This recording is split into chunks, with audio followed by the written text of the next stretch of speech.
Presenting the world's greatest mysteries.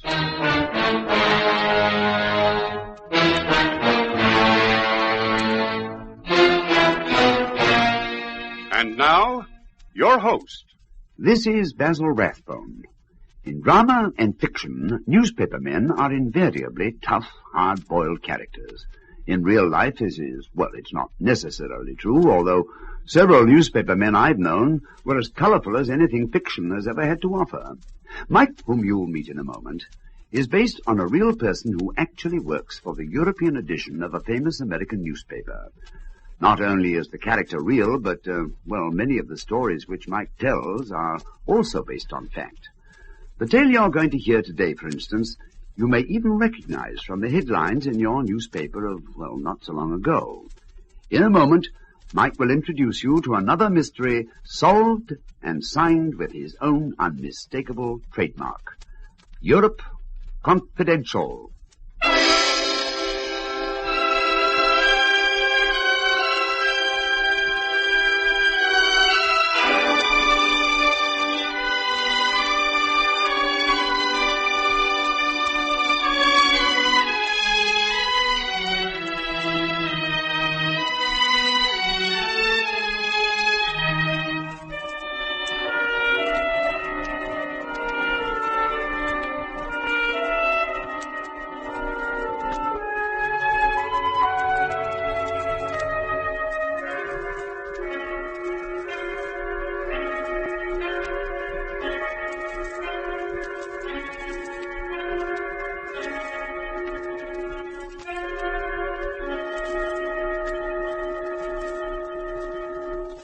Presenting Europe Confidential.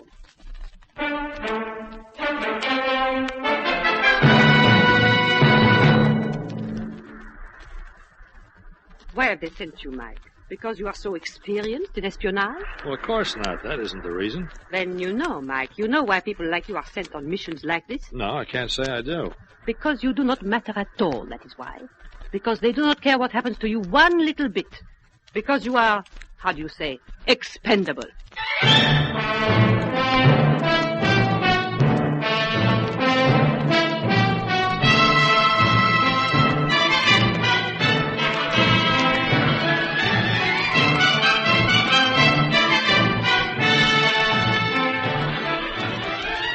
In a moment, we'll bring you Lionel Murton as Mike Connoy, the Paris correspondent of a famous American newspaper, in another exciting story in our series, Europe Confidential.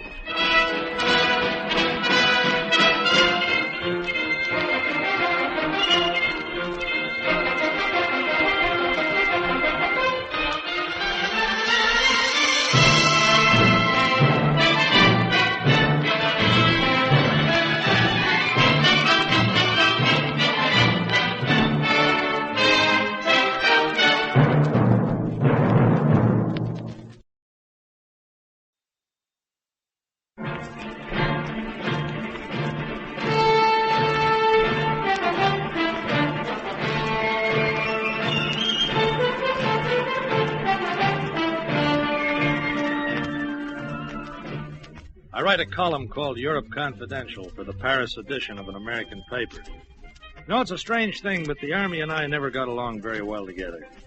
Somehow I never rose above the rank of private. And maybe it was because the brass hats and I never quite saw eye to eye. Well, this story I want to tell you is about my same old European beat, but switch the clock back a few years, 1943 to be precise, and picture private detention before a certain general who was about as happy as a nature lover in the wintertime. And the reason for his happiness? Yeah, yours truly. I don't know why they don't take you out of here and put you behind a newspaper desk. As a soldier, you're about the worst I have in my army. Well, thank you, General. Nice to have confirmation. You mean you agree? No, sir. I mean your officers have been telling me that ever since we hit the English coast. Trouble with you newspaper guys, you don't know the meaning of discipline. Sir, I'd like to see you in the city room of the Chronicle making us slope typewriters. You'd be a riot. I'd like you to remember, I am your commanding officer. Yes, sir. Would the fact that you don't like me as a soldier have anything to do with the fact that we worked for rival newspapers back home? That I once scooped you on a very important assignment? Nothing at all. The newspaper business is a long way behind me. The Army's my career now. Yes, sir. Now listen. You report to the address on this slip of paper. It's a tailor on Savile Row. The tailor has his instructions. He's to make you 3 suits, including the full suit and fish, and the whole outfit, so it'll be ready in 48 hours. What? Wait a minute. It gets worse. You go to the Savoy Hotel. You know where that is? Yes, sir. A room is reserved there for you. You'll register as a civilian. For purposes of cutting red tape, you're going to be a civilian. Oh. But here are your papers. You'll be taking a trip pretty soon. Yes, we're sending you away from all these bombs. Isn't that awful? Yes, sir. I wish we were dropping you by parachute into Berchtesgaden. But as it is, you're going to a nice, cozy, neutral country to have a long visit with a beautiful girl. It's discouraging. I tell you, this whole army is as nutty as a fruitcake. I didn't say that, did I? No, sir, you didn't. Yes, the Allied Command is sending you on a holiday, and you're traveling as a civilian with the rank of a full colonel. That's what I mean about brass. An unfriendly attitude. Unnecessary, I call it. Since we were old newspaper buddies, why couldn't the general have been nice? Well, if he was, I guess he wouldn't have been a general. Of course, if you look at it that way, I was going to have to begin changing my loyalties, because according to my papers, I was part of the brass now myself. I got my new suits, and then they sent me to see a certain Captain Smith.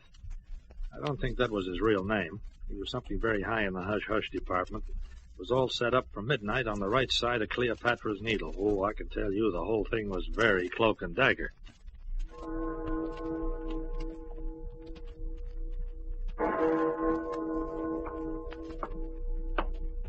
I say, could you give me a light? We're not supposed to show a light. That's correct. What was in the bottle? Jenkins' ear. Good out. How did Morgan die? He died at Governor. Splendid. All the answers perfectly correct. Silly questions, what? Silly answers, too, come to think of it. But the silliness makes it easier to remember, I always think. All right, if you say so, Captain Smith. Let's get down to cases. We have borrowed you from your people because of your special qualifications. Languages, looks, a certain rather celebrated aptitude for the opposite sex, and a fair share of unmitigated gall. Plus a knowledge of Europe and some of the people you'll be meeting. Yes, sir. Don't call me sir. Remember, this isn't the army, not strictly speaking. No, this is another show. What do you think of spying? Well, I don't know. I never tried. It's a dirty business, of course. Absolutely filthy. But then it's a profession like anything else. Yeah, I suppose so. For one thing, the pay is abominable. That's why so many of the regular pros turn double agent on us. You know what a double agent is, don't you? Well, yeah, I guess so. An agent who sells out to another power. Yes. We're on to most of that lot, of course. We use them when we can, but it's always sticky. No doubt about that. Sticky.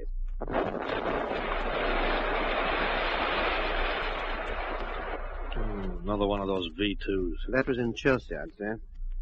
Appalling weapons, aren't they? Guided missiles. Yeah. I'll tell you something, because it's going to be part of your job. This V2 is nothing. Oh? Jerry is getting ready with something a great deal worse in the same line. About 10 times worse, according to our information. Yes, somewhere in Europe, more than 100 feet underground, there's a factory where they're busy perfecting quite a new thing. We have got to stop them. Want to help? Well, sure, but how? Your work has to do with an agent of ours working in Istanbul. You didn't ever happen to meet a female named Greenall, did you? No, I don't think so. Reddish blonde, sometimes auburn. Grey eyes, rather tall, speaks 8 languages perfectly, 5 or 6 more well enough.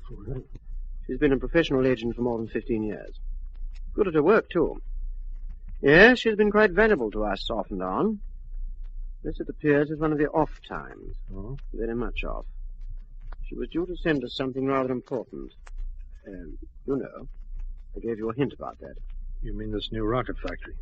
Grenoll has the information about where it is, and she won't send it. Worse. She's given us false information. We think the Germans have some sort of hold over her. Blackmail or something beastly. We'd like you to see if you can't get some sort of line on just what it is. We don't really expect you to succeed, but go down and have a try, won't you? Yeah, but what do I do? Where do I go? You'll receive sealed instructions when you get on the plane. Details, background, all that sort of thing. Yeah, but look... See that car across the way? Yeah? It's waiting to take you to the airport. Well, good hunting.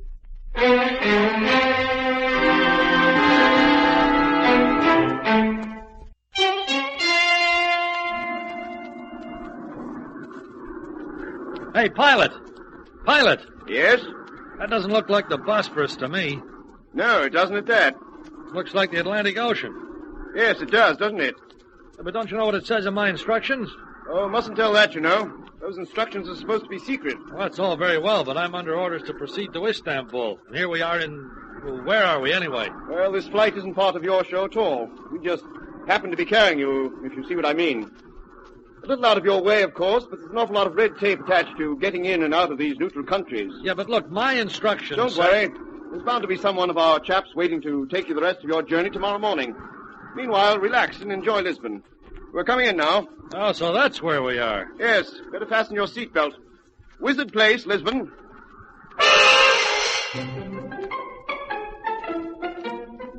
Sure enough, they had me all fixed up for a flight to Turkey in the morning. Well, I wasn't complaining. There weren't any rockets falling on Lisbon, and anyway, it's always been one of my favorite places for having a good time. I checked into the hotel, changed into my new white tie and tails, and took a cab out to the casino at Estoril.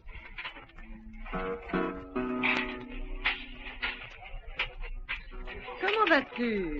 Genevieve, what are you doing in Lisbon? Oh, my dear, in this city there are two things we try to avoid. Huh? The first is never, unless it is absolutely necessary, to address a friend by name. After all, you know one's name may not be one's name anymore. All right, honey, but what's the second rule? It is a most strict one. We observe it very carefully. Yeah, fine, but you can't expect me to obey the law if I don't know it. You asked me what I was doing in this one. Oh, that's it. Sherry, no matter what the provocation, we never, under any circumstances, ask each other what we are doing in Lisbon. Well, I'm perfectly willing to tell you what I'm doing. Oh, don't bother. Well, why not? I've got a good job. Oh? Yep. I represent the biggest Swedish manufacturers of ball bearings. And tomorrow I'm going up to Stockholm. To Stockholm? By way of Istanbul? You mean you know? Oh, Sherry, in Lisbon, we say everyone knows everything about everybody, and no one asks anybody anything. Oh. The first is a question of pride, and the second of politesse. Oh, it's very warm in here. Shall we go out on the terrace? Am I allowed to answer that one, or must I tell you in code?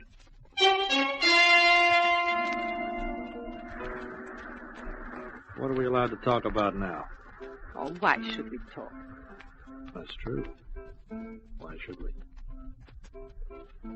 Ah, it was a nice kiss. You still do that very nicely, Mike, but... What's the joke? You're such a terrible spy. Yeah, I guess I am at that. Now, listen, Mike. I've always liked you. I am not working for your people, but I know what you are up to. Don't go to Istanbul. Well, I haven't got any choice, honey, but I think I'd go anyway. You know me, curious as a cat. Why shouldn't I go? They put you onto something terribly big, Mike. Terribly important. Well, that's very flattering, isn't it? Tell me, what do you know about a woman called Grinnell? Oh, she's been an agent a long time. I do not know her, but I've seen her once in Saint-Maurice and again in Deauville. Please, Mike, do not go to Istanbul. It is not the woman Grinnell. It is a situation. I tell you, it is too big for an amateur. It is too big for anyone. Maybe, but I'm a lousy soldier. This is more like the old newspaper days. They've at least given me a chance to handle this deal. And why? Why have they sent you, Mike? Because you are so experienced in espionage? Well, of course not. That isn't the reason. Then you know, Mike. You know why people like you are sent on missions like this. No, I can't say I do. Because you do not matter at all, that is why. Because they do not care what happens to you one little bit. Because you are, oh, how do you say, expendable.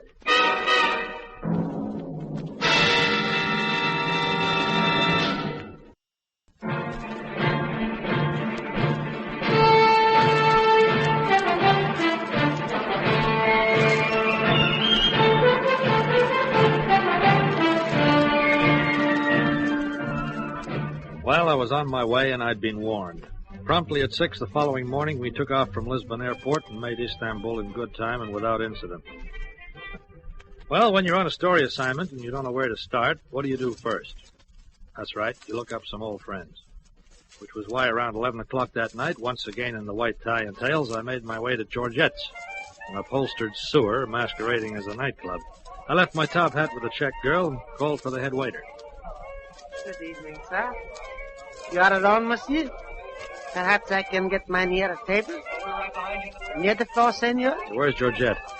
I beg pardon? Come on, you heard me. Georgette. Georgette? Yes, where is he? There's no one here by that name, sir. Unless possibly you are referring to Monsieur Racine. I wouldn't know, unless Mr. Racine used to be doing an act on a trapeze dressed like a girl in a blonde wig. Of course, that's a long time ago, in Berlin. Sir, I have never in all my life traveled outside of Istanbul. I wouldn't know... But why all this hocus-pocus and the mystery? Georgette's real name was George Beaton. And why I'm standing here telling you the story of your boss's life, I don't know. Look, wait a minute. I'll tell you. I hadn't bothered to show you the color of the dough. Here it is. This is for you. Oh, thank you, sir. Thank you very much. You're welcome. Now, please come this way. Through here, sir. Thanks. If you will step through the kitchen, sir. Here we are. Excuse me. Yes, what is it? There is a gentleman here who says he knows you. Oh, yes, and who? Hiya, George. Mike, well, for Pete's sake. Don't you think we'd better be alone? Leave us now. Yes, Well, Mike, it's been a long time. Yes, it has. You're getting fat, old boy. You're also getting rich? Not so fat, Mike, and not so rich. How's the opium racket? Now, Mike, you know I don't ever monkey with that stuff. You newspaper guys are all the same. Just when a man thinks you're a real pal, you start the old snoop. What are you after? Information, and I'm willing to pay for it. With money? With money. On top market price, too. You know an agent called Grenell? Suppose I did. Who's shaking her down? Who wants to know? People with the dough, George. 500 English pounds. I could use it. All right, Georgie boy. Let's get down to cases, eh? Grenell, she's a good looker. She has a sister. Oh, is that it? A younger sister called Julie. Mm-hmm. Where is she now? She's in Istanbul, too, but she isn't free to move around very much. You might say she's a guest at a certain embassy. What embassy? I prefer not to use proper names, Mike. Yeah, okay, I can guess. The sister's being held in the German embassy.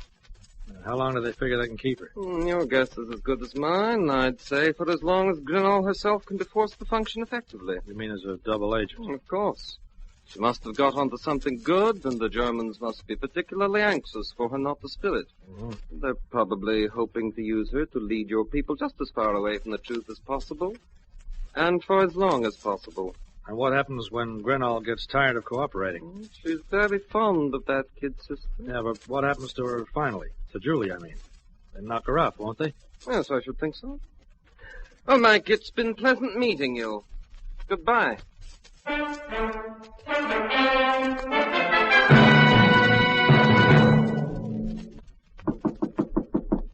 Yes? What is it? Miss Grenell? What do you want?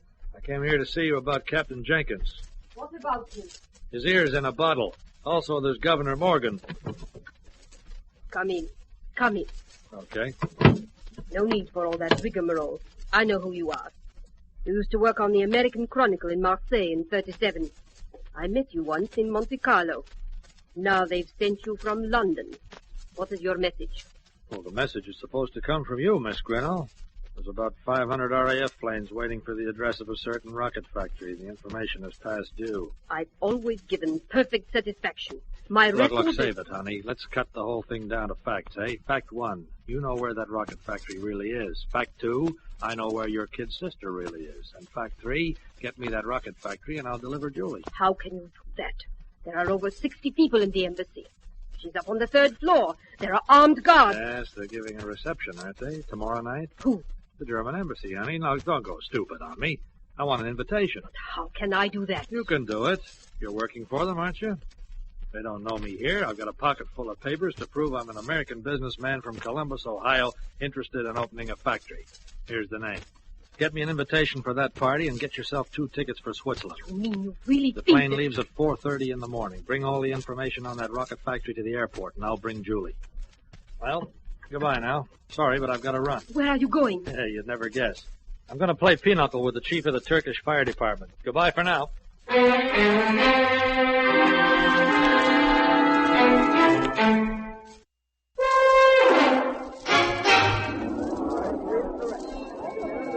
Good evening, Mynheer. Mr. Cotton, isn't it? Yeah, I believe that is the name, Mr. Cotton. Good evening, Mr. Ambassador. Very nice of you to invite me. It is our pleasure, Mr. Cotton. The German Reich is particularly interested in the development of industry. Yes, indeed. I would like to put a few questions to you privately, Mr. Cotton. Won't you please step this way? Well, Mr. Ambassador, I won't keep you very long. Well, all right. Thank you. It is rash to talk serious business in this large public gathering. We will be much quieter in my study. Yes, I dare say. Through here. Hey. Put up your hands high and keep them there. This gentleman, as you can see, is armed, and this room is quite soundproof. He will not hesitate to use his gun. Okay. Now what happens? We will discuss that a bit later. Now I must return to my guests. I will be interested to learn why you were so stupid as to come here. I must say that in my entire diplomatic career, I have never had anything made quite so simple for me. I will return later. Meanwhile, Gerhard here will keep you company. Well, Gerhard, here we are. Keep your hands up. The ambassador says I'm stupid, Gerhard. You agree with him? All the Americans are stupid. You think it would be stupid of me to try and get that gun away from you, Gerhard? Yeah, I suppose it would, but anyway, I'm going to try. Sorry I only got you in the leg, old boy, but I never was much of a shot. Schwein! Yeah, what I need today is to practice my marksmanship, and since this is such a nice, soundproof room... What are you doing? What'll I try for, Gerhard? An arm or another leg? No. No. All right, then. Where's the girl? Fat girl. That was your right hand, wasn't it, Gerhard? You see, my aim's getting better. It's practice that does it. Now, let's try for a foot. Huh? No. She's in there. Screw that door. Okay, thanks. Julie. What do you want? I'm not one of the Nazis, Julie. You'll have to take my word for it. I'm your sister's friend. Listen, they're coming. Yeah, we've just got time. Bolt the door. It won't do any good. This is the only way out. There's the window. No use. Yeah, the window's locked, isn't it? Here, give me that chair. I tell you, it's no use. 1, 2, 3. I tell you, it's hopeless. There are big gardens on the side of the house. No one will hear. And besides, the embassy guards will be... They're starting to break down the door. Jump, Julie. Through the window? Well, where else, you little fool? But it's 4 stories to the ground. I'll be killed. Jump, Julie. Go on, jump. Oh, very well. It doesn't matter. Perhaps it's better to die this way. Oh, shut up and jump. Oh. That's a girl. Put that gun down. Look out below, Julie. I'm coming after you. You wish to kill yourself? Well, Mr. Ambassador, you told me I was stupid. Don't be the same. That night, there was seen in the streets of Istanbul one of the strangest sights in the history of that historic city. A procession of firemen bearing 2 bundles wrapped in canvas rushed out of the German compound and boarded a hook and ladder. Then out of the bundles, which were, of course, firemen's jumping nets, there emerged 2 figures. Where to, Mr. Where do we take you? To the airport and step on it.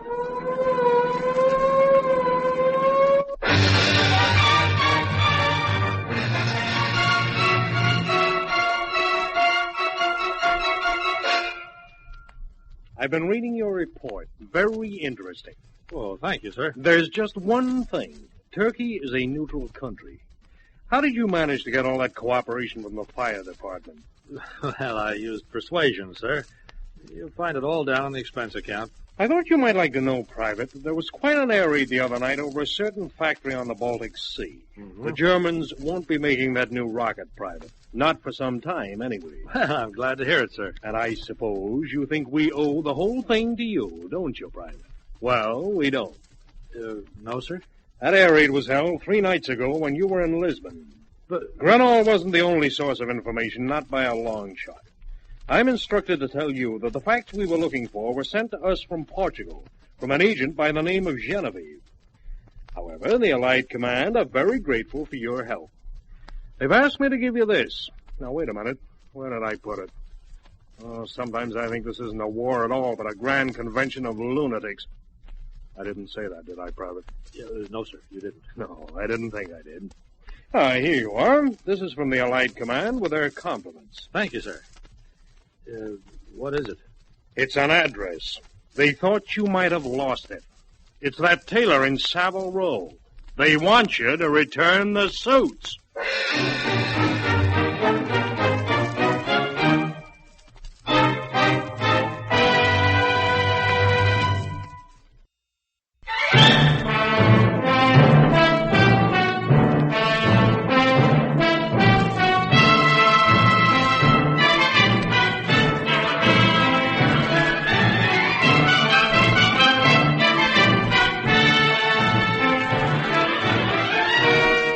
You have been listening to Lionel Murton as Mike Connoy in another exciting episode in the series, Europe Confidential.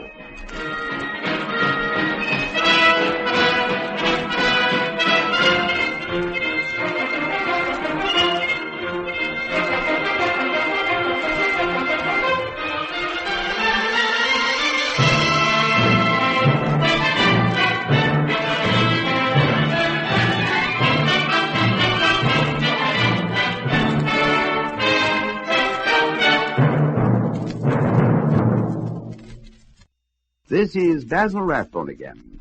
As Mike takes the copy out of his typewriter to file his story, our play for today comes to an end. Well, goodbye now till we meet again to listen to another of the world's greatest mysteries.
Presenting the world's greatest mysteries.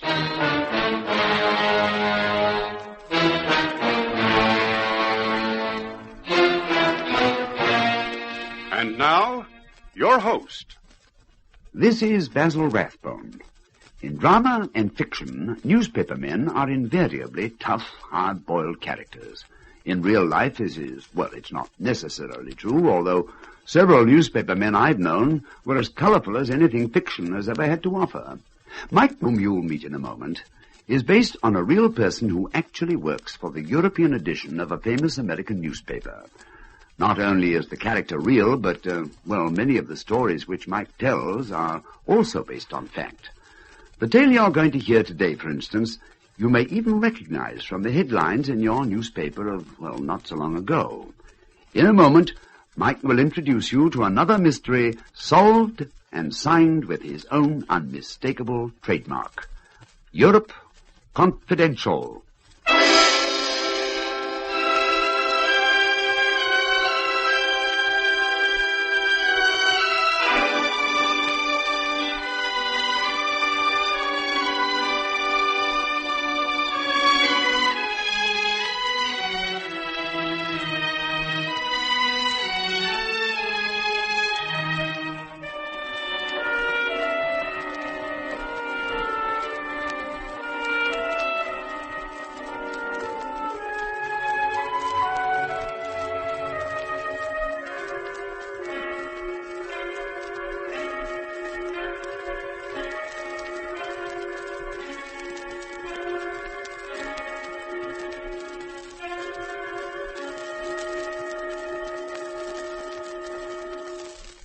presenting Europe Confidential.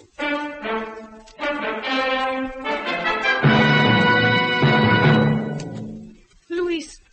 Maria, what is it? What's happened? Pepe, he's been gored by the bull. Pepe? He took the muleta and the sword. He was working close, too close.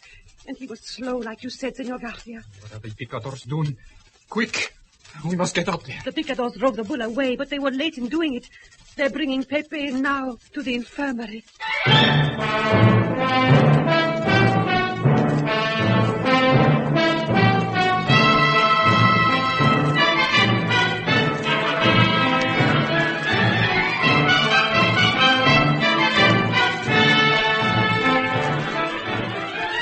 In a moment, we'll bring you Lionel Murton as Mike Connoy, the Paris correspondent of a famous American newspaper, in another exciting story in our series, Europe Confidential.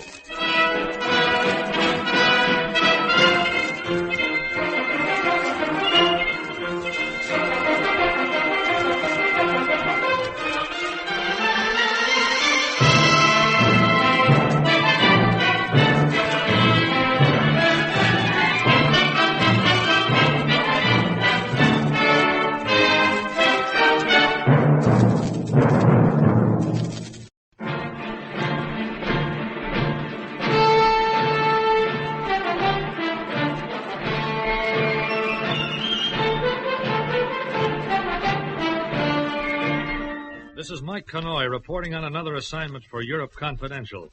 I was in Madrid to get copy for my column, seeing the bullfights at the expense of the paper, when I first came across the story of Luis Mantilla. Matter of fact, I was there at the plaza the day it began, watching the spectacle, one of the crowd of thousands packed around the red fence of the Barrera, waiting for the appearance of Spain's great matador. I was there with another newspaper man, a reporter named Ben Forbes, who worked for the Associated Press. The crowd are getting impatient, Mike. This kid, Pepe Dominica, just isn't good enough for them. Yeah, I guess they're waiting for the big star, eh? Luis Mantilla. Yeah.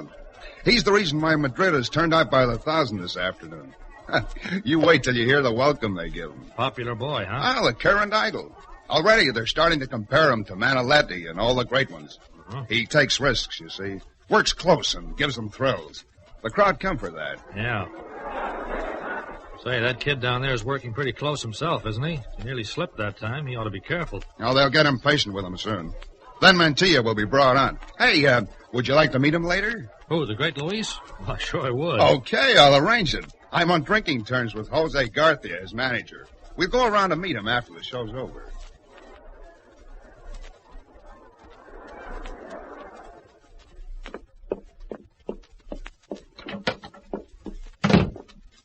Luis, the plaza is packed. Domingue tells me every seat is taken. Good, Garcia. The whole of Madrid is here to see the great Luis Mantilla. To see him live, Senor Garcia, or to watch him die? What are you doing here? Never mind that, Garcia. How's Pepe? There is something wrong with the boy. Today he's slow. He's working too close. Get him out of there. We can't do that. The president has not yet arrived. The crowd would not like him. The crowd. You should be out there watching him, Maria. I could not bear it. Let her alone. It is not my concern. But you are, Luis. And you should be resting now. It is always your custom to rest. Stop nursemaiding me. I will go. I don't want to cause trouble. Maria. Afterwards, Luis, I shall do as Senor Garcia wishes and try to watch Pepe.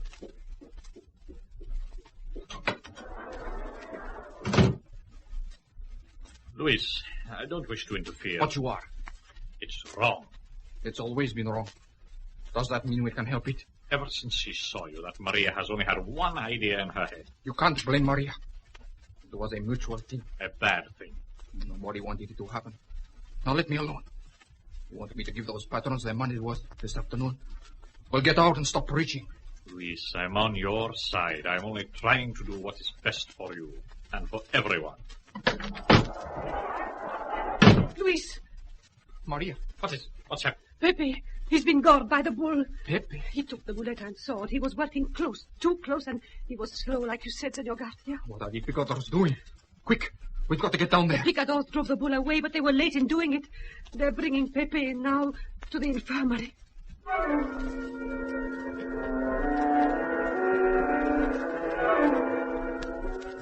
We saw it happen. The young matador worked in too close, moved too late, and suddenly the crowd was on its feet in horror. The picadors raced in and drove the bull away, then they carried Pepe Domenico off.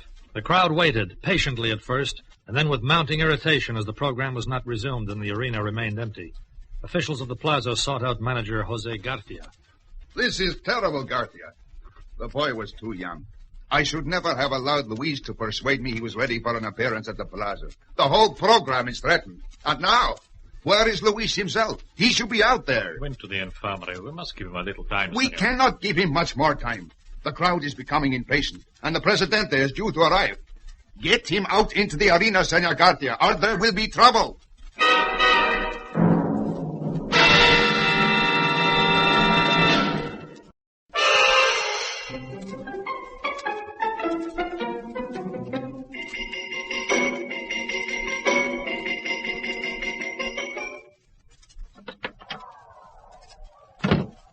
Maria, thank heaven at least I found someone.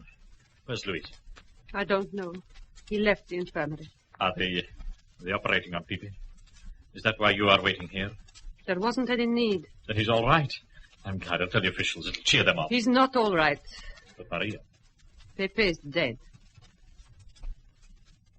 I'm sorry. I can't cry, Garcia. Is that an awful thing to say? He was so young, and before I saw Luis the first time, I was in love with him. All he wanted to be in the world was to be a great matador, and he lived for that. And he died for it, too. Only I can't cry about it. You'd better rest. We'll talk about it later. He had one idol in his life, and this morning we destroyed that. This afternoon he destroyed himself. You told me. About you and Luis. We thought that was the right thing to do. Don't look at me like that, Senor Garcia. I tell you, we thought it was right. There's nothing else I can say to you, Maria. Nothing I want to say. I've got to find Luis and get him out into that arena. So that the crowd may have their money's worth. They pay for thrills, don't they, Garcia? And for blood. I'll tell the doctor to give you a sedative. I don't need anything. And you'll have to excuse me. There's going to be trouble if Luis isn't in the arena by the time the president arrives.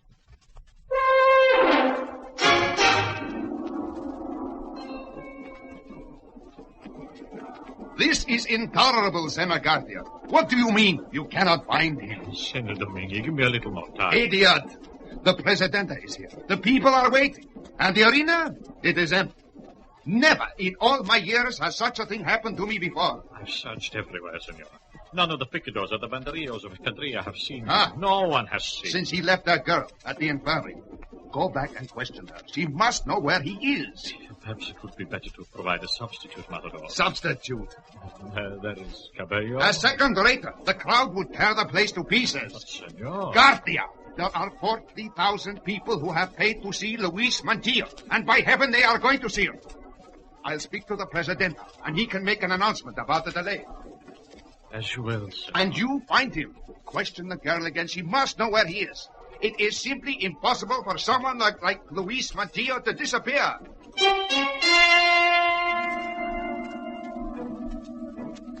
Impossible? So it would seem.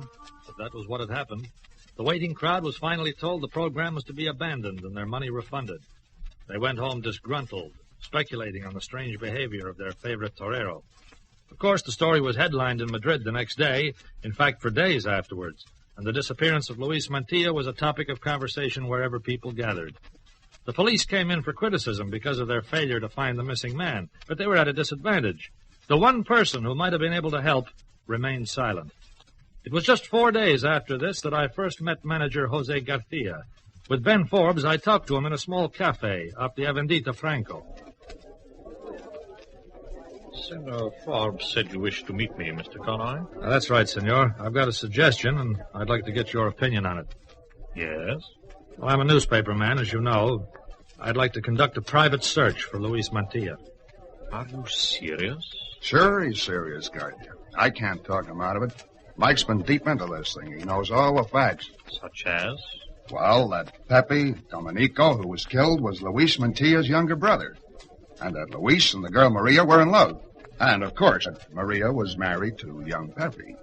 Well, that much is fairly common knowledge. What else? Well, that Luis apparently went straight back to his dressing room after he left the infirmary, changed into street clothes, put on an overcoat and hat, and left the plaza.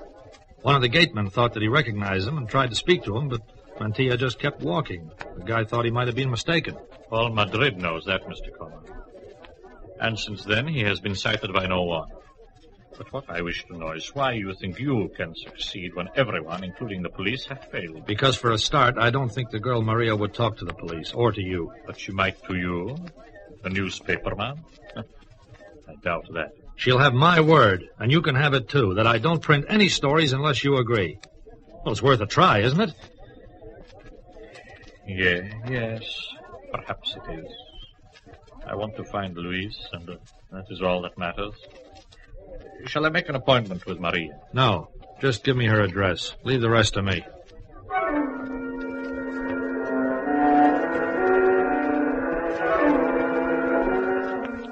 Well, there are all kinds of ways to get a story.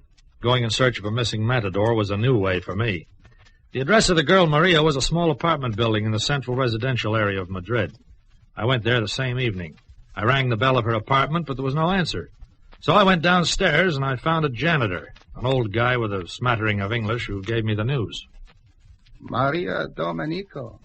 On the third floor, senor. She live here no more.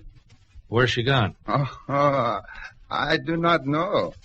Last night she give up her key. She tell me that if anyone asks for her, I am to say she has left Madrid.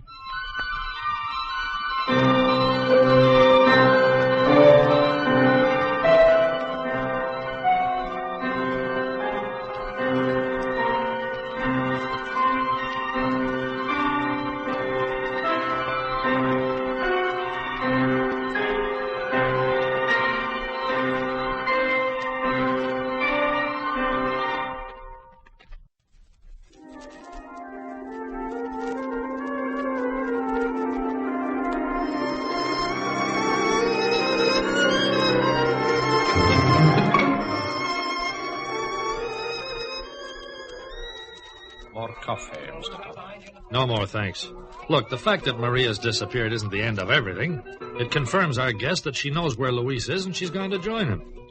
How can we find them without the help of Maria? Well, maybe she wouldn't have helped anyway. And there's this to remember. The trail Luis left is cold, but hers isn't. Now, there must be somebody close to Maria who could help us.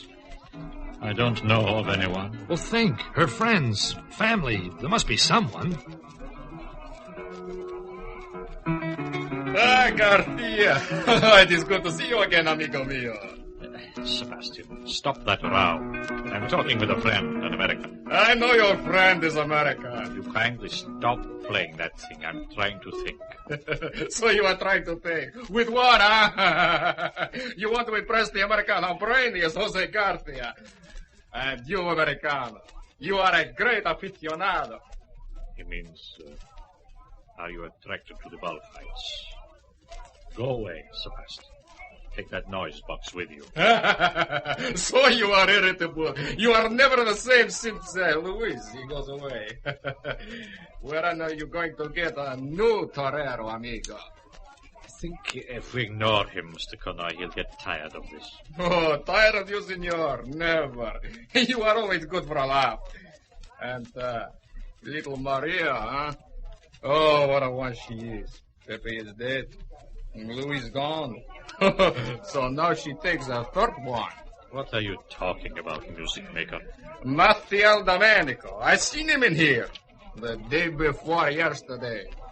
Mathiel? They are talking very close across the table. Talking secrets, senors. Love secrets, perhaps.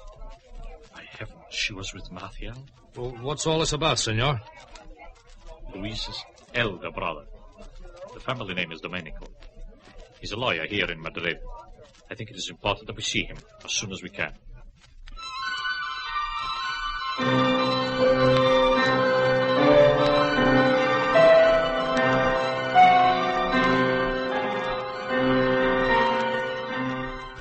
Certainly I was with Maria, Senor Garcia. Since Sebastian has told you, there is little point in my denying it. He's still trying to find Luis, Mathieu. And now Maria, too, has disappeared. And you want to know why Maria and I met and what we talked about? Well, I am not sure that I can tell you. I want to find your brother, to persuade him to come back to start again. People don't hold Pepe's death against him, Mathieu. It was one of those things that happened, and now it is forgotten. And you think that is why he disappeared? Because he felt responsible for Pepe's death? I'm sure of it. Just as I'm sure that the crowds would have him back. And he'd be greater than he ever was before. I've seen them all, Belmonte, Manolete, Joselito, all the past. Another year or two and he could be the greatest of them all. And it's not the money, Mathieu. The other is the reason why I want him back. I believe you. Then you will assist us to find your brother, senor? Huh? The two types of appeal. From Garcia, the emotional approach. From the newspaperman, the direct question. Well, either you will help or you won't. I don't think there's any doubt that you can, if you want to. One thing holds me back, Senor Connoy. When you find Luis, then what? It becomes a story in your newspaper. Connoy has given me his promise. There will be no story unless Luis agrees. Let me promise you, Mathieu. If he wants to come back to the plazas and the crowds that love him, then let the newspapers proclaim it on every stall and street corner. But if he does not, if he can't be persuaded, then there's an end of it. I have your word? Both of you? Yes. All right. I'll tell you what I can. 3 days ago, I had a letter from Luis granting me power of attorney and asking me to draw funds for him from a bank account. His own? He had several since he began to make big money. This one was under another name, and so I was able to make the withdrawal without trouble. His instructions were to give it all to Maria, who would be joining him. And you did that? Of course. At the cafe? Yes. At the cafe when Sebastian saw us. Tell me, where was the letter from, senor? Valencia, Corsica. There was no other address than that. So now, if you want to find him, I think it is up to you, Senor Connoy.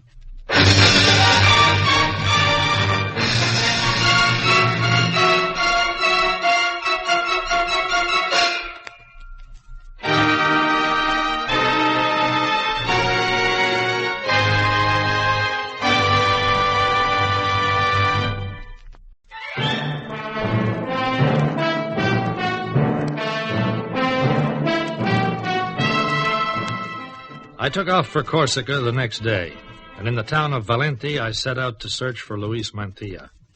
I had several photographs of the Matador and one of Maria, and with these I combed the city's hotels and lodging places. It was slow, routine, a long succession of negative answers, until finally I questioned the proprietor of a small hotel on the outskirts of the town. Let me see those photographs again, monsieur. Yeah, here you are. You are from the police in England? No, nothing like that. I'm a newspaper man. I'm trying to find this man for a friend of his. I would not like to think you trick me. It would not be good to involve my friends in trouble. Then you do know these people? Oui, I know them. Luis Fernando, he stays here several days. Oh, but look, that isn't his real name. Oh. It does not matter. Once he was someone else.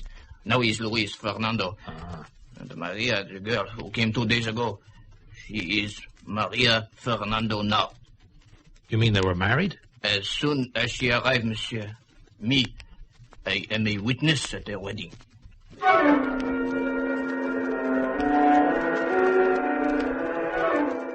It was a long, tedious job getting the story from the proprietor, but eventually I managed to do so.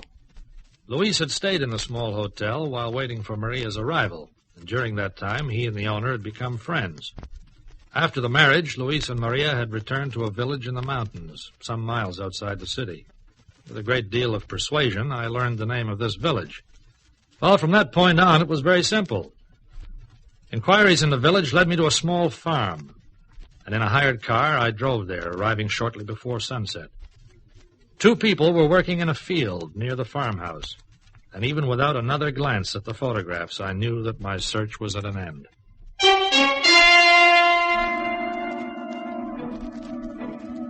Later, a lot later, after the shock of introductions were over, I sat with Luis and Maria and talked of the future and the past.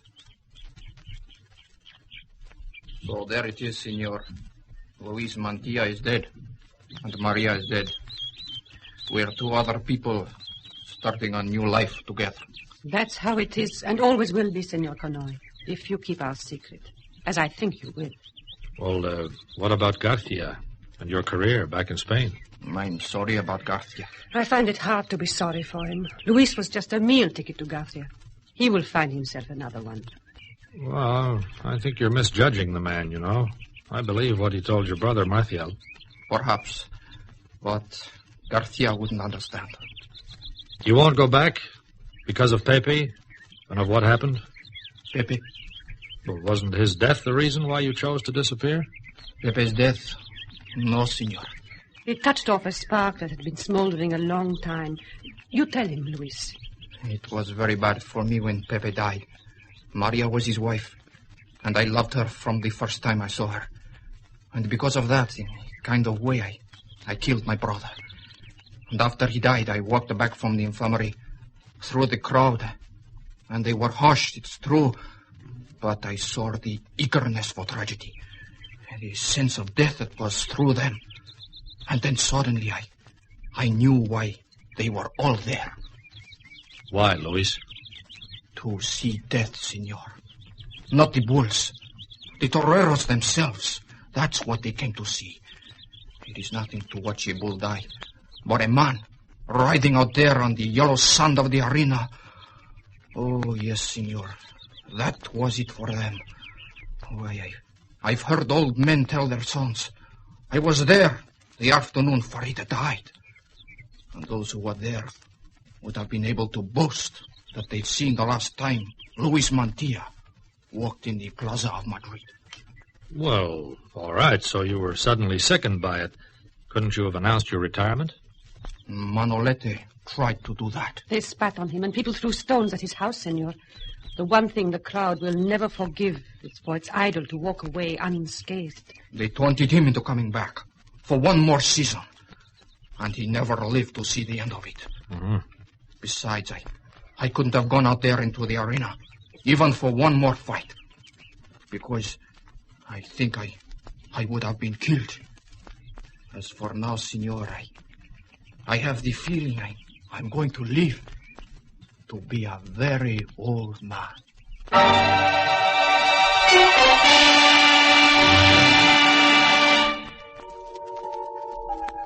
I left them there and walked away, feeling almost envious. For they were two people who knew where they were going. They were free of the chains that had bound them, and they were in love. The future belonged to them. They gave me permission to write this story, although I've changed some of the names so that their privacy remains undisturbed. And next season, the bullrings of Madrid will have to find a new idol. For Luis Mantilla will never be going back to the plaza again.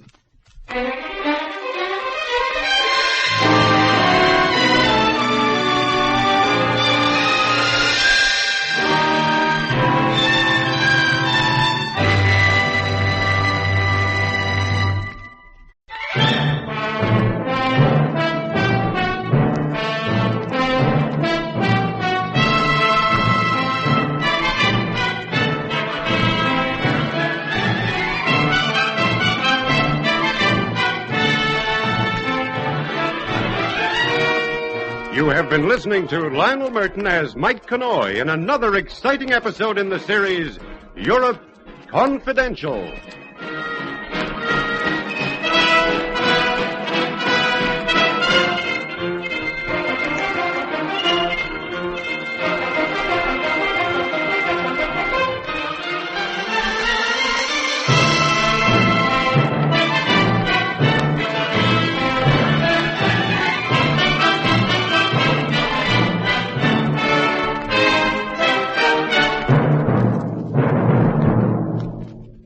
This is Basil Rathbone again. As Mike takes the copy out of his typewriter to file his story, our play for today comes to an end. Well, goodbye now till we meet again to listen to another of the world's greatest mysteries.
Presenting the world's greatest mysteries.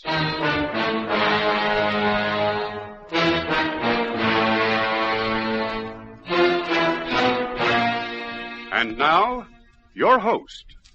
This is Basil Rathbone. On a street in Paris, there's a sign denoting the entrance to the offices of one of America's famous newspapers. Out through the entrance, many times has come one roving reporter extraordinary. This has been his starting point for journeys to the capitals and villages of Europe.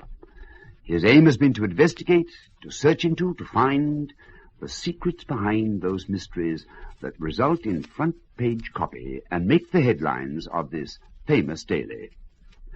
News which without doubt had its mysterious implications and, more likely, its menacing moments.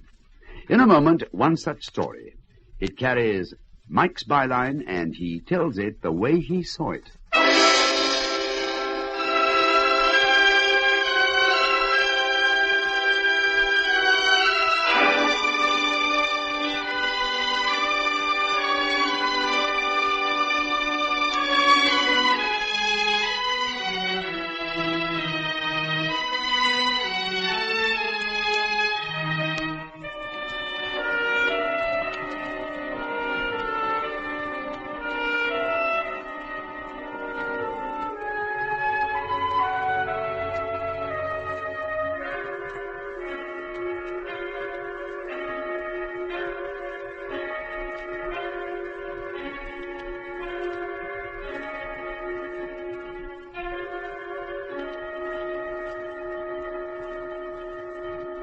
Presenting Europe Confidential.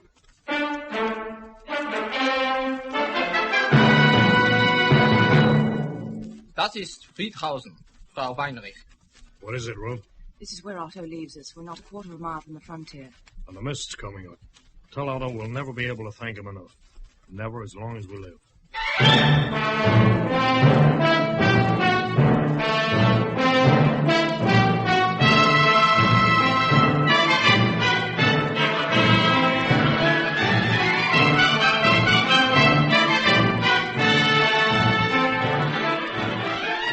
In a moment, we'll bring you Lionel Murton as Mike Connoy, the Paris correspondent of a famous American newspaper, in another exciting story in our series, Europe Confidential.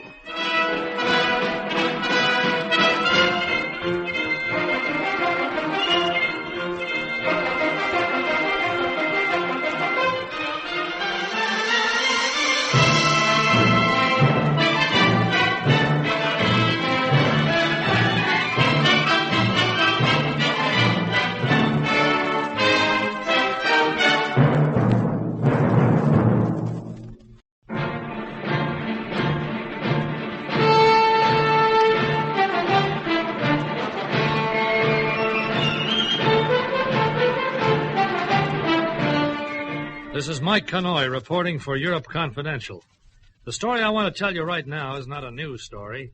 It took place almost 20 years ago.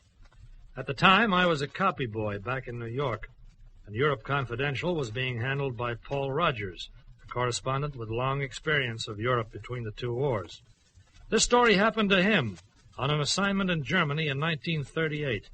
Maybe that's why it has a special interest for me, because Paul Rogers was doing exactly the kind of job I'm doing right now, when one morning he walked into the editor's office to meet Andrew Thompson for the first time. Sit down, Paul. Thanks, Chief. Your papers are all in order to leave for that air display in Munich. We got them back from the German embassy this morning. Fine, I'll leave tomorrow night. Yeah, now look, something has come up. Look, I'm not asking you to handle it all. Your job is to go and report that air exhibition they're turning on. But I'll tell you this just the same, and you can make up your own mind about it. About what? Well, Mr. Thompson here is English. He came to see me for the first time last week to find out if I could do anything to help. His daughter is in Germany, and he's unable to visit her there. He simply cannot get an entry permit. Well, why's that, Mr. Thompson? I don't know. I applied several times, and each time the application was rejected. The point is, he hasn't heard from his daughter for over 6 months, and he's pretty badly worried. But, look, suppose you tell it, Mr. Thompson. Yes, of course. Now, let me see. It was 4 years ago. Yes, 1934. when Ruth went over to Germany on a summer holiday trip. She met a man there named Weinriche, Rudolf Weinriche. He was a doctor, a graduate in medicine from Munich University.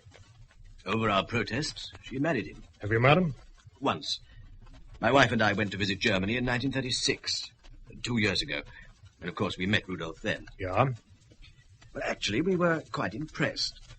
I felt my daughter was happy. Weinrich had begun to make his way as a surgeon. In fact, we heard on good authority he was regarded as brilliant. So we felt things would probably work out for the best. And now? Well, now I'm worried. Devilishly worried. It's 6 months since I've heard from her. You've written? Every few weeks. There it is, Paul. Look, you'll be in Munich. It might be possible to make a simple inquiry. Why not? Will you do that for me, Mr. Rogers? I'll be glad to. Oh, thank heaven. Just to know that she's all right, that it's simply a matter of being too busy to write, would take a great weight off my mind. You better give me your daughter's address in Munich, Mr. Thompson. It's number 25, Leopoldstrasse, Marienthal. Number 25, Leopoldstrasse, Marienthal. She never gave any indication that she might be moving from this address, did she? None whatsoever. It might be as well for us to have a photograph. Oh, I can let you have a photograph. Now, in the last letter you received, did your daughter give any hint of trouble or unhappiness? Well, she didn't actually say anything, Mr. Rogers, but there were 1 or 2 parts of that letter which puzzled me. Puzzled? Ruth was a very vivacious sort of person. Yet that letter... Well, unfortunately, we destroyed it. But even if you had read it, I doubt if it would mean anything. There was nothing she actually said. You feel there was some constraint which was unlike your daughter? Yes, that's it. Constraint. Mm-hmm. And it was unlike her. Well, we have the address, so Paul's inquiries can start from there. And if my daughter's moved away, or if something's happened, then you might try getting in touch with Frau Schmidt. And who's Frau Schmidt, Mr. Thompson? She was a young widow, a friend of Ruth's. She lives in the same street, Leopoldstrasse. We met her when we were in Germany, and Ruth often mentioned her name in letters. What about the last letter? Oh, no. Oh, now I come to think of it, she didn't. Not in the last letter. 2 days later, Paul Rogers was in Munich. After he settled into his hotel, made arrangements for covering the air display on the following day, he went to number 25, Leopoldstrasse, Marienthal, the address that he'd been given as the home of Ruth Weinrich. There, he met his first setback. I'm sorry, mein Herr. I'm unable to help you. I bought this house from Dr. Weinrich, but I cannot tell you his present whereabouts. How long ago did you buy the house, mein Herr? Perhaps 6 months. I suggest if you wish to contact the doctor, then you should try the postmeister. Perhaps he can be of more assistance.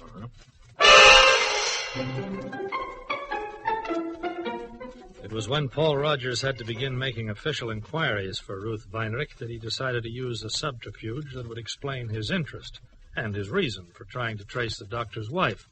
At the post office, he interviewed the man in charge. Well, Herr Rogers, I understand you wish to see me. Yes, Herr Postmeister. I'm trying to get in touch with my cousin, an Englishwoman who married a Dr. Weinrich in this city some years ago. An Englishwoman? Well, I had an old address. But I've learned that the doctor and my cousin moved away, and I'm anxious to locate them. Well, in what way can I help you, mein Herr? Seemed to me that you'd have a record of their change of address. Our records are confidential. I could hardly do what you ask without authority. Oh, but look, after all, my cousin... It would have to be authorized.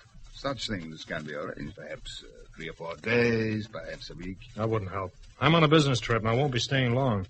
Thanks all the same, Herr Postmeister. I'll have to try and find my cousin some other way.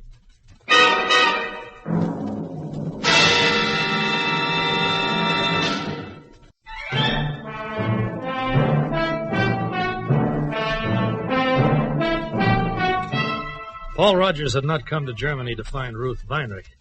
That was an incidental, a sideline to his real purpose for being in Munich. Yet somehow, as one after another the leads faded out, Paul became determined to locate her. For that reason, he went back to Leopoldstrasse to call on Frau Schmidt, who had been a friend of the doctor's wife. Ja, wer da? Was wollen Sie? Frau Schmidt? Ja? My name is Rogers. I'm a relative of Ruth Weinrich's. Can I talk to you? Eine Minute.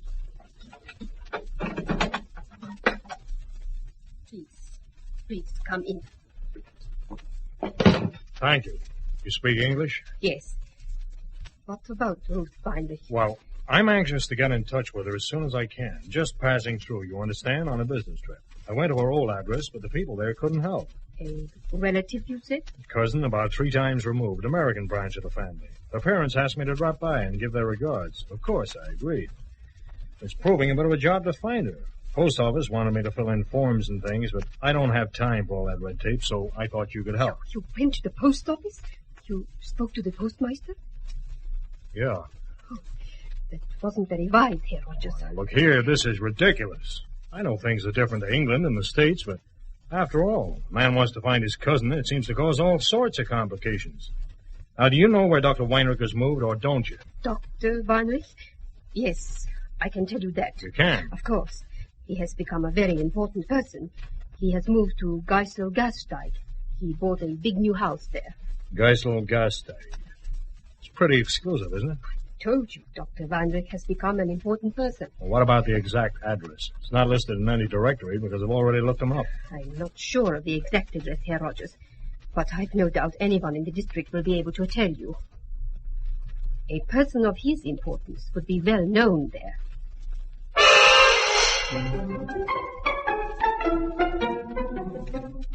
Paul had no real difficulty in locating the home of Dr. Weinrich. It was quite a shock after the modest house at number 25 Leopoldstrasse. The doctor had graduated to a huge 2-story home set in rambling grounds and screened by a high stone wall guarded by iron gates. He was eventually admitted and interviewed an English-speaking servant who seemed to fulfill the duties of a butler. Dr. Weinrich, sir. I'm afraid that's quite impossible. The doctor is in Berlin at present. It isn't the doctor I wish to see. It's Mrs. Weinrich. I beg your pardon, sir. Mrs. Weinrich. I'm her cousin. Just tell her... I'm afraid there must be some mistake. Mistake? There isn't any Mrs. Weinrich, sir. What? The doctor isn't married. To the best of my knowledge, he never has been.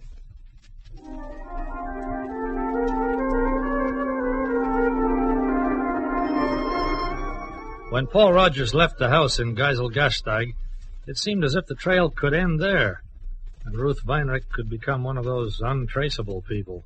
The butler had quite obviously spoken what he believed to be the truth. Dr. Weinrich himself was not expected back from Berlin for many weeks. So Paul did the only possible thing left. He returned to see Frau Schmidt, where his welcome was, well, anything but cordial. Well, Herr Rogers, what do you want this time? I thought I made it clear before that I told you all I know. Oh, maybe you can tell me what happened to Mrs. Weinrich. I don't understand. What do you mean? I asked you where I could find the doctor, which was a mistake because you gladly told me. You must have known I wouldn't find Mrs. Weinrich there. I don't know their business. I keep out of other people's affairs. Look, Frau Schmidt, I've got to find Ruth Weinrich. I think you can help me do that, and I want you to trust me. Why should I trust anyone when they lie to me? Lie? You're not her American cousin.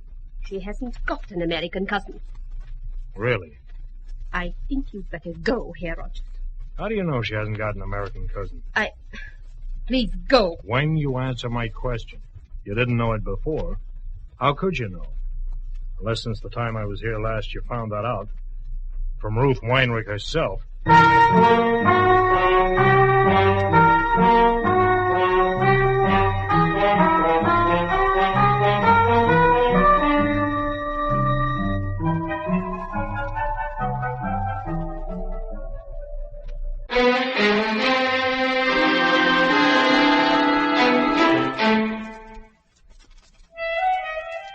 For a moment in that small house in the Leopoldstrasse, there was silence.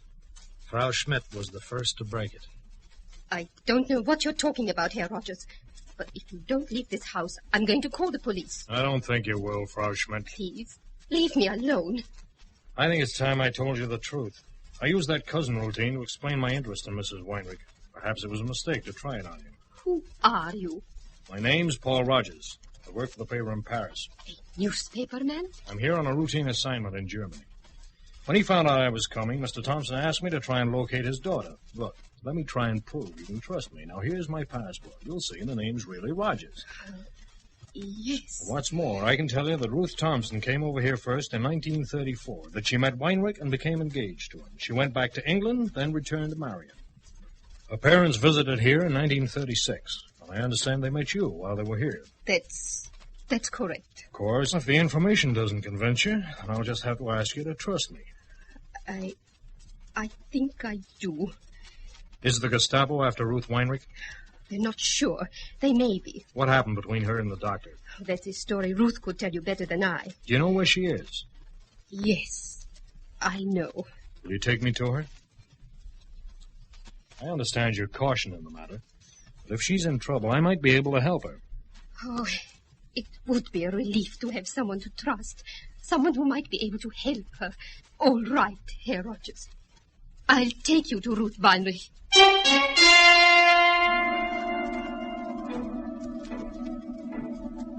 They left the house and walked almost half a mile through a maze of twisting streets and narrow alleys in the poorer section of Marienthal. Several times Frau Schmidt stopped and looked behind her to make certain there was no one following them. Finally, they came to a small antique shop.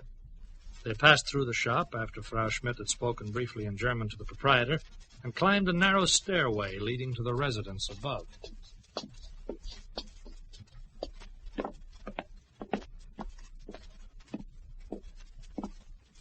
One moment, Herr Rogers. Wer ist da? It's me, Elsa. Elsa, Oh, it's all right, Ruth. This is the man who said he was your cousin, but I think we can trust him. Oh, there's a lot to explain. He's a newspaper man from Paris, from your parents. So, my father actually came to your newspaper office and asked you to find me, Mr. Rogers. That's why I'm here, Mrs. Weinriche. You don't know how much this means to me. Just to realize that somewhere in the world there's someone who even cares what happens to you. I wish it would do some good. We'll talk about that in a minute. How about bringing me up to date on the rest of the story? If you're interested in my troubles. That's my only interest right now. I suppose you could say it started when I married Rudolph. I shouldn't have married him, but for over 3 years we were happy, and I thought it was going to work out. Well, what happened? He was terribly ambitious and very brilliant, and that was the cause of it. When we married, he was just a surgeon, unknown. But inside of 3 years, everyone was talking about him. Then there was that call to Berlin. Yes. Elsa remembers that call to Berlin. Well, what was the idea? Well, there was an operation to perform. They wanted Rudolph to assist. So who was the patient? Nobody knows for certain. There were all kinds of rumors that it was Goebbels. Others said it was Rudolf Hess. And some even claimed it was Hitler himself. We don't know, Mr. Rogers, but we do know that something happened to the chief surgeon. That at the last minute, Rudolph himself was called on to operate, and that the operation was a success. Yeah, I'm beginning to understand. That explains the sudden rise in the world. The big house at Geiselgasteig and the servants. It also explains me. I was an Englishwoman. Rudolph was suddenly an important man in Germany. He had one easy way out, and he took it. There wasn't even a divorce. He simply sold the house and moved, and told me that we were finished. Where did you go? She came to stay with me, Herr Rogers, until that seemed more of a risk than either of us could take. Risk? There were all kinds of rumors being spread about Ruth. People said because she was an Englishwoman, she must be a spy. The Gestapo came once to question her, and then they came back again. Only she was gone. I was here, Mr. Rogers, and thanks to Elsa knowing the owner of this shop, I've been here ever since. He doesn't use the residence, and he's one of those people who like to think that even an Englishwoman should be treated as a human being. Did you have much trouble with the Gestapo, Frau Schmidt? I had to lie and say I didn't know where Ruth had gone. I think I convinced them. Mm-hmm. And of course, when I turned up with those questions... You know just how I felt. How long have you been here already? 2 months. I haven't been outside or opened the window and looked out in all that time. Now, let me get this straight. You want to go back to England? Yes, Mr. Rogers, I want that very much. Mm-hmm. Well, I'll have to think this over, see what I can work out. Suppose I come back tomorrow and we'll talk again, huh? I can arrange for you to come straight in. I'll introduce you to the proprietor downstairs. Good. I'm at the Savoy in case you want to get in touch. And meanwhile, Mrs. Weinriche, don't worry too much. We'll find a way out of this somehow.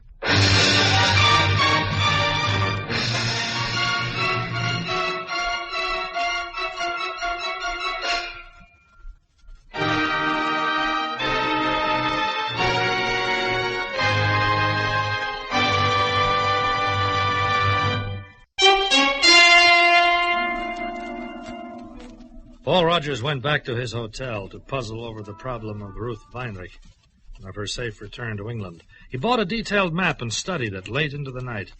Finally, about 1 a.m., he retired to bed with a fair idea of what had to be done.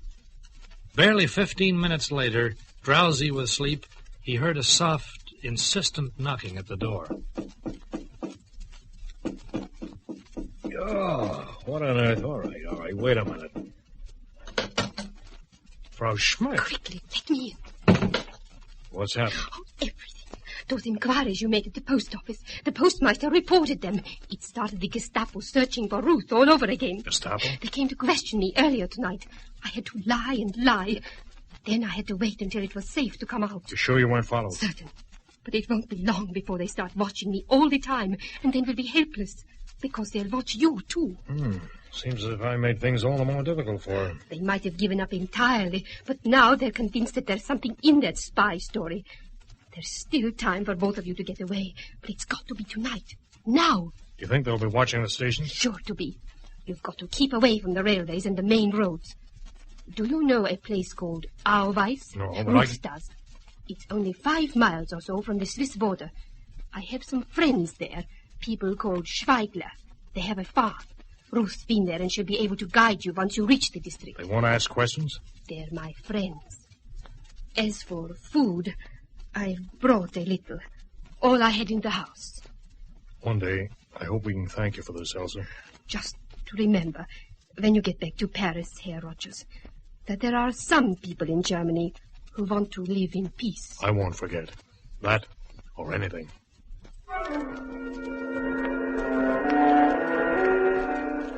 They made their way west and then south, fringing on the Black Forest, traveling through hilly country and keeping away from the main roads.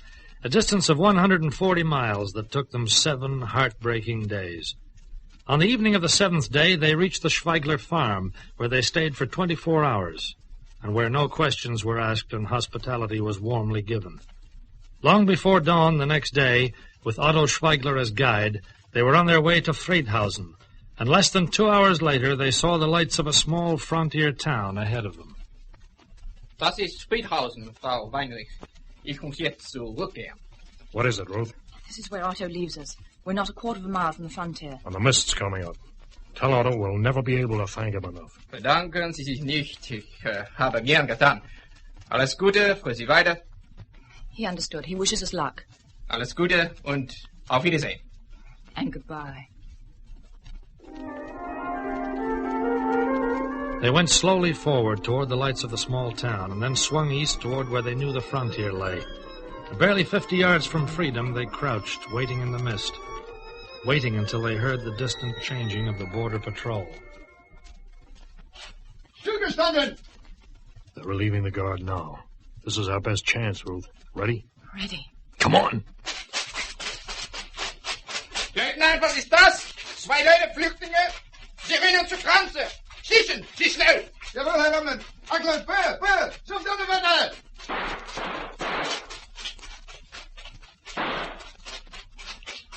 All right? Yes. Wissen Sie, die Spanier nicht sind. Sie dürfen die Grenze nicht verlachen. We made it, Ruth. Through the fence. We're losing them in the mist. They can't touch us now.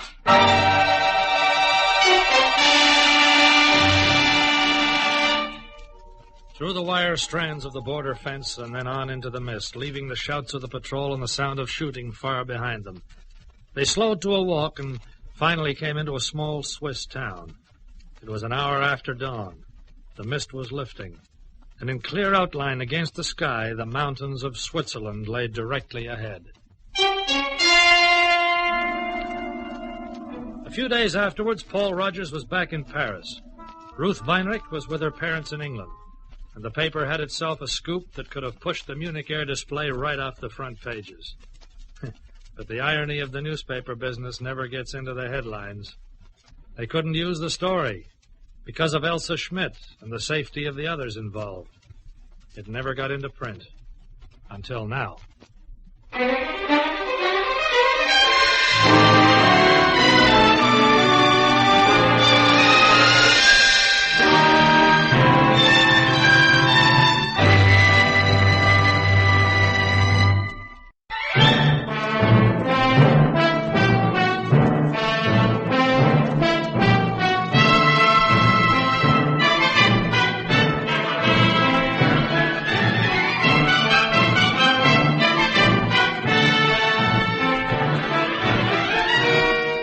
You have been listening to Lionel Murton as Mike Connoy in another exciting episode in the series, Europe Confidential.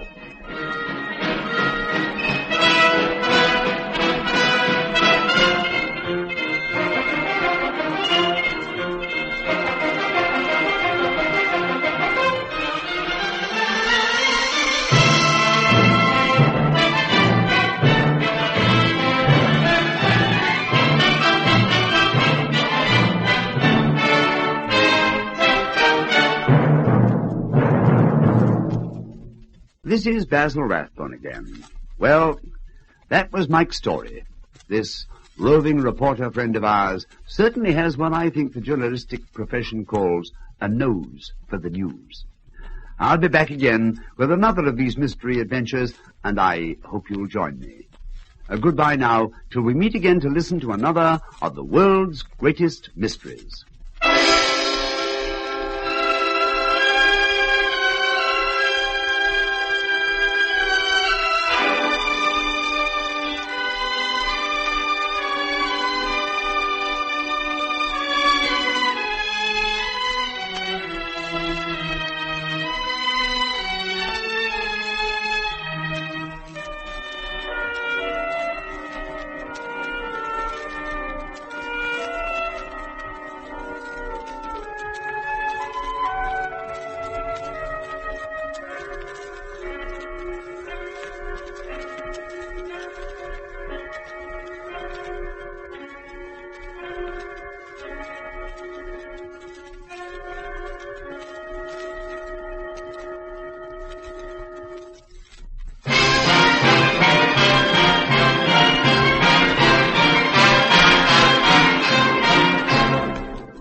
Presenting the world's greatest mysteries.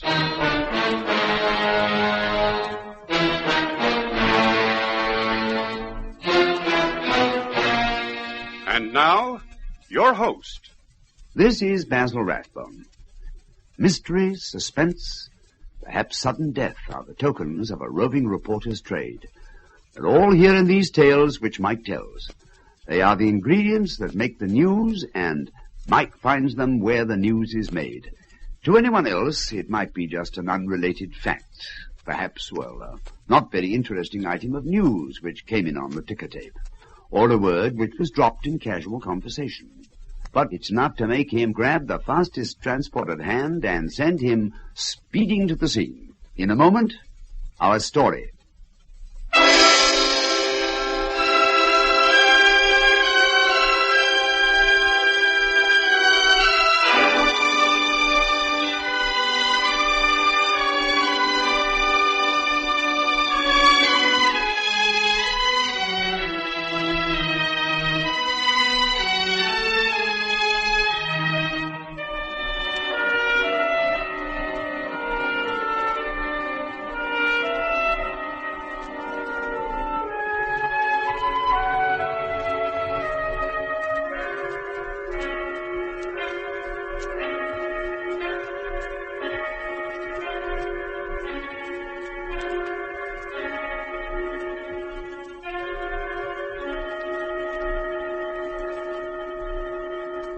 Presenting Europe Confidential.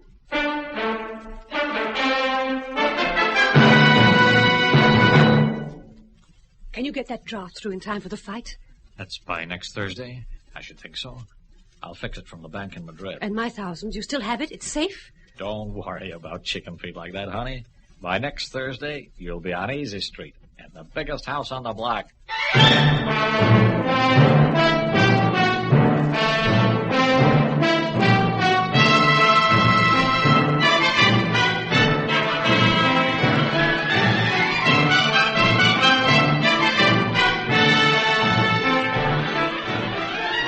In a moment, we'll bring you Lionel Murton as Mike Connoy, the Paris correspondent of a famous American newspaper, in another exciting story in our series, Europe Confidential.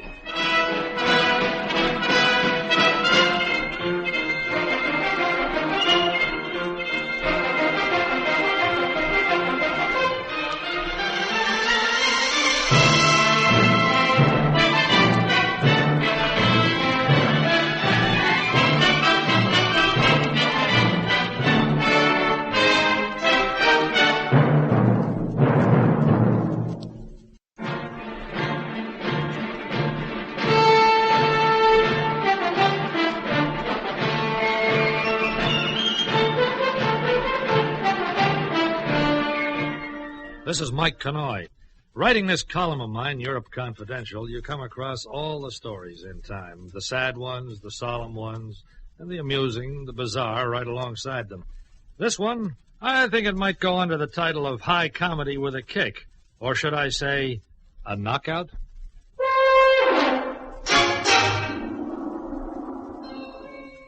I first saw Judy Diamond go to work on the American Tourist in the small, intimate nightclub called El Casa Pepito in Madrid. His name was Morgan, I found out later. He was looking at Judy over the rim of his glasses if he found her quite an eyeful. Come to that, she was. Quite an eyeful. Just stay over in Madrid one more day, Judy. Can't you manage that? Oh, Sam, I'd love to, but you don't know my boss. He didn't even like me coming to Madrid for the weekend, and if I'm not back in Barcelona, ready to start work tomorrow morning, ouch.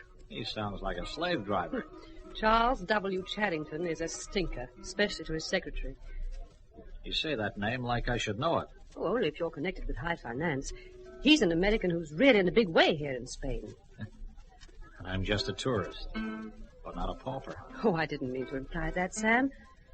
Oh, you know, I'm glad I took this weekend to Madrid. Otherwise, I never would have met you. You really mean that? Mm-hmm. Then stay out. I can't. If the guy's such a stinker, then quit your job. Well, that's what I want to do. The only thing is I want to make some money before I do. If only I could just figure a way to... To what? Well, I'm not sure that... Oh, nonsense. What? Oh, I started to think I shouldn't tell you about it. But I don't know why I shouldn't. You don't know Mr. Charrington, after all. We'll never see him, probably. Besides, you're nuts. I like you. I'm sure I can trust you. Sure you can. Have you got some idea? Well, you see, Mr. Charrington's a great sportsman. Loves to gamble on fights, races, almost anything. Matter of fact, me too. Well, anyway, he's got this big palace of a place in Palamos near Barcelona. Oh, you know, mink-lined swimming pool, tennis courts, the works. And right on his estate, he found that one of the workmen, a Spaniard he is a wonderful boxer. Uh-huh. So? Pancho Rodriguez is his name, and he's really good. Well, at least, I don't know much about boxing, but the trainer Mr. Charrington brought down, and the doctor, and everybody, they all say that Pancho will be world champion. Really? Pancho Rodriguez. Funny I never heard of him. No, not funny. It would be funny if you had heard of him. He's had 10 fights, won every one by a knockout. Don't you see, Mr. Charrington is keeping him under wraps. All his fights are held in secret, so that when he's matched in New York and London, he'll be absolutely unknown. Well, they're trying to get him matched against top boys, and whoever it is Pancho fights, Mr. Charrington will be able to get simply wonderful odds, you see? Mm-hmm, beginning to. But I don't see how you figure to make any money out of this. Are you going to... Let me tell you. Mr. Charrington has arranged to have Kid Garfield fly over for Pancho's next fight, his big test. In secret, of course. Now, Mr. Charrington always tries to get his guests to bet against him. He takes Pancho, and he'll give big odds because he's so sure of Pancho. Yeah, and? Pancho has agreed with me that he'll lose this next fight if I give him the word. He'll... What's the expression? Take a dive? That's it. For a price. Mr. Charrington's been giving him a purse of $5,000 every time he wins. Well, we agreed I'd give him twice that if he loses. This Charrington, he gives good odds on Pancho? Last time he was trying to find takers at 2 to 1. How can you lose? I know. Isn't it awful? What's awful? It's a smart scheme for a girl to have thought up. What's the hitch? Well, even with all my savings, I couldn't win enough to pay off Pancho. Besides... You gotta have someone to do your betting for you? Exactly. Oh, I guess I'm just stuck with my job for a while longer. What would you say if I offered to put up some of the capital for you? Oh, no, Sam, don't be foolish. This isn't your affair. Business proposition, of course. I'd expect half the profits, don't forget, after Pancho's been paid off. But have you got that kind of money? On a sure thing like this, I sure have. Oh, Sam. Look, I'll give you all my savings right now. Hey, wait a minute. $1,000, if you can only help me out. You don't need to give me your money, Judy. I can... look on it as a way for me to prove my good faith. Let's both have another drink on it, shall we? To celebrate our partnership. Oh, Sam, you're wonderful. And you'll be able to raise some cash to bet. On this kind of proposition, I'll have $30,000 in cash at least. I guess when you leave for Barcelona, I'll be coming with you.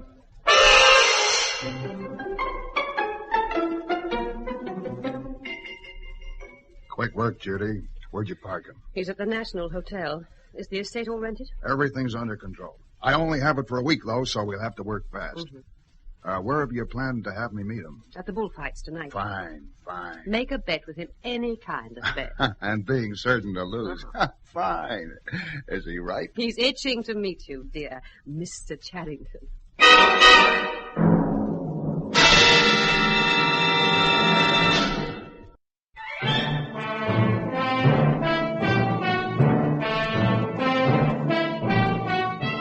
There's an old saying, and it's as true as it's old, that you can't cheat an honest man. But wave the bait, and very few honest men go by. That's the philosophy Judy Diamond and her friend Charles W. Charrington worked on. So events took their natural course, and Sam Morgan, who thought the meeting at the bullfights had been very cleverly contrived by Judy, found himself now an acquaintance of the great Mr. Charrington, and richer by a couple of $100. Well, either you're uncommonly lucky, or you certainly are an expert on bullfights. Just luck, Mr. Charrington, beginner's luck. Thought that bull would last longer than you figured. Well, it cost me $230. Let's see, there you are. What was your name again? Morgan. Sam Morgan from Cleveland. Uh-huh. I'm in the insurance game. I'd like to give you a chance to win some of this back.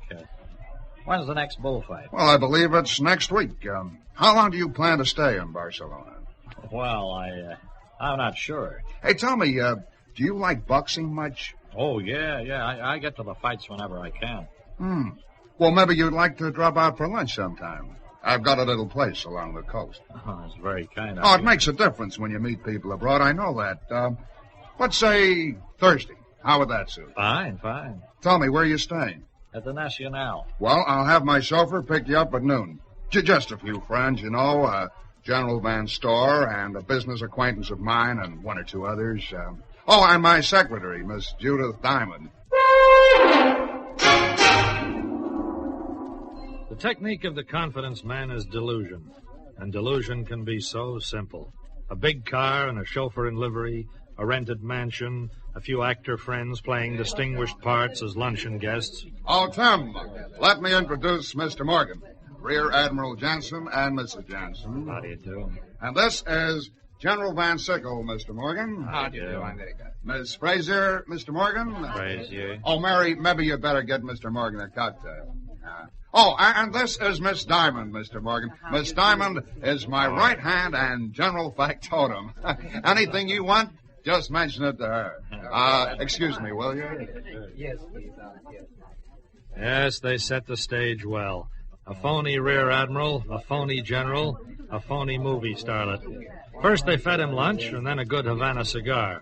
Then all and sundry went for a stroll down to the specially outfitted training quarters.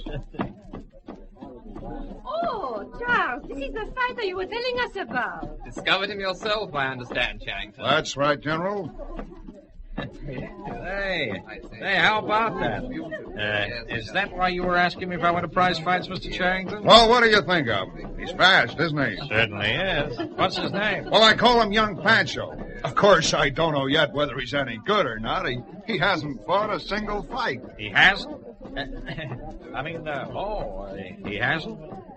He looks so sharp, I'd have sworn Oh, that... he's beautiful. He's so graceful. No, he's fighting for the first time next Thursday.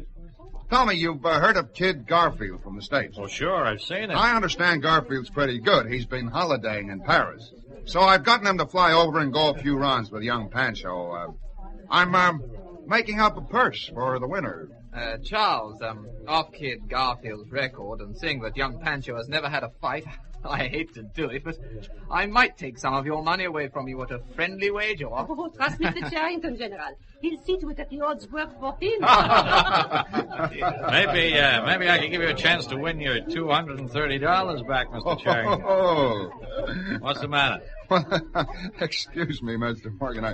I'm really sorry. That's shocking bad manners. I was just amused at the idea, that's all. Idea of what? Well, you see, I was planning to make up a purse of $10,000 in the fight, and any side bets that I place on Pancho, well, I'd want to make sure that my winnings would cover the purse, don't you see? $230. I might possibly be able to bet a stake that would interest you. Oh, well, that would be fine, Mr. Morgan, fine. Well, look, everybody, shall we stroll over and watch Kid Garfield spar a round or two? He's got quite a punch. But I don't fancy he's the boxer that young Pancho is.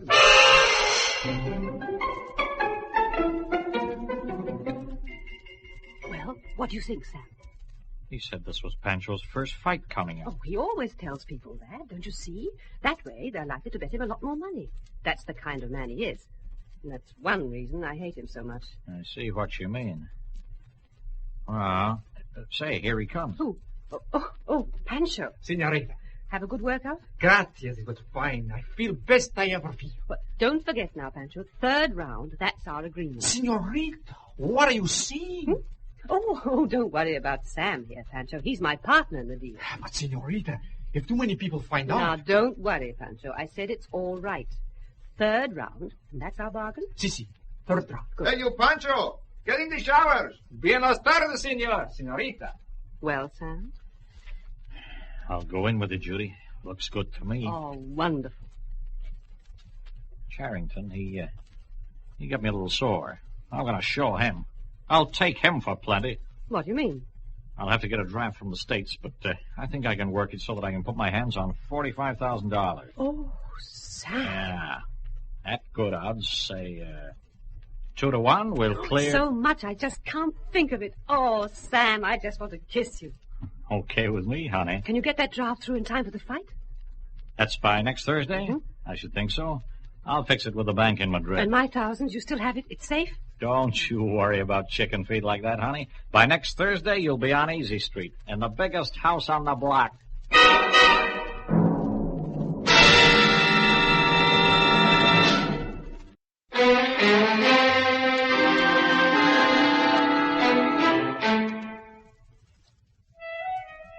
If I'd known in time what Judy Diamond and her boyfriend Charrington had planned, maybe I could have saved Sam Morgan some money. The trouble was, though I knew something was brewing, I didn't know the details, not until later. I didn't know that a brief few days later, having waved the bait in front of their fish, they were about to hook him, but good. Well, and over the brandy, I'm ready to start accepting bets. $10 as usual, of course. Well, General, 6-4? Well, Charles, those are good enough odds. Suppose I bet 25,000. I'm taking Garfield now. Fine. Just give your 25 to Judy here. And Oh, no, here's wait. mine. I don't want to be carrying all this money around, Mr. Charrington. Well, here, I'll tell you what. Take this little satchel. You can stuff it all in there. Well, Judd? Well, fire and thunder, man. I'll tell you what. I'll give you 2-1. I'll take those odds, Charrington. What's that? Oh, Morgan. Oh, fine, sir, fine. I'll take your $230 if I can't get any larger action from these gentlemen. My wager on Garfield is $46,000, Mr. Charrington. Fine. You've got cash, of course. Look, give it to Judy here. And, Judy, here's my end. I guess I should have waited for these odds to go up. Oh, Mr. Charrington, I hate to be carrying all this money around. Is it getting heavy, Judy? Well, all right, here, Morgan. suppose you be appointed custodian of the stakes. Well, I don't know. Oh, come on, man. I'm sure everyone here trusts you. Well, can I get any more action? Okay, there's just one thing I want to say before we all go to the ring. Ladies and gentlemen. The philosophy is an old one, but it always works. Make the victim feel guilty. Make him think it's going to be easy money. Show him you trust him. Yes, they pulled all the tricks on Sam Morgan. And then down to the specially constructed ring, where perhaps 50 people were gathered round. All of them, of course, were in the scheme, except Sam Morgan. But not all of them were on the payroll. Some of them were friends, gamblers, confidence men and their girls, anxious to watch the fun. So while Judy Diamond sat close to Morgan, exchanging glances full of meaning, the fighters came out for the first round.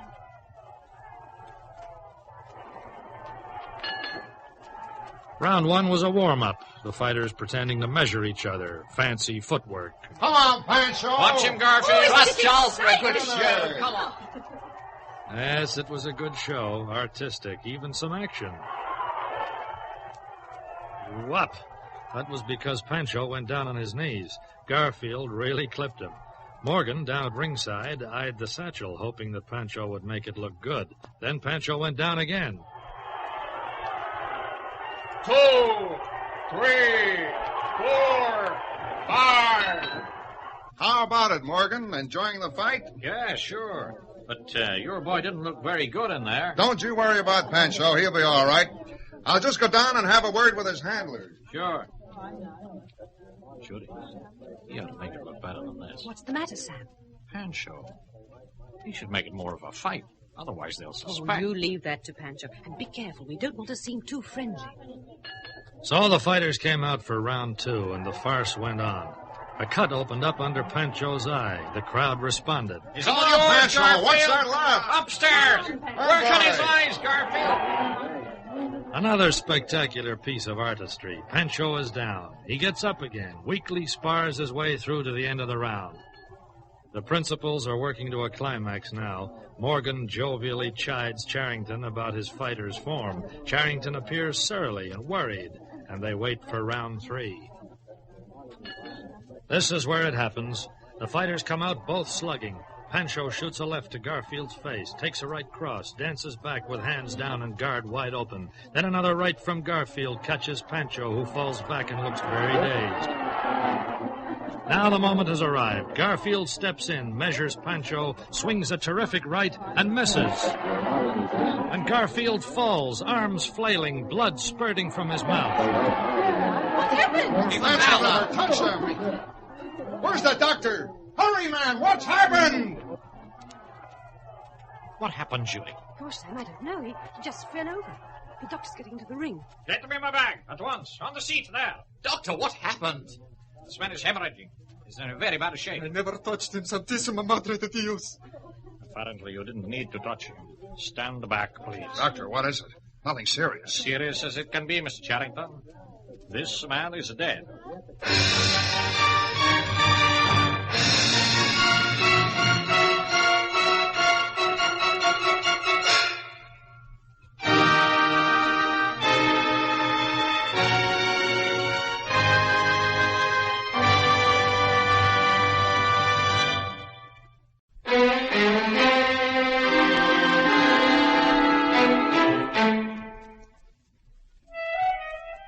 The scheme to stage the phony fight had ended in tragedy, or so it seemed, as the crowd huddled round the ring, and one of his seconds placed a blanket over the fallen Kid Garfield.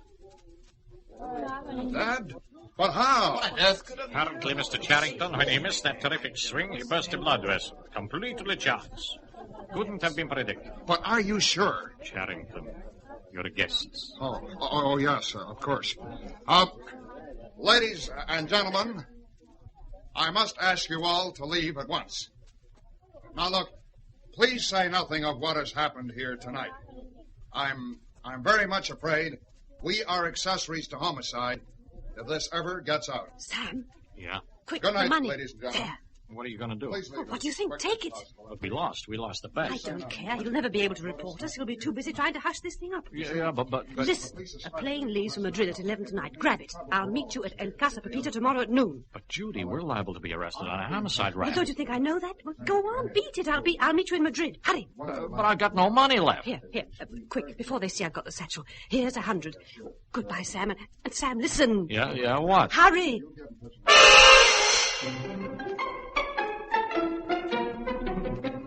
The most artistic aspect of his swindle was that Morgan fled, convinced he was in for real trouble, homicide trouble, completely forgetful of his $45,000. And as soon as he was safely off the rented estate, the Confederates gathered round for the payoff. Well, this is good business, Johnny. How you like my art? Oh, you're a wonderful Pancho. Garfield, the way you bit into that bladder of chicken blood, I thought it would never stop coming out. The doc slipped me a second bladder when he was inspecting me. Yes, and then you had to go and bite into it so that the blood spurted all over my brand new suit. $200 this suit cost me. The dry cleaning bill comes out of your end. Don't worry, Doc. I'll take care of it. Oh, 45,000. Where's the satchel? Come on. We'll split up the profits now. Yes. Here it is. Hey, where's Judy? She's the one that deserves some praise. Oh, the way she hooked that poor patient. Judy! Well, she must have gone inside for something. Okay, I'll take her cut and give it to her later. Hand me that satchel. Oh, you know, whenever I think of the expression on that Morgan's puss, why, you know, I'll bet he was... What's this? That vixen, that seventh daughter of a seventh daughter, that double-crossing, no-sex triple-crossing wry-necked witch, that... Who? Diamond! Judy Diamond! She's run off with my money! You! Not yours, you idiots! I've got enough to pay you off your salaries, every penny. It's the bet she's absconded with. Gosh, one of the shrewdest schemes I've ever hatched, and she has to throw the queer in it. Listen to her note. She says, and I'm leaving 5 for your end, Charles. That'll be enough to pay for your long-distance phone call to tell me what you think of me. I'll be in Madrid tonight, but after that, who knows where I'll be. Love, Judy.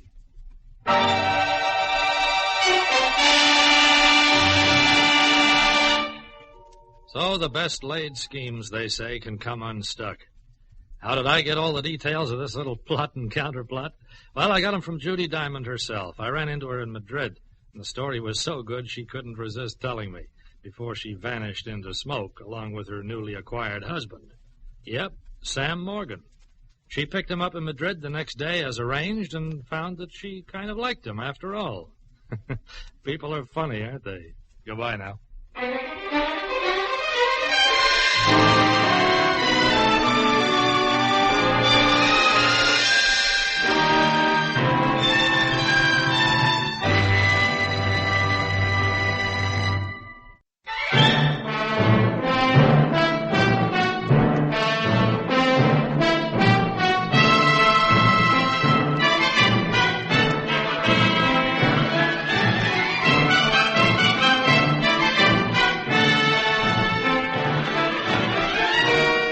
You have been listening to Lionel Murton as Mike Connoy in another exciting episode in the series, Europe Confidential.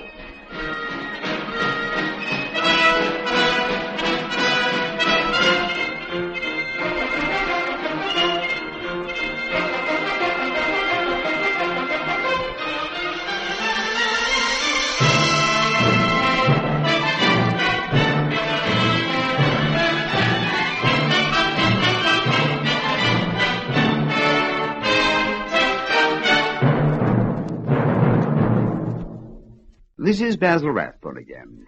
It seems mystery is a tonic to our friend Mike. So another story has gone to press, another mystery solved. But there are many more stories to tell.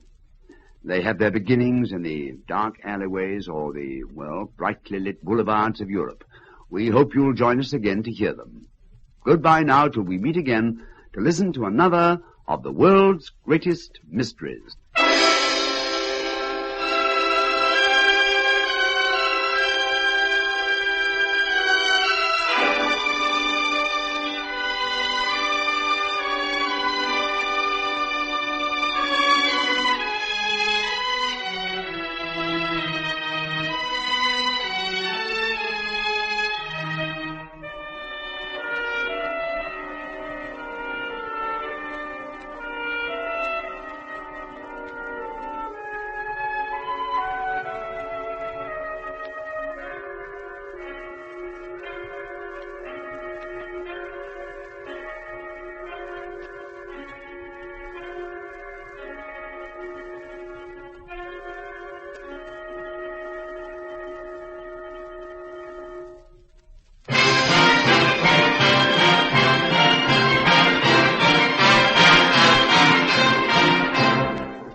Presenting the world's greatest mysteries.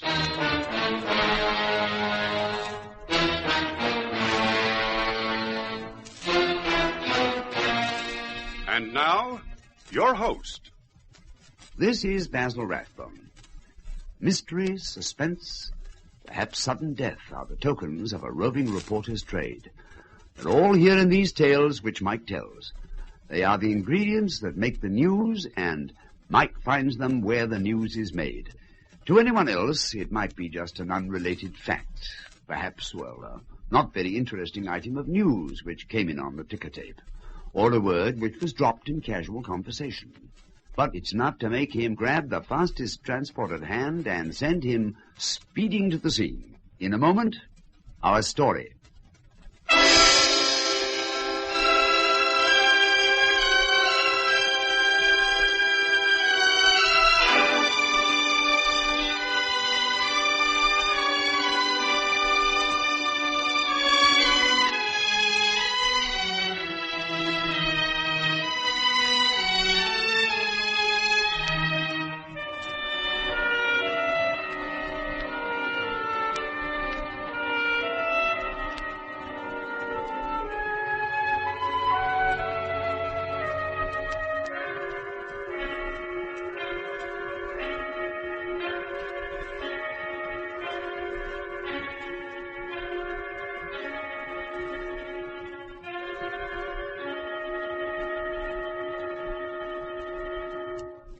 Presenting Europe Confidential.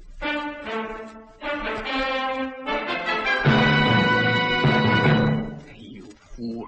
Corbett's the man you should have tailed. What do you think he's been up to? I don't know. You would tell me to stay with the senator, Monsieur Clint. If the senator walked off the dock, would you follow him there?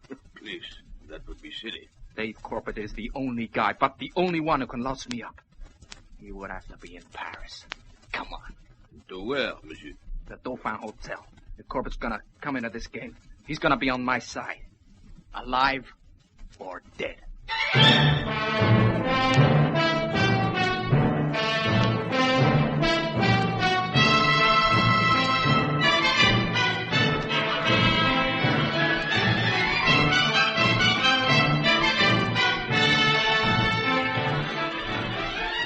In a moment, we'll bring you Lionel Murton as Mike Connoy, the Paris correspondent of a famous American newspaper, in another exciting story in our series, Europe Confidential.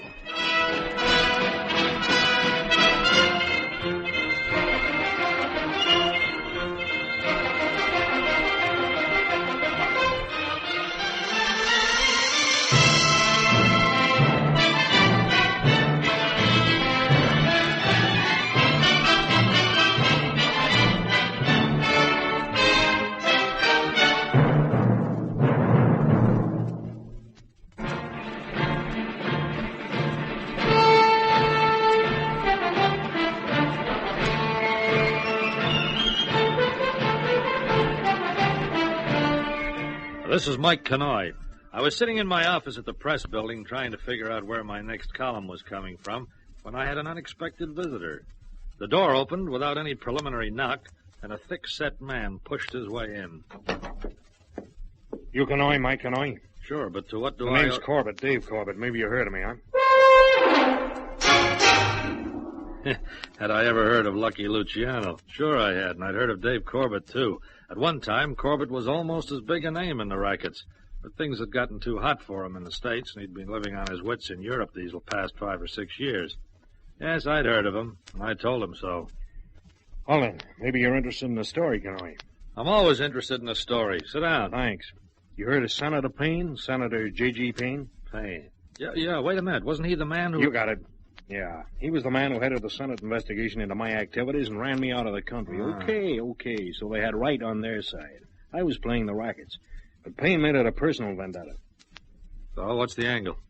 Did you know Senator Payne is here in Paris? No, I didn't. Well, I mostly get the lists of VIPs. Maybe he's not advertising the fact. That's why you didn't hear this. I first knew it about a week back. I was in the Plaza Bar around noon. I was just ordering a drink. Mr. Corbett? Mr. Dave Corbett? Huh? Why, Yes, indeed. I'm sorry to bother you. Bother? If all such bothersome things were so attractively packaged, I'd be the most gladly burdened of men. Will you, please come with me? Oh, I see now. Isn't that approach a little bold? After all, an establishment like this frowns on such obvious... Please, Mr. Corbett, come with me. You're the only one who can save him. Me? Save anybody?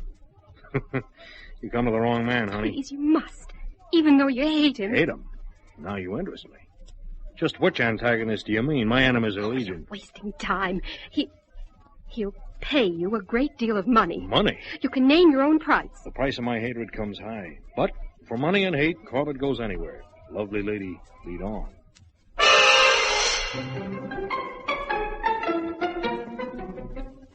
Profitable business should be made as painless as possible, and this girl was a pleasure, Connoy, the dark Irish type, with eyes the mood and color of the restless Channel waters, and hair as blue-black as the proverbial raven's wing.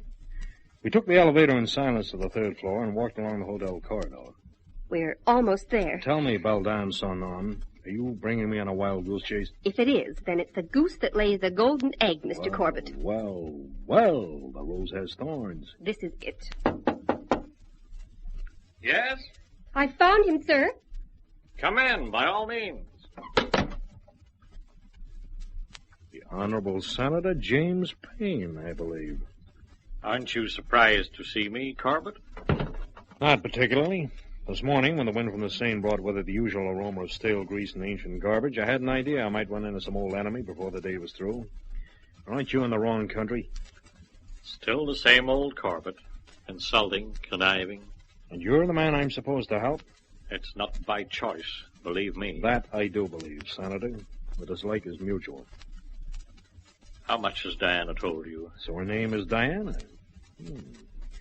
She told me everything about herself, nothing about you. Why, I did nothing. Your eyes, my dear. A woman's eyes tell everything about it. Senator, I said nothing at all about anything. I understand, my dear. My secretary, Diana Barnes, who knows me better than I know myself. My deepest sympathy, Miss Barnes. Well, Senator, it's nice leaving you. Yeah, well, now, wait, Corbett. I'm offering you $15,000. For what? For helping me. I'm being blackmailed. Diana, show him the photographs.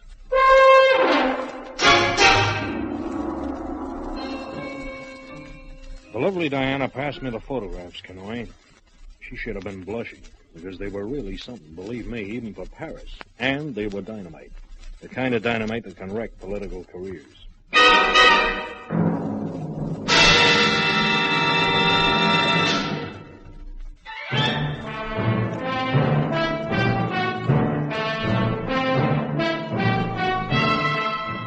In my office in Paris, I was listening to a story. A senator on vacation in Paris was being blackmailed with a set of photographs. The man he'd called on for help was Dave Corbett, a racketeer that he had driven from the States some years before. Believe me, Connoy, the photographs were good. And spread across the papers back home, oh, boy, what a splash they're going to make. Senator, I didn't think it, even of you. You see, Diana? Even Corbett believes the man in those cursed pictures is me. Mr. Corbett, I'll have you know that Senator Payne is not the man in those pictures. Good little girl should never tell lies, Diana. Hang it all, she's telling the truth, Corbett. I never frequent such clubs as those pictures show. And here, look at this one. You'll recognize a newcomer to the party. Ah, yes. Forrester Clint, ex-Capone boy. Admire his instincts, but not always his performance. He's a little clumsy. Now, don't tell me you and Clint are buddies nowadays. Be sensible, Corbett. Can you imagine me in such company at any time? Particularly with an election coming up next month? Ah, so it's an election coming up, huh? Of course. I lose track of these things, you know. And where's the blackmail in this? Forrester Clint is going to ruin me. He wants control of my state. A free run for his crooked gambling syndicates, his men in public office. I refused. He's claimed he'll send these negatives to the newspapers back home unless I change my mind within a week. And he's here in Paris? He came here to arrange this blackmail. Forrester Clint has improved with the years. This is almost worthy of me. I never expected you to understand, Corbett. But I thought the fee might make it worth your while. Re-election means a great deal to me. I've worked hard for my office. I don't want to win or lose because of a hoodlum like Clint. I don't like to think of any high office being ruled by his kind. Or yours. Now, you're being honest. This is most confusing in politics. Something far more important than any office is at stake, Corbett. I don't want my wife, my family, to be subjugated to this kind of smear campaign. They don't deserve it. Spoken like a true family man, an American, and a politician. Oh, Senator, there must be some other way to get the negatives than this man. Please, Diane. Helene, the fair and the loyal. I'll get the negatives and the rest of these pictures from Clint. For $15,000. Thank heaven. I'll take the money now. I expected that. Pay him, Diana. How do you know you can trust him, sir? He's the only man I know who can outwit Clint. I've got to trust him. My fee, Miss Barnes? Here it is. We'd better count it, Mr. Corbett. But why? I trust you. Oh, you... Just how do you plan to contact Clint? It's easy enough to find men like Clint. The hard part lies in avoiding him, as you should well know, Senator. What is my next move? Stay on and enjoy your vacation. Diana and I will let you know how things transpire. Diana? She comes with me. What? Now listen here, Corbett. Clint doesn't know her by sight, does he? I don't think so. Then she'll be our go-between. You can pack, Diana. I want you to register at another hotel. The Dauphin will do. We'll meet you in the cocktail lounge in 3 hours. Just what do you think? Diana? I'd appreciate it if you would cooperate with Mr. Corbett in whatever way you can. Well, Diana? Very well, Senator. I'll do my best. Thank you, my dear. But so help me, Corbett, if you try any of Don't your try my tricks... patience too far, Senator. If I were you, I'd get some rest while we take care of your troubles.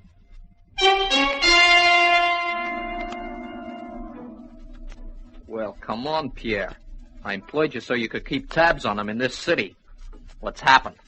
A few hours ago, the senator sends the girl down to the bar. Yeah. She meets someone there. Uh-huh. A man named Dave Corbett. Dave Corbett? This is not good news. Not good news, Pierre. What happened then? The girl takes Corbett to the senator's suite. I follow, but not too close so they can see me. Yeah. I listen, but I hear nothing. So I go up the fire escape outside the senator's room. Yeah, well. I'm late in hearing their conversation, Monsieur Clint. But I do hear Corbett tell Payne to stay in his suite. And he tell the girl to meet him at the Dauphin bar in 3 hours. Which is almost now. And just what have you been doing in those 3 hours? Watching the senator to make sure it is not a trick. You charhead, you fool. Corbett's the man you should have tailed. What do you think he's been up to? I don't know. You told me to stay with the senator, Monsieur Clint. If the senator walked off the dock, would you follow him there? Please, that would be silly. Dave Corbett's the only guy, but the only guy who can louse me up. He would have to be in Paris. Come on. Come on where? The Dauphin Hotel. If Corbett's gonna come into this game, he's gonna be on my side. Alive or dead.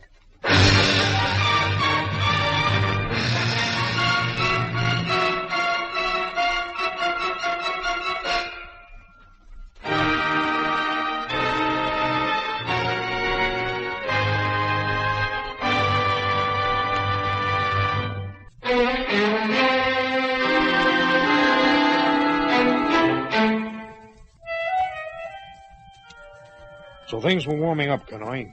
I met Diana Barnes at the Dauphin bar as planned, but she arrived white-faced and scared. Mr. Corbett. Mr. Corbett. I never dared hope you'd be this anxious to see me, Diana. It's Clint over at the bar. Oh? Wow. So it is. Now listen, don't sit down. Keep walking as if this was a casual meeting. Take the side door out of here and go back to Senator Payne's suite and stay there. But... Clint's coming this way. I don't want you around when he gets here. Now hurry. If I haven't called by morning, you and Payne better beat it back in the States. But what about you? Why, Diana, I never dreamed you cared. Oh, goodbye. Hey, drinking alone, Corbett? That can turn into a bad habit. Why, Forrester Clint. In Paris, of all places, and in the flesh. It is flesh, isn't it, old chap? Same old Dave Corbett. A real Parisian these days, aren't you? Since things got a little warm for me across the Atlantic, Paris has become a second home. Oh, you was telling me about it. How about letting me buy you a drink? At my place. Just which place do you mean, Clint? Oh, little estate I rented out of St. Julian about half an hour from here. Shall we go?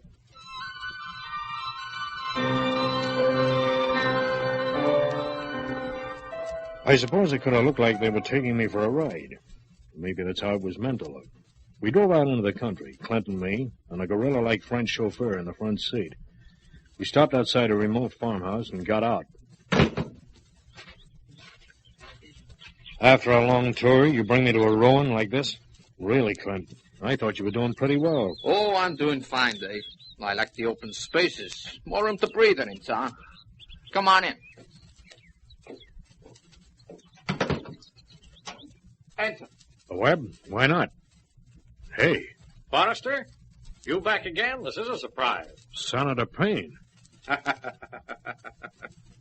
Who's this guy, Forrester? Well, I'll be... The face is Senator Payne's and the voice is almost identical. Inside, Frank. Come on, Dave. I'll buy you that drink I promised you.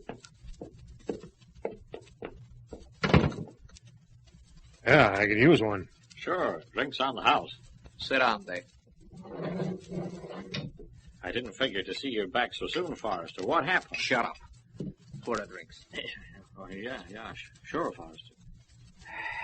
Now, Dave, I'm open for business. To risk the obvious, this isn't Senator Payne. You bet I'm not. The Payne boys were identical twins. Frank here was the black sheep of the family. Also was supposed to have died in a train wreck 15 years ago. But Jim identified the wrong body. I came through alive.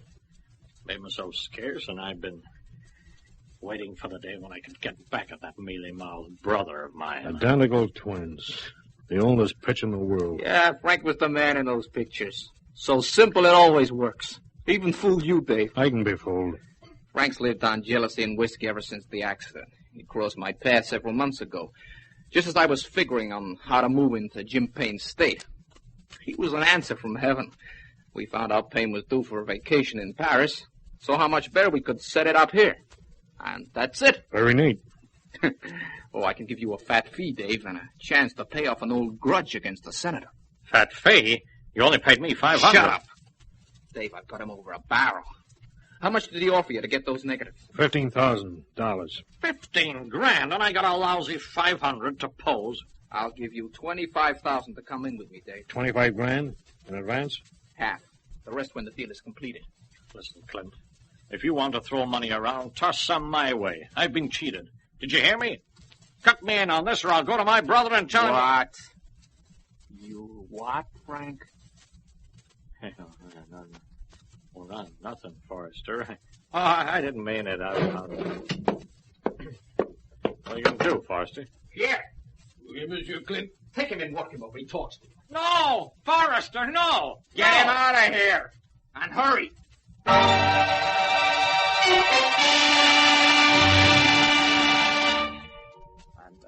sorry about that interruption, Dave.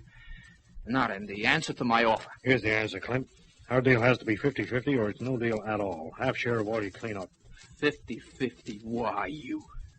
Do you think you'll get away with this? Sure, but all because of a young lady who was with me at the Dauphin. What about her? She's Payne's secretary. I spent a great deal of time and effort getting a complete file of your misdemeanors, Clint. If I fail to contact her, copies of said file will be sent airmail to all state and federal law enforcement officers in America, with a copy to the French Sûreté. Any mere photographs would hardly reach space in the general clamor about the doings of Forrester Clint. You wouldn't want to be named public enemy number 1 and find it difficult to get home without wearing handcuffs. 50-50 it is. Right. Where are the negatives? Let me keep one secret. I'll collect them and meet you at Payne's Hotel in an hour. Then we'll go call on the senator.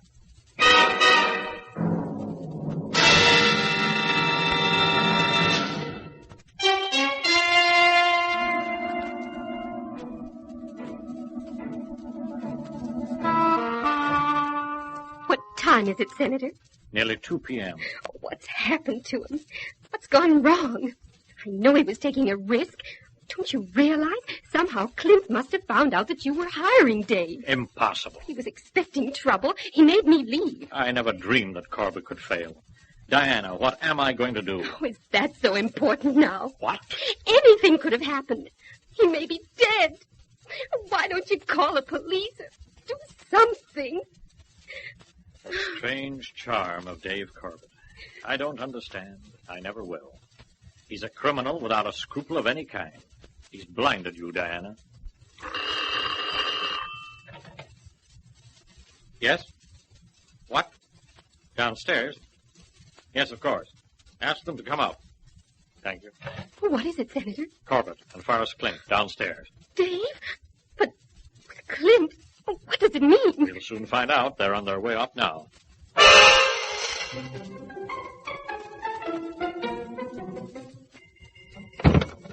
Good afternoon, Senator Payne. Diana.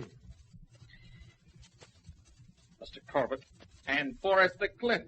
Surely you haven't forgotten me, Senator. Hardly. Well, gentlemen, what is your business? We'll come right to the point, Senator. We want to discuss the possibility of your re-election when you return home. What? I'm afraid I don't quite understand, Mr. Corbett. Mr. Clint has informed me that your re-election can be a certainty, providing you agree to his highly lucrative business proposition. Clint, I told you once and for all. Oh, don't be too hasty, Mr. Senator. My proposition is so good that Dave Corbett has come in on the deal with me. What? Corbett, is this thug telling me the truth? I brought certain contracts for your signature, Senator, that will allow Mr. Clint full-scale operations in your state. Oh, no. You wouldn't. I can't believe it, Corbett. Not even you. The price of the negatives, Senator. Oh, you better give me those negatives now, Clint. Prove our good faith to Senator Payne. What good faith? Yeah, but here you are, Dave. The negatives. And the rest of the pictures. All nicely tied with a pretty ribbon, Senator. A ribbon as blue as Diana's eyes. You... How small can you get? Now, will you sign the contract, Senator? I'll deliver the negatives to Miss Barnes.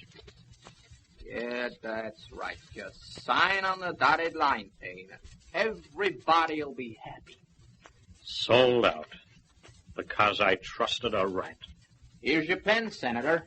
And here, back, Diana. Get out of the way. What are you doing? Corbett, what? Down on the floor, Senator. A gun? Hold it, Clint. Are you crossing me, Dave? Hold it. You can live without the negative. Oh, yeah. You killed him. What happened? He shoot him. I suggest you call an ambulance. There's been an attempt on Senator Payne's life. Oh, mon Dieu. And keep those people out of here for a minute. How can I ever thank you, Corbett? You risked your life, Dave. And all the time we tried... Save it. I had to kill Clint to take over his lucrative business myself. I'll keep his negative, Senator. You'll what? Oh, Dave. Oh, no. With a chance like this, Senator, you don't think I'd let you off so easily. These incriminating negatives in my possession, like the sword of Damocles, will be suspended over your uneasy head from here on. Call them Corbett's annuities, Senator. And now, if you'll excuse me. I might have expected this. And I was beginning to think you were a human being. Never make that mistake, my dear Diana. Goodbye now.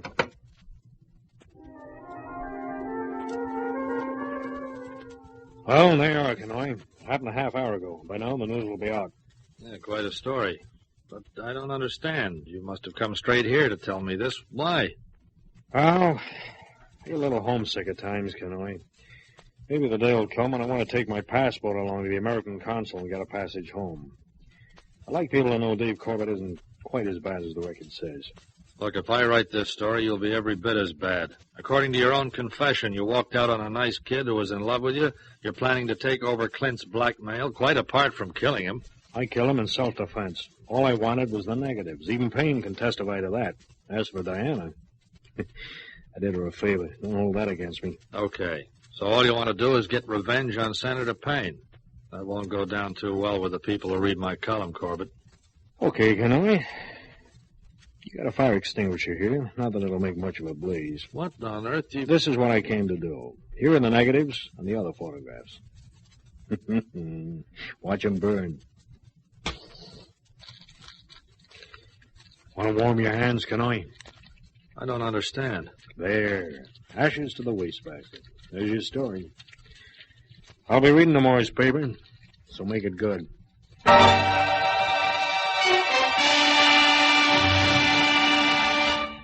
So that's the story. Why did Corbett burn those films in my office? A gesture? Well, maybe it was a little more. Maybe it was an attempt to show that people can be misjudged on past mistakes. But I don't set out to explain people. My business is merely reporting the facts. I'll leave you to judge the answers for yourselves.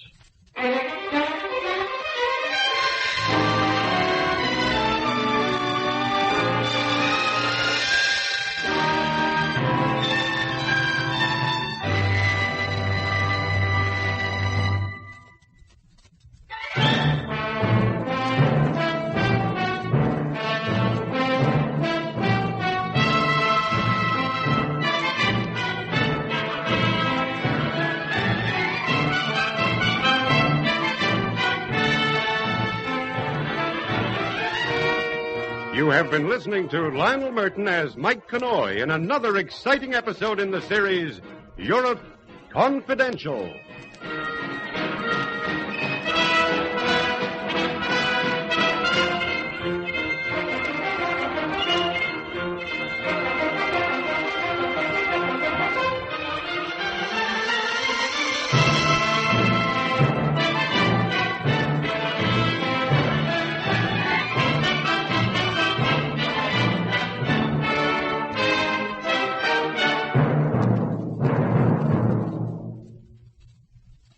This is Basil Rathbone again.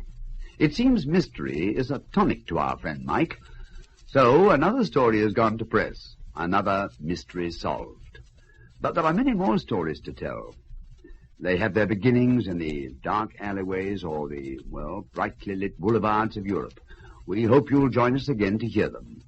Goodbye now till we meet again to listen to another of the world's greatest mysteries.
Presenting the world's greatest mysteries.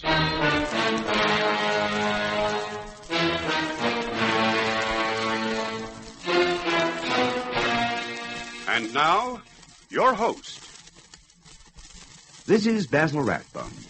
Suspense, mystery, and sinister doings are all part of the story we have for you today. This is one of those stories which makes the news, the headlines.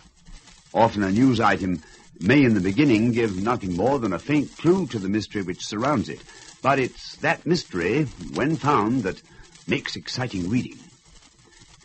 If you were a newspaper man stationed in Paris with the whole of Europe in which to find news to fill your paper, where would you start looking? Well, a man in this position is a reporter with a roving commission to wander at will through the highways and the byways of the European continent.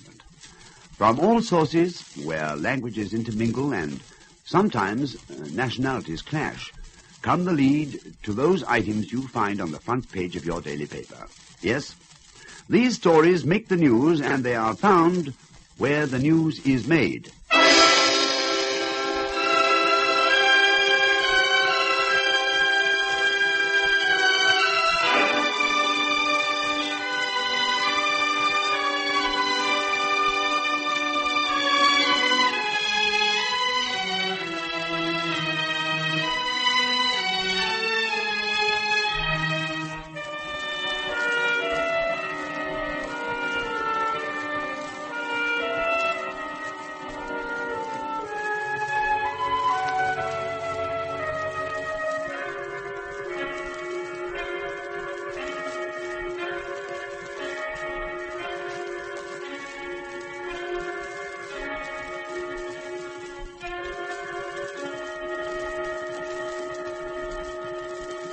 Presenting Europe Confidential.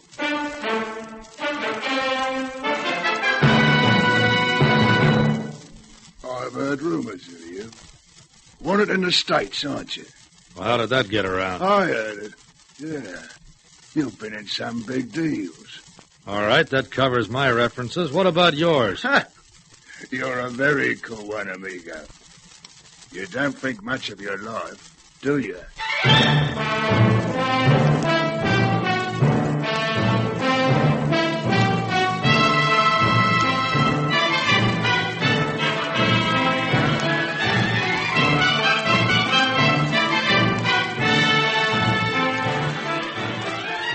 In a moment, we'll bring you Lionel Murton as Mike Connoy, the Paris correspondent of a famous American newspaper, in another exciting story in our series, Europe Confidential.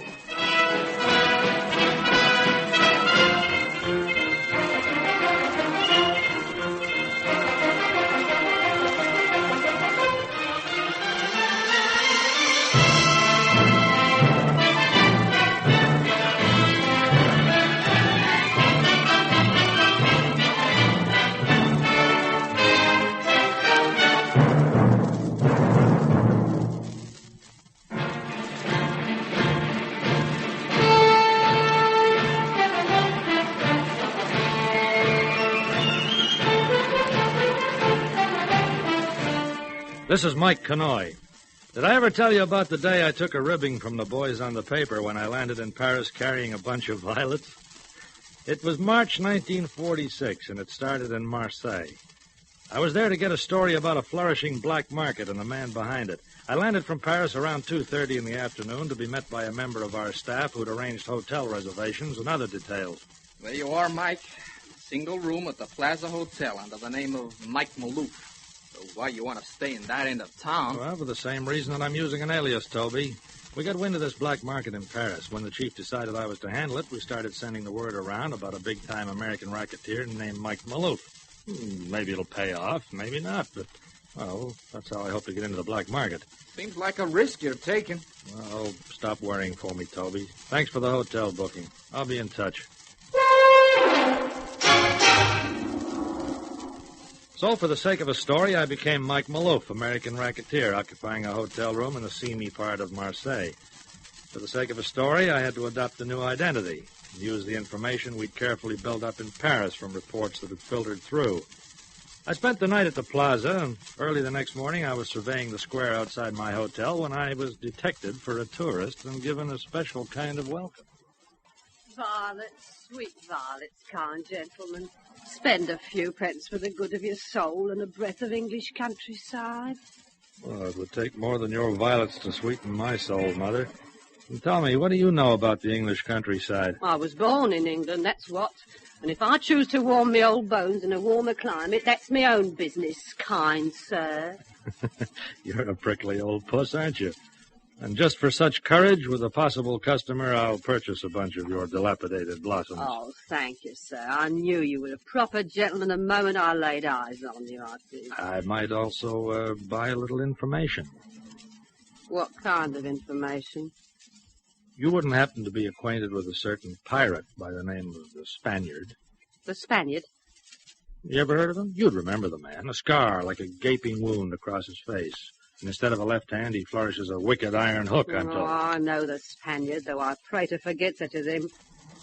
What would you want with him, gentlemen? Words, Mother. Just a few simple words. Would you be his friend? Well, neither friend nor foe. I've never met him. His foe you'll be. He makes no friends. I'd like to meet him. It's your loss. You can find him at Crow's Nest, a sailorman's saloon and lodging.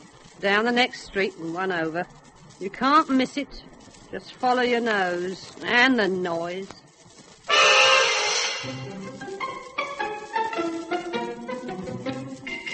What you do with drunken sailor? What you do with drunken sailor? What you do with drunken sailor?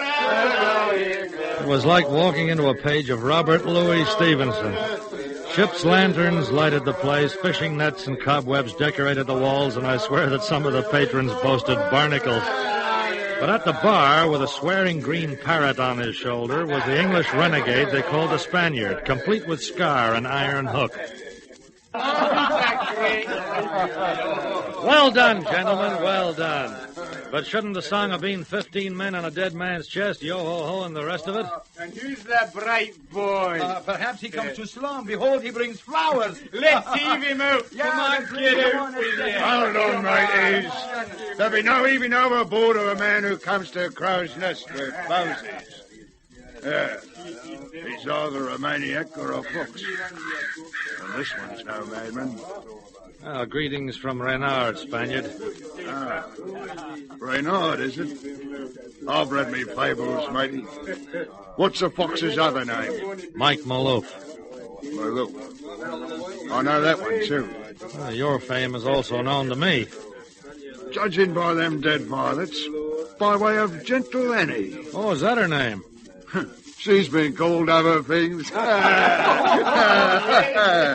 Yeah, she told me where you dropped anchor. The most important facts concerning you I had before arriving in port.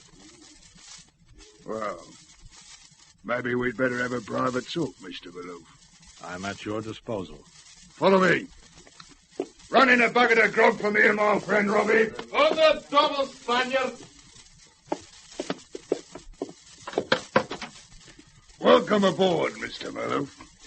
We've got some talking to do.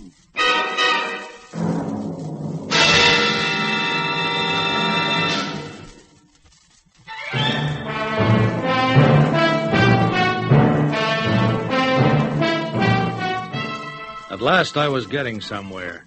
Sharing a bucket of grog with the Spaniard was a privilege reserved for very few.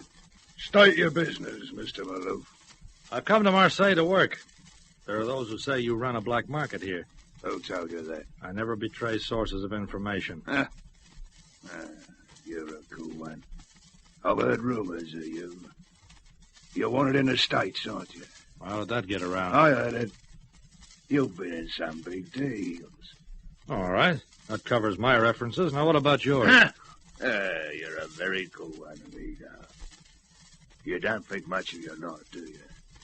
On the contrary, I think pretty well of all my lives. Lives? As of a cat. I have more than one. I realize that I wouldn't be the first victim to feel your hook in my throat, Spaniard, but this I guarantee I'd be the last. You've got the gall to threaten me? No, merely stating a fact. I'm not altogether alone in Marseille, you know. I have very powerful associates who could even reach you. You're a liar. Try me. Well, maybe we can make a deal, matey. My business is expanding. I could use a sharper like you. Now you're beginning to sound more intelligent. You don't like me any more than I like you, Mr. Maloof. It's a fine start. We should do ourselves some good. Ourselves. No one else. Hey. All right. Meet me tonight over in the south bank of Old Harbor. There's no warehouse. Last one on the dock. Abandoned, they say. But you say differently. Come and see for yourself, Mr. Maloof. 11 o'clock. 6 bells it is, my friend. Maybe we got more in common than I thought. Have another slug of grog, matey.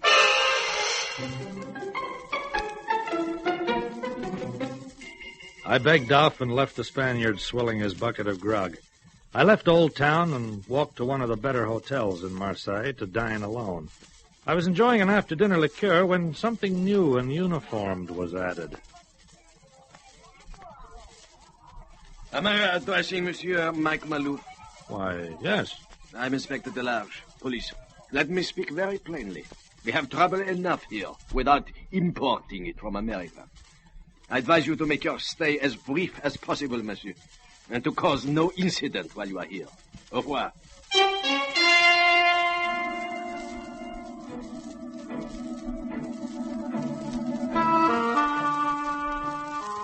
Fog lay in my throat like cold cotton when I arrived at the abandoned warehouse on the waterfront of Old Harbor. Backwater lapped against the pilings of the dock, and the damp crept into my bones. The whole atmosphere of the place was one of defeat, despair, and hopelessness. I was anxious to get my business over with, and I pushed open a sagging door.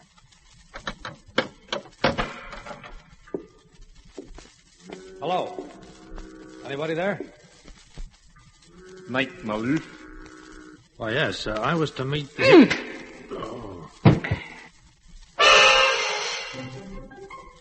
He didn't have a thing on him, Spaniard. Not even a knife. More fool him. Look to it, Robbie. He's waking up. So, you've come back to us, Mr. Malou. My congratulations, Spaniard. For not dropping me into the sea after your cabin boy here slugged me. That would have been far too easy. Easy? Yeah. I want to see you squirm a bit before sinking you. You didn't think I'd let you walk in nice as you please and take over my hard-earned living, did you? Certainly. I still intend to, Spaniard. Listen to her, Oh, he's a comedian, he is. But Inspector Delarge takes an even more humorous view of the situation. Did you say Delarge? That's why he came here so bold. He's got protection. Put down, Robbie. You should have told me that sooner, Mr. Malou. Well, I found it most unwise to publicize one's affiliations. Keeping too quiet might lose you your life. Does that mean I still go for a midnight swim? No.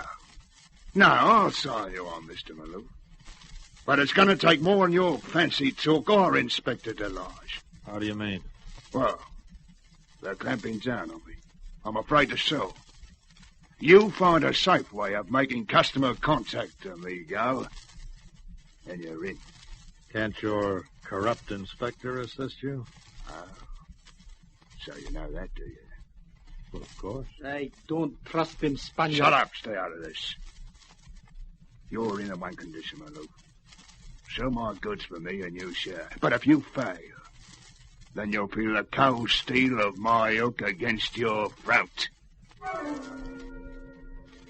Nice guy, this Spaniard. But at least I was in. And already by chance I'd uncovered one corrupt police inspector who was a part of Operation Black Market.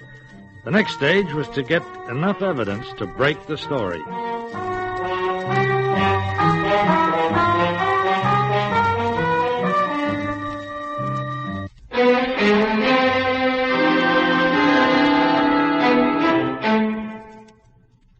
In the short space of 24 hours, I knew that the Spaniard headed the black market organization and that Inspector Delarge, for one, was on his payroll. But knowing it wasn't enough. I had to prove it. So I had to take the game one stage further and do some mild trading on behalf of the Spaniard. But to do that, I had to make it convincing. Violet, sweet Violet. Who'll spend a few pence for the good of their soul and the breath. Oh, it's you, young gentleman. Good morning, Annie. Did you find the Spaniard? Yes. Say, isn't it a bit cold for you to be out today? Oh, my diggings are no better. What with me gas turned off and me landlady wanted to lock me out if I don't pay me past rent. Look, supposing I buy out your stock and we go over to that inn for something warm, huh? What, you'd go into an inn with the likes of me? Oh, it'd be an honor. Come along, madame.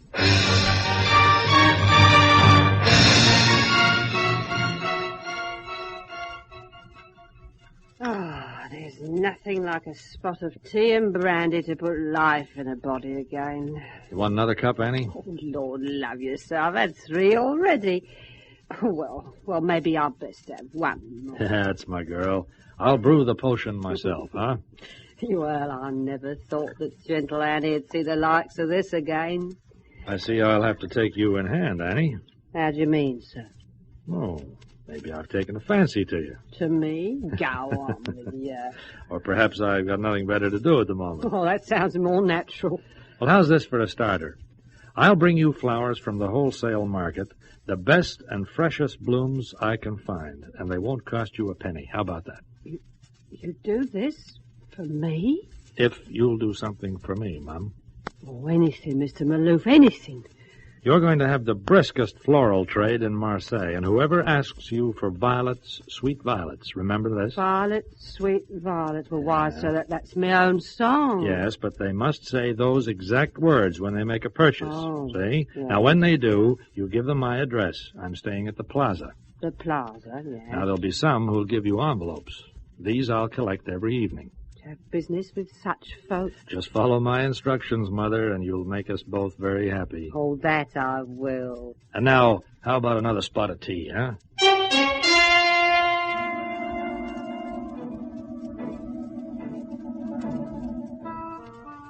I've never heard the like, Mr. Murray. The whole thing's a rum idea. But you can't disagree with its efficiency, Spaniard. Gentle Annie will siphon the contacts. They either come to me at the Plaza or they leave their dough in the envelopes for the larger merchandise. Best of all, no one will suspect. Annie has sold her wares in that square for years. Huh. Buying flowers to sell black market. What's this business coming to? Oh, things are tough the world over. The only thing that makes me out to, amigo, is that it's your neck. Remember that. I remember. And I accept the responsibility. We'll try it for a month. No longer. Less. I guarantee profitable results within the week. And you won't forget my share, will you, partner? Don't you worry about me, amigo. We're sailing together. But one shift in course from you, and my oak will do its work. Now my timbers are shaking. All right, then. How about another bucket of grog with me, Mr. Maloof? Not tonight, Spaniard. Remember, I have to be up with the birds to buy violets while the dew is still fresh.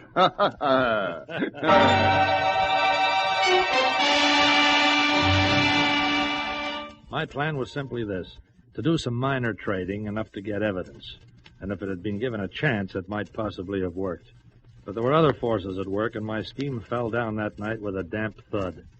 At dusk, as arranged, I went to meet Annie in the square, knowing that certain petty criminals had been sent to trade with her during the day.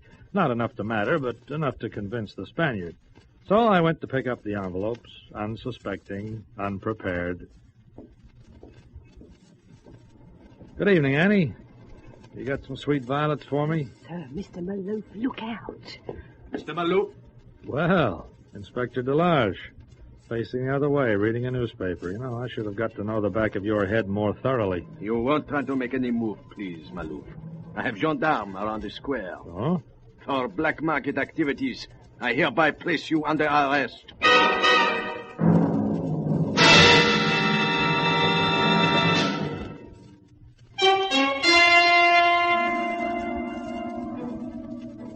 To say the situation was loaded was something of an understatement.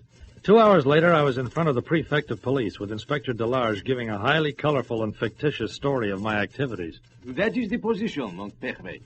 I've had this man under watch since he arrived. He is a dangerous American with a criminal record. Have you anything to say, Monsieur Maloof? Plenty. What is there to say? Do you deny you are trading in illegal goods and using the woman flower seller as your agent? Well, Do you deny it? No, but... Then what else is there to say? He admits it, mon préfet. Let us hear him, Inspector Delarge. All right, mon préfet. I didn't want to do it this way, but there's not much choice now. My name isn't Maloof. It's Mike Connoy. I'm an American newspaper man from Paris. Lies. You know yourself we have a file on the activities of this Maloof. That is true, Inspector. But it should not be difficult to prove his identity. Give me a few hours and I can do just that. Very well. I concede he may be a newspaper man. But aren't we getting away from the point? Whatever he is, he was trading in the black market. A newspaper man. Hello. There have been corrupt newspapermen before. And corrupt policemen, Inspector Delarge. That is always the last resort, monsieur. Mon préfet, we have a case against him. And there is a witness. Yes. Bring in the witness. Certainly. Monsieur, come in. Robbie. You see, the witness is known to this man. Andrew Robinson. Is that the name? Certainly is, sir. This is the man. You have charges to make against Monsieur Malou? Aye. This is the man who comes to the crow's nest and tries to talk my friend the Spaniard into a black market deal. I heard it all with my own ears. Well, monsieur? This man works for the Spaniard, and he and Inspector Delarge dreamed this up between them. Come. That goes too far. Too far? I'll go further. Delarge is in this black market in town right up to his neck, and I can prove it. The man is an idiot. This is a pack of lies. Wait a minute. An accusation against one of my police is a serious matter. How can you substantiate it? By bringing you the Spaniard. Now, wait a minute. You see, they don't like that. Look, Monsieur le Préfet, I came to Marseille under this guise to try and get into the black market. All right. So it was working against the police, but I was after a story. So we won't debate the merits of what I did. Get on with it. I met the Spaniard and I put a deal to him. He accepted me because he thought I was under Inspector Delarge's protection. So I started to do some small trading through Annie just to make my role look genuine. Are you going to listen to any more of this? Wait, Delarge. I talked the Spaniard into it, but not his henchman, Robbie, and not apparently Inspector Delarge. Together, they plotted to frame me like this, and when I bring in the Spaniard, I think I can prove that. How? The Spaniard is a man who doesn't like his orders countermanded. If I were to bring him here, we might learn a great deal. There is one point, monsieur. For months, my men have been trying to find this man they call the Spaniard. How can you find him if a full-scale investigation has failed? I found him before, didn't I? Who was in charge of that investigation? Inspector Delarge. Okay, mon préfet. I'll bring your boy in within a few hours. Maybe that'll prove for a start that Inspector Delarge's inquiries weren't so thorough after all. For a while he demurred and then finally agreed. When I went after the Spaniard, he wasn't at the crow's nest, but I finally found him in the warehouse. I entered very carefully this time.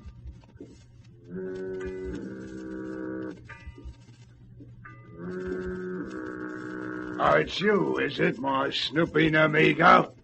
The newspaper man! Get your news fast, Spaniard. Not this time. They will fools. I'm getting out.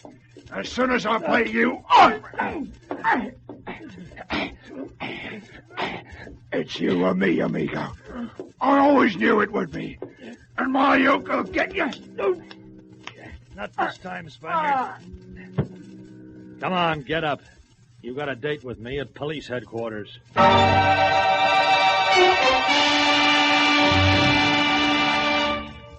It took us a few hours, but the truth finally came out. I was cleared. Inspector Delarge was indicted with the Spaniard and the rest of the crew.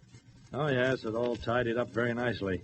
And 2 days later, I was on my way back to Paris. But at the airport, before I left, there was one solitary well-wisher to see me off. Mr. Connoy, sir. Annie! Oh, I couldn't let you go without a word of goodbye, sir. Well, now, that's very kind of you, Annie. You came all this way just to see me off? Yes, and to give you these. Au revoir, Mr. Connoy. And all the best from Annie.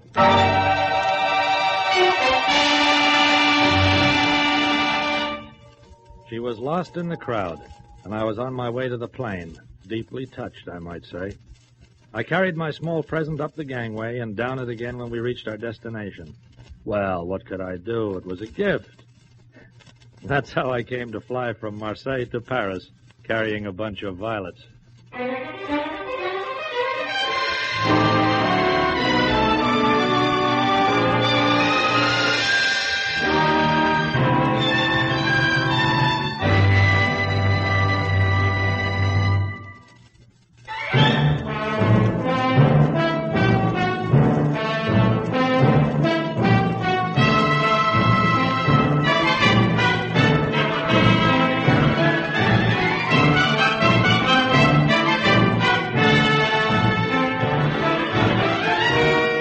You have been listening to Lionel Murton as Mike Connoy in another exciting episode in the series, Europe Confidential.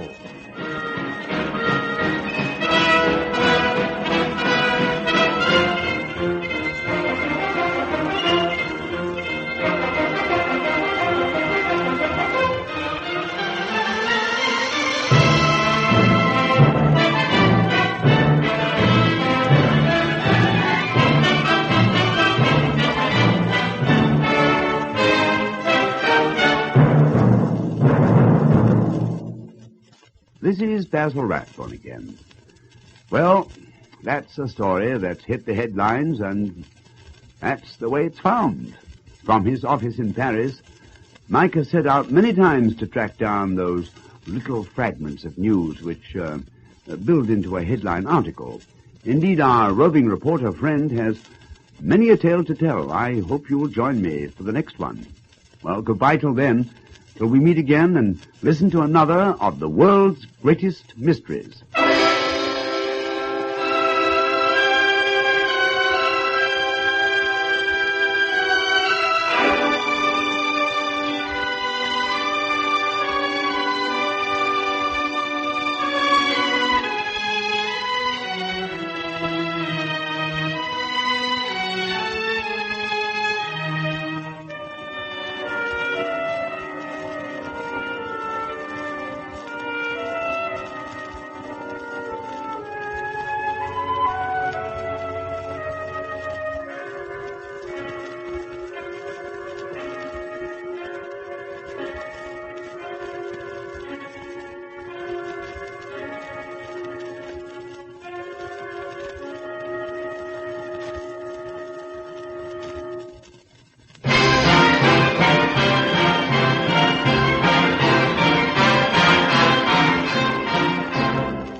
Presenting the world's greatest mysteries.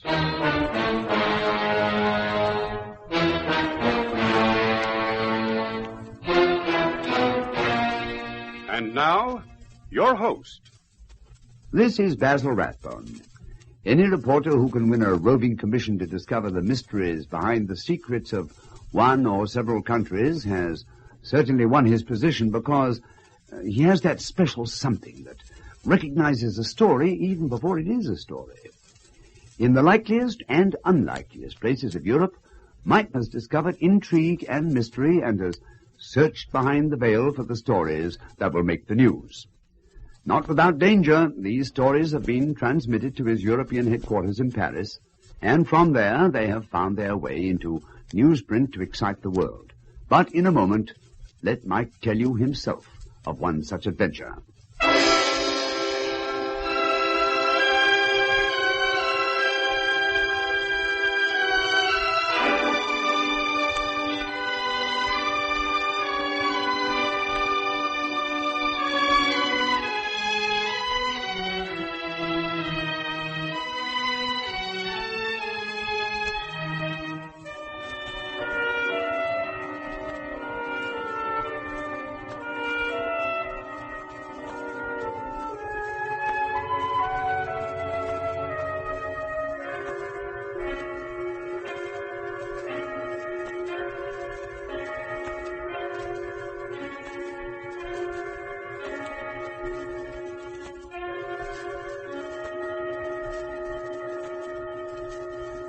Presenting Europe Confidential. You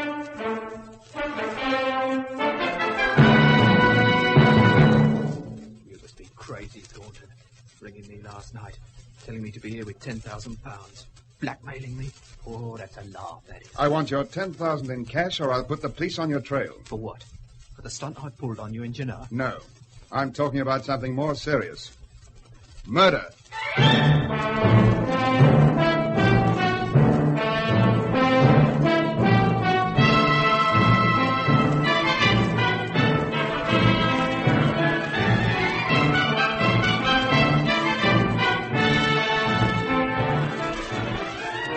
In a moment, we'll bring you Lionel Murton as Mike Connoy, the Paris correspondent of a famous American newspaper, in another exciting story in our series, Europe Confidential.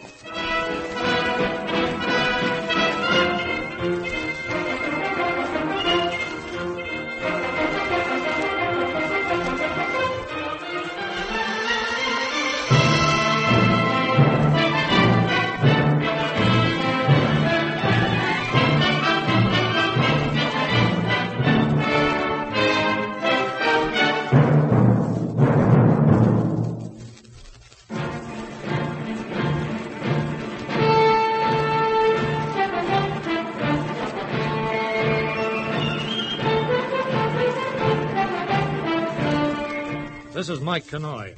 I got into this case because I was in London at the time and because Inspector Marks happened to be an old friend of mine. I had a date for lunch with him 2 days after I landed, and he was half an hour late. Well, that's how a story can start. 2 hours before our luncheon date, Marks was called out on a case. A dead girl in a Bayswater residential flat. Just a kid, a nobody, unimportant. At least until she died. Now then, Mrs. Forbes, I'd like you to tell me everything you can about the girl. What is there I can tell you? She came here about a week ago. How was I to know there was nothing different about her? Nothing different? She looked the same as any of my other boarders. I took her in, and now what's going to happen? Look, ma'am. People will start to leave. I know how it is. First one leaves, then another. The place is tainted. It took me years to build this into a decent, respectable place. Now that's all going to be ruined. I appreciate your problem. Years it took me. The people won't come to live where there's been a murder. I didn't deserve this. I doubt if she did. And wailing about your luck won't help anyone. You, the girl, or me. Now then, what was her name? Jane Ferris. A week she'd been here, you said? That's all. Any idea where she lived last? None. I got the idea she might have been abroad somewhere. Abroad? Any special reason for thinking so? Just that she said there was a sister living in London, and she hadn't seen her since before she went away. I didn't ask where away. I'm not one to pry. No, of course not. A sister. Now, I wonder if her name would be Ferris. No, it wasn't. Oh, then she told you the name. Well, not exactly. But she left a letter in the box downstairs to be posted. So I've got it here. I thought you might want it. Thank you. Mrs. Evelyn Greyfair, Clifton Avenue, Kensington. Oh, that's very helpful. I don't think there's anything more just for the moment. Sure? Quite sure, thank you. Mrs. Evelyn Greyfair, Clifton Avenue, Kensington.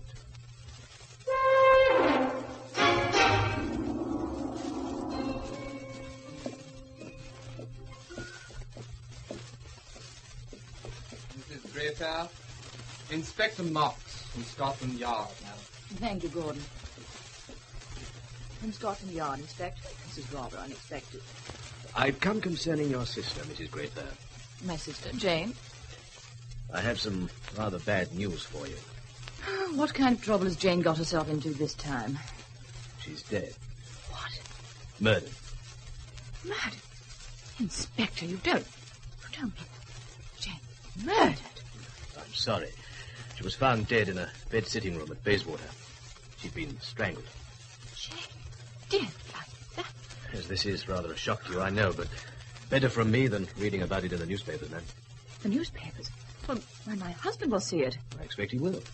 Oh, but this is dreadful, absolutely dreadful. But what do you mean, Mrs. Greyfair? My husband's a well-known city man, Inspector. He's the chairman of companies. Our friends are respectable people. Oh, yeah? My sister's been a source of embarrassment to me since the day I married. I managed to conceal most of her... Well, you don't want to hear about this. On the contrary, I do. How did your sister earn a living? She was a dancer. I see. I wish I did. She used to work at a place called the Paris Club. You didn't like her working there? Well, hardly. I went down to that place and tried to reason with Jane. She was strange and stubborn. How long ago was that? Oh, it must have been all of 6 months. We quarreled, and I haven't seen or heard from her from that day to this. You didn't try to see her? No, can you blame me? After all, a dancer. It wasn't as if she was a good dancer, just a girl in a line. Perhaps she liked it. She could have got other jobs. She had a talent for art once. And wasted talent now. You can't tell me anything else that might give us a clue to her murderer? I'm afraid I knew nothing about my sister's private life. Nothing at all. I can only suggest you try the Paris Club. And that person who runs it. I think his name is Brewster. Benny Brewster.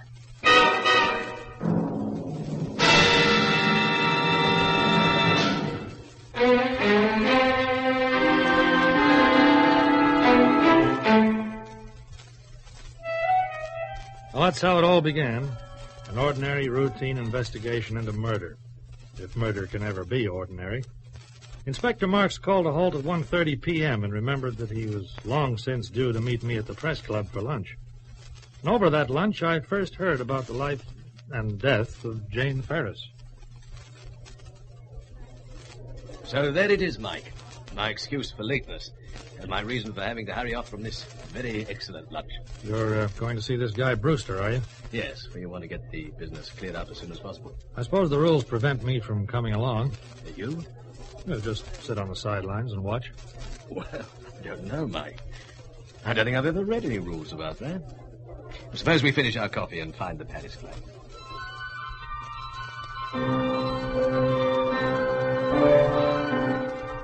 The Paris Club is a basement room. Nothing about it resembles anything Parisian. You go down a flight of narrow steps away from the crowds and the London traffic into the musty and stale atmosphere that's a replica of 100 other places in 100 other cities all over the world. When we arrived, waiters were setting up the tables around a few square feet of cleared space called a dance floor. In the background, a jukebox was working overtime. Yes, I'm Benny Brewster, mister. Now, what did you want to see me about? The name is Marks, Inspector from Scotland Yard. Cops? Sorry, policeman. I want to talk to you about a little... Wait a minute. I can't talk out here. The noise makes me nervous. Come into my office.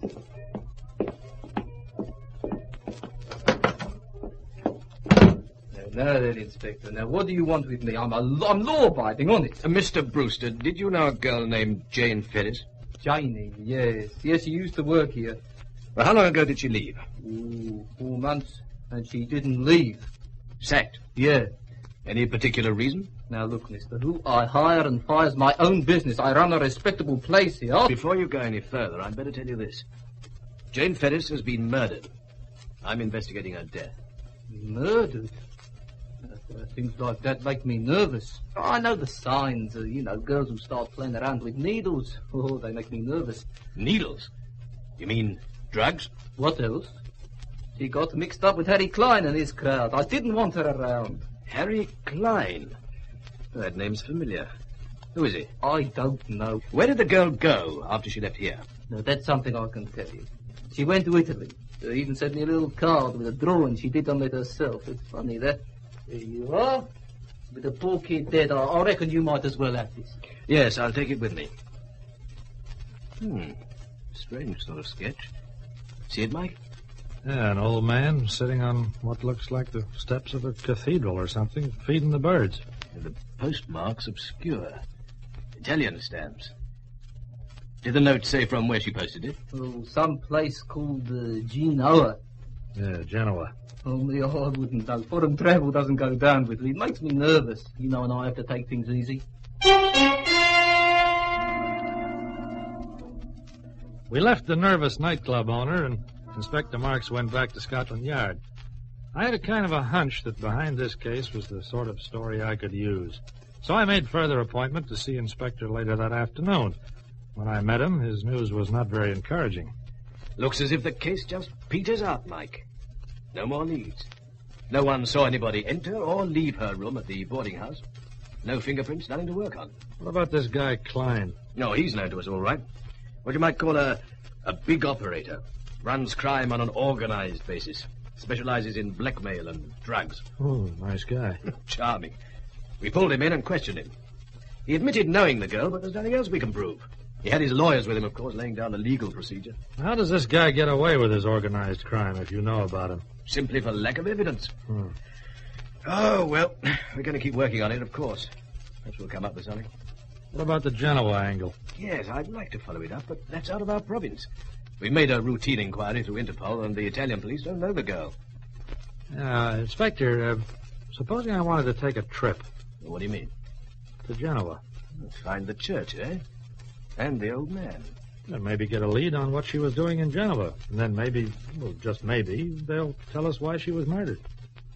You know, I don't think we'd miss that sketch. I don't think we'd miss it at all.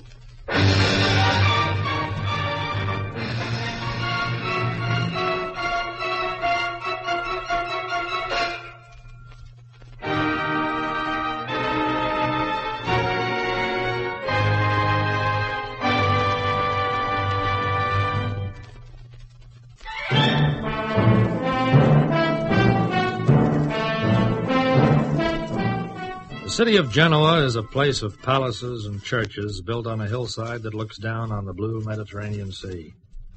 I had as an official guide one of our staff in Rome who'd flown up to meet me. All I had to do now was to deliver a story. Together we roamed the city streets. Signor Connoy, we have walked a great way, but nowhere is there a church like this. Yeah, we sure covered the churches. What are those spires? They belong to the church, the cathedral of the Annunziata. Wow, from here it looks beautiful. You know, if I was an architect, I could really appreciate this tour. But then architects don't get sent on jobs like this. All right, you are. Yeah, it's too bad. Hey, wait a minute. Look. What, Signor Connoy? The steps. The cathedral. Look, the old man sitting there. Look what he's doing. Why, it is a replica of your sketch. A perfect replica. An old man sitting on the steps, feeding the birds. The old man's name was Guido. He spoke a brand of English cultivated for the tourist trade, and his eyes lit up with recognition when I showed him the penciled sketch. Well, Guido, does it mean anything to you? You happen to recollect who drew it? Yes, I remember. I have never forgotten her. Her? Then the girl did draw it, eh? Jane Ferris? Her name was Jane. She came here in the spring. I remember that the birds loved her. The birds? This man, Signor, he believes the birds are the judges of good and evil. If the birds stay when a stranger comes, then Guido talks with him. I see. You haven't frightened them away? They stayed for her, just as they stay for you. Mm-hmm. She was very beautiful, and the birds would feed from her hand. She used to laugh then. Somehow the whole Garibaldi would seem a cleaner, brighter place.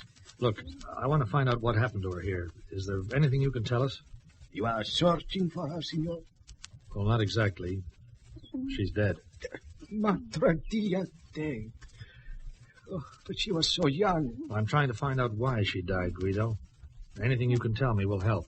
Of course. I will tell you what I can. The first time I saw her, she was with someone. A man, tall, dark. A man I did not like. She called him Harry. Yeah, Harry Klein. Must have been. What else, Guido? Did you hear anything they said? Anything at all? I heard a little, Signor. I did not care to listen. But they came close to me, to where I was sitting here on the steps of the Annunziata. Harry, what a lovely place. Oh, look at the church at the top of the steps. This is a spot I've picked, Jane. You're to be here at 10 tomorrow morning. Oh, I shan't mind. Aren't the birds beautiful? Chattering about birds and listen to me. Oh, we frightened them away. Blast the birds. Listen to me. Yes, Harry. Tomorrow at 10, Thornton passes this way, going from the hotel to the art gallery. And when he sees you sketching... You think he'll even be interested? He's a connoisseur of beauty, of fine painters and beautiful women. You'll be irresistible, Jane. And from then on, it's all up to you. But I know you won't fail me, my dear. So they left, Signor. But the next morning, the girl returned. She sat here on the steps, and this time the birds stayed. We talked a little. Then she began to sketch. And after a while, I noticed an Englishman, a wealthy signor, had stopped to watch her. Good. Do you mind if I admire it? I'm afraid you're flattering me. I'm just an amateur. But your outlines are good. You've shaded too much here. Apart from that, I like it. Thank you. That's high praise from Miles Thornton. Oh, you know me. I've seen you at the art shows here in Genoa. Well, how could you have been there and I not noticed you? Do you go to many art exhibitions? When I can. There's an exhibition this afternoon at the Palazzo Rosso. Are you going? Oh, it's an invitation show. I haven't tickets. Would you accept my invitation? That's very kind of Please. you, but... I have a ticket going to waste. Take it and promise you'll be there. All right. I promise. And thank you once again. Yeah, I see it now, Guido. So that was the trick, the oldest in the world. But, Signor, there is more to tell. Well? The Signorina met him often after that day. They seemed happy, so very happy. One only had to look to see how much in love they were. Yeah, and I'd started to feel sorry for Jane Ferris. But you do not understand. They were in love. Huh? And their happiness was complete until the other man came back to cause trouble. Harry Klein, yeah, he'd be back. They were here when it happened.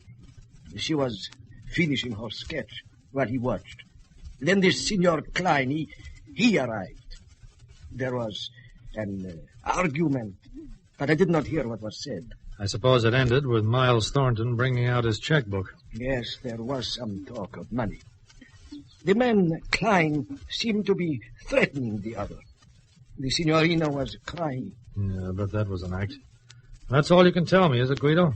That is all, Signor. They went away, the three of them. They did not come back.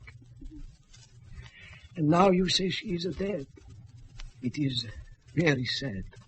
Yep. Yeah, it's too bad. Well, thanks a lot, Guido. Goodbye. Arrivederci, Signor. Goodbye.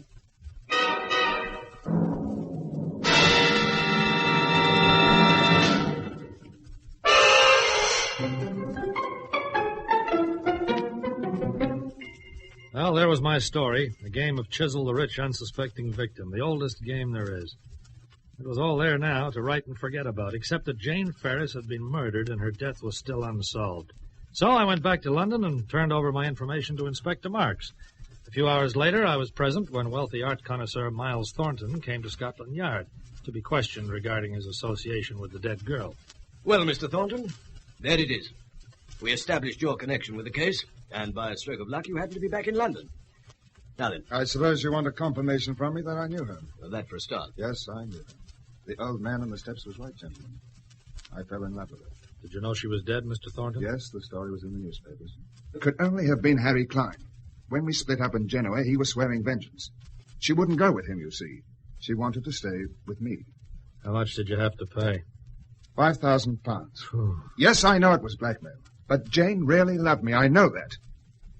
I'll never believe anything else. So Klein left with the dough, and you and Jane stayed on in Genoa? For a while, but I had to return to London, and there was another problem. Her addiction to drugs? Yes. Klein kept her well supplied. It suited him. It made her all the more eager to work his blackmail schemes. But now she wanted a break with it. Yes? You see, we wanted to be married. I really loved her that much. But she wouldn't meet my friends until she cured herself. So we split up. She wouldn't take money from me. She wouldn't even get in touch with me until this drug craving was beaten. I was wrong to ever let her do it. I should have had her with me, no matter what my friends thought. Somehow she must have been located by Klein. And for trying to break away, she was killed. Yes, that's a pretty theory, Mr. Thornton. But it's only a theory. We can't prove a word of it. Wasn't there any lead that might link Klein with this? Nothing. No fingerprints, no witnesses. And with this story, we'd hand Klein a certain acquittal. Yes, I see that. We don't even know he is guilty. But I know it. This is asking a lot, Mr. Thornton, but would you be willing to give evidence in court?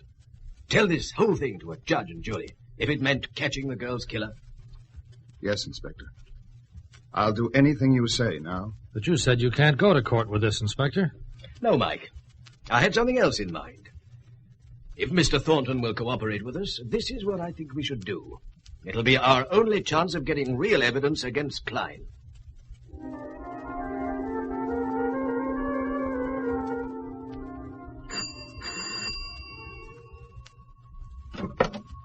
Yes, sir.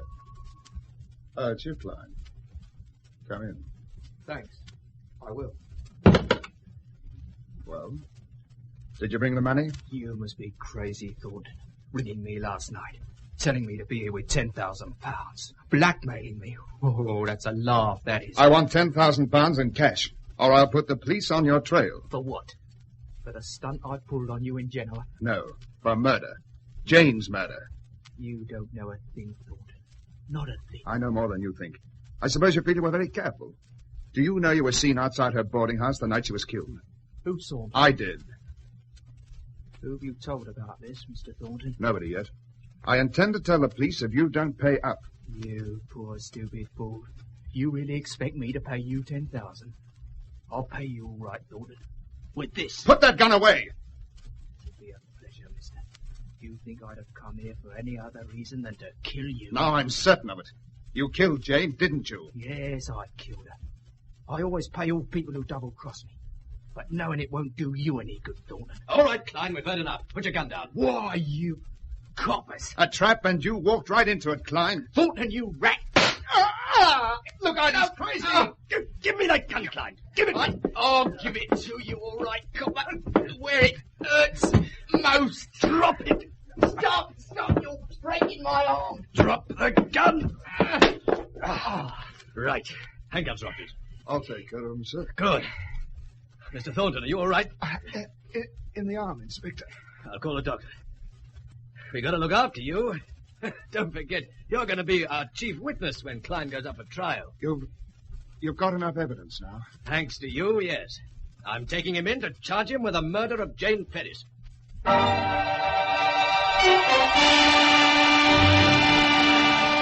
You could say that was the end of the story, although the real end came 2 months later when a jury found Harry Klein guilty of murder. So a big-time operator was caught on a rap he couldn't beat, all because of a girl found dead in a Bayswater room. A girl who wasn't at all important until she died.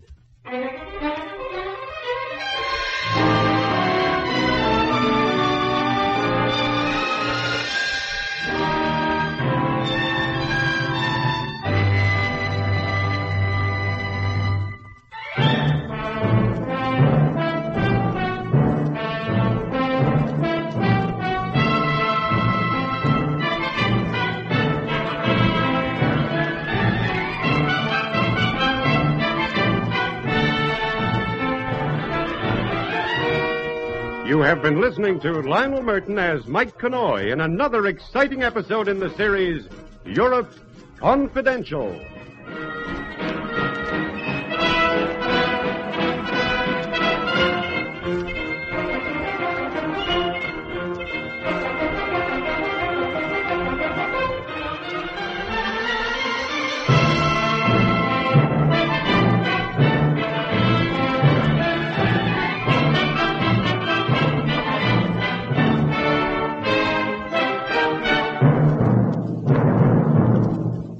This is Basil Rathbone again, and that's Mike's story for today. Mysterious, yes, and exciting.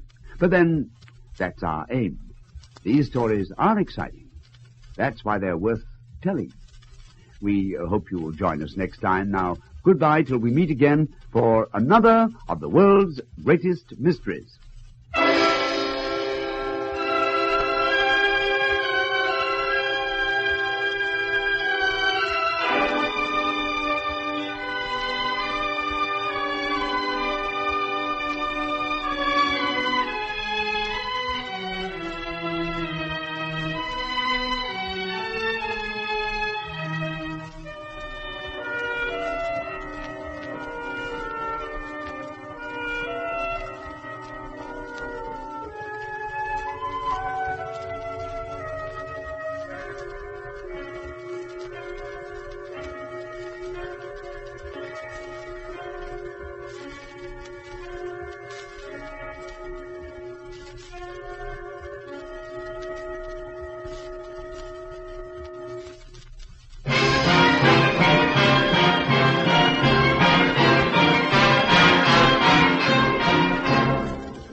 Presenting the world's greatest mysteries.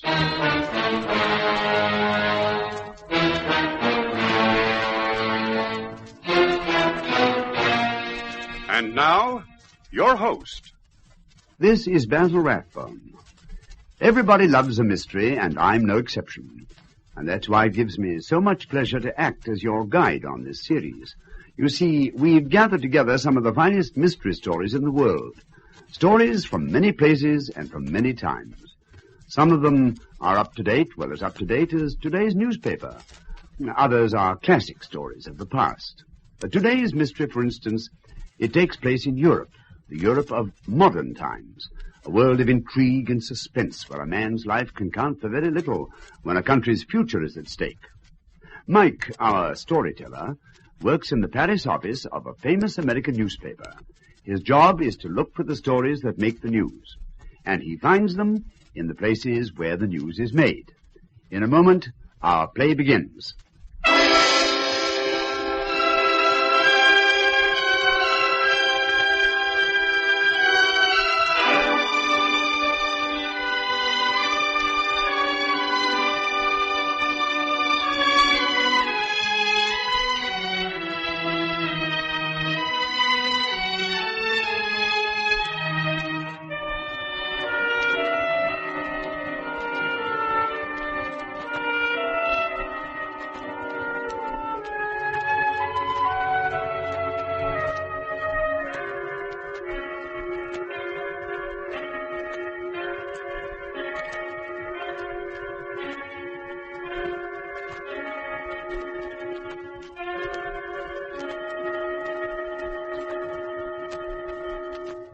Presenting Europe Confidential.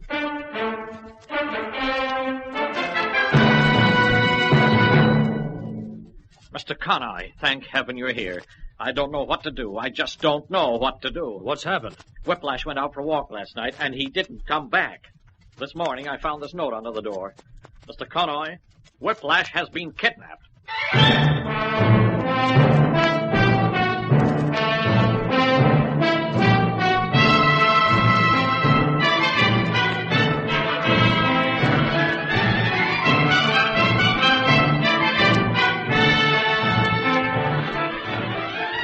In a moment, we'll bring you Lionel Murton as Mike Connoy, the Paris correspondent of a famous American newspaper, in another exciting story in our series, Europe Confidential.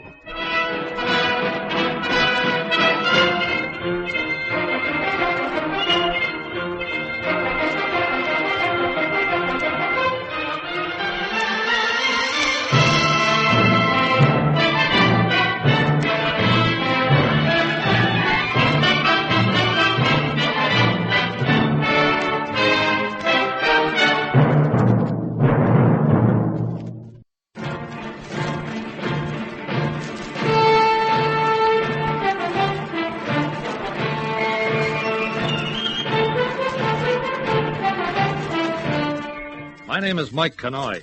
I write a column called Europe Confidential for an American paper in Paris. If you eat a certain brand of breakfast cereal, you no doubt see the face of Whiplash Steele smiling up at you from the packet every morning. Turn on your radio and you'll probably hear Whiplash Steele singing one of his latest tunes.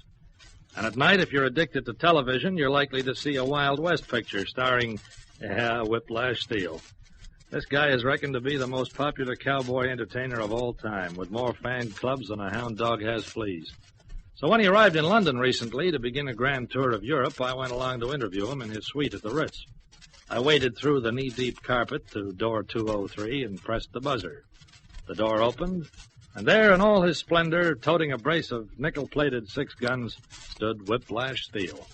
Howdy. You're Connoy, huh? That's right, Mr. Steele. Come on in, then. I like folks to call me Whiplash. It was good enough when I was riding the range, and I figure it still is. Yeah, okay, Whiplash. Now, shoot, partner. What can I do for you? Well, as I explained, I write a column. I thought you might like to tell me a few things about yourself. About your past, how you became famous, and your plans for the future. Always glad to oblige the press, Connoy. There's a lot of folks interested in me, and they like to hear about me, and I don't want to disappoint. Grab a chair and dump your cargoes. Thanks. Drink? Thanks. Hard liquor's all I've got. Oh, that'll be fine. Neat? Or you one of them sissies that put water in it? It was neat. Thanks. You know, I figure it's a real test of a man, the way he takes his liquor. Well, here's looking at you, partner. Yeah, cheers. And now, partner, let's hear them questions of yours. First, I guess you'll want to know about my background, eh? I come from an old pioneering stock, Connoy. The Steeles are a family that command a mighty lot of respect back in Arizona. It was my little old grandpappy who blazed a trail out west and set up the Lazy Y spread, and on that spread, Connoy, I was born. Uh-huh. Now tell me... About my upbringing? Well, there wasn't much time for schooling. I never did take the books, but I could have been born in the saddle the way I straddled a horse. It was then, during those long, lonesome nights on the range, that I first started strumming the guitar. I see.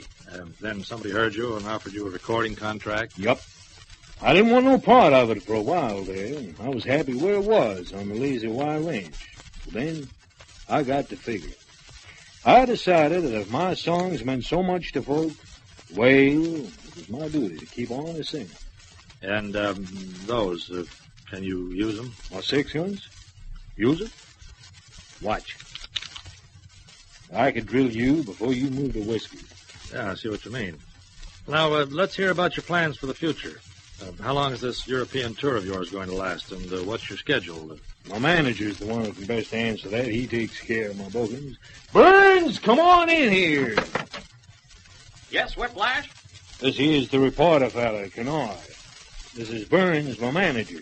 How do you do, Mr. Connoy? Hello there. Come on in, close the door. Connoy wants to know what my engagements are. He's writing some sort of big article about me. Oh, I see. Well, Mr. Connoy, Whiplash starts off his European tour with a big TV appearance tomorrow night, 8 o'clock until 9. Uh-huh. There'll be representatives from every Whiplash Steele fan club in Britain in the auditorium. The kids, you know.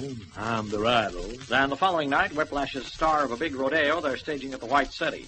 On Wednesday evening, he has a radio broadcast... Hey, hold it there. Wait a minute. What's this about Tuesday night? I don't know nothing about no rodeo. Well, sure you do. You signed the contract 4 weeks ago. Contract? I put a whole pile of them in front of you. I started to tell you about them, but you said not to bother you. Well, tell me now. Okay. They're staging this big American-style rodeo, and you're the star. You're being paid £3,000 just to ride a buck jumper and sing a few songs. What? Why didn't you tell me about this before? Well, I tried to, Whiplash buddy. But... You bungler, Burns. That's why I fired my other managers for messing things up. But, Whiplash... Shut up. It happens I got something else on Tuesday night, something personal. So cancel the contract. Tell them I can't make it. But we can't do that. It's signed. Well, unsign it then. Tear it up. Tell them to go jump in the lake. I'm Whiplash Steele, and I don't stick to no contract. Whiplash, pal, I'm sorry, but this is one contract you can't get out of. The rodeo will collapse without you. They'll sue you for every cent you've got. You've got to do it. Oh, yeah? Say, Connoy, you come on back in the morning, will you? We'll finish the interview then. Sure. It's all the same to me. You know the way out. Now, you listen here to me, you bungling little runt. You tell them I won't be there on Tuesday night, you understand? But Whiplash, buddy... Don't buddy me. You go right along... And that was my first meeting with Mr. Rootin' Tootin' Steele. I was not impressed. However, I still hadn't all the information for my story, so next morning at 10, I was back. Burns opened the door, and to say he looked worried was an understatement. Oh, Mr. Connoy. Morning. Is Nature Boy up and about yet? Mr. Connoy, I don't know what to do. I just don't know what to do. Huh? Whiplash went out for a walk last night, and he didn't come back. This morning, I found this note under the door. Mr. Connoy, Whiplash has been kidnapped.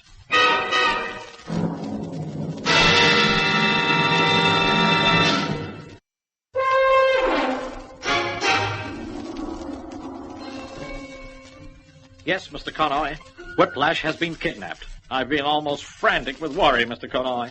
I just don't know what to do. You contacted the police? No, I'm scared to. Here, read the note. Burns, I've been kidnapped. Tell who you like, but don't let the cops interfere or I'll be killed.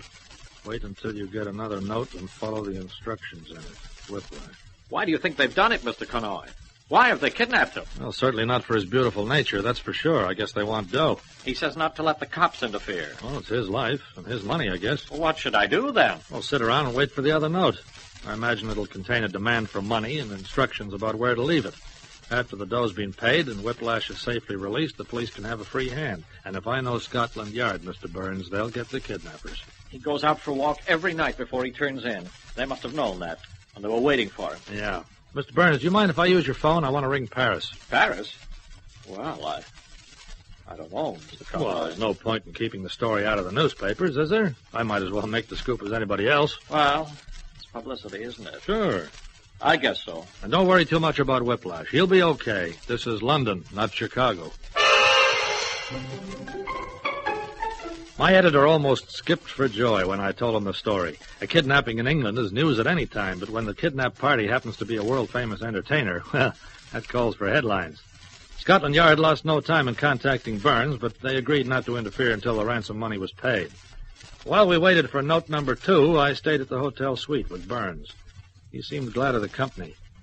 In the afternoon mail, there was the letter. It's Whiplash's handwriting. What does it say? They want £10,000. Leave it tomorrow night on the red letterbox outside 40 Gerrard Street at 7 p.m. Don't tell the police about this. Whiplash. 10,000. Well, you got it? I guess I can get it, okay. I wonder if we ought to tell the police that the second note's arrived. No, Connoy. Well, no. Maybe they could watch the place and then... But you saw what Whiplash said in his first note. He said they'd kill him if the police interfered. Yeah, I guess you're right. We better play it carefully. And you won't mention this note to your paper, will you? No, not a word. Good. Now, where's the street? Well, Gerrard Street's on the other side of Shaftesbury Avenue from Soho. I'll show you the way tomorrow night. I'll go with you if you like. Well, thanks, Connoy. I'd appreciate that. And right now, I'd better start raising 10,000.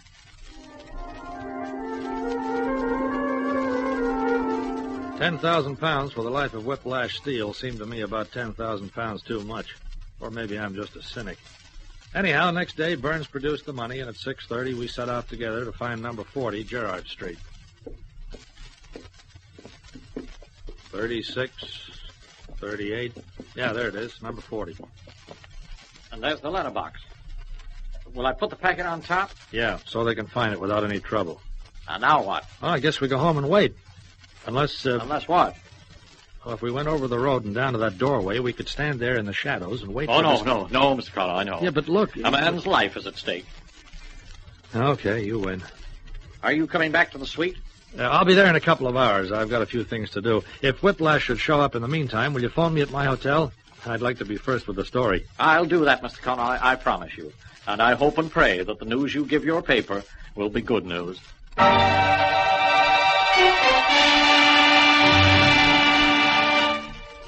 I had no intention of going back to my hotel, of course.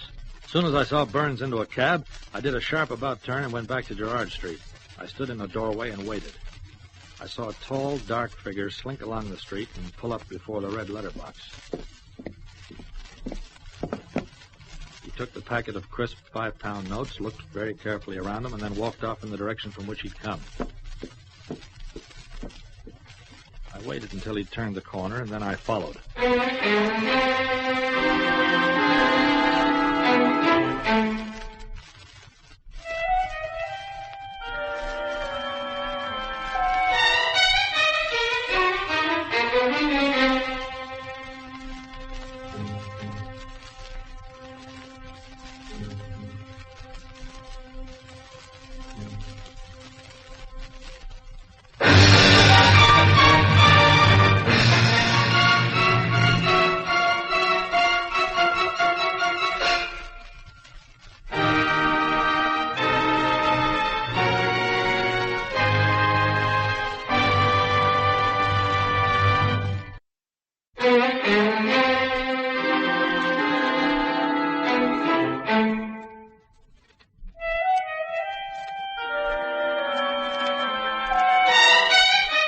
If you ever want to follow somebody, do it in Soho. You'll never find a better place. In Soho, if you're not up to something sinister, you feel you ought to be. As I followed the kidnapper along Firth Street and down a narrow alleyway, I felt I was doing the normal thing for Soho.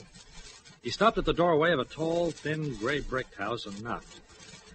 When I saw who opened the door for him, I almost fell backwards in surprise. I walked quickly out of the shadows.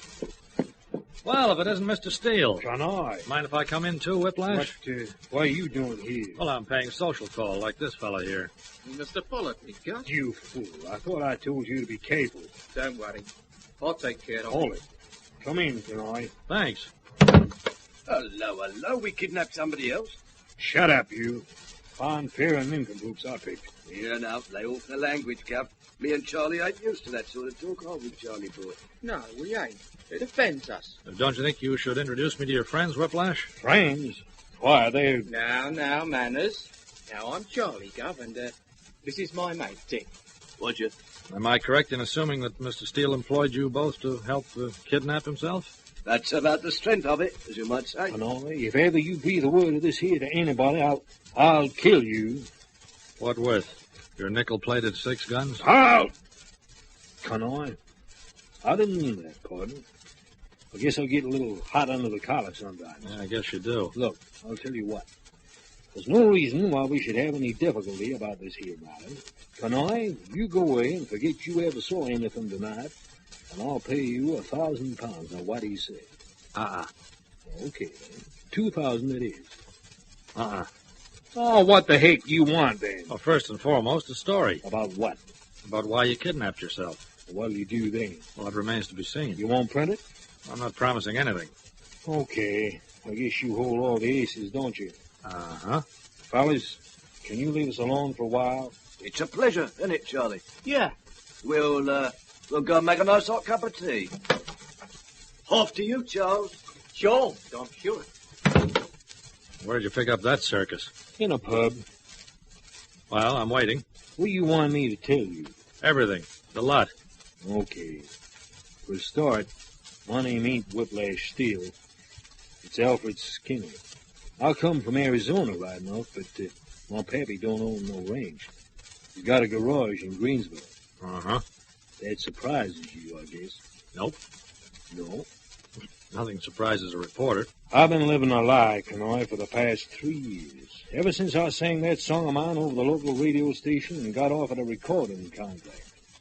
I ain't had no say in my life, past, present, or future. Overnight, they wrote a new story for me, and I had to act it out all the time.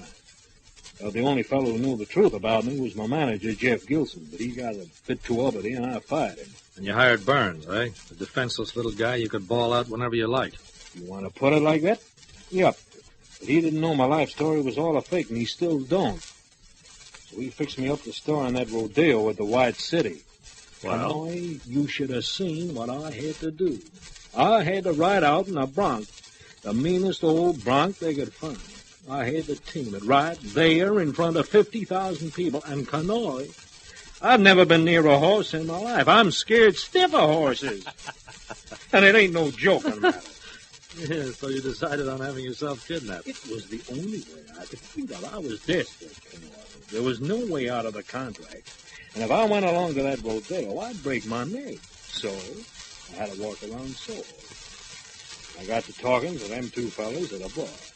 Told them what I wanted done, and they agreed to help me for £500 each. Well, you know the rest. Two teas coming up? Oh, thanks. Not at all. Pleasure, innit, Charles? Not half. You own this place? No, Gov. It's been empty for a couple of years. Me and Charlie found out how to open the front door, and we used it as our London residence. Kind of headquarters, if you know what I mean. And we hope you'll be very comfortable here. Because we're going to lock you in for a while. What? Hey? Yes, Gov. We've decided to take a trip abroad. And we're taking the £10,000 with us.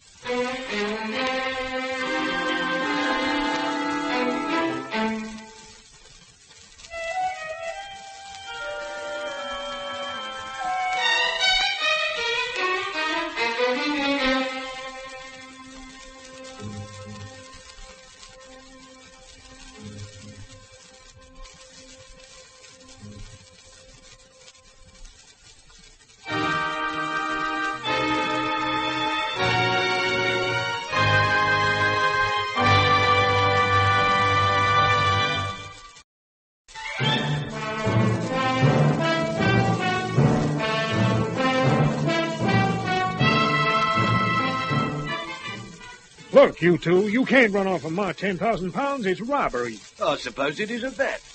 Now, if you'll just hand over the parcel of notes, Charlie and me'll leave you two gents to swap stories. You'll get your 500 each and no more. No, that's not fair. A £10,000 kidnapping should be worth 10,000. Right, Charles? Right. Now, hand over like a good boy. Why, you are... How'd you like that left, Charles? You should be in pictures. Here, you put the money in your pocket. You won't get away with this. I think we might, Gov. We'll yell for help. Nobody'd hear you. Or if they did, they wouldn't take any notice. This is Soho. Well, gents, Sarah, we'll ring the coppers from Paris or Rome and tell them to release you both. Toodaloo.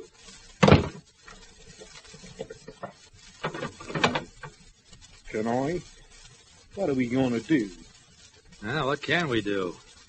They built these houses pretty solidly. The only window is that one up there near the roof. They both have to be about 50 pounds lighter to get through it. And what about the door? Yeah. Maybe if we both got a hold of that table. Here, give me a hand. Here. We'll use it as a battering ram and try and break in the panels, right? Yep. Okay.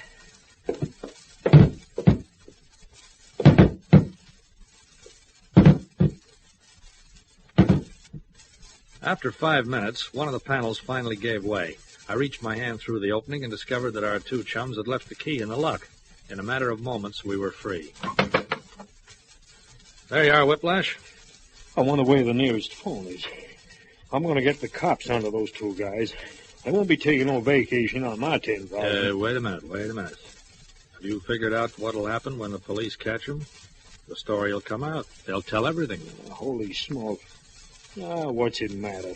You'll write it up anyway. Well, I've been thinking about it, Whiplash. I must be frank. I don't like you or anything about you, but on the other hand, I don't use my column to ruin a man's career. I'm going to write the story, yeah.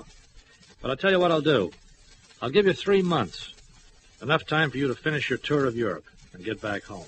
I guess that's something new for a reporter to be human. That means I got the choice now of letting them two crooks get away with the 10,000 or get the money back and have the story come out. Well, that's just about it. What's 10,000 anyway? Chicken feed.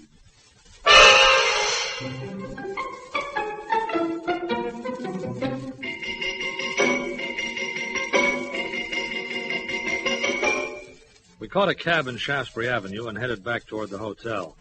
Whiplash knew that as soon as it got around that he'd been released, Scotland Yard would be clamoring for the full story. So he invented 2 fictitious characters with fictitious names and had his story all ready. When we reached the suite at the Ritz, we were welcomed by an overjoyed Burns. You don't know how pleased I am to see you, Whiplash, buddy. Why, we were imagining all sorts of things, weren't we, Mr. Connoy? I guess I was lucky to escape with my life. You feel okay, though, do you? I mean, you haven't been beaten up at all. No, I'm fine. Good. Come on, then. It's nearly 9 o'clock. There's still time. Time for what? Here, grab your cowboy suit and your 6 guns. You can change into them when you get there. When we get where? Why, to the rodeo. Rodeo? Oh, I'd forgotten. What time is it? 9 o'clock. You don't appear until 9:30. Come on, buddy. But Burns, Hurry. We've no time to waste. Mr. Connoy, we'll see you later. Yeah, so long, Whiplash, and good luck.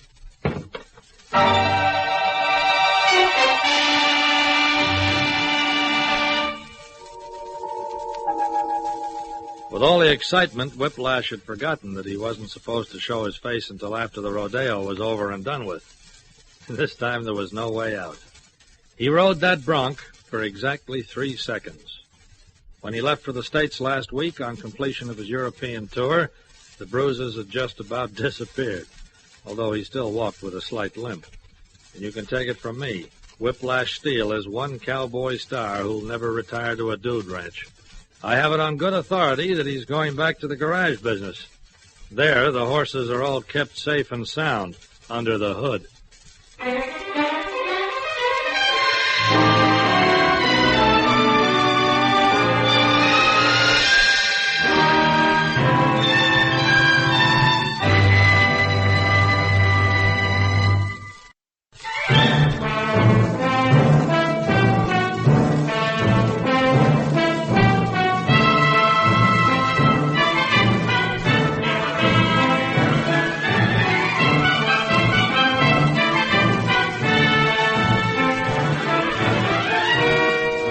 have been listening to Lionel Murton as Mike Connoy in another exciting episode in the series, Europe Confidential.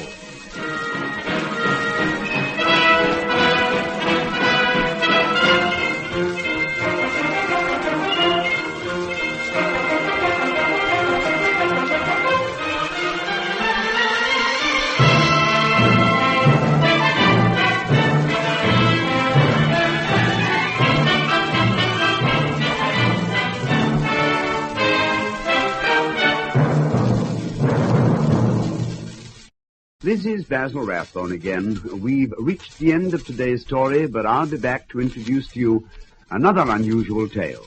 Remember, for this series, we've searched the whole world to bring you stories of every kind.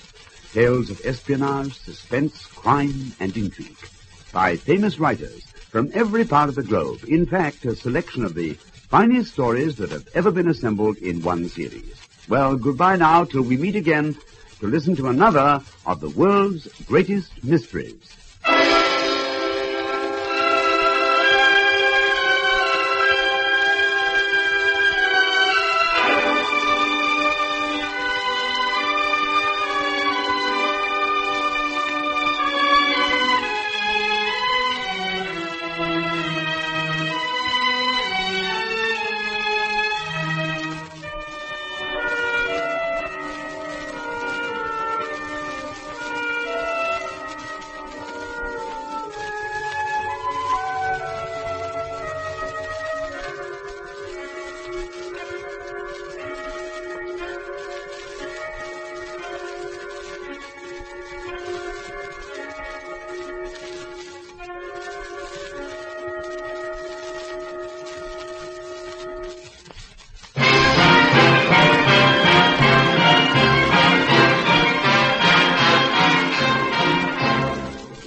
Presenting the world's greatest mysteries.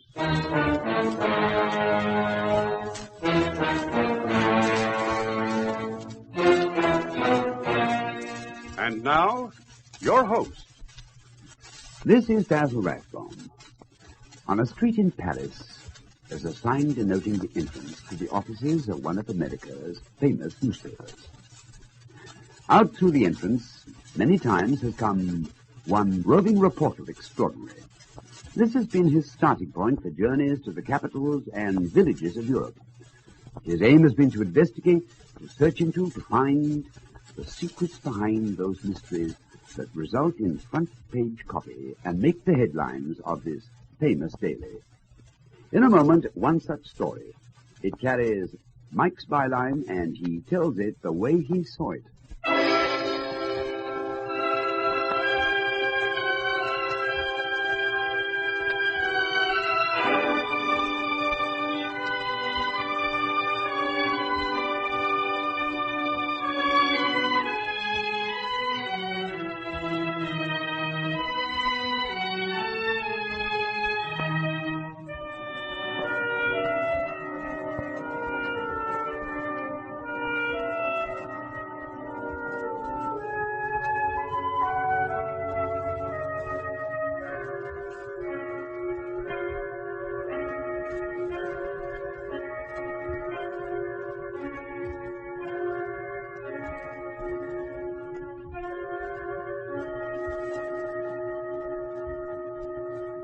presenting Europe Confidential.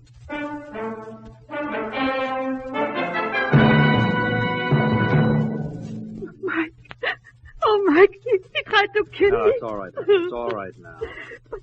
I killed him. Well, it wasn't your fault. Come on, let's go down. We got what we came for.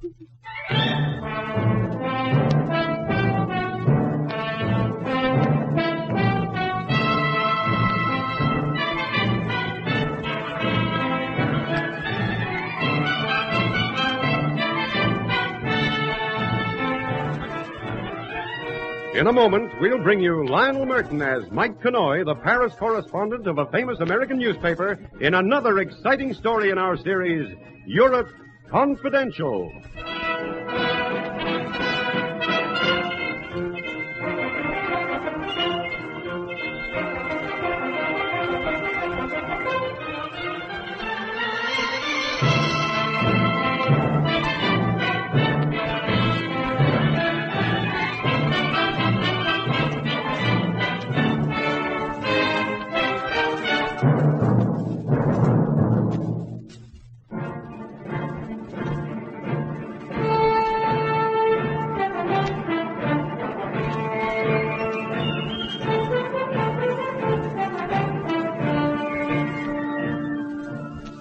I work in Paris for the American Chronicle, writing a column called Europe Confidential.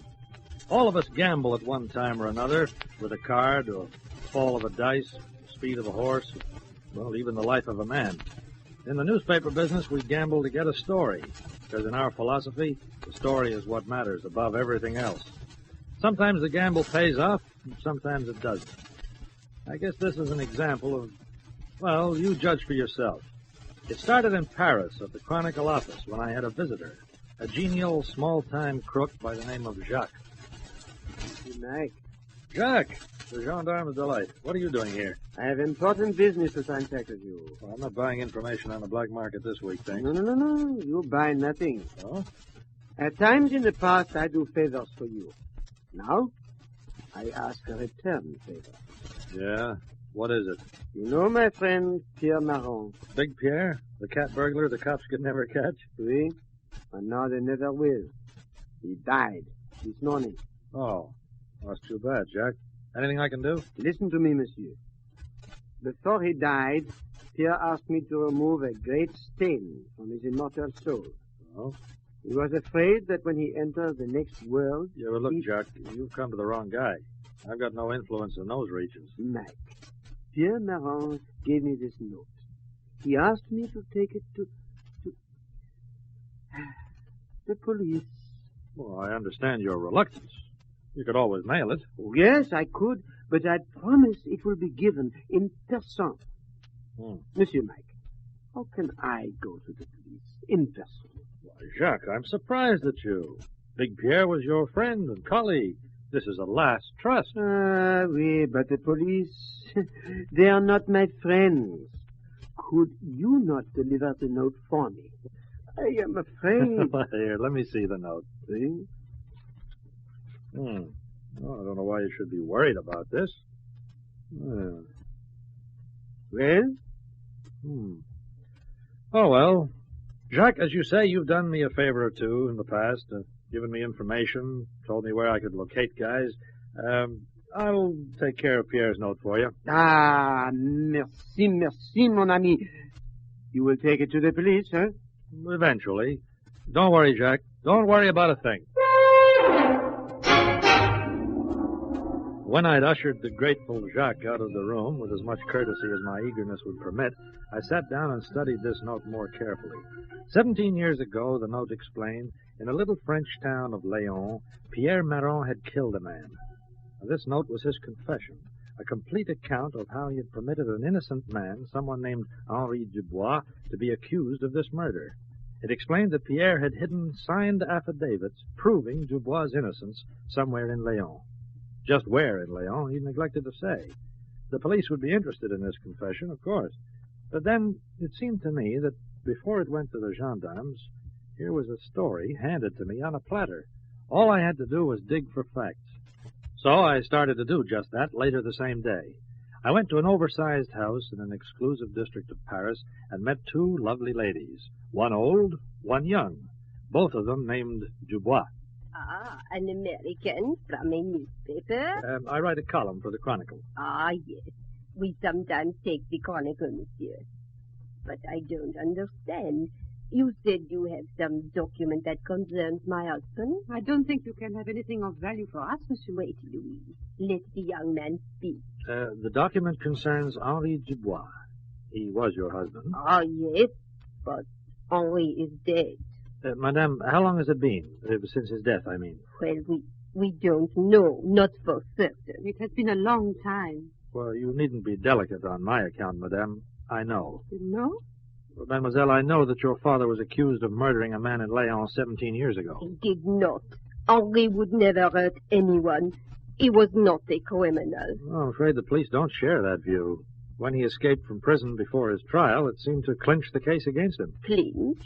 Well, it made the authorities even more certain of his guilt. I read the newspaper files. The case made a splash, even here in Paris. But he had to escape. There was no hope without the paper. Yes, I know. You seem to know so much, monsieur. Well, I know what you know, mademoiselle. Those papers were the evidence that could have saved your father. They were stolen. This does not help us. We have searched for 17 years for some kind of evidence that would have cleared the name of my husband. We have spent thousands of francs.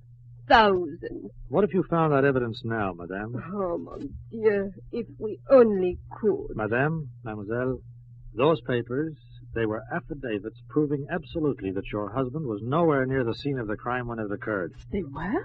How do you know this? I have the word of the man who stole them. You have? Oh, Louise, I knew that someday. The affidavits, mademoiselle. They're hidden somewhere in the town of Léon. It may take a great deal of searching, but, well, I'm willing to try. Oh, if you could find evidence to clear my husband, you can ask for anything you wish. I'll ask for just one thing, Madame Dubois. Anything. The right to this story. Exclusive. All the photographs I need, your personal story, and your daughter's. But, Mama... You have my word. You can put our private lives on your front pages. If only you find proof that my husband was innocent.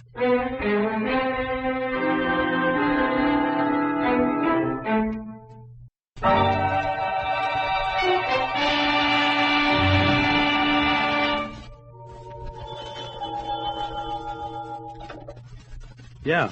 Oh, hello, Duffy. Sure, I'm just about ready to check out. Oh, don't worry. I'll call you from Léon. Yeah, just as soon as I strike any oil. There's somebody at the door. I've got to go. Yeah, I know. Yeah, an editor's job is a thankless one. Well, cheer up. I'll buy you a drink at the press bar when I get back. Goodbye. Come in. Bonjour, Monsieur. Oh, mademoiselle. You don't mind if I come in? Well, you seem to be in. What's this? Last-minute instructions? Not exactly. I thought you would be leaving soon, and I was anxious to get here in time. Any particular reason? I am coming with you. You're... Oh, now, wait a minute. Is there any particular reason why I should not? Well, I can think of several. You mean that what I am suggesting is not done? Well, that's for a start. And then there's Mama. I have discussed this with Maman. She's in full agreement that I should go with you. Besides, I have a car outside. This is so much more comfortable than traveling by the railway. You know, you're beginning to break down my objections. All right, but you'll have to pack in a hurry. Now, you go on home and get ready. No need to. My luggage is downstairs, waiting in the car. Well, how could I go on arguing after that? Besides, two's company, and the company was definitely a doll. Our first glimpse of Léon was from a hill behind the city. The red tile of the rooftops glistened in the warm sunlight. A quiet little mountain town that was incapable of coping with giddy tourists on expense accounts. As we entered Léon, I wondered how murder, misdirected justice, and hidden evidence could possibly fit within its limits. Clever, Mike. You've taken us directly to the center of town. Well, I couldn't miss, honey. Only one road into the place. Is that a hotel over there? Oh, it is the hotel. That must be the town's official greeter. Out you go. Oh, merci. Oh, good Fred. Please, good travel. Spare me a few francs. I will watch the car for you. My mother is ill, my family dying of hunger. Good sir, please help me. He'll watch the car, Mike. Yeah, official greeter. There's one in every town. His family starving, the old story, Let's give him a few francs. Huh? Go away. Get out of here. Good sir, please help me. Good sir. Looks like the greeter was just sent into retirement. Your pardon, monsieur, madame. Welcome to Léon. You will find the hotel very comfortable. A beautiful room I have for you. We followed the little manager across the tiled lobby and up the rickety stairs. I guess it was as well he'd never had any competition. Otherwise, Léon's leading hotel might have been out of business. The sleepiness of a town is welcome sometimes. Léon was even sleepier than most small French towns. At night, when you'd expect it to come to life, it didn't. It remained sleepy as before. Good for the nerves, unless you were trying to awaken a memory 17 years old. Pierre Marron? 17 years ago. He lived here. Big Pierre, he was called. No, I don't know this man. 17 years, monsieur, that is a long time. Yeah, we began to find it out after a solid 12 hours of covering bars and the cafes. We began to find out that 17 years is maybe just too long. Some people had heard of Big Pierre in Paris, but nobody remembered him in Léon. We split up and tried alone, then teamed up again, without anything good to report. Did you find anything, Mike? Oh, nothing. Tough job. Perhaps we're making a mistake. What about my father? Huh? It would be easier to find someone who remembers him. We can start from there. Are you out of your mind? Mention your father's name. Just mention it around here, and you'll have not only the police down on us, but we'll have every cheap confidence man in the place on our hands trying to find out what we want, plus the newspaper men. But we have to start somewhere. Yeah, we have to rest somewhere, too. My feet are killing me. Let's go back to the hotel, huh?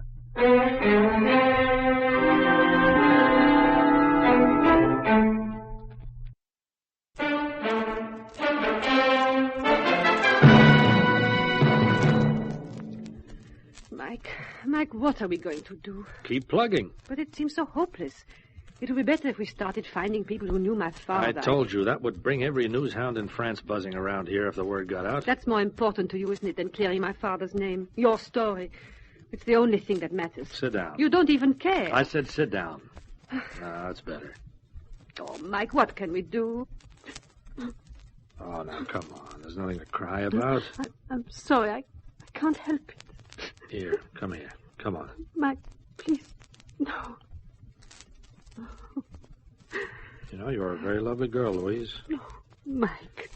Somehow I kind of hope this search of ours isn't too successful too soon. Well, things improved in Léon during the next few days. The warm, pleasant evenings, Louise. But during the hot, tedious days, we searched and searched and searched. After one of our times together, I left Louise at her door and headed for my room. When I opened the door, there was a surprise waiting. I had a guest, the wizened old beggar who'd been the first to greet us on our arrival in Léon.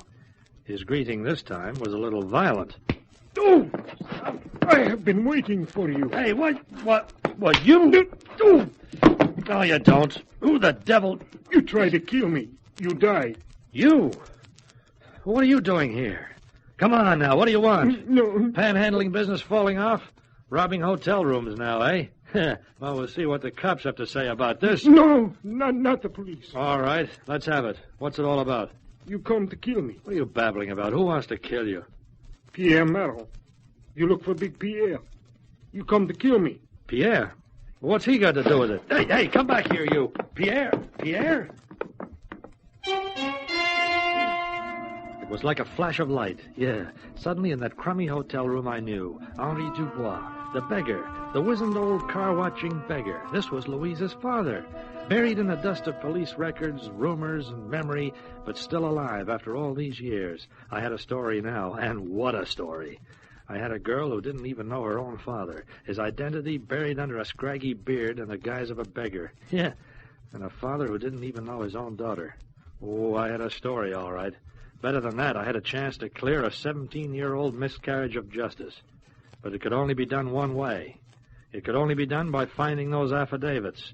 And until they came to light, It would be pointless and pretty dangerous to tell Louise the truth about her father. Mike, I thought we could go... Mike! It's all right. Come in. Close the door. What happened? A little argument with destiny. I won. Your clothes, they're all torn, and your face. Oh, Mike. No, there's nothing I can't wash off with soap and water. What was it? The old car park beggar. What? He must have been after my dough.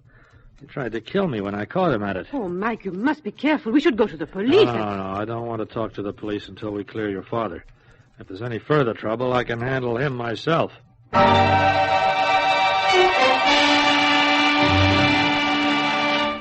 That night there was no sleep. My head ached from the blow and from the thoughts that were tossing around in my mind. Where were those papers? Was Dubois himself searching for them? Had he been here in Leon ever since people presumed him dead? Should I go to the police and turn over what I knew? Somewhere outside my window, the church bell was ringing mournfully, incessantly. I guessed it, and the torrent of thoughts kept me awake, almost until dawn, and then I finally slept.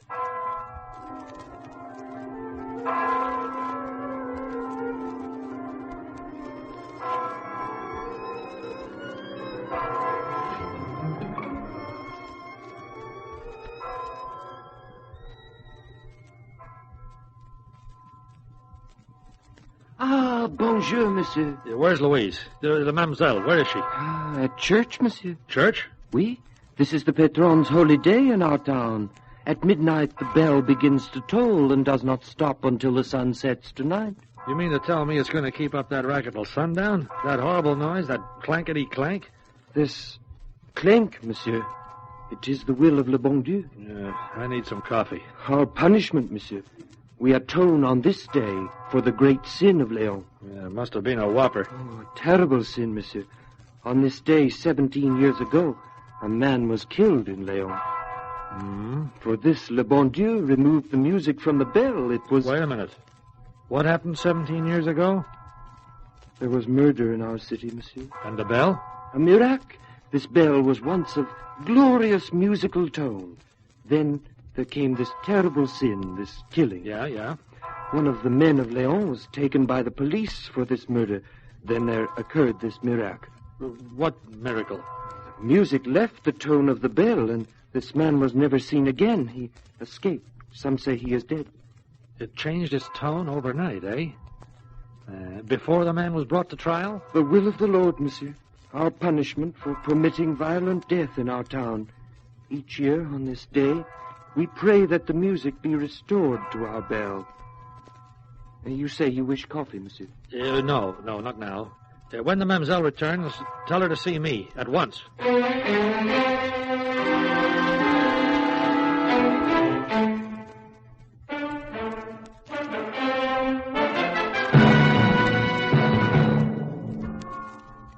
But, Mike, it is too fantastic. Of course it's fantastic. Bells don't change their tone the way you and I change our clothes. There's got to be a reason for it. A practical, fundamental, tangible reason.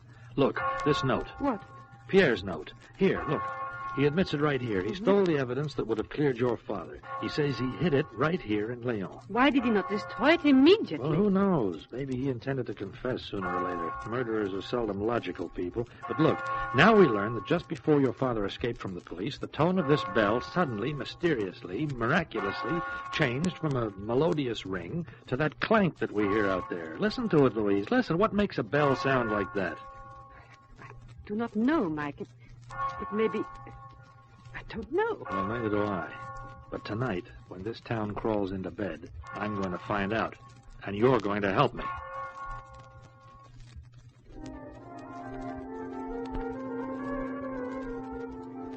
It was midnight before the streets were empty. Louise and I entered the little church and climbed the ancient flight of stairs to the tower. Quiet now. How will you get to the bell? The steps do not go that high. I'll have to use the bell pull. Here. Can you reach it? Yeah, I got it. I climbed hand over hand. I don't know how far, 10 feet, maybe 15. For a man in my doubtful physical condition, it wasn't easy.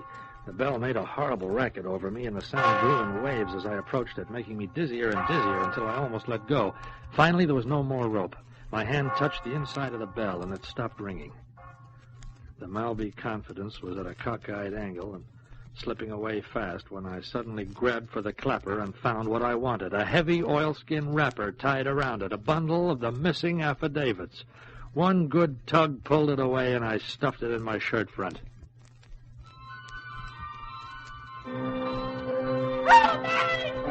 Louise! The rope burned chunks of flesh right out of my hands as I slid down. Below me, I saw another figure struggling with Louise, trying to get past her. The two of them were wrestling on a narrow ledge at the top of the steps leading from the church itself. I caught one moonlit glimpse of their faces as I swung onto the ledge. It was the beggar, Dubois, Louise's father. I want those papers. They kill you. Before I could reach them, she got one arm free and hit him as hard as she could. Then she shoved, and he went over. Louise! Mike! Oh, Mike, he tried to kill me. He tried to kill me. It's all right, honey. It's all right now. But I killed him. It wasn't your fault. Come on, let's go down. We've got what we came for.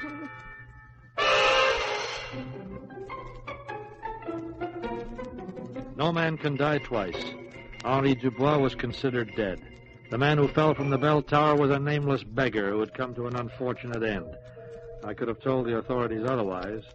It might even have made a better story. But I was through meddling in the lives of the Dubois family. Sure, we printed the facts the affidavits gave us, and it cleared Henri Dubois' name and made his widow and daughter very happy. But I kept wondering how different the ending might have been had I gone to the police when I knew the beggar's real identity. Or even had I looked back that night and seen him following us, knowing we were on the trail of the evidence he wanted. Yeah, how different the ending might have been. Mike, it's going to be wonderful when we get back to Paris. So much has happened. I've been so lucky. Lucky? My father's name has been cleared, and I've found you. Oh? I love you so much, Mike. Do you mind if I say that? No, I don't mind a bit, as long as you're not serious. What? I said I don't mind, as long as you're not serious. You're joking. Think so? Love isn't for the roving kind like me, Louise. Mike. That's a big zero. Nothing. Short-term romance is more my line. Oh, I don't believe you. Well, I'm sorry to hear that. You see, this was an assignment. It was very pleasant, and we had fun together, but it's all over now. You're fooling. Not a bit. Stop the car, will you? You do not mean a word. I said stop the car. I don't understand, Mike. There's nothing to understand. A story's a story. You're letting a romantic diversion confuse the issue. Where are you going? To Paris, without any strings. It's been great fun, Louise. I'll see you around someday. We'll have a drink in the Carlton Bar. Oh, what a fool I've been. Au revoir, Mike.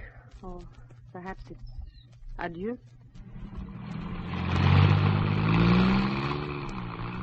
Adieu, Louise. I guess I was the fool. It could have been such a different ending.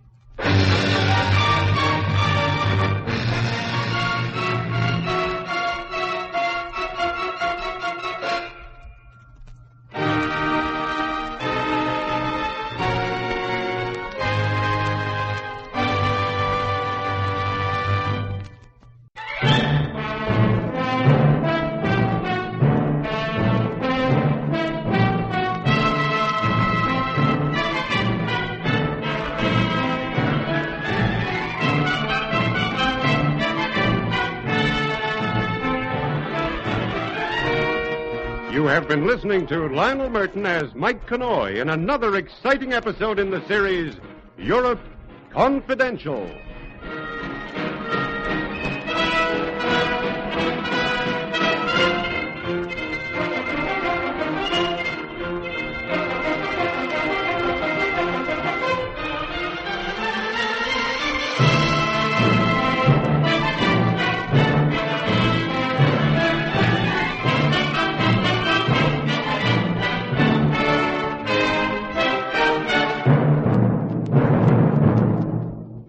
This is Basil Rathbone again.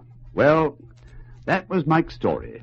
This roving reporter friend of ours certainly has what I think the journalistic profession calls a nose for the news. I'll be back again with another of these mystery adventures, and I hope you'll join me. Goodbye now, till we meet again to listen to another of the world's greatest mysteries.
Presenting the world's greatest mysteries.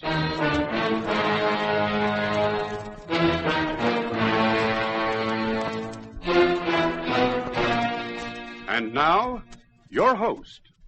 This is Basil Rathbone. Once again, it's my pleasure to bring you an intriguing story of mystery.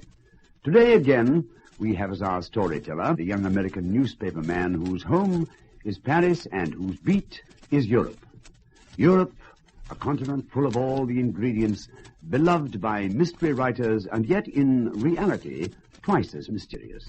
Today's story is particularly full of suspense and yet is founded on fact. Of course, the names have been changed, but little else. There's a well-known saying that truth is stranger than fiction. Our story today is not only stranger, but more thrilling, more full of suspense than anything fiction can offer. Come with me, then, on another journey to the places where only a man in search of adventure would travel. In a moment, our play begins.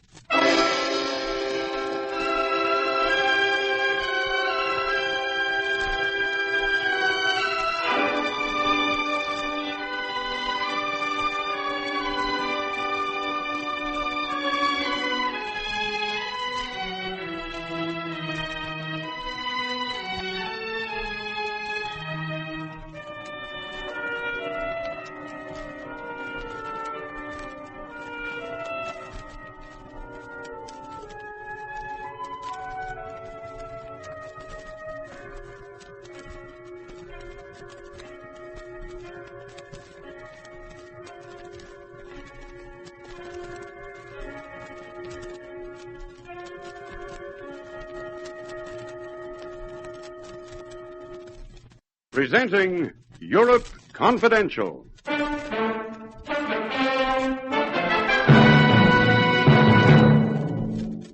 Mr. Blake, I will be frank with you.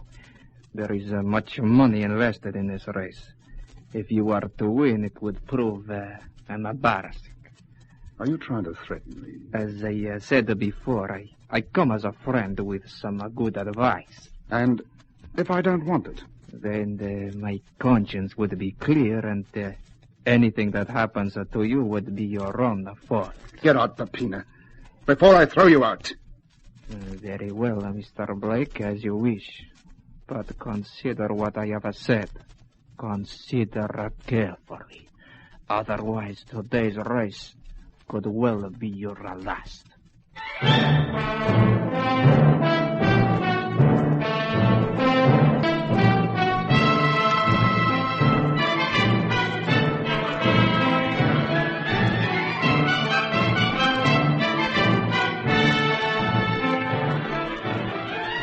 In a moment, we'll bring you Lionel Murton as Mike Connoy, the Paris correspondent of a famous American newspaper, in another exciting story in our series, Europe Confidential.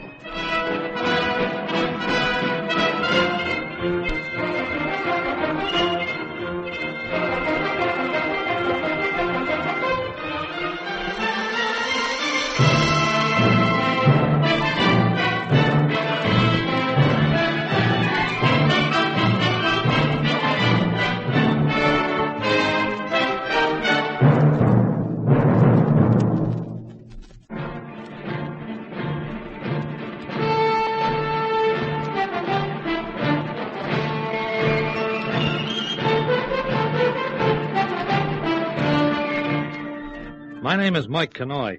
I write a column called Europe Confidential for the Paris edition of a New York paper. One of the nicest spots I know in this part of the world is the town of Parlena in Italy. You've heard the name, of course. Parlena is where the big car race is held every August. Racing drivers from all over the world congregate there to risk their necks and their $30,000 racing cars for thrills, excitement, the honor, and a fat prize. And Mike Connoy goes, too, to lie in the sun, to drink good red wine, and, of course, to cover the race for the column. But who feels like work in a town like Parlena? The day before the big event, I wandered down to the pits in a half-hearted attempt to gather together a story or two from the drivers and their mechanics. And, as it sometimes happens, I met a guy I knew. Well, if it isn't Mike Maloney. Connoy, how are you, Rod? Connoy, of course. Put it there, old man. Long time no see, huh? Yes, when was it? Yes, Le Mans, 1953. Yeah, you came second, as I remember, but a close second. They tell me you're considered the favorite for tomorrow. Yes, so they tell me. It's a nice-looking car you've got, too. Oh, it's a work special, none better. And Joe's got the engine absolutely humming. Oh, you haven't met, have you? No, I don't think so. Mike Connoy, meet Joe Binks, the finest nursemaid a car ever had. All right. Watch it, Mr. Connoy. Hi, Joe. I guess I can quote you as saying you're confident of a win tomorrow? No. The other cars just won't be in it. You won't see number 11 for dust, Mr. Connoy. We hope. Oh, come on, Chief. You're not still worrying about that flipping monkey, are you? Monkey? A flipping silver monkey on a piece of string. Well, I still don't get it. Well, laugh if you like, Mike, but I've lost my good luck charm. Do I sense a story? Oh, you'd better not, or I'll be the laughing stock of the racing world. But the fact remains that I've lost my talisman, or fatis, whatever you like to call it. And I feel darn uncomfortable about it. Yeah, but surely all this business... Hello, we got a visitor. Min Sakara. The second favorite. Yeah, that's right. Good afternoon, Senor Blake. Hello, Sakara. Trying out the track?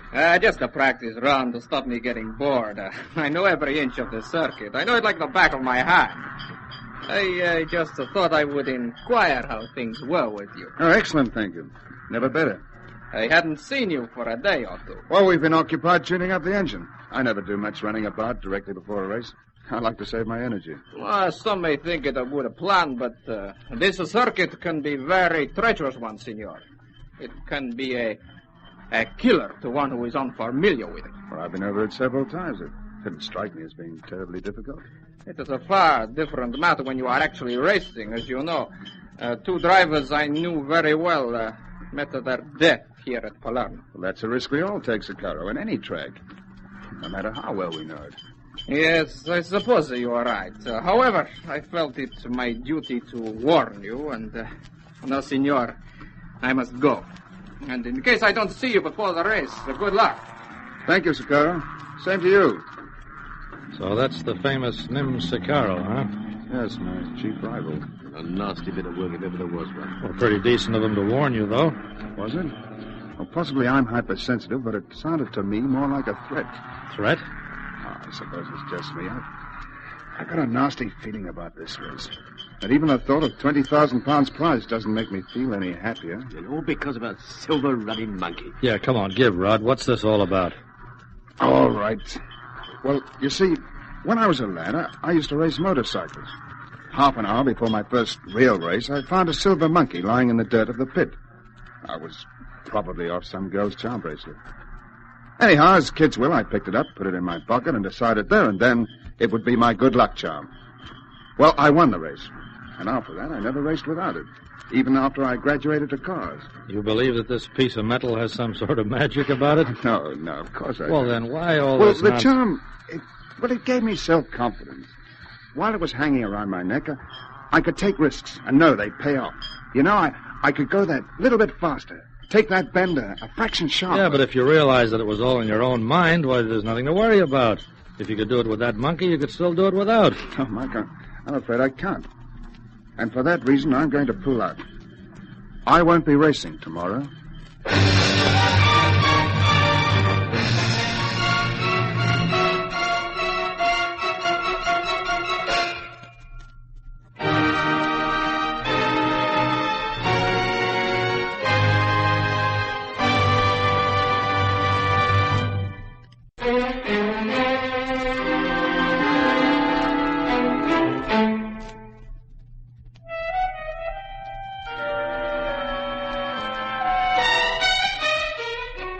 Yeah, there was Rodney Blake, renowned the world over for his devil-may-care, breakneck driving, refusing to race because he'd lost his talisman. Can you beat it? Personally, I've no time whatsoever for this superstitious nonsense. I've walked under ladders, spilt salt by the cellar full, broken mirrors galore, and so far nothing's ever happened to me. Or has it? Well, Joe and I gave him a talking to. We tried to make him see reason. At the end of half an hour, we'd almost succeeded. I suppose you're right. At least I know you're right. I'd be a darn fool to pull over. But even so, If you didn't race tomorrow and the reason got around, as these things do, why, you'd never live it down, Chief. But at least I'd be alive. Look, isn't there an easier way out of this? Well, like what? Well, let's look for the monkey. Where do you think you lost it? That's the trouble. I don't know.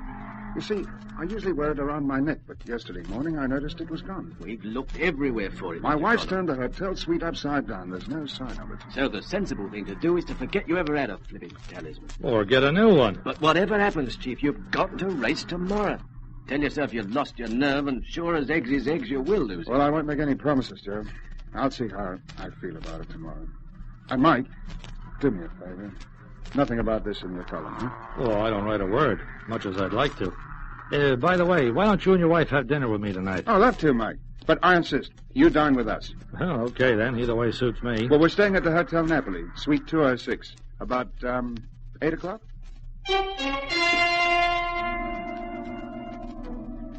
I'd never met Rod's wife before, but Janet Blake was a honey. She had the kind of blonde hair you can't get from a bottle, a pair of wide blue eyes and more curves than a scenic railway. She was very concerned about her husband's welfare. No, Rod, I don't want you to race tomorrow, and that's final. If you drive feeling that you're going to have an accident, chances are you will. And I don't want to be a widow, darling. Oh, just as I'd talked him into it. I seem to be getting just more confused.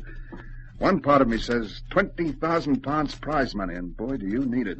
And the other part of me says the only thing you'll win is a broken neck. Oh, we don't need the money all that badly, darling. Don't we? Have you seen my bank balance lately? Janet, are you sure you look everywhere? I've done everything but tear the carpets up. I've mentioned it to the hotel staff, told them we'll pay a reward, but no luck. I wish I'd never found that darn thing in the first place. Well, if you hadn't, you probably would have placed your faith in something else. A lucky shilling, lock of your mother's hair, a rabbit's foot. You know, the funny part is that anything can give you confidence, just so long as you believe in it. You know, I've never thought of it that way. Another cup of coffee, Mr. Connoy? No, thanks, Mrs. Blake. I've done very nicely. You know, a fellow I once knew started a Lucky Charms by post business. You fill in the coupon, post it off with a dollar bill, and he sends you a genuine Lucky Pixie Stone by return mail. All his advertisements began with the same caption. The Lucky Pixie Stone brought me a wealth of good fortune, and believe me, it did. He used to sell 50,000 of these things every year, and it was all profit. Oh, dear, look at the time. As I explained to you before, Mr. Connoy, I have to go out for a while. You will excuse me, won't you? Well, of course, Mrs. Blake. I promised Helen I'd have a drink with her tonight. Helen Jorgensen, you know, the wife of the Swedish driver. Yeah, I've heard the name. Oh, now, where did I leave my purse and gloves? Here, right in front of your nose. Oh, thank you, darling.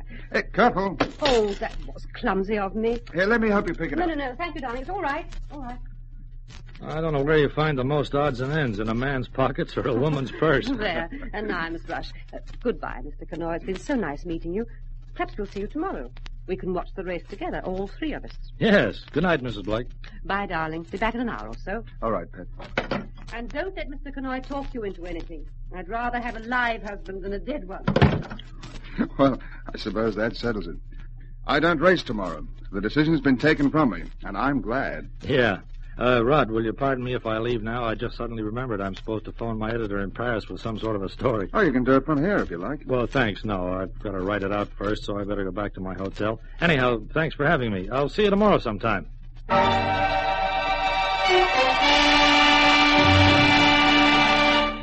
My excuse sounded pretty weak, I know, but I wanted to get out in a hurry.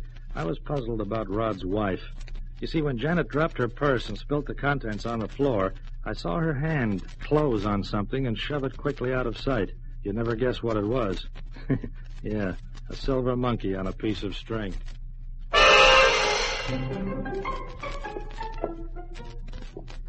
When I came out of the hotel, Janet was way down the street, almost out of sight in the dark and walking fast. I followed. After 15 minutes, she stopped outside a 3-story apartment house.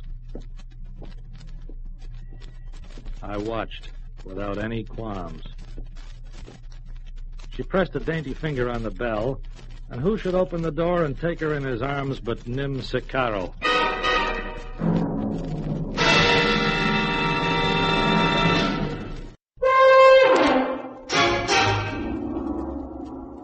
Dear Dorothy Dix, when a guy discovers that an acquaintance's wife is being unfaithful, what should he do?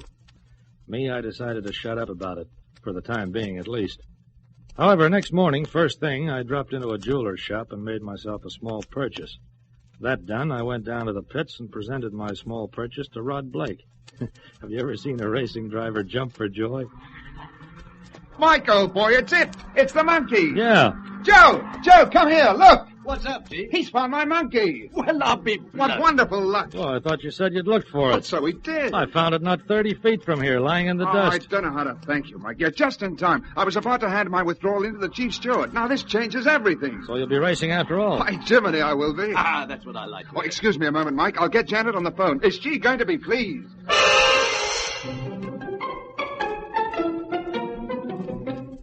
As the time for the race drew nearer, Rod and his team of mechanics fussed around the car like a bunch of happy kids on Christmas morning. It was 12 noon, and Rod and I were sipping a cup of steaming coffee when we had a visitor. Excuse me, is Mr. Blake here? I'm Blake. Can I help you? My name is Pepe Papin. You have heard the name, no? Yes, sir. I believe I have. Excellent. I wonder if you and I could have a few words alone. I'm sure this gentleman will excuse us. Oh, sure. Wait on, Mike. A few words about what? I would prefer to tell you alone, Mr. Blake. You see, it is something rather personal about the race. You can say it in front of my companion. Very well. First, Mr. Blake, let me say that I come as a friend, as you possibly know. I and many of my acquaintances make our living from speculation. Pepina, of course. This guy's one of the biggest gamblers in Europe. Thank you. Mr. Blake, there is much money invested in the race this afternoon. And? Frankly, Mr. Blake, it would be embarrassing were you to win.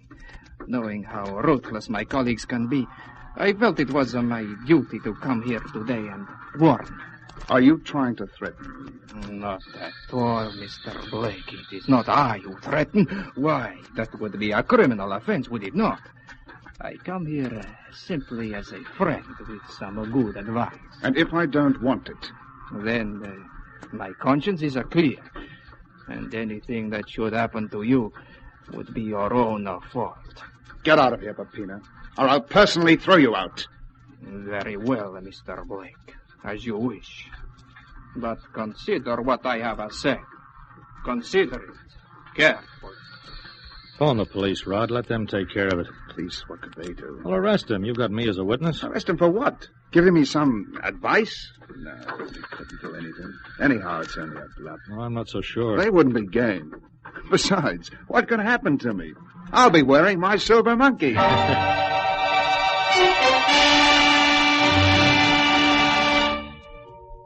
1:30 p.m. In 30 minutes, the race was due to begin. I wished Rod all the best and then went to see the chief steward. I told him my story and then made a rather unusual request of him. But, Mr. Connoy, nothing like this has ever been done before. I know. But if what you say is true... I assure you it is. We should put the matter in the hands of the police. But as you say, what could they do? It would mean, among other things, a postponement of the race. Believe me, what I suggest is the only way.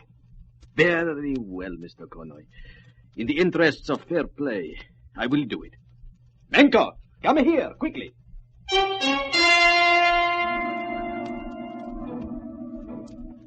I walked back through the crowd until I was in a position where I could see the entrance to the pits.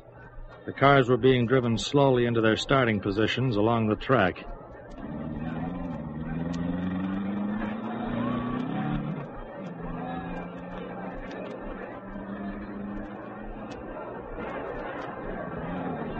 A car with number 3 emerged. It was Nim Sakaro.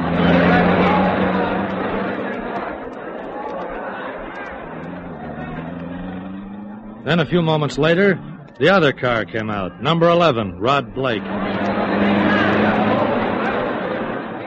I could see Rod waving goodbye to Janet. I waited no longer. I walked to the back entrance to the pits and stood in the crowd. A few seconds later, Janet Blake hurried out, and I followed her.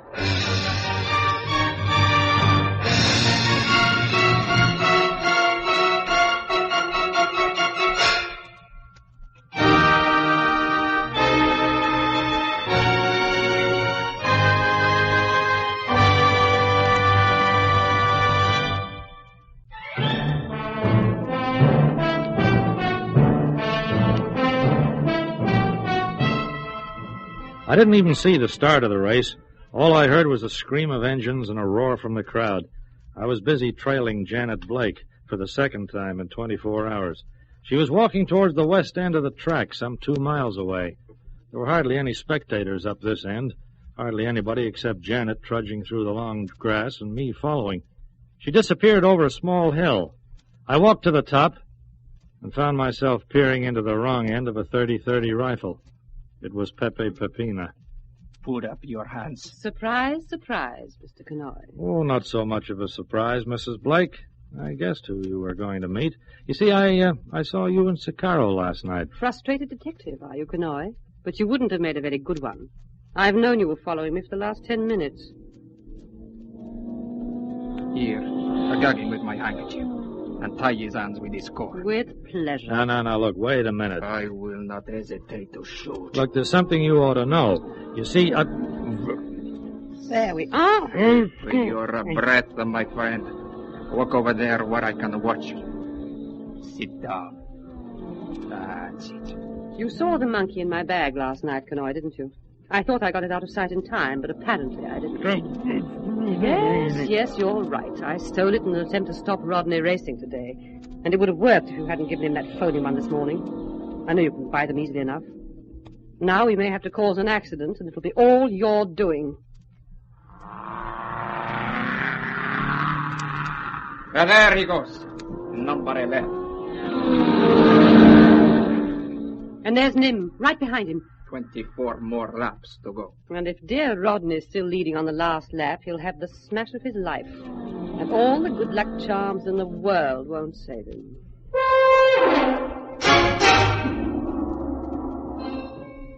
What could I do but watch? As the race went on, the 2 cars in question held their lead. Pepina, from his vantage point, had a perfect view of the sharp turn at the end of the track. The cars had to slow down to negotiate it. As the 2 cars neared the turn on the last lap, Pepina lay down on the grass and pushed the stock of the rifle against his shoulder. Which one's leading? Can you see? They think it's... Yes, a number 11. Rodney, the fool. Fool indeed.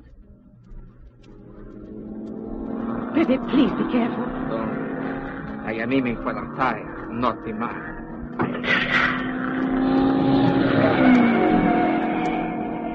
The car zigzagged along the track as the driver fought to regain control, but Pepina's bullet had done its job. The car veered into the safety fence with a sickening crash and burst into flame.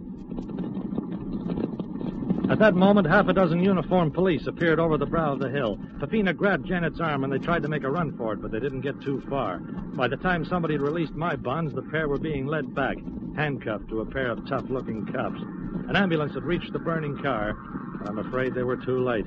I didn't have anything to do with it. He fired the shot. I would advise you to leave the accusations until later, Senora. We did not mean to kill Nevertheless, Nim Secaro is dead. Nim? No, you're making a mistake.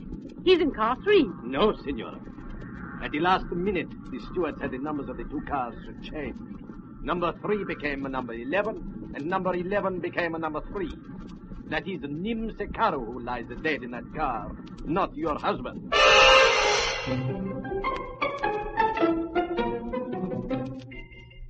Give it to me straight, Mike. Right from the beginning. Oh, okay. Janet and Nim Secaro planned to run off together right after the race today. Secaro introduced her to Peppina, and the three of them put their heads together. They decided they would back Secaro for a fortune, and Janet's job was to stop you from racing. Go on. So she stole the monkey, knowing how much you depended on it. By this morning, when I handed you the fake monkey, they knew they'd have to try something else. Peppina came and tried to warn you off, but you weren't having any. So he and Janet decided that rather than lose all that dough, they'd shoot a tire if you were leading and put you out of the race. And you saw the chief steward and asked him to change the numbering. Well, it was the only way. I had no idea exactly what they were going to do, But why did Secaro try to win if he knew they were waiting to shoot number 11? Yeah, that's just it.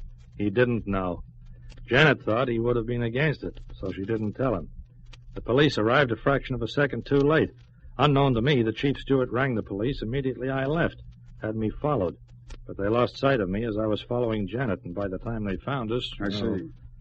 Well, Mike, thanks for saving my life. Rod, I'm sorry about Janet. Yes, I can still hardly believe it. I suppose you never can tell with a woman. I'll get over it, I expect. In time.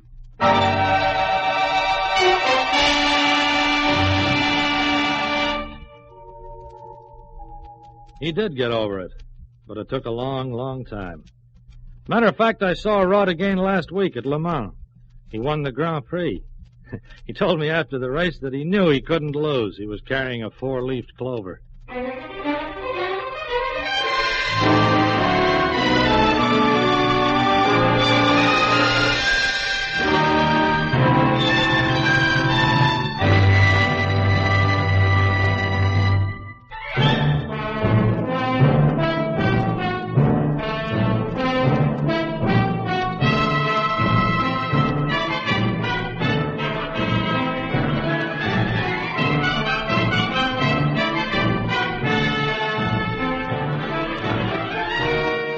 You have been listening to Lionel Murton as Mike Connoy in another exciting episode in the series, Europe Confidential.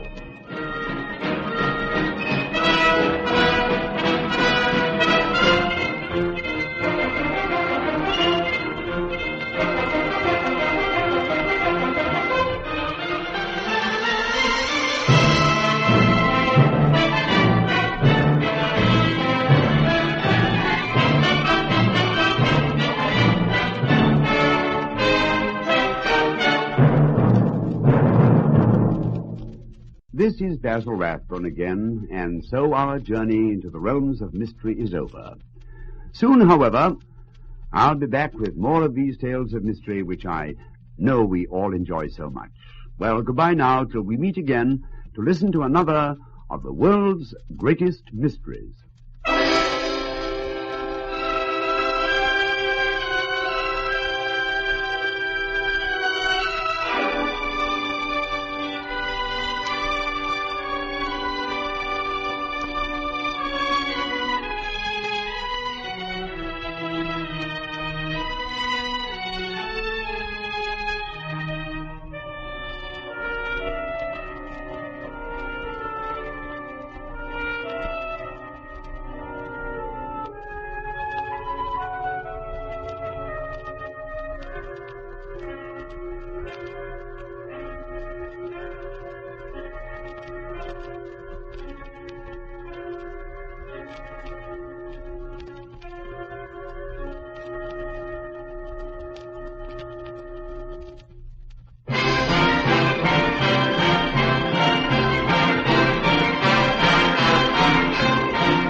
presenting the world's greatest mysteries.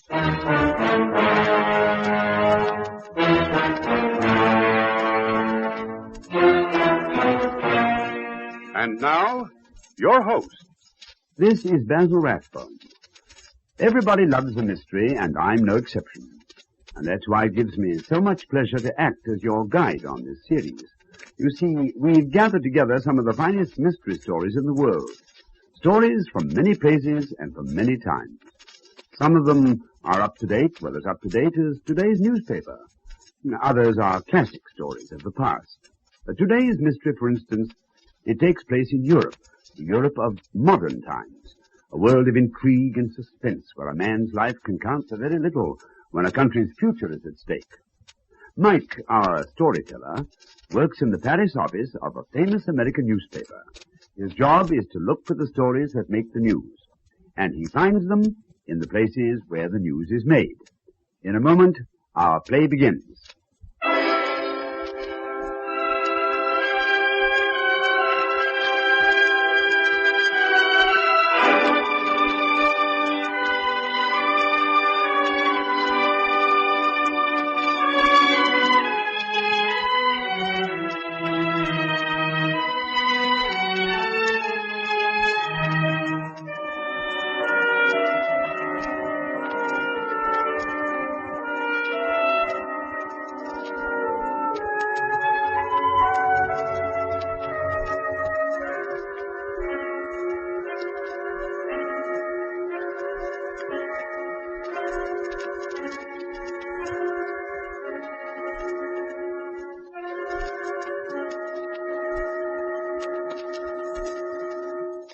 Presenting Europe Confidential.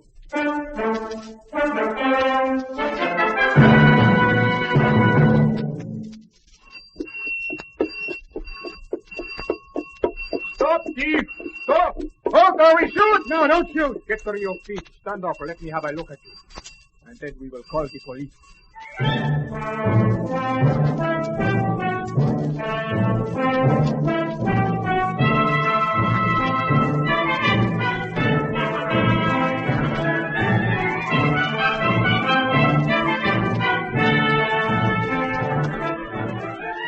In a moment, we'll bring you Lionel Murton as Mike Connoy, the Paris correspondent of a famous American newspaper, in another exciting story in our series, Europe Confidential.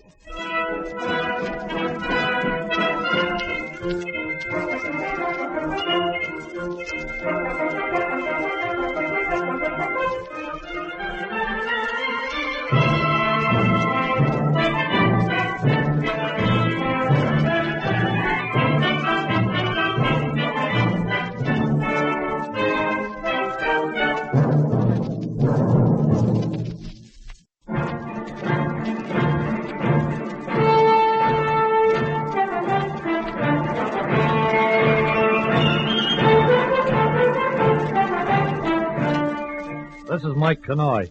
I was in Madrid covering a story for my column, Europe Confidential, when the affair of the stolen Van Gogh first made headlines. I wasn't up with the story as it unfolded. I had to fit the pieces together from what I could find out afterwards.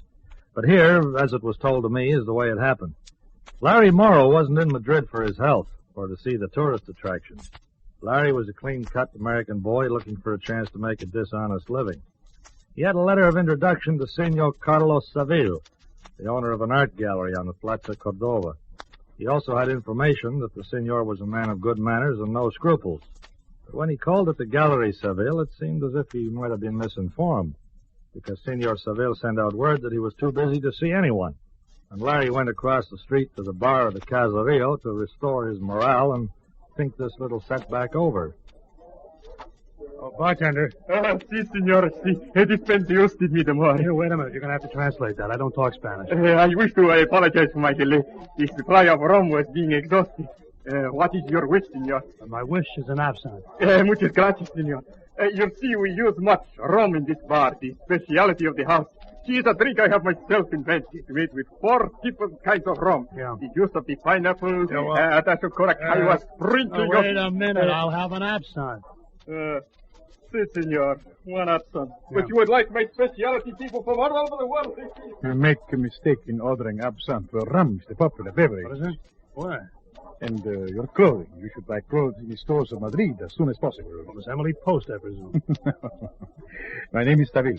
Carlo Saville. Oh. And I do not make these suggestions for the sake of etiquette, Mr. Moreau, only for business reasons. I'm completely fascinated, Senor Saville. Please continue. In our profession, Mr. Moreau, we must dress as the multitude dresses. We must drink as they drink, act as they act. We must never call special attention to ourselves, but must seemingly melt into the background. Would I melt so badly? Bring your drink, senor. Absinthe. Oh, thank you. For you, Senor Saville. I will have one of your specialities, Juan. You'll be over at the little table in the corner. But of course, senor. It was not judicious of you to come to my art gallery, Signor Moreau.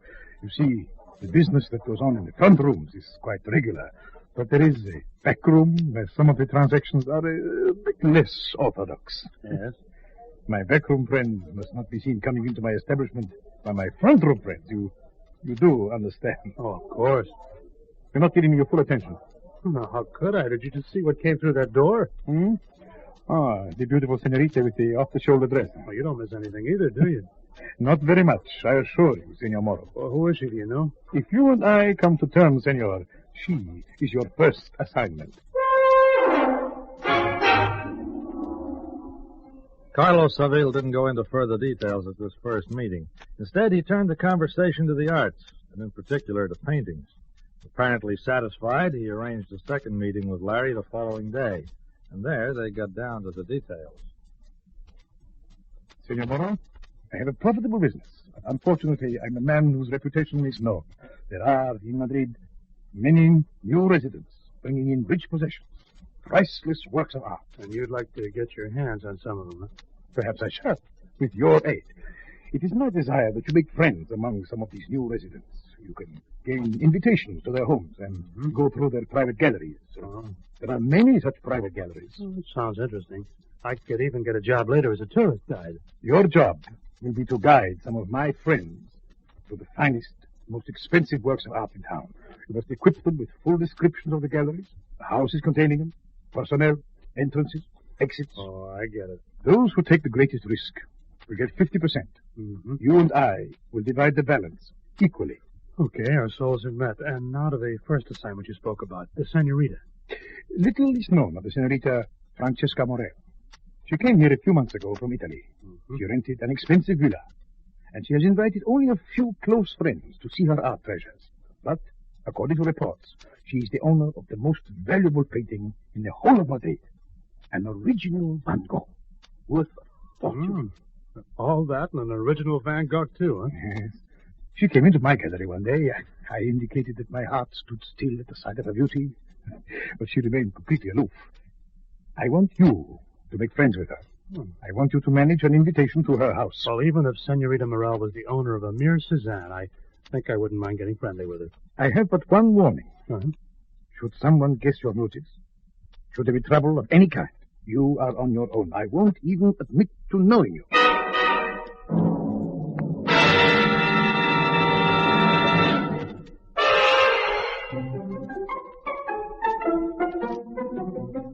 It was a deal that suited Larry Morrow right down the line. 25% of a fortune. All he had to do was be charming to a beautiful woman who owned a priceless painting. He figured he was a very lucky guy. He contrived an invitation to a few select parties and thus met Miss Francesca Morel. The only snag in the whole affair was that she didn't seem to find him quite as attractive as she should. I'm very sorry, Senor Morrow, but I am busy tonight and tomorrow evening. What about the following day, then? No, I am sorry. The following day I have an engagement. Well, the day after that, Senorita Morel. Busy. Well, look, surely you must be... Well, just one dance. I am sorry, Senor Morrow. I seldom dance these days. I've been teaching the locals how to do the tango. I am sure you must be very proficient, but not now. I'm sorry. Just one turn around the floor? Some other time, perhaps. No, I'm sorry. I cannot have dinner with you. What about a cocktail, then? Look, I'll call for you at your home. I won't be at home. I have shopping to do. All right, we'll meet at the Casa del Oro, then. One little cocktail. You are very sweet, but I must refuse. Now, there were two things driving him towards Francesca, his determination to pierce that core of cold steel and his desire to get that painting. He'd known women like her before, women with cash registers where their hearts ought to be, but it wasn't going to defeat Larry. He wanted a new bank balance, and he wanted Francesca Morel to be the donor. Well, that Saturday evening, Senorita Morel was giving a large dinner party for a visiting American diplomat. After a short study of the guest list, Larry chose as his target an undersecretary of the English consulate, a Mr. Henry Saunders. He studied him very carefully. He learned of some of his former posts and all of his weaknesses, including that of absent-mindedness. On Saturday evening, he followed the diplomat out of his hotel.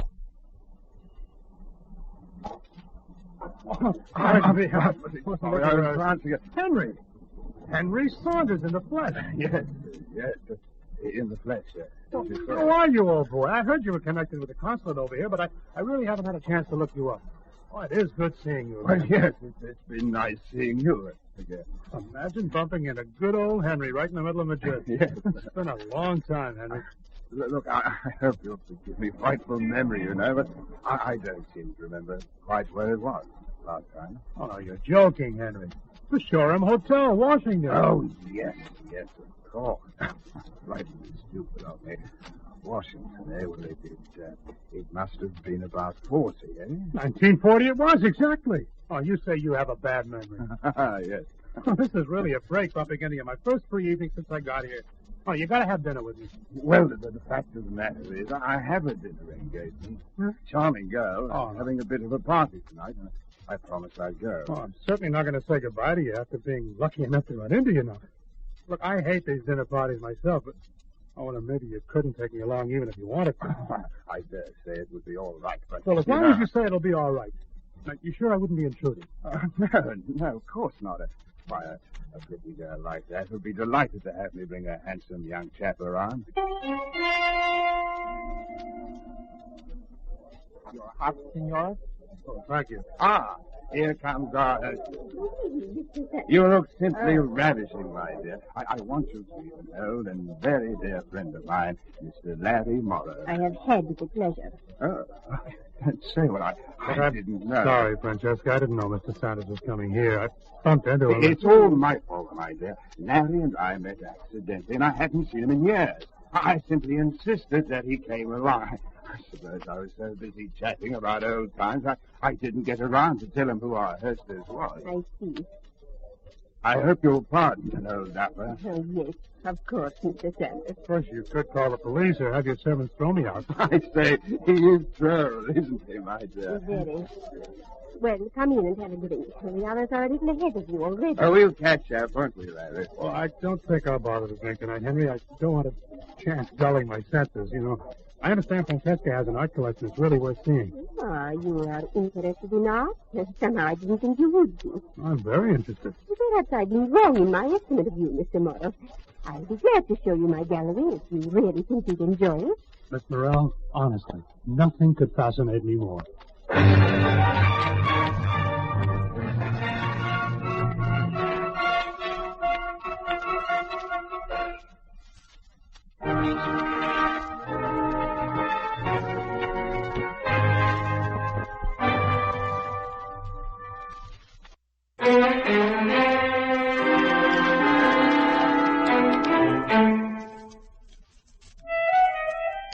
Dinner was an eternity of rich food and rich people, and long conversation. But after it was over and the party had broken up into small groups, Larry persuaded Francesca Morel to conduct him on a cook's tour of her famous gallery. Well, this is it. That's magnificent. There must be a fortune represented here. Oh, it means little to me now. Perhaps someday it may have value for me again. Maybe you don't realize what's wrong, Francesca. You're lonely. This first painting is quite interesting. It's lovely.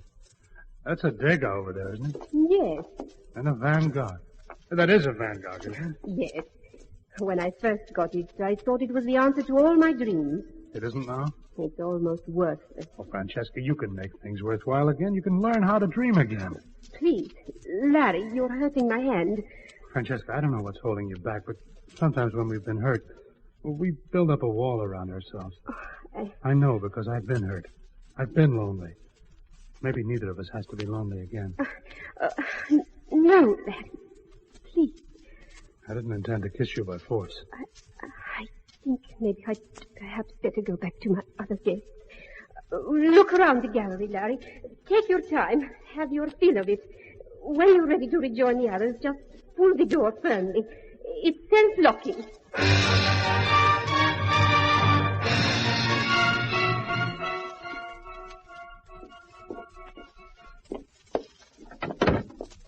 The gallery was in a separate wing of the house, connected to a small sitting room, with only the self-locking door between. The sitting room had a large French door that led to a small balcony, and the street was only 7 or 8 feet below. On the other side of the sitting room was a boudoir, Francesca's. The servants' quarters were well away. Oh, it was a setup. Larry Morrow wasn't going to give this setup away for any 25% of the Van Gogh value. Let Saville take his 25%. It was going to be 75 for Larry, he figured, as he wedged a match in the lock and then rejoined the gay party of doddering diplomats. Well, there you are, my boy. Did you manage to come out with the Picasso under your coat? I tried, but it wouldn't quite fit. I guess we all give our eye teeth for some of Francesca's paintings. She owns some real beauty, doesn't she? Well, no, let's just say that she possesses real beauty. Well put, old boy, well put. Have a drink, Larry. I really have to be going, if you'll excuse me. Shank of the evening, Larry, shank of the evening. I expect a pretty busy day tomorrow. Well, if you must go. Look, please don't bother seeing me to the door, Francesca. I don't want to take you from your other guests. Well, goodbye, then. Adieu. Good night, old boy. Good night. You are leaving, Senor Morrow? Yeah, I have to be going. I will get for you your hat. Oh, look, I hate to bother you, but suddenly I got pretty thirsty. Do you think you could dig me up a glass of water? Si, senor. Of course, senor. I'll get it and be right back. Oh, no, take your time. Take all the time in the world. This was the one dangerous element of the whole scheme, his being seen now. He waited until the obliging Pedro was out of sight and then slipped down the corridor, hoping that they wouldn't start a fuss when he was found missing. He reached the gallery wing, slipped through the little sitting room, and into the room containing the Van Gogh. He took the little matchstick out and heard the lock click reassuringly. But just in case someone should come in, he took a position up behind a very heavy velvet drape. Hours later, he could hear the other guests leaving, the servants locking windows and doors. Someone rattled the doorknob of the gallery and then went away. He heard Francesca's door open and close. But still, he remained absolutely motionless. Until almost dawn. Until the silence was thick and heavy.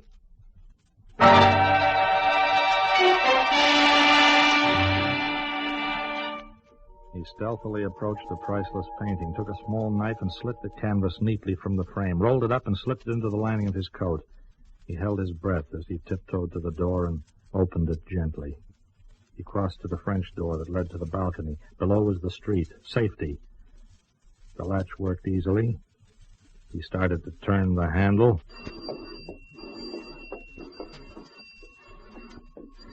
Oh, my ankle!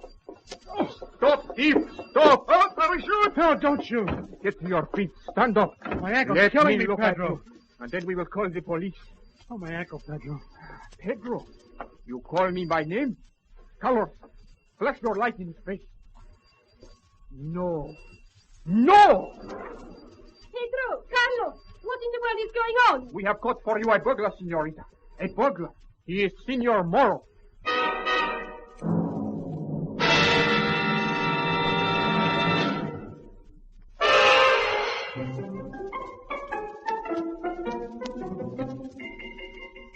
I call the policia? No, senorita? Wait, just a minute. Larry, what is the meaning of this? What were you doing in my gallery? I wasn't in the gallery. What? Look, I can explain this pretty easily if we were alone, Francesca. Well, all right. Pedro, Carlos, wait outside. We have our guns ready. You call if you need us. No funny business, senor.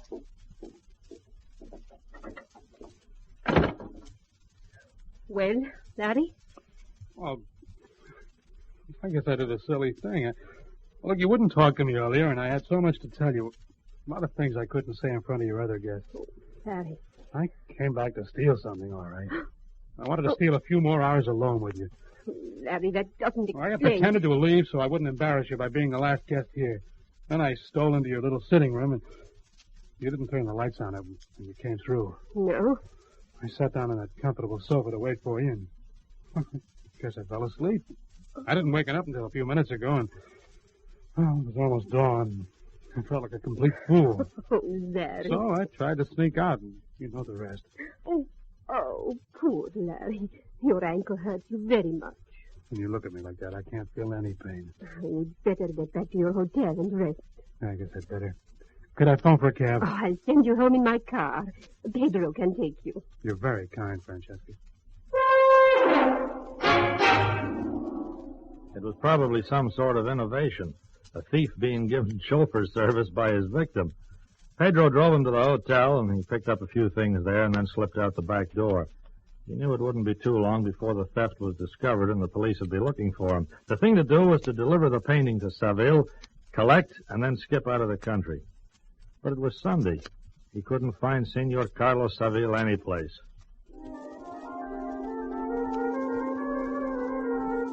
He spent the day skulking in doorways, running from shadows, hiding in deserted spots. And finally, Monday morning came, and with it the newspapers, but he didn't wait to buy one. Instead, he made his way most carefully to the galleries of Senor Seville, and this time insisted on seeing him. You shouldn't have forced your way in, Larry. I told you I had to see you. You're going to be happy to see me, too. Happy? Happy? You fool. You seen the papers? I didn't risk buying one. It's all over the front pages. Look. Van Gogh, stolen. The police are searching for you. What? Idiot. If you'd handled this the way I suggested, but you... Oh, no. You had to be greedy. You thought you could manage it all alone. Well, I got the painting, haven't I? Give me my share and let me take my chance. Painting? The painting is worthless now. What do you mean? You think I would handle anything so dangerous when all the police in Madrid are searching for it? Get out of here and take the painting with you. Now, look, I gotta get away. I haven't any dough. I'll give you enough to bribe someone to take you out of the city. Here. Now, get going, senor, and take the painting with you.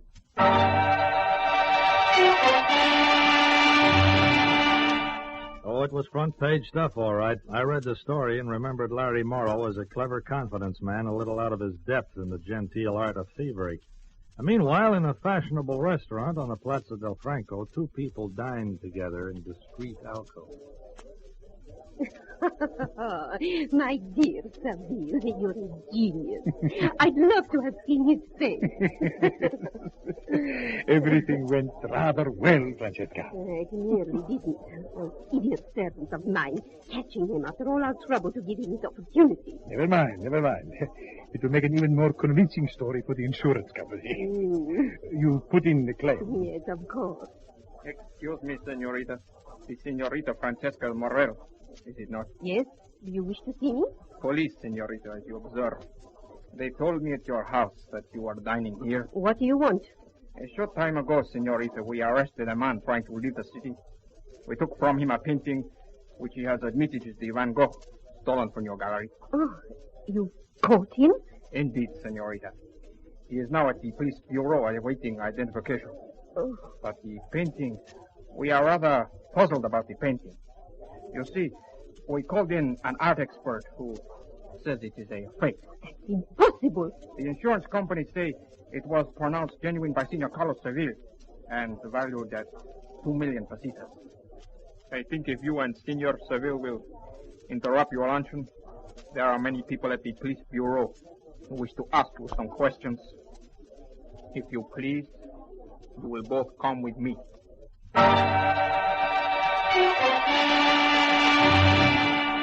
It was a very clever and a very elaborate plot, but they didn't get away with it.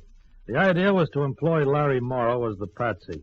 Let him get away with a worthless painting, heavily insured as a genuine Van Gogh. Had he escaped, their plan would have been foolproof. Instead, they went to trial, and after that, they went to jail. I'd like to have been around if ever Larry and Senor Seville met up inside of prison walls. That would have been a real human interest story, although it might have required a lot of sub-editing before publication. Goodbye now.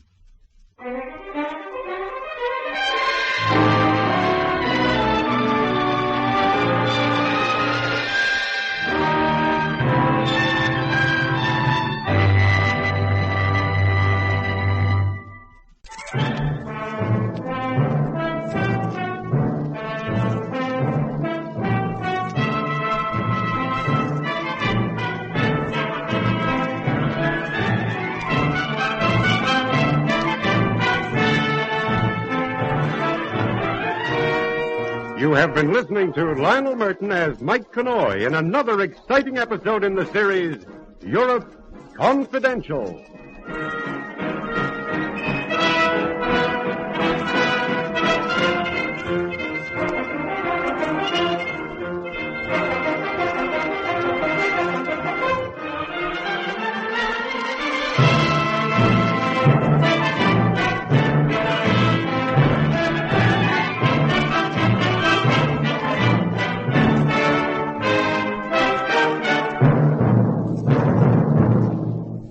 This is Basil Rathbone again. We've reached the end of today's story, but I'll be back to introduce to you another unusual tale.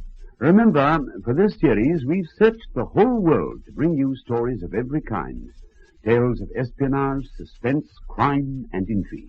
By famous writers from every part of the globe. In fact, a selection of the finest stories that have ever been assembled in one series. Well, goodbye now till we meet again to listen to another of the world's greatest mysteries.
Presenting the world's greatest mysteries.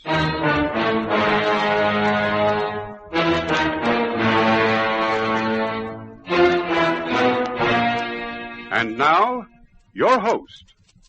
This is Basil Rathbone. Once again, it's my pleasure to bring you an intriguing story of mystery. Today again, we have as our storyteller the young American newspaper man whose home is Paris and whose beat is Europe. Europe, a continent full of all the ingredients beloved by mystery writers and yet in reality twice as mysterious. Today's story is particularly full of suspense and yet is founded on fact. Of course, the names have been changed, but little else. There's a well-known saying that truth is stranger than fiction. Our story today is not only stranger, but more thrilling, more full of suspense than anything fiction can offer. Come with me then on another journey to the places where only a man in search of adventure would travel. In a moment, our play begins.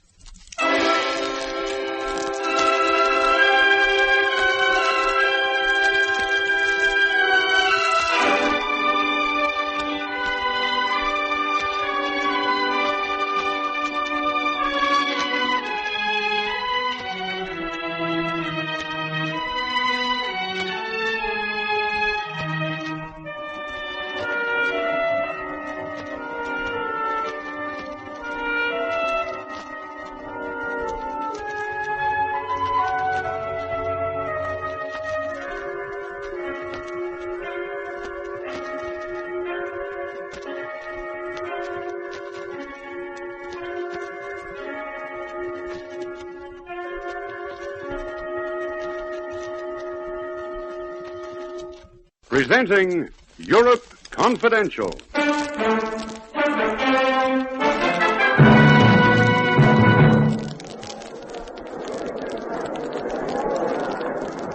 Here he comes. Hey, what's wrong? It's a bad landing. He looks like he's going to crash.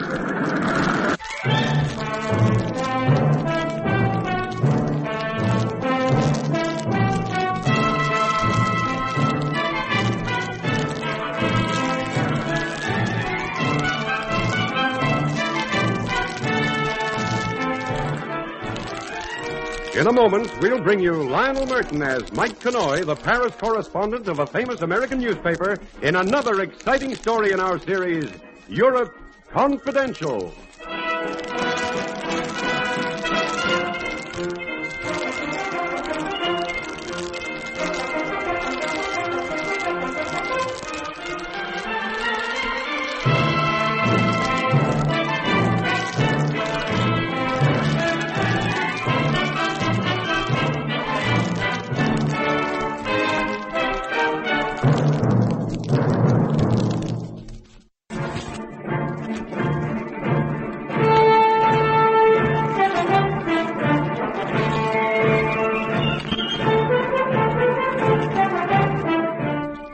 This is Mike Connoy on another assignment for my column, Europe Confidential. I was with the crowd at Beauvais Airport outside Paris waiting for the first of the planes in the Singapore-London air race. With me was Eddie Marshall, another correspondent, and, well, strictly it was Eddie's assignment. He was the aviation expert. I was simply there to pick up copy to fill the column. As we stood in the crowd, high above us, the first of the racing planes appeared. Oh, there she is, all right, Mike. Can you make out who it is? Where do I focus these glasses? Well, looks like the English entry, Flight Lieutenant Murray. That's the guy with the famous father, isn't it? Yeah, he's right in Papa's footsteps. Yeah, it's him, sure enough. He must be an easy leader.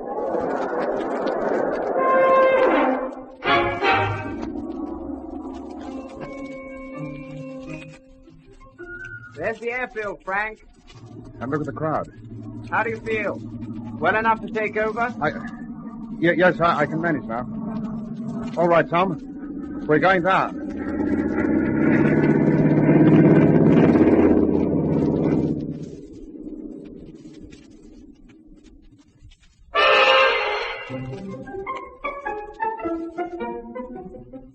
Here he comes now. Hey, what's wrong? It's a bad landing. He looks like he's going to crash. He's okay, I think. Bad landing. He's puffing. I think he's got her under control now. Yeah, it looks all right.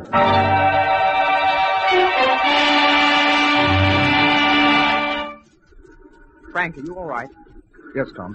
Okay, now. I'm sorry about that. I'm still a bit shaky. Forget it. Come on, let's get up. Here, I'll give you a hand up. Thanks. Hey, what about some coffee? Hello. It's the official reception by the look of it. Flight Lieutenant Murray, welcome to Beauvais and to France, monsieur. I am Marceau Léon, in charge of all airport arrangements. How do you do, Monsieur Léon? My navigator, Tom Farrell. A pleasure, Monsieur Farrell. Glad to know, sir. Can we have the plane refueled? Our tank's showing almost empty. That will be attended to. While I escort you to the club room for something to drink. Or coffee, perhaps? Coffee, I think. Don't you, Frank? Yes. Coffee. Good. You have a compulsory 20-minute break before resuming your flight in accordance with the race rules. Your plane will be guarded from the guards and serviced by our mechanic, so you've nothing to worry about. This way, monsieur, please.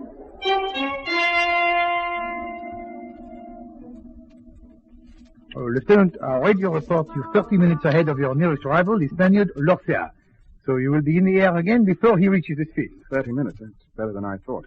We'll be in London across the finishing line with plenty to spare. So long as the engines keep going, and you get over your sickness, Frank. Sick? You have been sick with that, Lieutenant? Then perhaps that explains why you do not wish to talk to these American journalists, eh? Well, yes, I didn't feel like press interviews, I'm afraid. It is nothing serious, I hope. Just a bit off color, monsieur. It's lucky. Tom here is a competent pilot as well as navigator. He's been handling the plane most of the way from Singapore, even taking off and landing. Oh, I'm sorry to hear of it. But sickness would not stop Frank Murray if he is any son of his father, eh? My father? You knew him? Oh, everybody knows your father, Flight Lieutenant. But that explains your landing, of course. I thought for a minute the plane would overturn. Yes, I took over the controls for the landing. I I didn't realize I was so shaky. Oh, well, there is another 10 minutes before you take off. Perhaps I should call a doctor for you. No, I'll be all right, monsieur. Thanks, just the same. All right. As you wish, monsieur. A message for the lieutenant, Monsieur Leon. For me? Thanks. I didn't know you knew any girls in this part of the world, old boy. Eh? I said I didn't know you... Hey, what's the matter, Frank? Matter? Well, nothing. Look, I've got to see someone outside, Tom. Go right ahead. But don't forget the time limit's coming down. About 9 minutes to take off. I'll be there, don't worry. Where's the lady who gave you this? Outside, monsieur. I'll take you to her. The lieutenant is not well, Monsieur Ferron. No, he's not. Something's been bothering him ever since Singapore, and I'd like to know what it is. Perhaps it is the stomach, the nerves. His father was the greatest flyer I have ever met, but he was always troubled by nerves before takeoff. I'm not sure what it is. Look, if you don't mind, I think I'll get over to the plane. I want to check everything is ready for the last lap to London. The 9 minutes time limit ticked away, and with the plane refueled, navigator Tom Farron prepared for the last stage of the air race. 30 seconds to go. What the devil's happened to Frank? He knows our time for takeoff. This is strange. I expected him to be standing by. Already we have put 2 calls over the loudspeakers, and the crowd is beginning to wonder at the delay. Well, put another one over, will you? He must have completely forgotten the time. Certainly. Oh, look, monsieur. What is it? Frank? No. Look, up there, to the southeast. A plane coming towards the airport. Lost here? Yes, it is a Spaniard. And already he must have gained 10 minutes on you from your last radio report. If you delay much longer, the lead you have gained will be lost. Don't I know it? But what the devil am I going to do about Frank? He's got to be found before I can take off. I agree, it would be better, but nothing in the world says you cannot fly alone. Let's give him 5 minutes. Get that loudspeaker going, monsieur. Wait, I'm going to take a look round. He must be somewhere on the airport. He must be.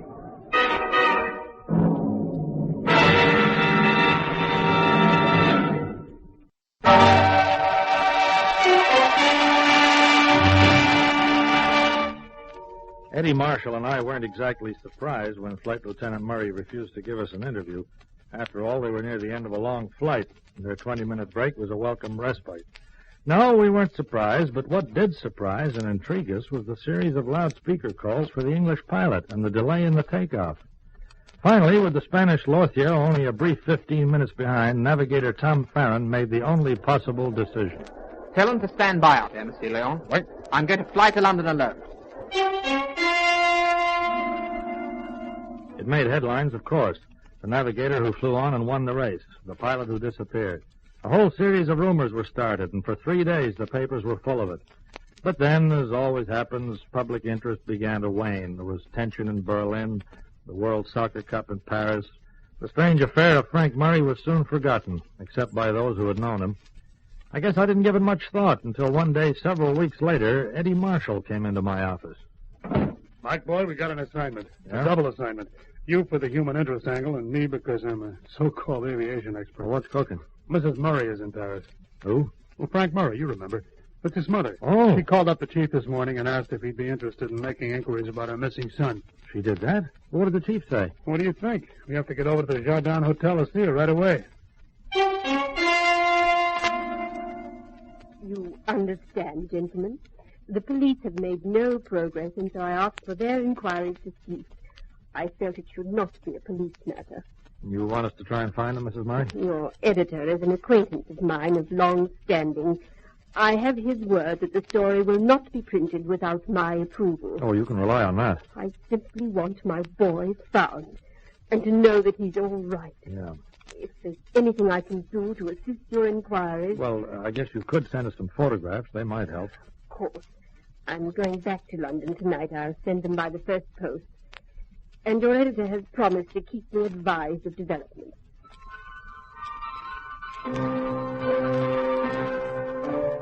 Well, you get all kinds of assignments on a paper like mine. And early the next day, Eddie Marshall and I got started on the story. We went first to interview Marcel Léon, the official of the race club who'd been in charge of Beauvais during the actual event. It is a terrible thing, gentlemen. Terrible. And there has been no word from him since, you say? Not at all, Monsieur Léon. If the Lieutenant was not well, he may have had an accident. Well, we ruled out that possibility. Police checked the angle pretty thoroughly. But what else could have happened? But you and the police talked to that attendant who brought the note to Murray. What did he have to say? Oh, he knew the young woman who sent it. But you can rest assured, Mr. Connoy, that inquiries in that direction will get you nowhere. What makes you so sure? Oh, this young woman is well known to all of us here at the airport. She's a tiny pilot and a very respectable person. What's her name? Very well. But I hope you're not going to be rash about your inquiries, Mr. Connoy. Her name is Louise Raynald. She lives at number 21, Rue de Ferris, Arrondissement 4. Number 21 Rue de Cherche was a narrow house converted into an apartment building. Louise Raynald lived on the top floor. I went to call on her alone because Eddie had gone back to the paper to cover another assignment, but we arranged to meet later in the day. I explained to Mademoiselle Raynald the reason for my visit. But I do not understand, Monsieur Connoy. The police have taken a statement from me. I told them what I can. Well, this is a private inquiry instituted by the mother, Mademoiselle. But suppose you go over it again, huh? But there is really nothing to tell. It was so stupid. Stupid? I am a trainee pilot, you see. Not a very good one, but my interest is in airplanes. Yes, so I was told. I hear that the flight lieutenant is due to land, so I go to the airport. I wish very much to meet this man, this famous flyer with the famous name. Yeah, like the kids back home go chasing the film stars, huh? If you like, monsieur. So many have told me about his father. So many have said that his son may be even greater. I am very daring. I write a note, and knowing one of the attendants, I asked him to give it to the flight lieutenant. And you met him? Oh, yes. He was very gracious. He talked to me, and then I left. I joined the crowd to watch him taking off. And then comes the news that he is missing. That's all I know. You haven't any idea where he went after he left you? I thought he went back to his plane, or to join the navigator. Yeah. There's nothing else you can tell me? No. Well, I'm sorry to bother you. I'll get up before your guest arrives. Yes? Oh, you've noticed the table. Yes, I am expecting a friend for lunch. Well, if anything comes up, I'll be at the office. You can always contact me there. You can know what could possibly come up.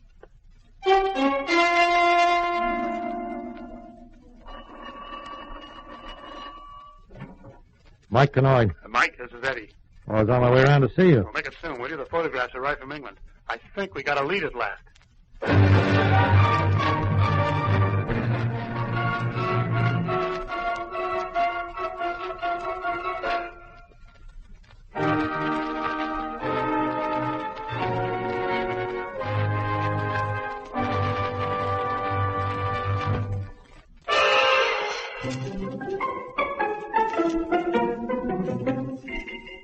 I'd been away about 4 or 5 hours checking other leads after I left Louise Raynald, and in that time a whole lot had happened. First of all, Eddie Marshall showed me the pictures. Say, she's practically given us the family album. Well, just about, Mike. But ignore all those for a moment, will you? Take a look at this one. Yeah? The guy in the Air Force uniform, so what? The rank of Flight Louis. Now, you notice anything missing? Missing? Well, I guess you don't mean to count as buttons. Rank stripes, or whatever the RAF call them, are there. Everything seems to be okay. Wings. That's it. No wing insignia over his left pocket. Forgot to put them on. That's what I thought at first. But then I got on the line at the London office, and they made a fast check for me through the Air Force records. Mike, Flight Lieutenant Murray didn't wear wings because he wasn't entitled to wear them. What, you mean he wasn't a flyer? He was ground crew, recreation officer. Well, I'll be darned. Well, you can guess how I burned up the wires to London after that. I had Paul Davies assigned to it. He made some pretty fast inquiries. Yeah, you've sure been at work. What happened? Well, through the Aero Club, he found out that Murray got his pilot's license only a year ago. He failed his RAF test. This beats everything. He's supposed to be a famous flyer. His father was a famous flyer. From all reports, Frank Murray is a very bad pilot. And yet he was in the air race. He flew that plane out to Singapore and then took part in the race. He was leading the field home. Well, Davies got on the telephone in London and he talked to Tom Farron, the navigator. Yeah? He learned plenty. Farron met Murray for the first time a few months before the race when he applied for the post of navigator with the aircraft and got it. Applied? Yeah. You mean Murray advertised or something? Apparently. Anyway, Tom Farron was very tickled.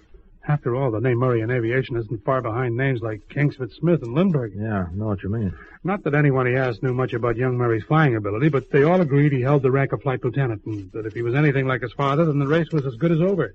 Yeah, so all through this thing, Murray's been billed as top ranker because of his father, because no one woke up to the fact that his RAF rating was earned in a recreation hut. Well, that's about it. Brother. There must have been some people who knew, of course, but certainly Tom Farron never met any of them. When they left London for Singapore, where the race was to start, that was the first time they'd ever flown together. And Murray suggested that his navigator do most of the handling of the plane just to get used to the feel of it. What a boy. So Farron flew the majority of that trip, and occasionally Murray would take over for an hour or two, but always in the air. Well, what about the race itself? Well, Murray came to the starting line a sick man. At least that was his story. Tom Farron handled the plane most of the way. And then Flight Lieutenant Murray took over and made that landing at Beauvais. Yeah. I remember you saying it was one of the worst you'd seen. Well, Davies did quite a job on this. He knew that Farron had plenty of doubts about his pilot, so he let him talk. Yeah? Afterwards, he phoned up Mrs. Murray. The mother? What did she say? Not much over the phone to Davies, but just a few minutes before you came in, the chief got a long cable. She's pretty annoyed about the line our investigation's taken, and she says that her son is a great flyer. If we try to say anything otherwise, she'll make trouble. Well, what does the chief say? He says for us to get out and find Frank Murray fast.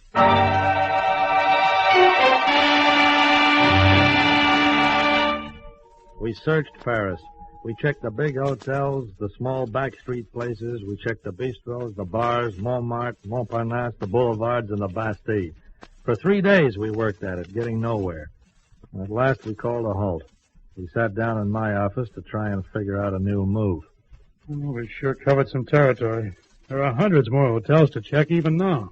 Yeah, that's supposing he's even in Paris. Yeah. All we know is he somehow got away from Beauvais Airport. It's an hour's drive to Paris.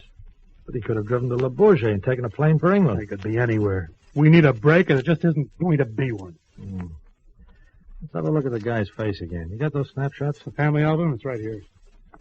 Thanks. Not that it'll make any difference. We picked out the best couple to show around. There's nothing much else there. One in a group, and one street snapper, the girl the mother didn't know. Hey. What's the matter? This street shot with the girl. Look at this. I was taken in London. Mike, what's the matter? She's the one I told you about. The dame I questioned. Louise Renaud.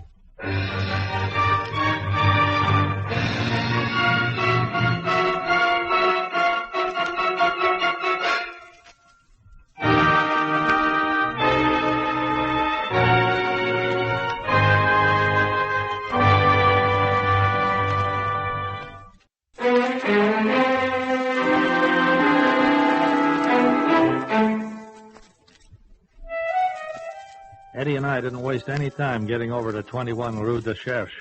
Yes, Monsieur Connoy. That is a photograph of Frank and I. It was taken when I visited London last year. And then you admit you knew Flight Lieutenant Murray before. It seems as if I will have to. We met and became friends. Is that what you wish to know? I want to know why you told such an elaborate lie before. What was the point? Maybe Mademoiselle Renaud was alarmed at the idea of becoming involved in any kind of investigation. People do feel that way, Mike. Oh, yes, that's right. That was it.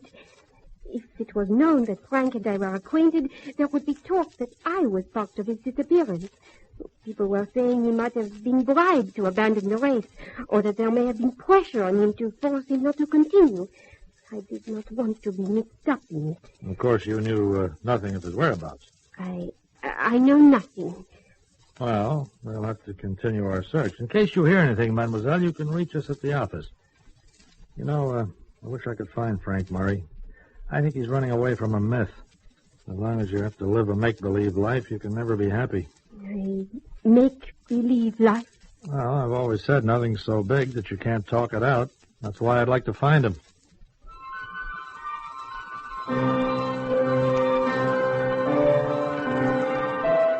We went back to the office and we waited. We waited an hour. Then there was a knock at the door. There wasn't even time to open it before the man we recognized pushed his way inside. Which one of you is Mike Connoy? I am. You're Flight Lieutenant Murray. Listen, Connoy. I came here for one reason only. To tell you to stay away from Louise Renaud. Do you hear me? Leave her alone. Oh, take it easy, Lieutenant. We didn't want to hound her. She's a nice girl. All we wanted was to talk to you. There's nothing to talk about. Look, we've worn the leather off our shoes, tramping the streets searching for you. The hardest pavements in the world are right here in Paris. Don't you think that gives us the right to a few minutes' conversation? All right. What do you want to say? Make it snappy. I haven't much time. It took us about 10 minutes to break down Frank Murray's defensive dislike, and another 15 to give him an account of our search and the discoveries we'd made. At the end of it, he remained silent for almost a minute. And then, very quietly, he started to talk. There's hardly anything I can tell you. You seem to have it all, even the part my mother played in this affair. Yeah, well, we're not very clear about that. Well, it's simple enough. My father was a great aviator, a man of the headlines. When he died, something went out of my mother's life. She used to say she hated the publicity, but that wasn't so. She missed it very much.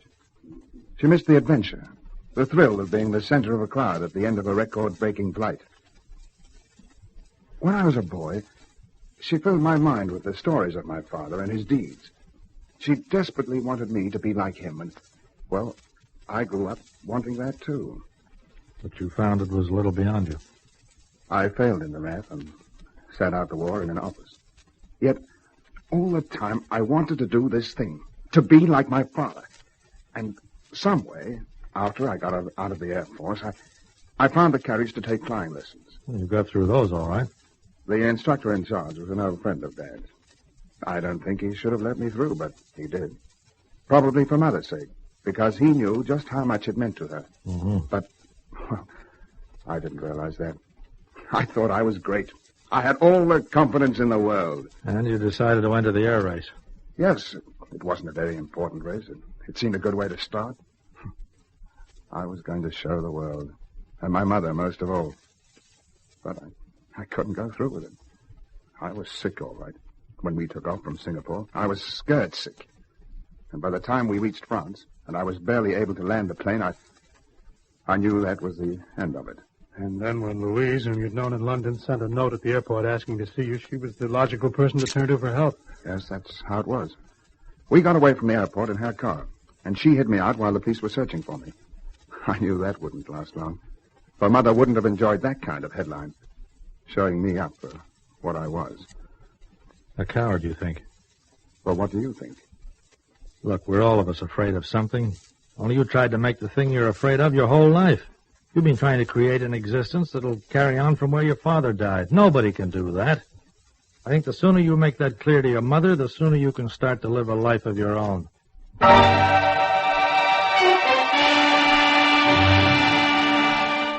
Well, that's how the story finished up, with Eddie and yours truly distributing advice, hoping the guy would have the intelligence to see that we were talking plain common sense. Well, it turns out that he did. Louise Raynaud came to see me at the office a couple of days later, a radiant, very different Louise. Frank had gone home and laid down the law to his mother, and he was on his way back that same afternoon. Louise, incidentally, came along to ask Eddie and me to be witnesses. You need them in Paris when you decide to get married.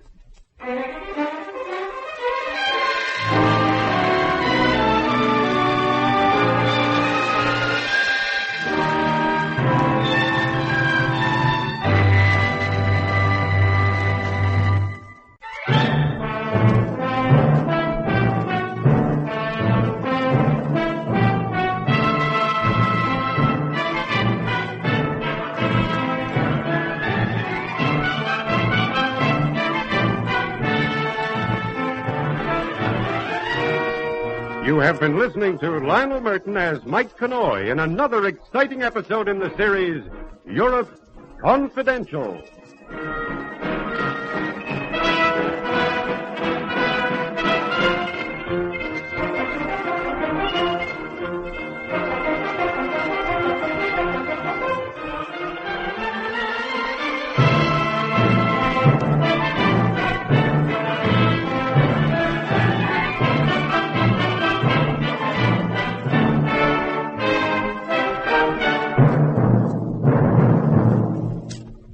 This is Basil Rathbone again, and so our journey into the realms of mystery is over. Soon, however, I'll be back with more of these tales of mystery which I know we all enjoy so much. Well, goodbye now till we meet again to listen to another of the world's greatest mysteries.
presenting the world's greatest mysteries.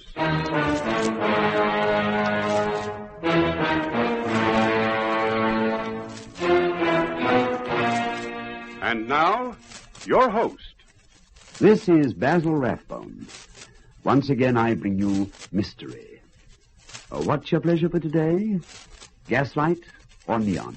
Well, let's take our mystery in the modern manner. A tale as up-to-date as today's newspaper. Our storyteller works for the Paris edition of a famous American newspaper, and his job is to investigate the stories behind the headlines. Sometimes from small beginnings, a paragraph tucked away on page 6, shall we say, Mike finds the lead to big and exciting news. Take today's story, for instance. If Mike hadn't... well, yes, but I mustn't tell you the story for him. Let him relate it, just as it happened to him. And now, to you. In a moment, the story begins.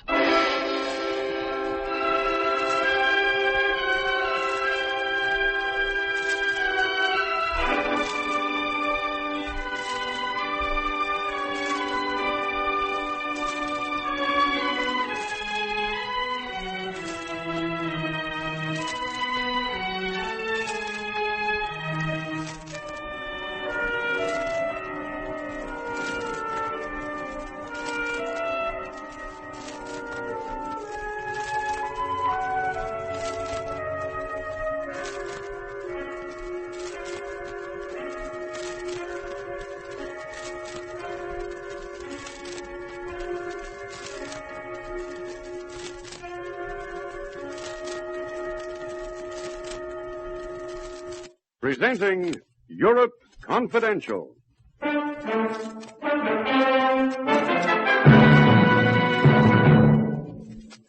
Grady, research this room.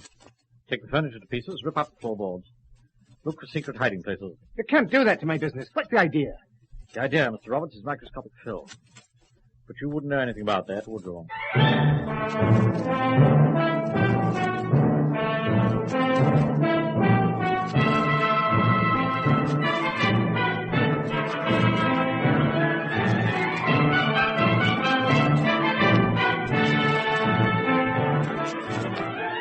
In a moment, we'll bring you Lionel Murton as Mike Connoy, the Paris correspondent of a famous American newspaper, in another exciting story in our series, Europe Confidential.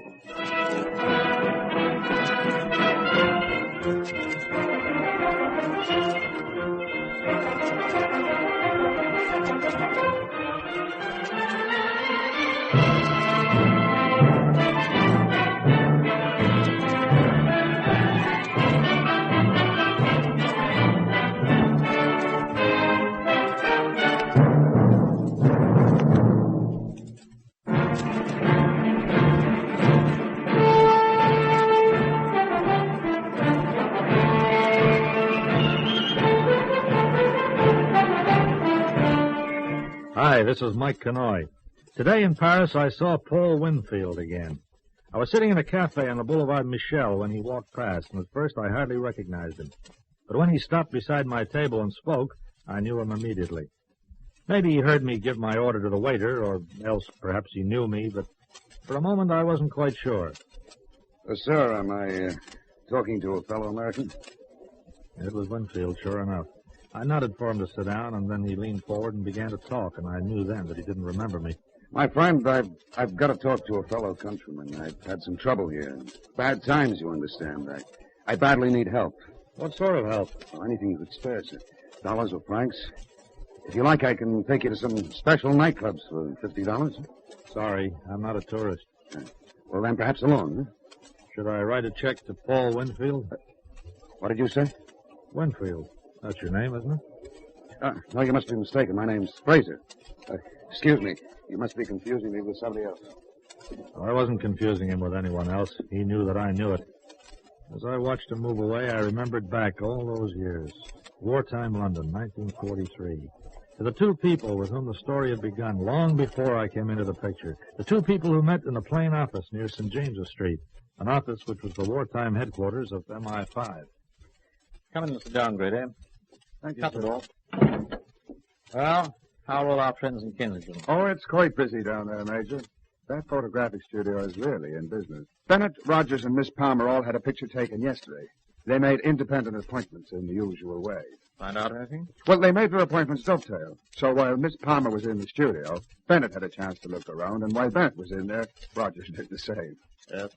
Well, now, they couldn't further on too much, sir. There was a receptionist. Very blonde, very sharp-eyed. And for an ordinary small photographer, those people have a lot of high-powered, expensive equipment. They do? Anything else? A locked room, fitted with a special combination safe lock. Oh, that seems out of place there. Well, sir, it's up to you now. I don't think they're important, really. But just the same, we might as well have them in. Small fry leads to bigger fish sometimes, and that locked door. Exactly. We'll raid them tonight at 1800 hours. You're coming along, sir? Yes, Freddie. I'm coming along. I'm as interested in that locked door as you are. The place to be raided was a small commercial photographer situated in South Kensington. For some weeks, intelligence officers had had them under surveillance, and that night they moved in. A highly indignant manager protested in vain as men from military intelligence and Scotland Yard's special branch searched the premises. Gentlemen, this is an outrage. I demand that these men leave my premises this very minute. I'm sorry, Mr. Roberts. You've already seen our warrant giving us full authority to conduct the search. I suggest you open the door at the end of the passage and stop making too fast progress. That room is strictly private. Open it. But it contains personal papers, nothing more. Open it, or we'll save you the trouble. What do you mean? Ready. Get three of the squad, will you? Break the door down. With pleasure, sir. Wait. Well, Mr. Roberts? All right. I'll open. Sometimes it's a long while to remember that. We're willing to wait. Yeah. Now open the door. Open the filing cabinet. Oh, copies of all this commercial work we do. What's the machine? The larger? Very powerful one. We do some portrait work. Some big portrait work here. Very tiny work, too, I imagine. What do you mean? I don't know what any of this is about. Don't you, Mr. Roberts? Ready. We'll search this room. Take the furniture to pieces, take up the floorboards, look for secret hiding places. You can't do that to my business. What's the idea? The idea, Mr. Roberts, is microscopic drilling. If you wouldn't know anything about that, we'll go.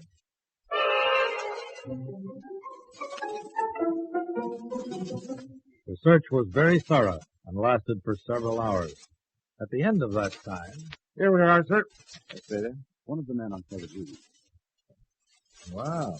Let me have those. Grab him, Brady. Oh, no, yes, brother. These aren't going to be destroyed until we've taken a good look at them. 4 tiny microscopic rows. I think we found what we were looking for.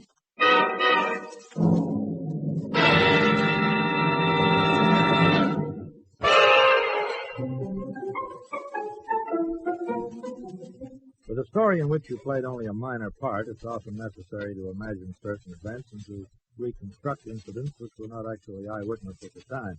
Thus, that same night, while the MI5 men were raiding a photographic studio, 2 people met on the Thames embankment, alone in the damp fog that hung like a gray blanket over the city and the river. Well, I'm so glad you could come tonight. Have you anything? One roll film, Maria. I don't know how much longer I can go on like this. Why, is something the matter? I'm worried. So far, it's been too easy. Well, why not? It's easy because of the American embassy. They are fools. No, Maria. Maybe I have a grudge against my countrymen, but I know them better than that. They're not fools. And you are not a coward, darling. Well, I wish I could feel sure of that. It's been so easy. But it can't go on forever. Well, we are working for our beliefs. If we only help make one tiny advance in the German conquest of the world, we will have done our share. Yeah, they told me that in Berlin. But it seemed easier there, easier to believe. You still love me, don't you? Oh, of course. Sometimes I sense a change in you. Probably been stupid. You are, my dear. Our love is a luxury, and in these times we have to deny it. But when Adolf Hitler invades England... Will he invade soon? Before the end of the summer. And Paul, things will be different. I shall be there to meet the Führer when he lands at Gogh, and afterwards there'll be you and I again. Sounds too good to be true. No one thinks he can still invade. Oh, they underestimate him. If we do our share, we'll make it possible. And that is why you mustn't give up now. All right, a few moments. Didn't get away with it for that long. There's some new coded messages from Washington today. I'll try and get them tomorrow. We'll meet the night after. At the same time and safe.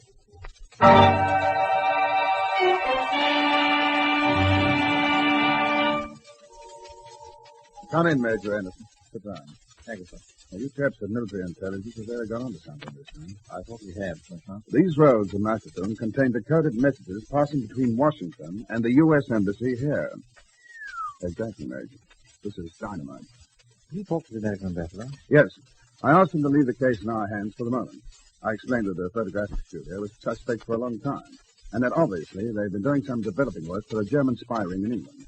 Now, we don't want to move too fast and upset the apple cart. I agree. Now, since they're civilian personnel, I got the okay on them. Of course, the ambassador wants to spot the movement as fast as he can, so you're going to meet a chap from Army Security tomorrow, name of, Connoy. He'll have all the dossiers of men and women holding confidential posts in the embassy, and then it's up to you. Well, that was how I came into this story, as a junior officer attached at the time to security. I had the job of liaison to MI5, whose case it really was. Together with Major Anderson, I went over all the files, as he and his boys eliminated and narrowed the field down. Finally, Anderson was able to report to his commissioner. 2 men, sir. They had the opportunity to take those files, and they have the background that fits in with the general picture. You agree on that, Connoy? Yes, sir, I do. Who are the men? The first is an assistant undersecretary, Henry Dubois by name. He'd have a chance to see the files, of course, and he travelled widely on the continent before the war. Mm-hmm. And the other? A fellow called Paul Winfield, a cipher clerk. Yeah, he'd certainly see the messages as they came through. He's in the decoding section, sir. What's his history? 10 years with the American State Department, third intelligence, received rapid promotion. This job is a stepping stone to a secretaryship. Mm-hmm. 2 years ago, he took 6 months' leave of absence to visit Germany. 2 years ago. There was a big rally at Nuremberg at that time. It ties in with Nuremberg rally, sir. Apart from that, it has expressed anti-Semitic views on occasion, and in his private life keeps very much to himself. Well, it sounds more promising, Major. I think so, sir. He's the type, all right. But I'm going to put 2 men on to watching him. I want to know his friends, where he goes in his time off duty, everything we can find out about him. We won't make a move to arrest him until we're certain he's our man.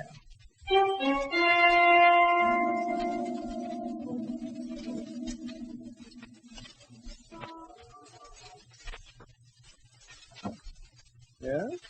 Well, I see Maria. Come in. Mr. Bradley, I've got to talk to you. Wait. I was going to send for you. I just heard the news. That photographic studio we used in Kensington has been raided. What? And Robert? Doesn't matter much about Robert. He's not into our organization. But if British intelligence had found any of our microfilms... Oh, bad. Very bad. I've just left Paul Winfield. Any more documents? No, and I'm worried. Why, my dear? And Paul is starting to lose his nerve. He may break. For the good of the organization, I think he should be eliminated.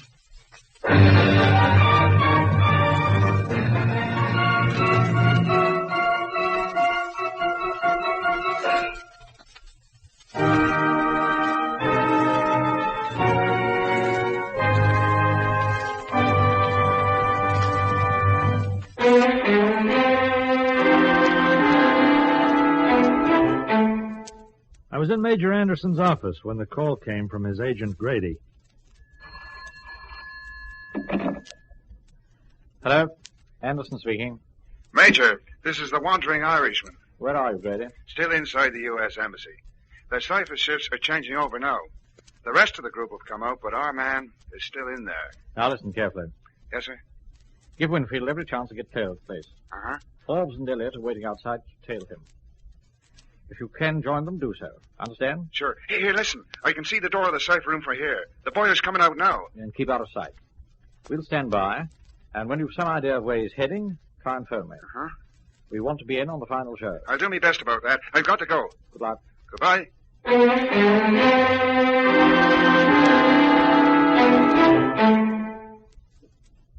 Is that you, Maria? Hello, Paul. Oh. Thought for a minute it might be somebody else. Who else could it be? Nobody's aware of our meeting. Not even your chief, whoever he is? Not even him. Have you anything for me? Yes, these 6 messages. It's very good, my dear. Wonderful. But you've got to be quick with them, because this is the last job I'm doing. I want to get the documents back quickly, late tonight. Don't worry about them. We will attend to them. Listen, Maria, you can't keep them. That'd be the finish for me. You keep your voice down, you fool. I must have those messages back tonight, and after this I'm through. Do you hear what I said? I heard. Well? It's your decision, Paul. But I think this had better be goodbye. And we won't meet again. Maria, wait a minute. What about returning those papers? Maria!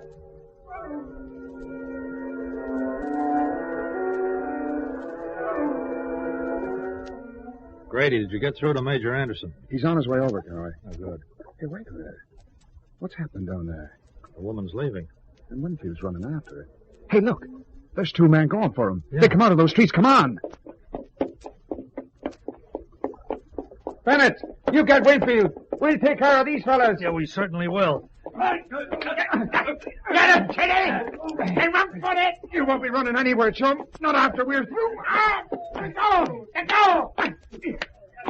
Are you ready to go quietly? All right, I have to keep convincing you. Oh, that takes care of him.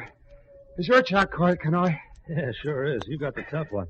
Looks to me as if the woman got away. Never mind her for the moment. You search these two. Right. Look, I'll give Bennett a hand with Winfield. It looks as if he's making a fight of it.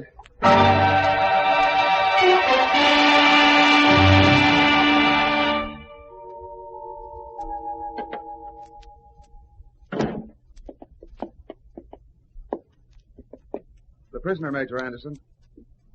Sit down, Winfield. Thank you, Grady. You're practically forgiven for cleaning them before I could get there.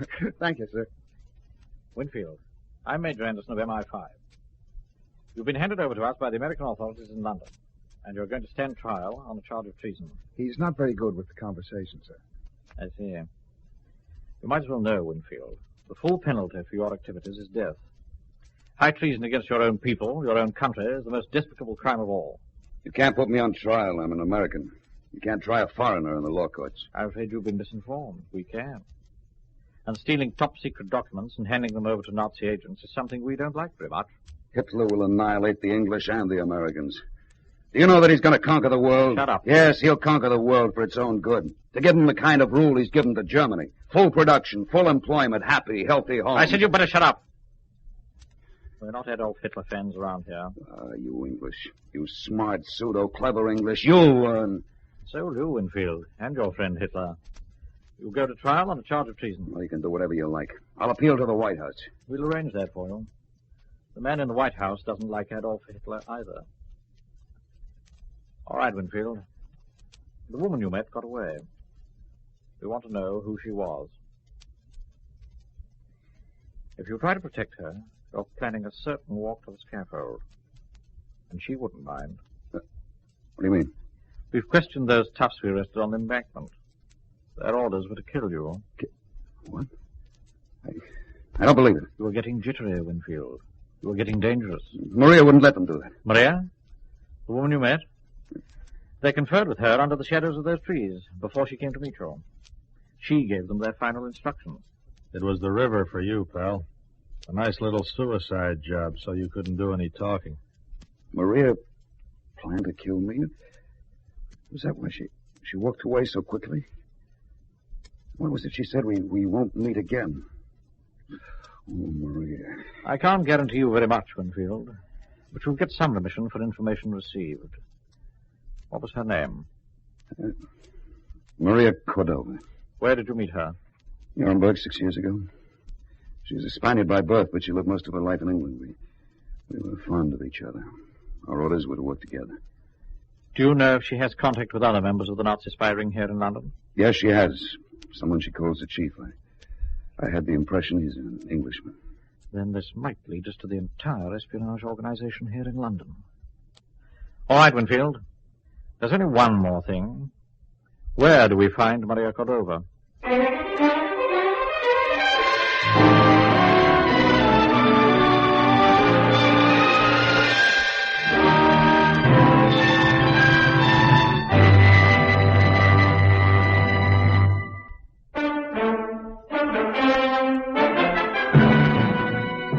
Winfield realized the truth, that the Nazi spy ring had listed him as expendable and had made plans to eliminate him. He began to talk.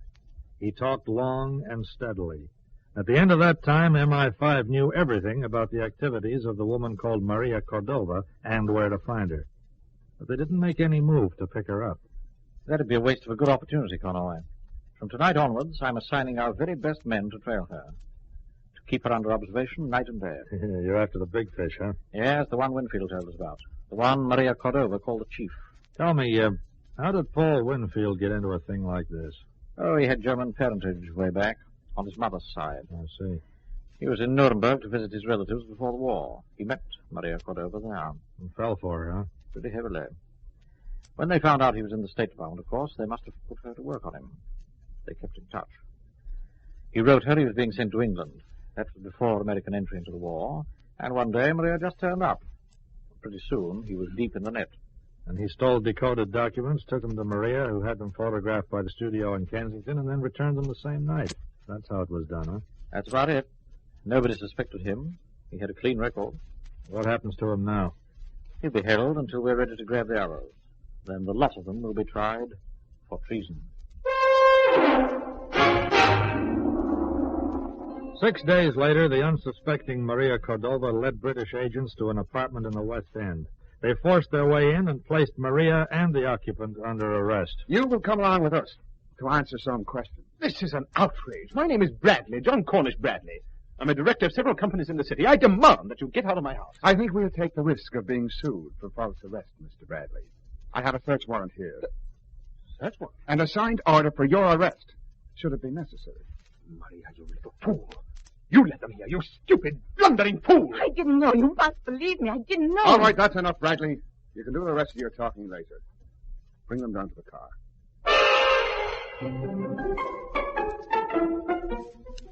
The trial, as was customary in wartime espionage cases, was held in secret. But as a witness, I was present. I sat and listened to the evidence and learned how, through this case, the whole pattern of a Nazi espionage ring had been broken. I heard Bradley, the ringleader, sentenced to death. And then the judge dealt with the cases of Maria Cordova and Paul Winfield. You have both been found guilty of charges relating to the theft of highly secret documents and of the still more serious charge of aiding and abetting the enemy in time of war. Paul Winfield, you have pleaded that as an American citizen, this court has no jurisdiction over you. I now categorically reject that plea. You are herewith sentenced to 7 years penal servitude.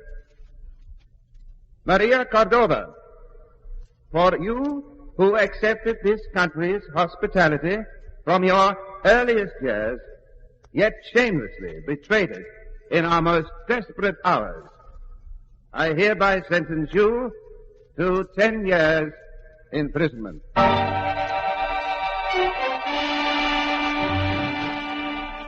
And there's the story. That's where it ended, in the bleak courtroom of the Old Bailey as they led them away. I suppose I thought once or twice of Paul Winfield in the years that followed, but time gradually eclipsed all memory of him. The war ended. I signed up to write a column called Europe Confidential here in Paris, and until today I never thought again of the man who tried to sell out his country all those years ago. Yet today, sitting in a boulevard cafe, I saw him, and at first he didn't remember me. For a very good reason, I hardly remembered him, because the Paul Winfield I'd known had been a young man, well-dressed, good-looking. But the Winfield I met today on the boulevard was a shabby man, aging faster than his years. A man who, as he hurried away from me, buttonholed a tourist with a camera slung over his shoulder. Say, you're an American? I'm looking for a fellow countryman to try and help me. I had bad luck in the war, you know. Haven't been able to earn much of a living since. Anything would help, sir. Dollars or francs. Anything at all.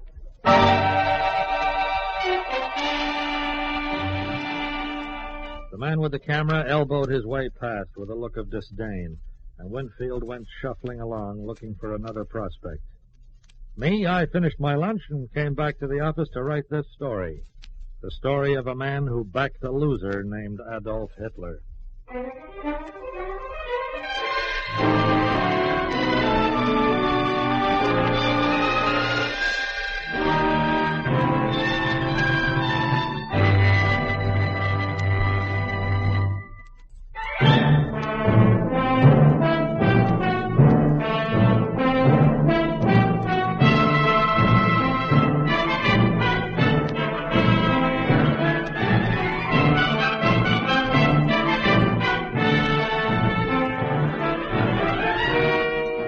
have been listening to Lionel Murton as Mike Connoy in another exciting episode in the series, Europe Confidential.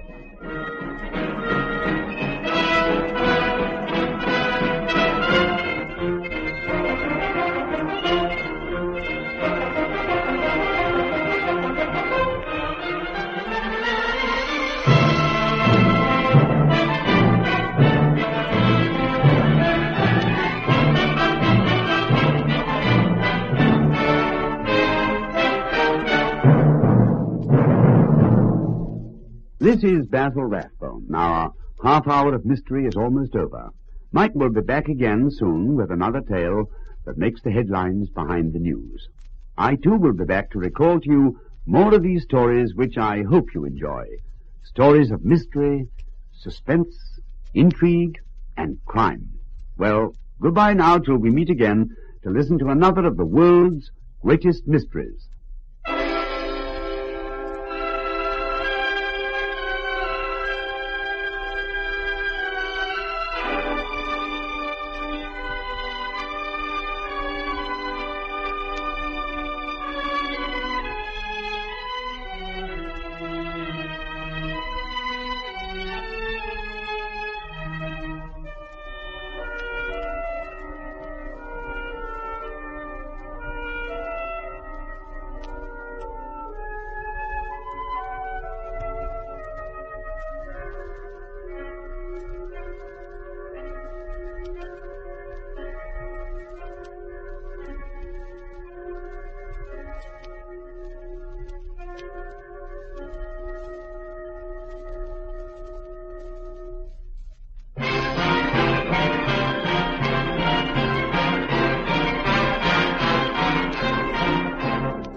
Presenting the world's greatest mysteries.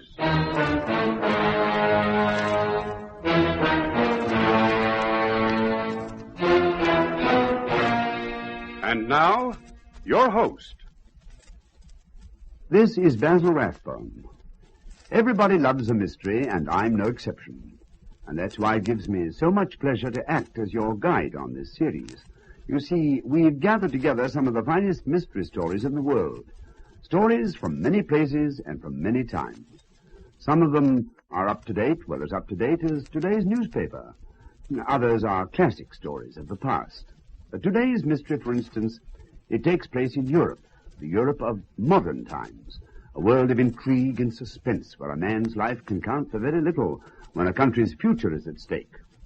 Mike, our storyteller, works in the Paris office of a famous American newspaper. His job is to look for the stories that make the news, and he finds them in the places where the news is made. In a moment, our play begins.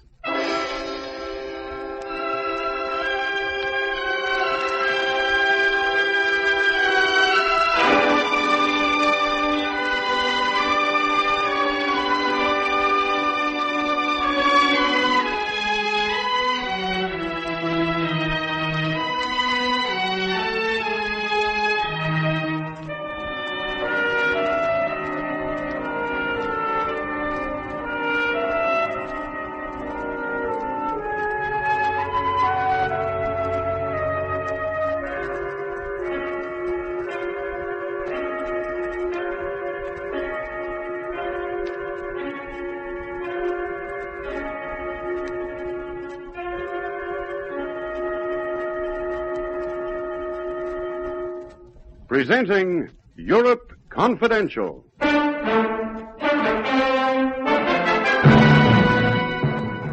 These crates are heavy, Paul. Don't complain of their weight, old chum. Remember, the heavier they are, the richer we'll be.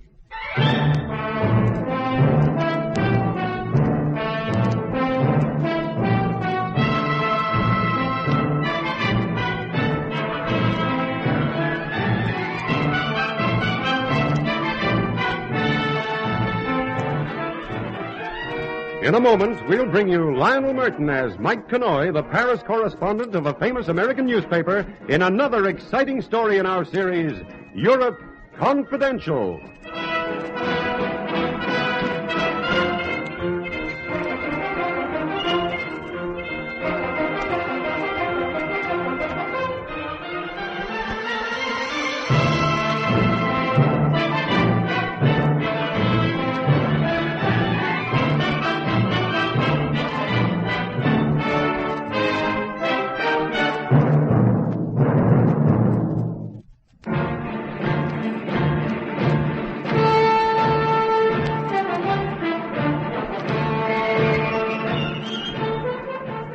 This is Mike Connoy.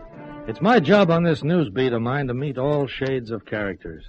The honest, the not so honest, and the rogues pure and simply. I guess there wouldn't be any hesitation about it. Paul Garfield would go into that last category. For Paul Garfield made his living by his wits. And I knew that day in Beirut that he wasn't hanging around the waterfront just to catch the sea breeze. Beirut was way off Garfield's regular beat. Quite a distance off mine, too. My presence there I could explain. The explosive Middle East situation. But his explanation was much more original. Wondering why I'm here, are you, Connoy? Well, not a word to the police, old chum, but I'm about to uphold law and order. Yeah, that'll be the day. Believe me, I have the backing of at least 3 governments behind me. You know, I'd just love to know which 3. I'll confide in you, Connoy, though it's against my better judgment. You may know, gold in the Orient fetches higher prices than in Europe. A shocking thing, Connoy. A great deal of gold is being smuggled east through Beirut and the Persian Gulf. Yeah, doesn't sound honest. A distressing practice.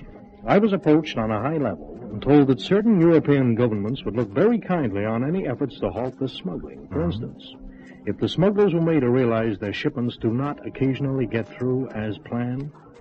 For one who could make them realize this, the proceeds of such gold would be given to the man who makes the arrangements, if you follow me, Connoy. Yeah, I'm trying to. You've been told to hijack some smuggled gold shipments, and if you do, the gold's yours. Hijack? Well, hardly. This is an honest venture. Well, how can it be done? Simple. You see, the usual route for the smugglers is from Beirut by charter plane to a small sheikhdom on the Persian Gulf called Kuwait. Mm-hmm. Here, the gold's dumped out on the sand. No armed guards, no security, no precautions. The sheikhs in Kuwait presently have it carried a small craft, dhows, in the harbor. Aboard these dhows, the gold is hidden on the legal cargoes of dates or figs, immense to sail east to Karachi or Goa or Macau or... No armed guards? Ridiculous, isn't it? The sheikhs are persuaded that their local punishment for thievery is enough of a deterrent. Oh. And the local punishment is... Well, my principles don't go into details on that. More important matters to discuss, you know. Well, maybe I can give you the lowdown here. I've heard something about this local sheikh treatment. They believe in public flogging, notching of the nose, clipping off ears. Nothing really serious, of course, but... Flogging and nose, ears? It's an old Mid-Eastern custom. Don't get caught, will you, Paul? You know, I don't think you'd like it a bit.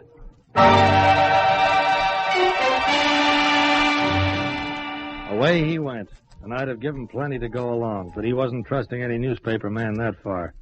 So the rest of the story I had to reconstruct from what I found out later, and this is just the way it happened. It seems that after he left me, Paul Garfield met up with a couple of his chosen chums, Clancy, an Irish pilot, and Singh, a Lascar sailor, both of them very eager to earn a fast buck and not too choosy about how they went about it. Kuwait? Sure. I've been there a dozen times. Charter flights to the airfield there. And you, Singh, you know the wharves at Kuwait? No way you can lay your hands on a good seaworthy dhow there? Easy. Clancy, I understand there are certain scoundrels who smuggle gold through Kuwait. Sure. Flight from here in Beirut, dump it on the sands, Some natives come along after a while and cart it down to the docks. Now, that's just what we'll do. Now, remember, both of you, from now on, I am Dr. Paul Garfield, FRCS, well-known archaeologist, right? Whatever you say, Paul. Sing, you leave at once for Kuwait and hire a dhow. Clancy here and I will give you a head start.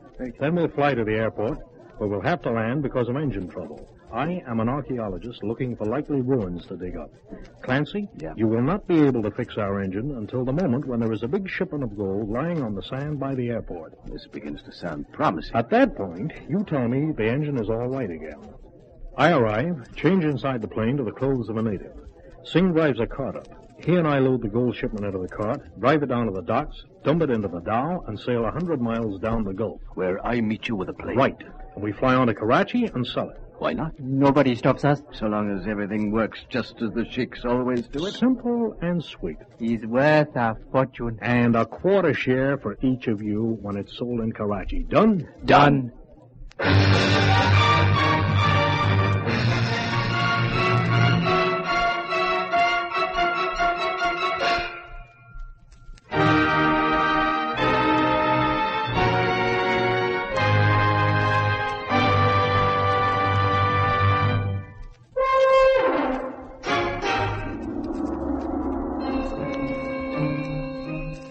The grapevine had news of a rich, fat shipment of gold due into Beirut in a couple of days. They gave Singh a head start, then Garfield and Clancy took off for Kuwait. 5.5 hours across the deserts and mountains of the Middle East, and their plane was circling above an airfield. There it is. Can you make the motor, miss, to make our landing look good and necessary? Right.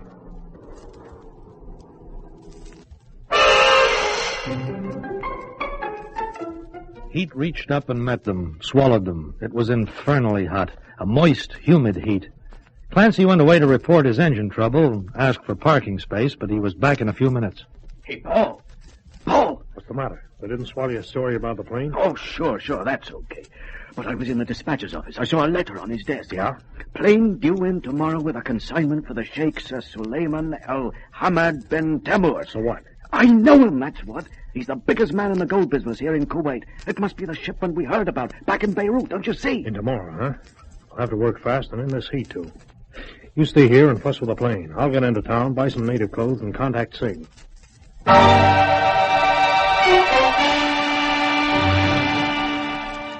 There she is. Tied up at the end of the wharf, see? Well, they all look alike, these domes. That's good. Harder to catch us. Crew? Don't worry. Cargo of dates to hide our crates under? Already aboard. You hired a cart. We'll need it tomorrow morning. I'll be there. You just say when. 1 o'clock. 1? In the afternoon. But the heat, 130 degrees at least. Exactly, old chum. There's people around to watch us, the better. Garfield left the waterfront, went back to the town's best hotel, carrying his package of clothes. The town's best was a glum hostelry with a villainous-looking clerk. Paul put over his archaeology story and handed the clerk a card printed for the occasion. Yes, sir, Dr. Garfield. You want rooms, fine suite, running water, hot and cold, a cross-ventilating, very fine suite. Sign here, please. He leaned down, signed his name, and then straightened again, glancing over his shoulder. That was when he saw her. Luggages, sir. You have luggages, no doubtless. Dr. Garfield, where are your luggages, sir? Just only this bundle. That woman. Who is she, man? Across the foyer. That is Falura. She is dancer. Dr. Garfield, your luggage. Never mind my luggage a minute. Hello. You asked my name, Dr. Garfield. I see your lips move. How do you know me? Everyone hears of the plane that is forced to land, of the famous archaeologist. What's a girl like you doing here in a place like this, huh? I have been waiting, perhaps, for you to come and take me away with you. No? All that was in your look a few moments ago. You're staying here at this hotel? I'll call for you this evening. Not this evening. This evening I am engaged, but you shall see me tomorrow. Too late. I'll be gone. So? Or will you wait, stay over tomorrow after all? I think you will wait for me. She turned and walked away, and she didn't look back. He watched while she went out and down the steps and into the limousine that was waiting at the door. Oh, it was too bad. If it hadn't been for the gold that would lie waiting on the airfield beside the strip tomorrow morning, too bad.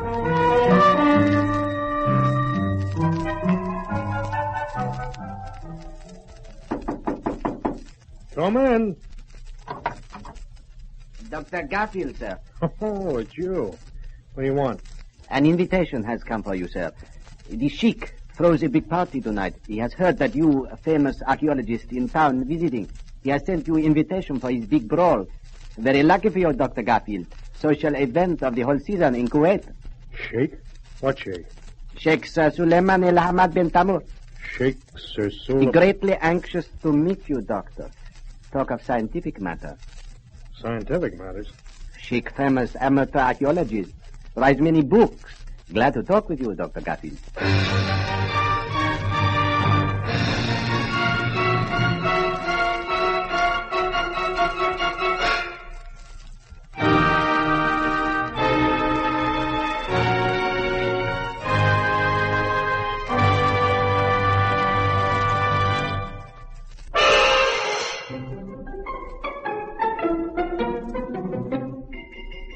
Dr. Paul Garfield had to send his regrets.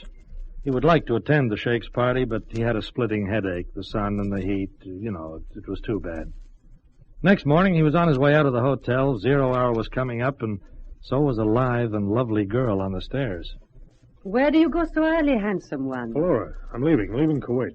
It is not possible. I tried to tell you. Have to leave today by plane for India. Then I go with you. I'm afraid not. You shall take me. Flora, my lovely Arabian moonflower, listen to me. Oh, the first pretty thing you have said to me. I shall treasure it. Goodbye, Flora. You are not coming with me. I'm going alone. Goodbye. No, wait. You mean it? Certainly I do. I'm late now. Goodbye. Oh, but wait. You have toyed with Falura. This is rash. Goodbye. Say au revoir. Goodbye.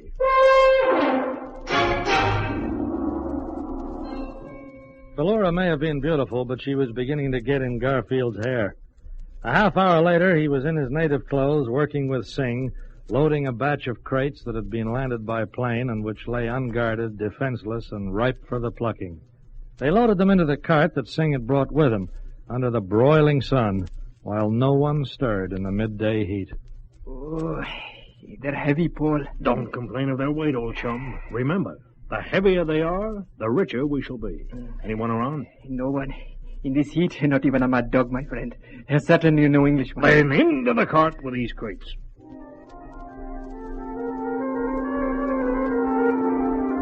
The gods were with them.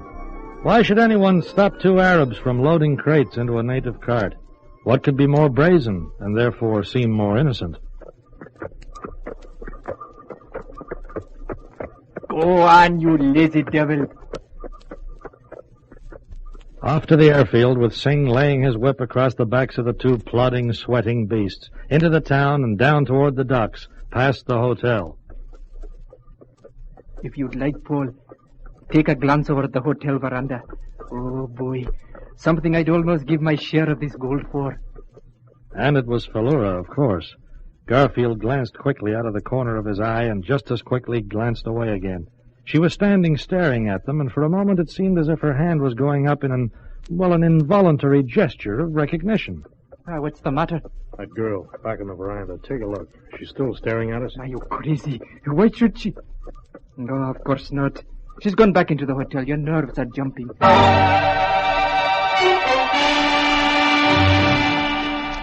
By mid-afternoon, they were out in the Persian Gulf, out and away and cool and utterly unsuspected. For the airport officials knew that Dr. Paul Garfield had flown off at 1 o'clock bound for India, and would never guess that his plane, only 200 miles out of Kuwait, would put down, refuel, and be loaded with a heavy and priceless cargo before heading in earnest for India.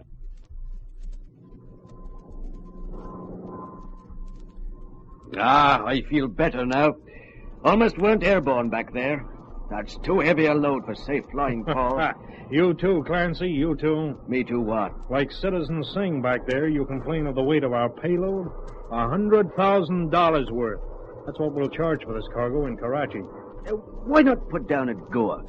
I heard of a Portuguese there named Piranda who buys gold. Karachi, I said, Clancy. Karachi's the place to get the best price.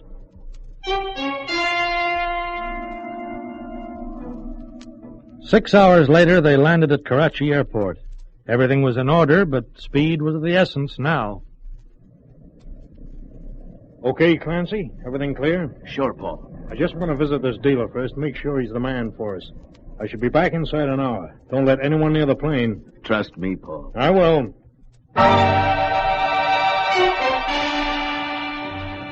He did, and that's where he made his big mistake.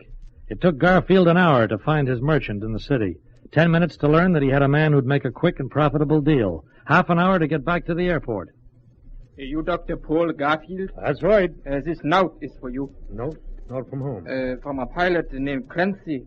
He left it just before he took off. Took off? The note made it quite clear. Clancy and Singh had decided 100% was better than 50. Paul stood there staring at the note, remembering that Clancy had wanted to fly to Goa, had mentioned the name of a dealer there. He tried to recollect the name, and hardly even noticed the large passenger plane landing, the people disembarking, until a voice cut through his desperately urgent thoughts.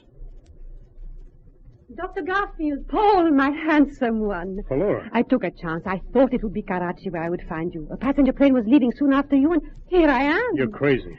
Oh, after you had left me, I thought and I thought, handsome one. When you said goodbye, when you refused even to say au revoir, I realized, handsome one, that this was the shy, unworldly professor, embarrassed because of his poverty.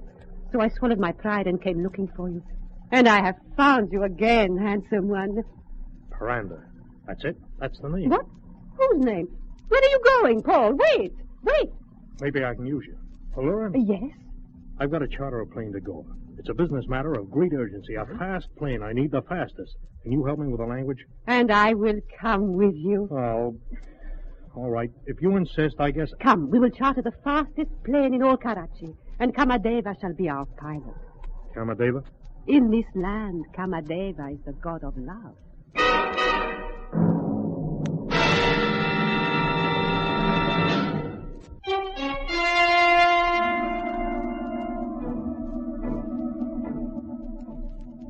More than 800 miles down the west coast of India lies Goa, capital of Portuguese India.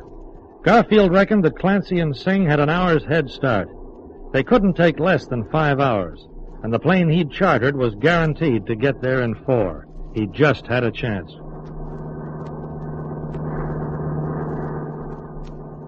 All he had to do would be to get rid of Falura, pay off the pilot, and find Piranda's offices.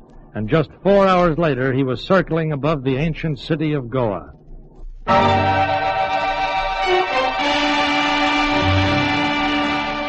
They landed. He raced from the landing strip to the administration building. He wanted a taxi. That was his first move, to brush Falura off and go in search of Piranda. Taxi! Taxi! I beg your pardon, but aren't you Dr. Paul Garfield? Well, yes, I... Paul, where are you going? Professor Garfield, is it not, the well-known archaeologist? Yes, but I really must apologize. Taxi! I'm in a terrible hurry right now. Taxi! I can't tell you how I've longed to meet you, Professor. You see, I dabble a bit in archaeology myself. Nothing up to your work, I must say. Your treatise on the diggings at El Amana. A revelation, my dear sir. I am proud to meet you. Taxi! Perhaps you would be good enough to permit me to accompany you, Professor. Taxi's up. Thank you. Sorry, old chum. We'll talk about the digging some other time. Get going, quick. Paul, don't leave me. Professor, wait. Did you hear me? Get going. Yes, sir. Paul! Paul!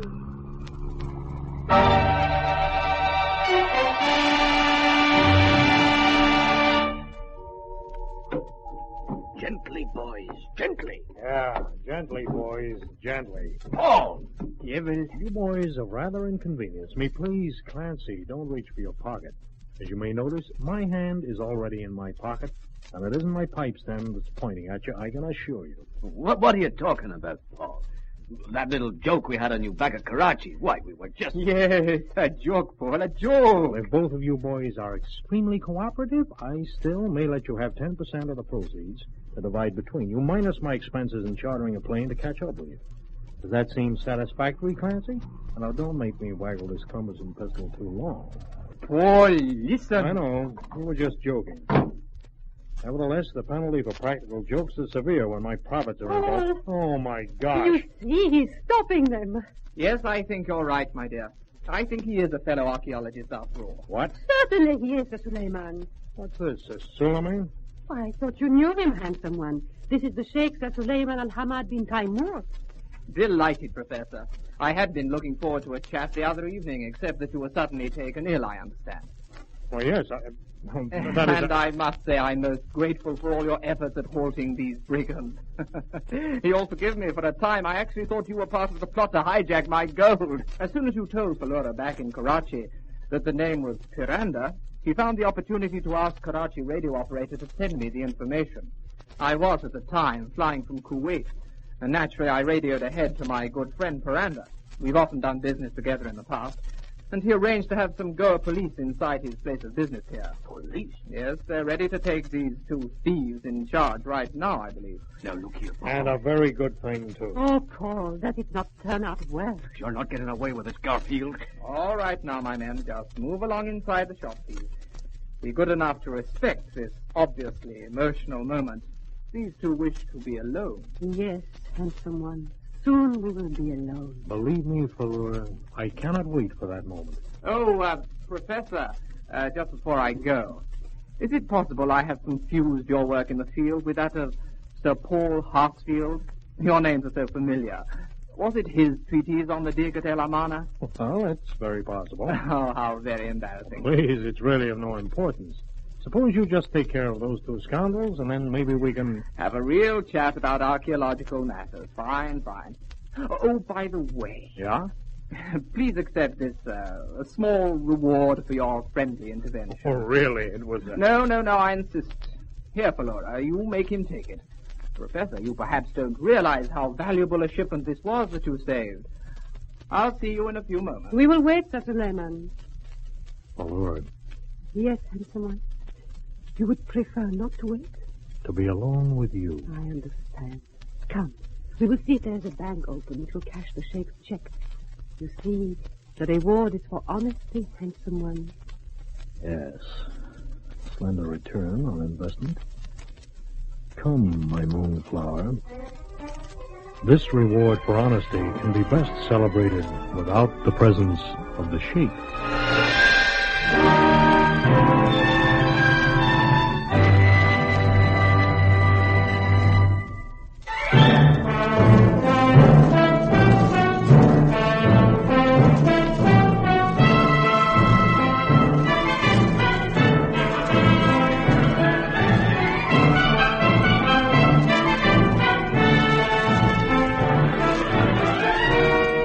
You have been listening to Lionel Murton as Mike Connoy in another exciting episode in the series, Europe Confidential.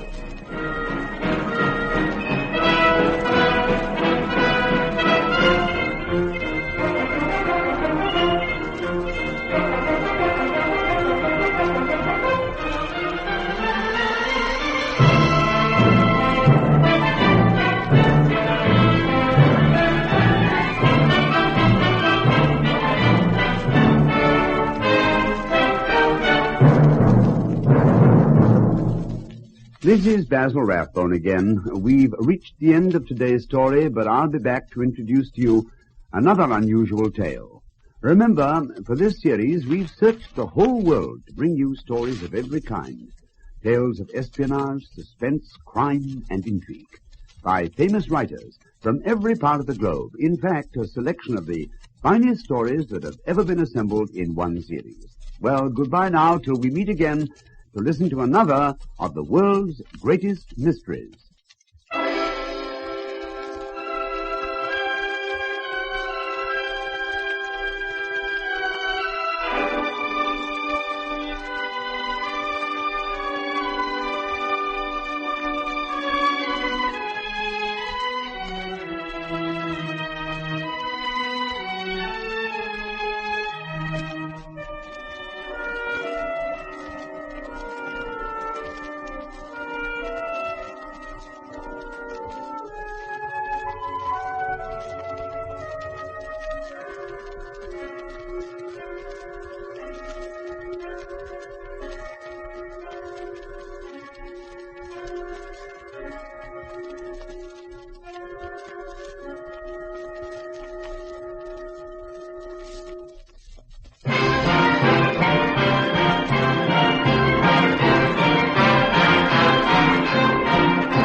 Presenting the world's greatest mysteries.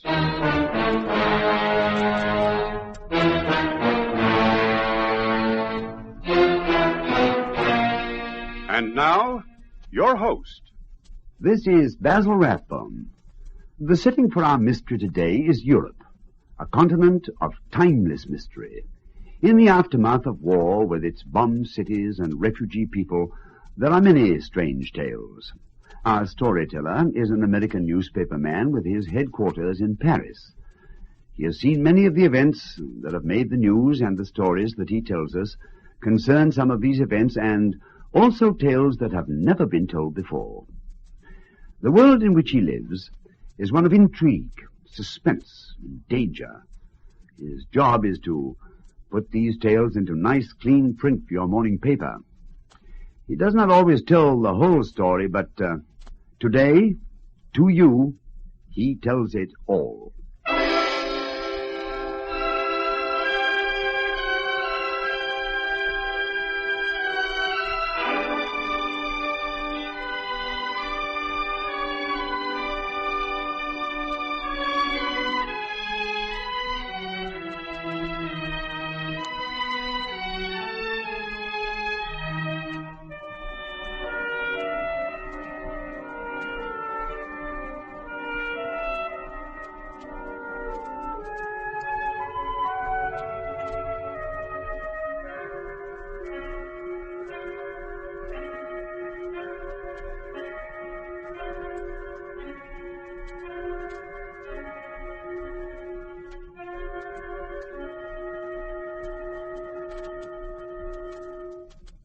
Presenting Europe Confidential.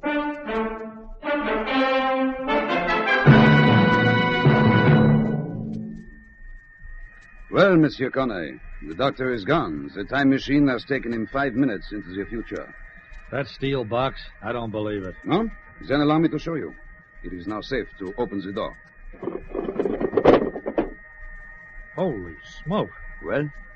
He's gone. Just disappeared.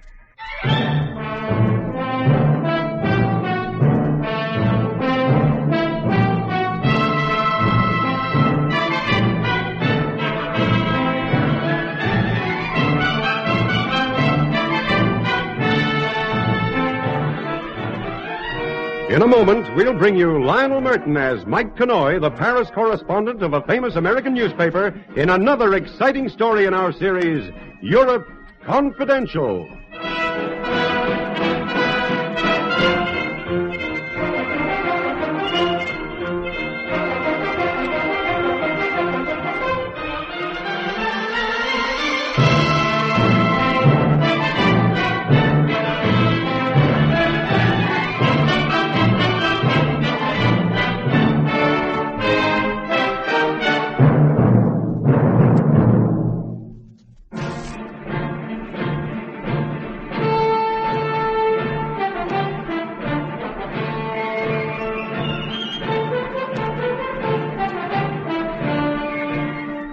My name is Mike Connoy. I write a column called Europe Confidential for a New York paper here in Paris. Who was the guy who said, "Protect me from my friends"? Whoever it was must surely have had somebody like Pierre Patriou in mind. Pierre is one of my best pals, but he gets me into more trouble than my worst enemy ever could. Pierre's a big, bouncing, affable kind of guy, and he owns a big, bouncing, affable Alsatian dog called Bruno. When Bruno wags his tail, he almost knocks you over with it. When he licks your face, it's worse than being kissed by a dozen maiden aunts. So maybe you can imagine my feelings when Pierre phoned me up one evening and said, "Mike, mon ami, I want you to do me a very small favor. Will you look after my little Bruno for a few days?" "What? Me?" "Well, look, I have been called out of town hurriedly. I have to fly to Rome." "Oh, but look, Pierre..." "I love you, my Bruno. He wags his little tail for joy whenever I mention your name, Mike. See?" Look, Pierre, much as I'd like to do this for you, wouldn't it be better for Bruno's sake to put him in a kennels for a few days? "In the kennels? My Bruno, Mike, an experience like that can be very unsettling to a sensitive dog. He would be among strangers. He would feel rejected, unwanted. Yeah, but Pierre, now, look... with you, Bruno would be with a friend. Well, no doubt. But, Pierre, I just haven't got room in my And in apartment return for your kind help, Mike, mon ami, I am going to give you a big story for your column. Oh? A very big story. An exclusive one, too. About a time machine. A what? Oui, mon ami, you heard correctly. The story of the year. Bruno and I will come around right away.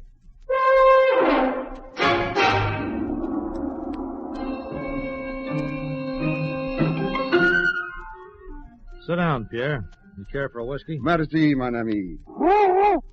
Yeah, good boy. Nice, Bruno. Down, boy. Bruno, you scallywag, do as you're told.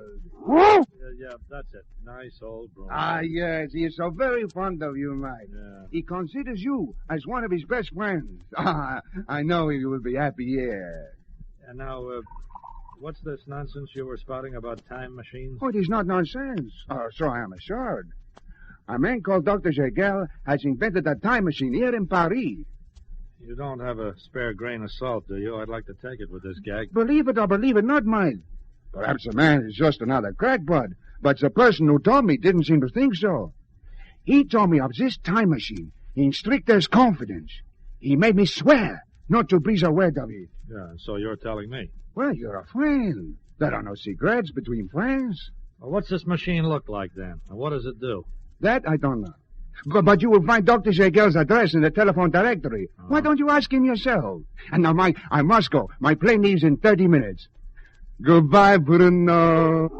I sorry. I will be gone only a few days. Ah, my little one. I'll take good care of him, Mike. If he is bad, punish him by all means. But remember, he is a very sensitive dog. Yeah, I'll remember. Goodbye, Mike. Ah, goodbye, Bruno.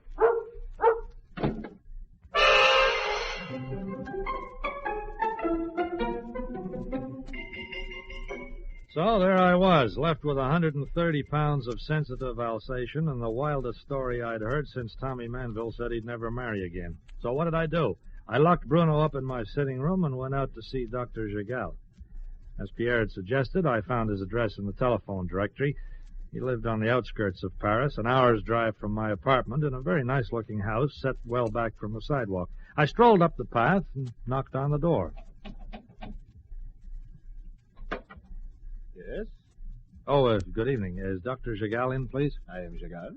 Oh, fine. My name is Connoy, Mike Connoy. I write a column for a paper here in Paris. A reporter? Well, more or less. And what do you want, Monsieur Connoy? Well, somebody mentioned that you were working on I don't know the correct scientific term, a time machine. You have been misinformed.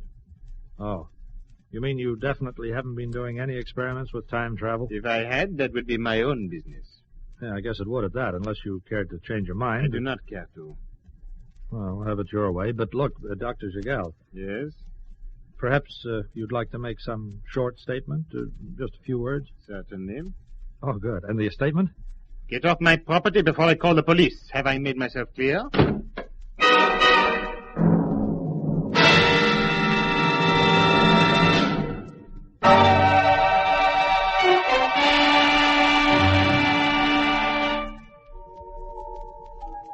After my highly unsuccessful interview with Dr. Gogh, I went home to my apartment and Bruno.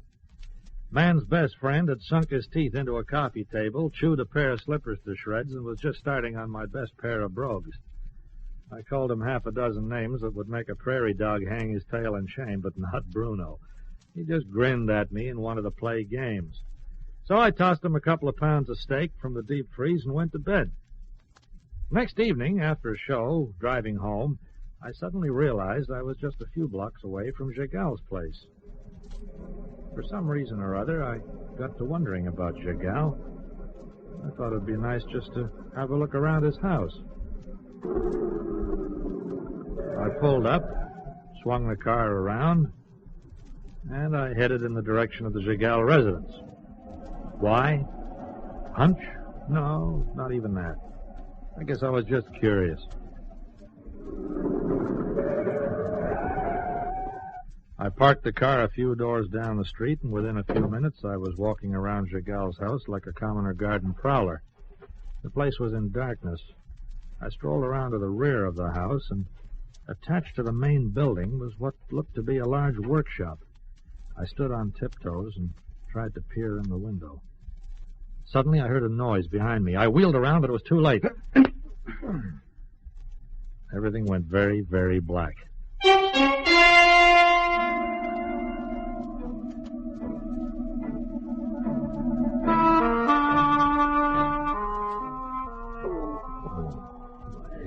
He's coming around, Doctor. Good. So you have a slight headache, Monsieur Connoy. I was slugged. Would you expect for trespassing a prize? And there's the guy who slugged me. My assistant, Jean, and a very efficient caretaker into the bargain. Why did you come back, Connoy? Why were you snooping? I was looking for the answers that you wouldn't supply me with last night. Do you realize I could ring the police over this? Yeah, I guess I'd deserve it if you did. I should have minded my own business. But you know how it is with newspaper men. Mm-hmm. Mind if I stand up? Don't try anything funny, then. I assure you I'm in no state to try anything, funny or otherwise. You certainly hit me hard. Oh, Jean knew. You could have been a burglar. I guess so. Here, thank you. It's coffee. And here are aspirins. Yeah, thanks. It will make you feel better. How long have I been out? 20 minutes or so, a little longer, perhaps. Well, I guess I better get going. Thanks for the coffee. And tomorrow in your paper you will write about a mad doctor who invents time machines and his assistant who attacks people, yes? Well, I hadn't really thought about it. Monsieur Connoy, at this stage there is nothing I want less than publicity. Particularly unfavorable, inaccurate publicity. So? So I will make a bargain with you. I will give you the whole truth tonight, but you must not publish any of it for 2 days. You've got yourself a deal. Excellent. Come this way, Monsieur Connoy. I would like to show you my time machine.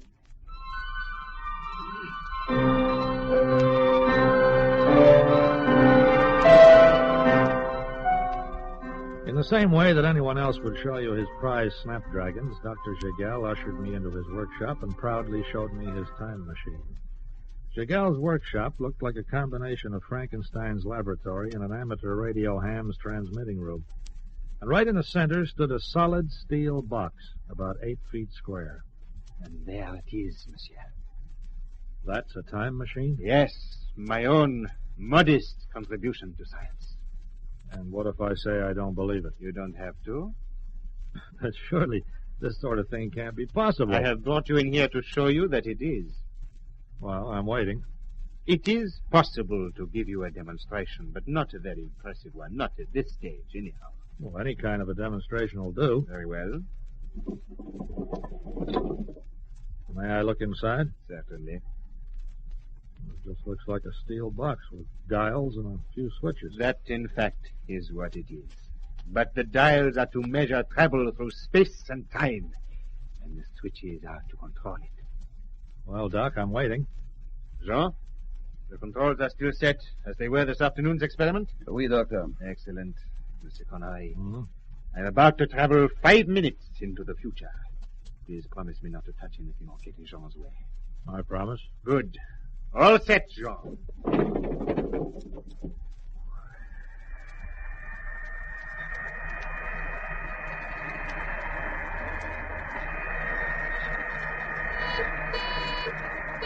The doctor is now 5 minutes in the future, Monsieur Connoy. That was the signal. I don't believe it. No? Then allow me to show you. It is safe now to open the door.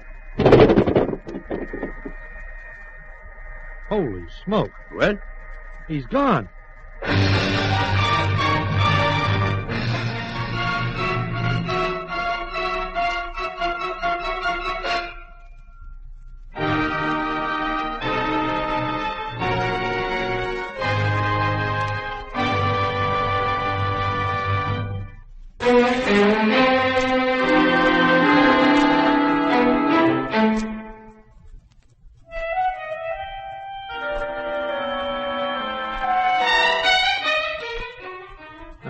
To be a guy who doesn't believe in fairies, Santa Claus, flying saucers, or time machines.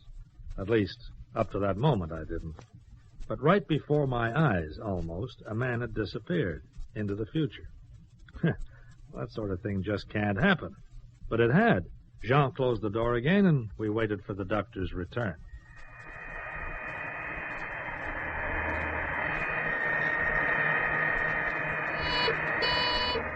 You see, he is back.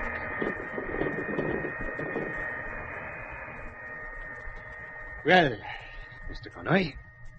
It can't be. 60 years ago they said that about the airplane. 30 years ago about television. But where did you go? 5 minutes into the future. And what did you see? Just the steel walls of my machine. 5 minutes into the future is now. Mm-hmm. That means we should be able to see you in that machine at this moment. No, Monsieur Connoy, that would be impossible. That would be a paradox. There cannot be two Dr. Gégals existing together at the same moment. Well, I don't quite understand. No. You would have to be a mathematician before you could. But tell me, why have you kept it so dark? Why haven't you told other scientists or the government? Simply because I wish to make myself a fortune. Oh, and how do you intend to go about that? My fortune? You are inquisitive, aren't you? That's my job. Well, I suppose there's no harm in telling you. I have formed a company, Monsieur Connoy. Shareholders consist of myself and 8 prominent Paris businessmen and financiers. Altogether, our capital amounts to almost 100 million francs. And what are you going to do? Mass produce these machines? Oh, no. On the contrary. We will ensure that this machine remains the only one in existence. Well, and how do you plan to make money? Tomorrow, Monsieur Connoy, the other shareholders will come to my laboratory. The chairman and the secretary will have with them 90% of our capital converted into gold. Yeah, I'm with you so far. Jean and I will make a 100-year trip into the future. With the gold, we will purchase several objects. What sort of objects? Things which have not yet been invented. Huh? Here, in 1957, the inventions will be priceless. They will be worth billions to us. But surely it can't be possible. I assure you it is. But how could... Oh, okay, I give in. I won't even try to work it out. What time tomorrow do you plan this thing, and how long will you be away? At 4 p.m. tomorrow, we will make our trip. Uh-huh. 12 hours later, we shall return. And before you ask your next question, Monsieur Connoy, the answer is yes, you may come and watch. But until the journey is completed, you must not breathe a word to anybody, understand? Sure. And thanks for allowing me to be here. And now, Monsieur Connoy, Jean and I are both very tired. Yeah, I'll say good night then. Good night, Monsieur Connoy. And I trust your headache is better by tomorrow.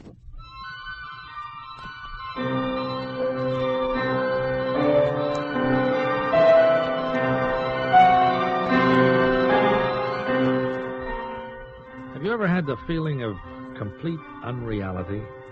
As though what you're experiencing just can't really be true? Well, that's how I felt as I walked away from Gégals' place. My common sense told me it was surely all a pack of nonsense, but, well, for 15 minutes I sat in my car smoking. Then I decided to risk being slugged again. I was going back to Gégals' time machine.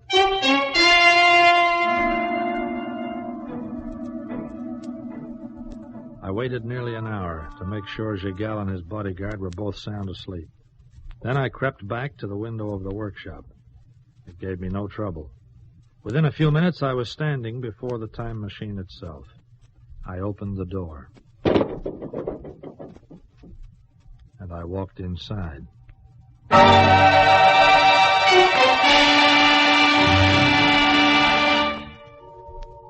About an hour later, I crept back to my car and drove home to my apartment. Had I discovered anything interesting? I'd love to tell you, but, well, that would spoil the story, wouldn't it? Back home, my friend Bruno was waiting for me. Hello, Mutt. Yeah, good boy. Yeah, down, boy. I'm your friend, not your dinner. Okay, I'll feed you in a minute. Bruno, old boy, tomorrow afternoon you're going to take part in a very interesting experiment. Yeah, an experiment with time travel. What do you think about that, huh?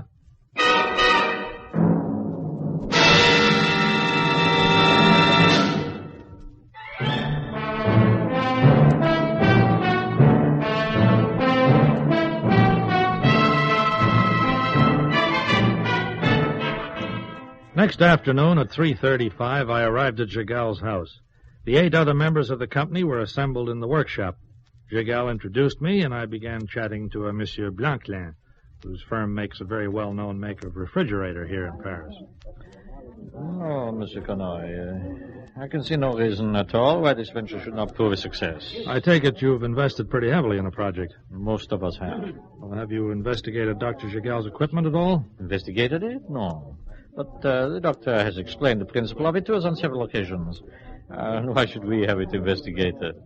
Dr. Giggal has demonstrated time travel to us on a dozen or more times. Uh-huh. That parcel over there is the gold? That is correct. Why was gold chosen? Because 100 years from now, our present currency will be worthless. Gold, however, maintains its value. I see, and, Gentlemen, today we make history. Today my assistant and I travel in the fourth dimension, the dimension of space-time. I wish to thank every one of you for giving me the opportunity to construct this machine and to turn theory into reality. Profitable reality with Rath. Jean and I, in a few moments, will journey into the future. When in 12 hours we return, we hope to hold the secrets to a dozen inventions, which will mean fortunes for all of us. Gentlemen, once again, I thank you. Dr. Giggal, on behalf of my colleagues, I should like to wish you all luck and Godspeed. Thank you. Is everything ready, Jean? Yes, Doctor. The switches are set. And now, the gold. It is very heavy. One moment, Dr. Giggal. Before you go, do you have any statement to make? All I can say is that I trust our trip will prove successful. When I return, Mr. Connoy, I hope to be able to tell you much more. And now, goodbye, gentlemen.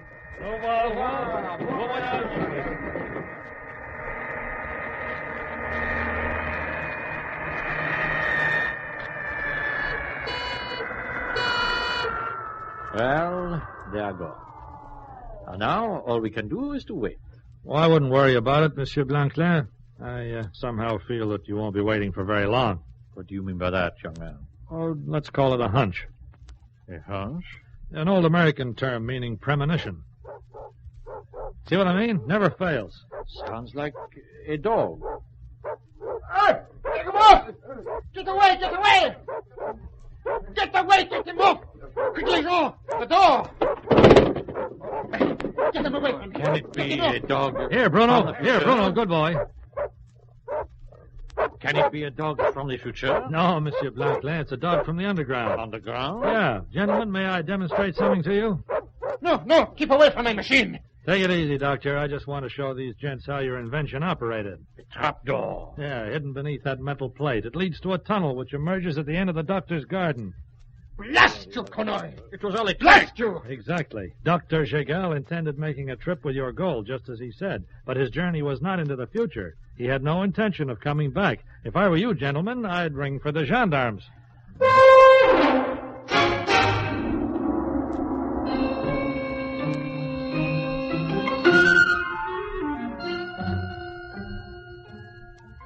Monsieur Connoy, on behalf of the other shareholders, I must thank you. Oh, think nothing of it. It was more luck than anything else. I suspected Giggal for a phony from the start. When I snooped around last night and found that trapdoor in the tunnel, I was sure of the fact. So you put the dog in the tunnel? Yeah.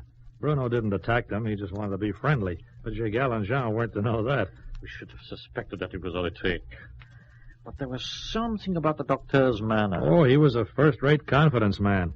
That's not the first time he swindled anybody. I checked on his record this morning. 8 previous convictions in the past 20 years. My prediction is that he'll be behind bars for quite some time. All right, come on, Bruno. We got to go home and write a story.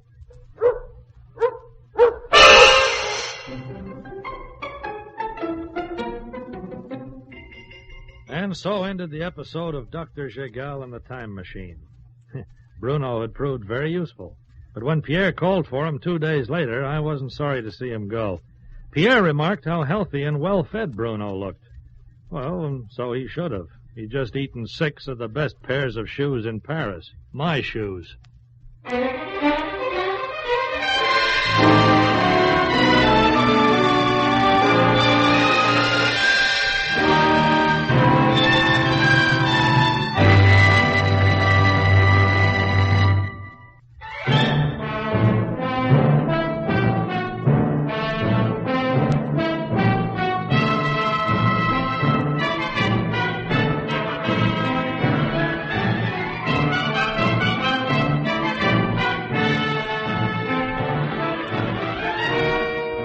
have been listening to Lionel Murton as Mike Connoy in another exciting episode in the series, Europe Confidential.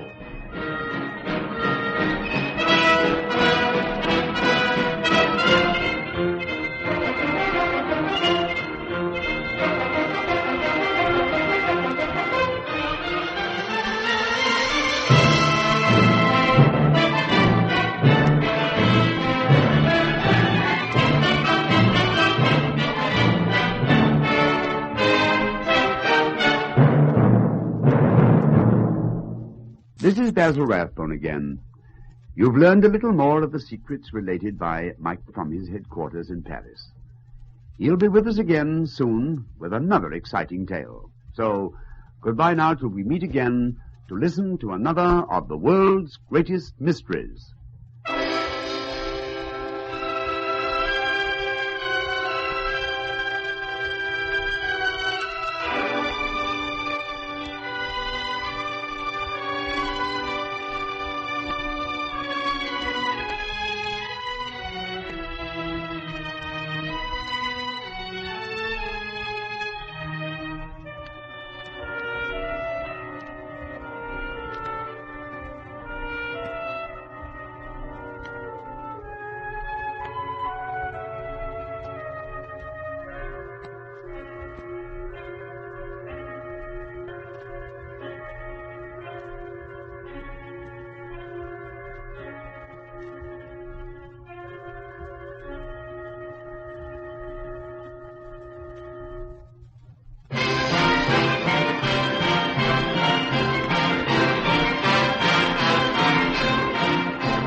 Presenting the world's greatest mysteries.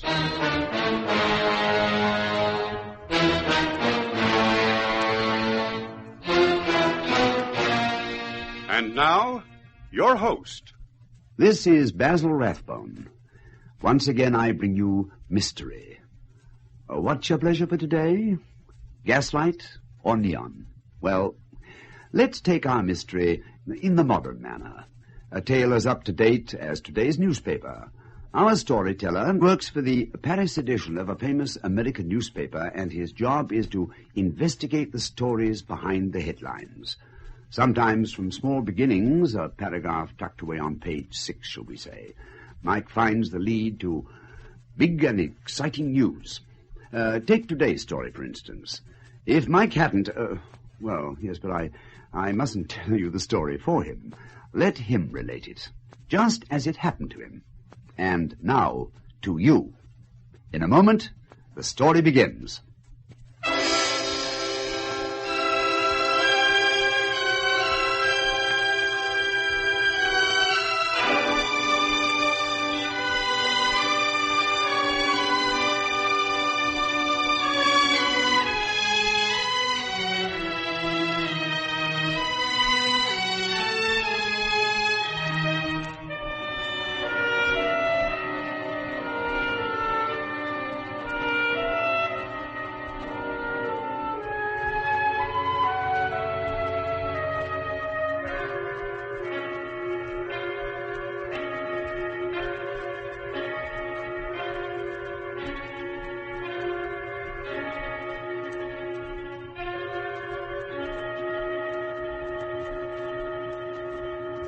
presenting Europe Confidential.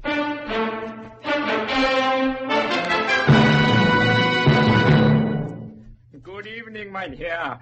So you have come to catch the sniper, huh? Look, I guess we made a mistake. Herr Geiler, I hope you'll pardon the question, but I just want to set my mind at rest. Did you come in just a few moments ago? Nein, I have been lying in the warm bath for the past 20 minutes. Nor did I drop a rifle on the doorstep. I have been called many things in my time, but never a sniper. Perhaps it can be considered a distinction.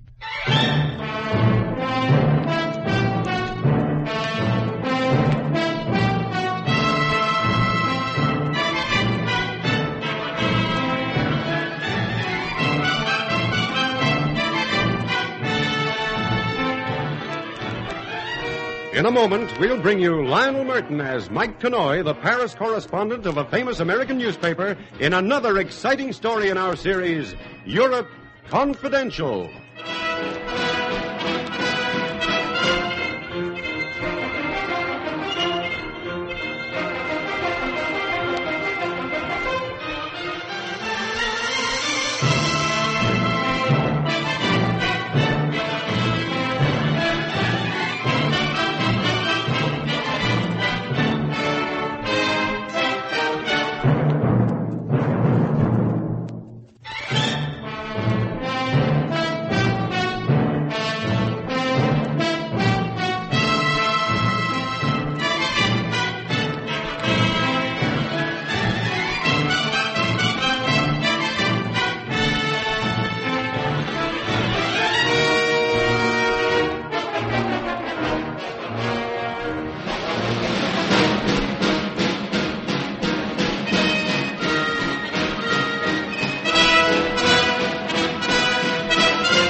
I will see you tomorrow night, then.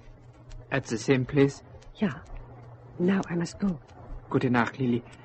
Every moment away from you will be an eternity. Sometimes you are very silly. Tomorrow at 7, Hans. Gute Nacht, my angel.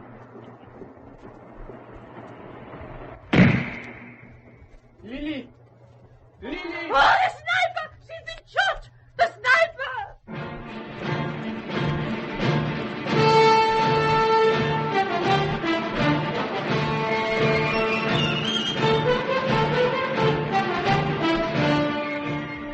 My name is Mike Connoy.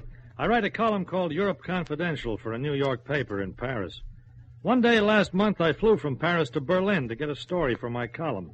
Story about a killer. The newspapers all called him the Sniper. He'd committed 3 murders in the space of 4 months, and the victim in each case was a young, beautiful girl. The Berlin police were almost frantic in their efforts to catch him, but so far, no luck. When the plane touched down at the airport, Ed Mills, our Berlin correspondent, was there to meet me.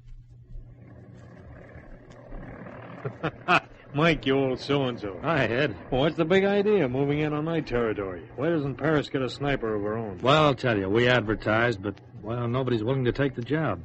How are things anyway? Oh, fine, just fine. Got myself a honey of an apartment in the classiest part of the city, and every Fraulein in Berlin's just crazy about me. What more could a guy want? All right, now I'll settle for a cab. I'm supposed to wire in a story to Paris by 3 p.m. My car's right outside the gates. And if you made an hotel booking, cancel it. You're staying at my place. Well, if it won't put you out, Ed. Oh, I got plenty of room. Come on. Grab your bag out of the pile and we'll get going.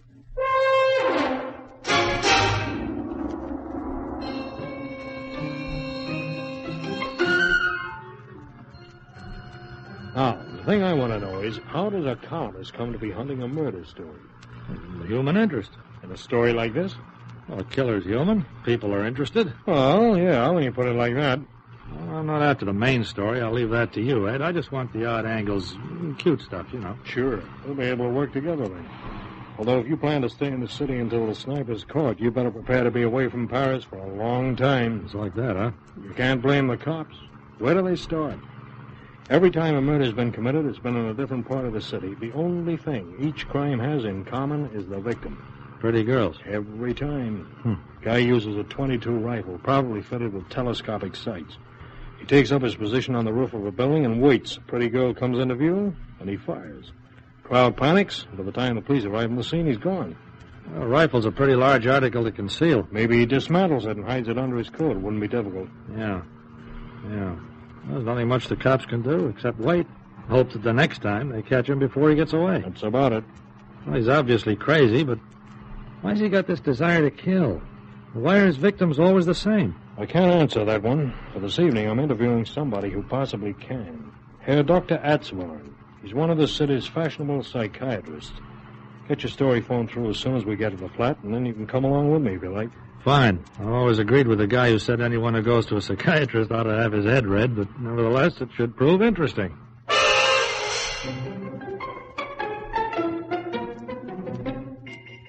Yes, gentlemen. The killer is psychotic, I can assure you of that. And I can also guarantee that he will continue to commit these crimes until caught. What do you think the reason is, Doc? Who knows?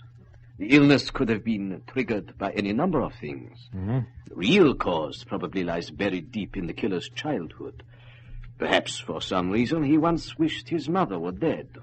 He felt guilty about his thoughts, repressed them, and they lay smoldering deep in his subconscious for many years until, at last, they are released to the conscious.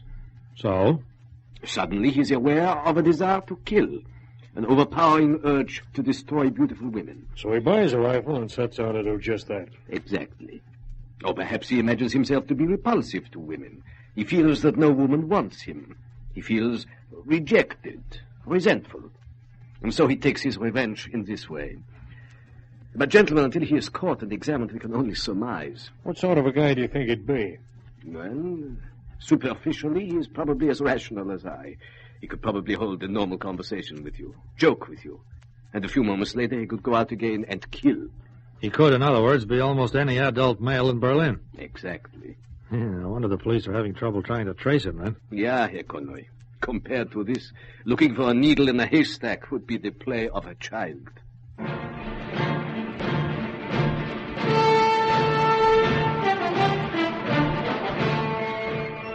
On the way back to the apartment, Ed had to call into his office. Just as we got in the door, the phone rang.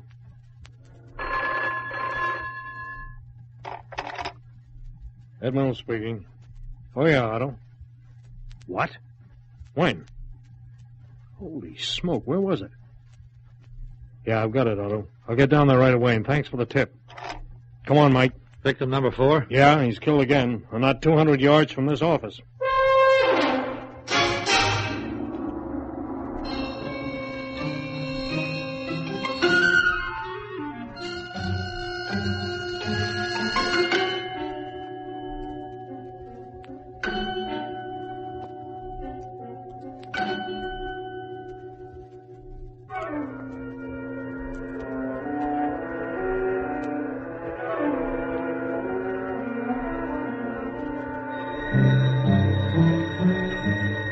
It didn't take us more than 3 minutes to run down the stairs and along the street to the scene of the crime. The victim was about 20, a brunette, and very pretty. She'd been shopping, and her basket lay beside her with a parcel spilling out over the sidewalk. A big red stain was covering her white blouse. One glance told me she was dead. Pardon me. Did you see it happen? I'm a reporter. Oh, she was walking just ahead of me. I thought she'd fallen over. I went to help her up, and oh, the blood. You didn't see who fired the shot? Nein, the blood, it was everywhere. Did you hear a shot then? No, nothing. She was walking in front of me, and she just fell.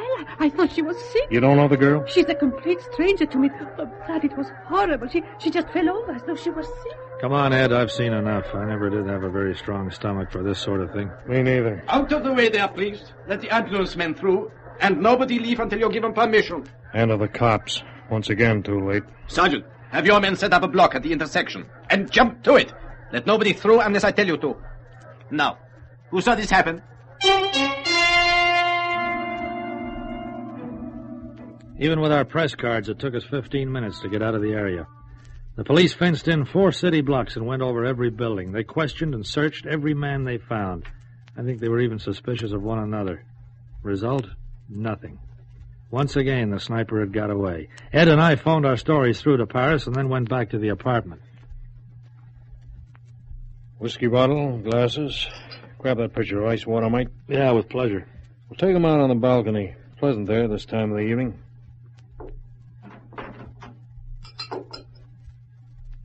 Go on, take a seat.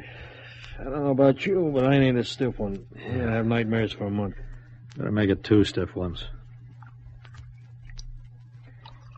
Sudden death's bad enough, no matter who it happens to. But when it's a girl, a nice-looking kid, just a kid, in fact. Well, cheers. Yep.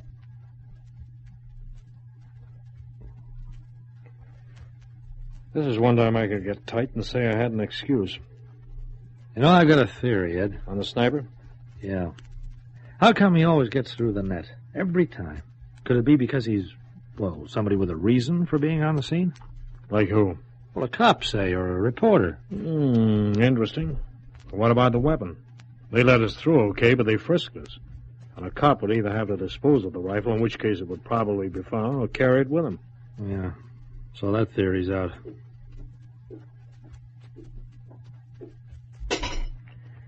It seems he fires the shot, and then beats it immediately. By the time the first police car is on the scene, he's probably a half-mile away. Wait a minute, Ed. Huh?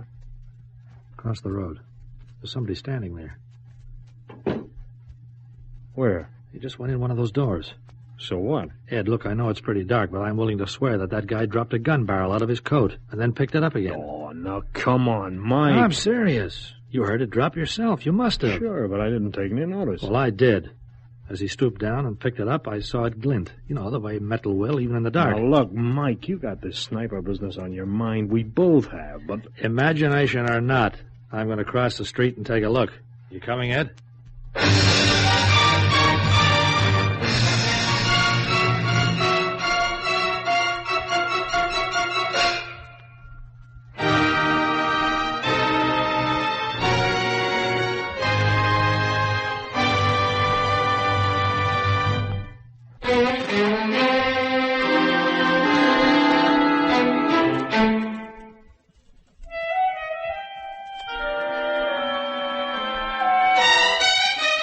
I lost no time getting out of that apartment and onto the opposite sidewalk, and Ed came along with me, under protest. Maybe, like he said, I was going to make a fool of myself, but just maybe it was a gun barrel I'd seen clatter onto the pavement. This is the place, and here's where he dropped it. Well, what do we do now? Who lives in these houses? Which door do you go in? Well, I'm not sure. The doors of both these houses are alongside one another. Well, one on the left's empty. Guy who lived there moved out last month. Oh? I think the house has been sold, but there's nobody living there yet. And the other one? Oh, an old man named Guyler. I think he's an invalid. Never seen him. He's got a daughter. Olga, I think her name is, and a son. A son? How old? 22, 23, I'd say. Uh-huh. But listen, Mike, he's a harmless-looking guy. Looks like he wouldn't say boo to a fly. You remember what the psychiatrist said? The sniper could be anybody. Anybody at all. But what do we do?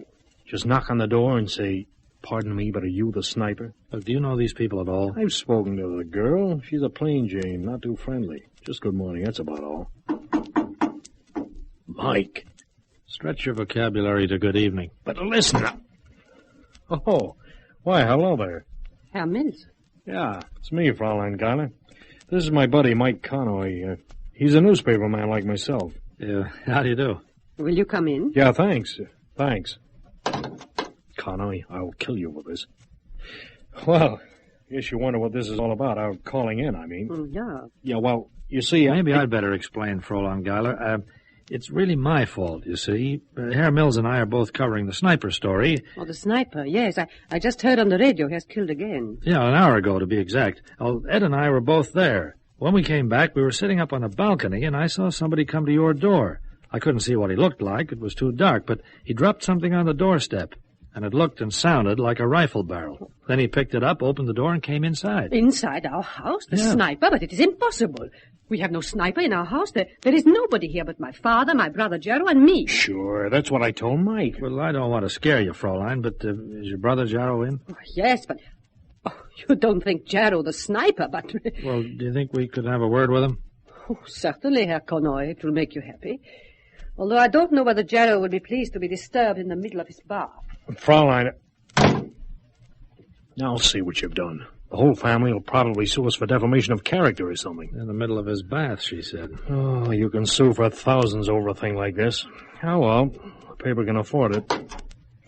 Ah, Herr Geiler. Oh, good evening, mein Herr. So you have come to catch the sniper, huh? Look, I guess we made a mistake. Herr Geiler, I hope you'll pardon the question, but I just want to set my mind at rest. Did you come in just a few moments ago? Nein, I have been lying in the warm bath for the past 20 minutes. Nor did I drop a rifle on the doorstep. Oh, I've been called many things in my time, but never a sniper. Perhaps it be considered a distinction. Look, we're sorry to have bothered you. You have nobody else living here, I suppose? A lodger, maybe? Nobody. And if you wish now to switch the blame onto my father, bear in mind the fact that he has not worked since 5 years. But I could swear I saw somebody. If you disbelieve my story, you may ask my father. He will tell you that I have not stepped outside the door all evening.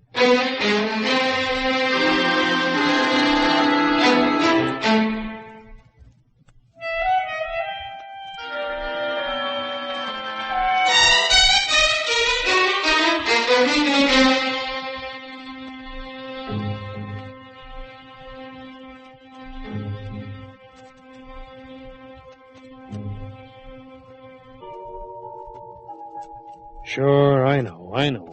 You thought you saw somebody go in there, you'd swear it on a stack of Bibles. And I would. Look, have another drink and forget about it.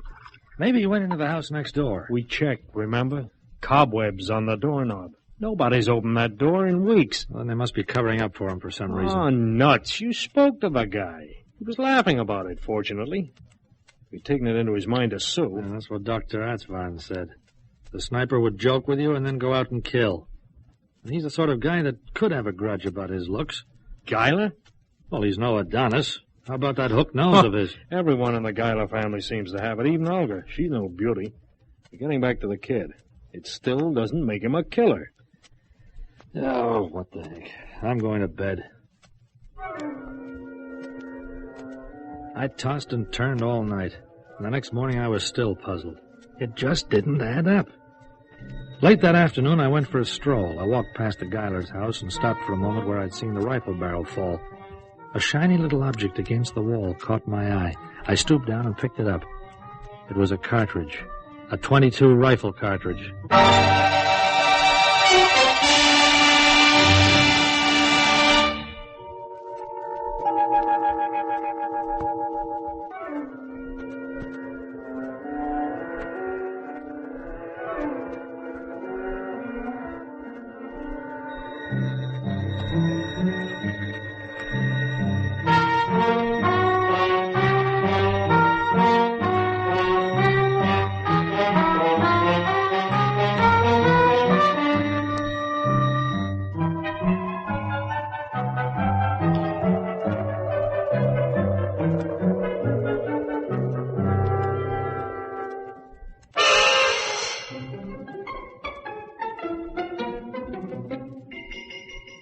Well, Ed?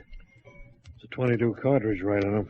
Now do you think I imagined it all last night? It still doesn't prove anything. No? Gerald Geiler hadn't been out when the shooting took place. His sister said so, and his father. So? People have lied before? Whole families of them. I know, but why? If you knew your brother was a crazy killer, would you protect him? Wouldn't you see that he was put away if only for his own good? Sure, I would. But Mike... Look, Ed, last night I saw somebody trying to conceal a gun. This afternoon I find a bullet.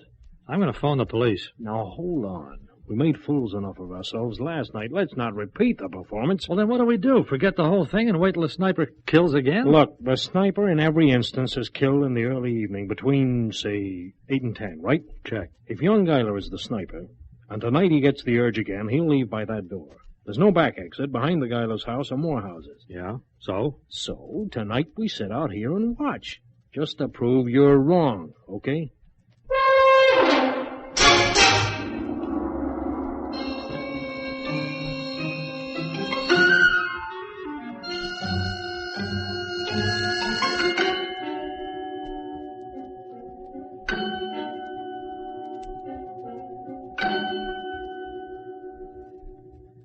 Ed still insisted that I was making a mistake, that there was nothing in the whole thing. But before we took up our positions on the balcony, I noticed he rooted out an old Army service pistol from somewhere and stuck it in the top of his pants, just in case. Well, we sat, and we waited. 8:30. Life gets tedious, don't it? It's almost completely dark, and no moon. Say, what if the sniper decides not to kill again for a month or two? Do we sit out here every night? Huh?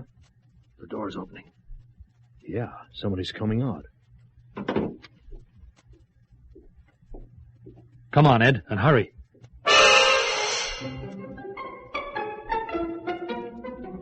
The shadowy figure set off down the street, and we followed at a safe distance. We were led through a maze of narrow, ill-lit streets and alleyways until, after we'd been walking about 20 minutes, the figure stopped at the rear of a large building which looked to be a warehouse of some kind. I grabbed Ed's arm. Hold on. He's climbing the fire escape. Making for the roof, I guess. What's on the other side of this building? As far as I remember, a park. Well lit? In parts. A sort of lover's walk. Look, he's nearly reached the top. Come on. Better let me go first up the fire escape. I've got the gun. Okay. You'll hear us coming. Oh, we'll have to risk it. Take it easy now. No sign of him. Probably on the other side of the roof. Look, over near the skylight. That's it. Okay, Guyler, your game's up. Drop that rifle and get your hands high. Ouch! Ed! My shoulder! Get down. Behind this chimney. Quickly. You okay? Yeah. Bullet only grazed my arm. Here, take the gun. You haven't got a hope, Guyler. The whole place is surrounded by police. Oh, well, two can play at that game. Keep your head down. Drop that gun, Guyler, or we'll shoot you.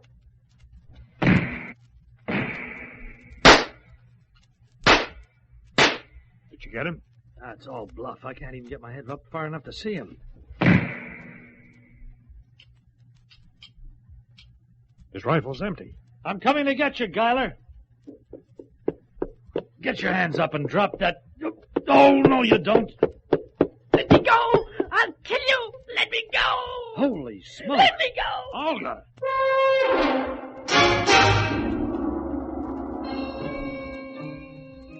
Yep, it all made sense then. The reason the police had never caught the sniper was that they'd been looking for a man. A woman, even a woman wearing slacks and a duffel coat, could get through their roadblocks without causing a second glance. After shooting her victim, Olga would dismantle the rifle and strap it beneath her coat.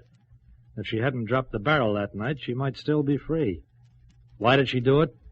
Well, she was a plain girl with a big nose. She thought she was ignored and ridiculed. She thought that no man wanted her. So she took her revenge in her own crazy way by killing beautiful women. Olga didn't even stand trial. She was committed to an institution. I guess she'll be there for a long time to come.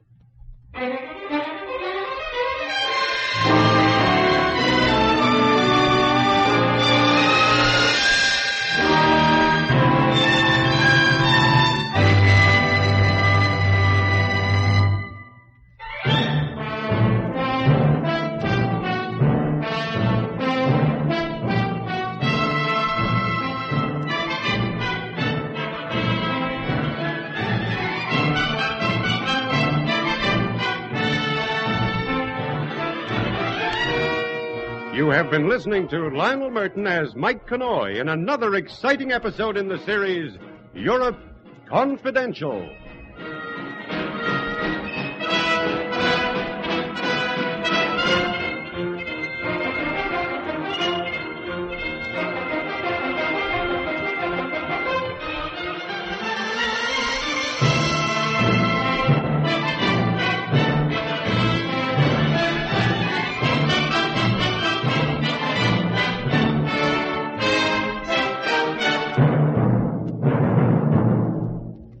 This is Basil Rathbone again. Our half hour of mystery is almost over.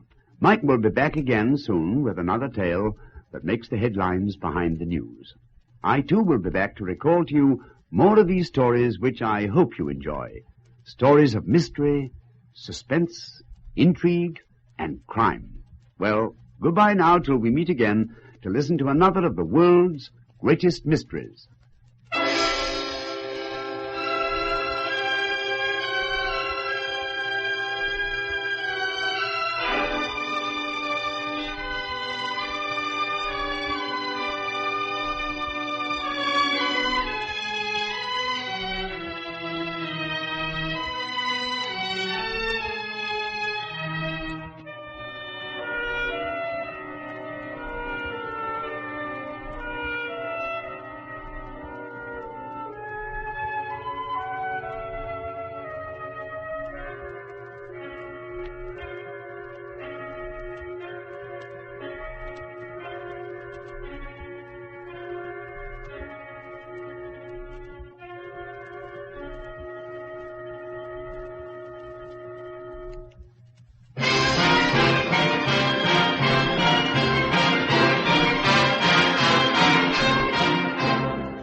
presenting the world's greatest mysteries.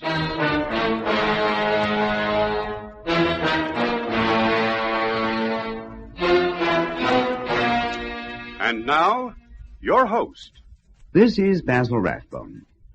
Mystery, suspense, perhaps sudden death are the tokens of a roving reporter's trade. They're all here in these tales which Mike tells. They are the ingredients that make the news, and Mike finds them where the news is made. To anyone else, it might be just an unrelated fact. Perhaps, a not very interesting item of news which came in on the ticker tape. Or a word which was dropped in casual conversation.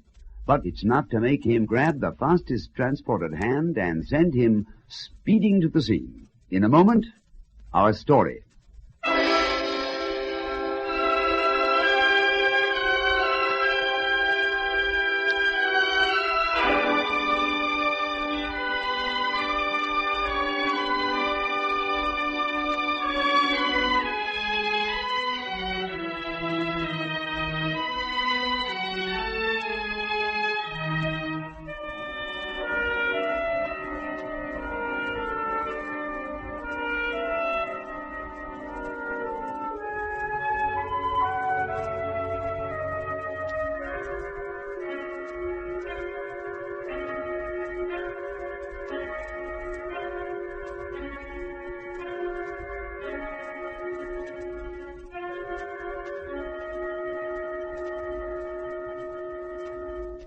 Presenting Europe Confidential. The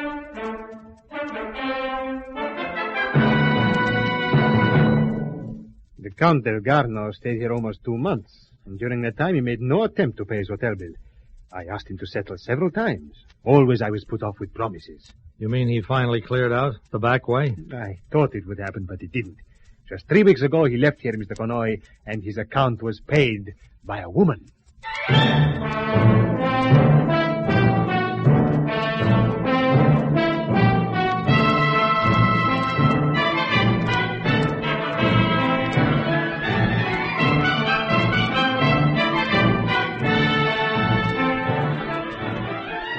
In a moment, we'll bring you Lionel Murton as Mike Connoy, the Paris correspondent of a famous American newspaper, in another exciting story in our series, Europe Confidential.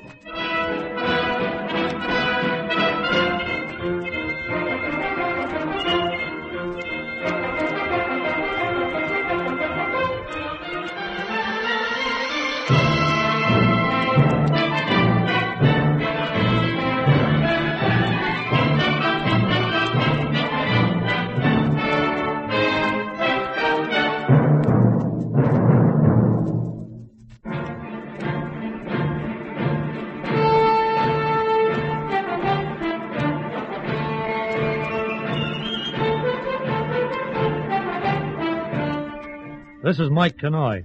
I work for an American paper in Paris. What happens to the lucky winners of the big football pools in England? Does their sudden wealth bring them happiness or tears? Does it enrich their lives or ruin them? I thought it might be human interest material to find out what happens when an ordinary person comes into a fortune.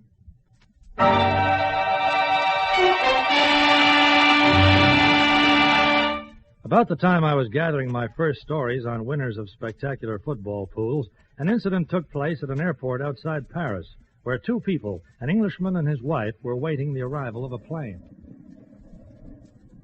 Attention, attention. L'avion prévu pour midi, venant de Cairo et de Rome, va s'engager dans un instant à l'autre sur la piste d'atterrissage numéro 5. Attention, attention. What was all of that, Philip? The plane from Rome is due on runway 5. Come on, we'll get near the barrier. You can see Aunt Emily when she comes off. As the 2 people moved toward the barrier, the plane came in low from the west, landed, taxied to a point of disembarkation. The doors were opened, the steps wheeled into position, and one by one the passengers left the aircraft. She must be the last to get off the plane, Philip. Savoring every minute of the big adventure. I suppose you'll be surprised to see us. Yes. But we're not letting her go traipsing around Paris the way she's been doing in Rome. And be careful how you broach the subject. She's rather touchy since she became so independent. I think I know how to handle her. After all, we're offering her a good home with us in London. Yes, and we have gone to considerable trouble and expense to meet her so far from home. Philip, where is she? That's strange. The hostess is getting off, and all the other passengers seem to have disembarked. Look, they're shutting the plane doors. We'd better try and talk to the hostess if she's English. Come on, Joyce. Excuse me, hostess. Yes, sir? My name is Davidson. This is my wife. We were expected to meet my aunt, Miss Emily Davidson, on this plane. Miss Davidson? And she sent us a cable to say this was the plane she intended taking, hostess. And she was going to stop off in Paris for a few days, so we came all this way to meet her. I'm afraid Miss Davidson cancelled her booking at the last minute. Cancelled it? Do you know why? No, sir. She was actually aboard the plane when a message came for her. Apparently she changed her mind about leaving Rome. Changed her mind? But what message? Who sent it? I'm unable to tell you any more than I have, Mrs. Davidson. The message came from the booking desk at the airport.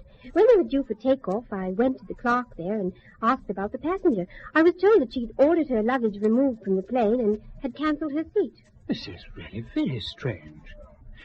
Thank you, hostess. Sorry to have troubled you. Perfectly all right, sir. Yes, madam. Can I help you? Philip, what are we going to do? Well, what can we do?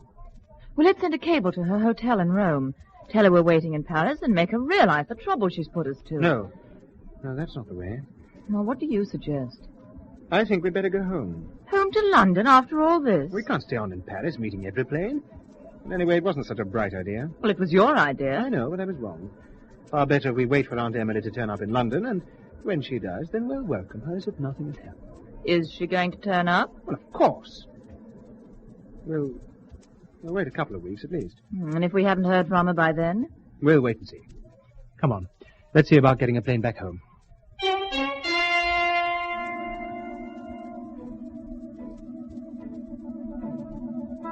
Several weeks after this happened, I had a visitor from London. He introduced himself, named Philip Davidson, an Englishman. He told me briefly the reason for his visit. We saw a copy of your column, Mr. Connoy. You're running a series of winners of English football fools. Well, that's right, Mr. Davidson. You one of the lucky people? Well, I'm not, but I can give you a story about someone who is. Her name is Emily Davidson, and she's an aunt of mine. She won £60,000, and she's been missing for the past 3 weeks.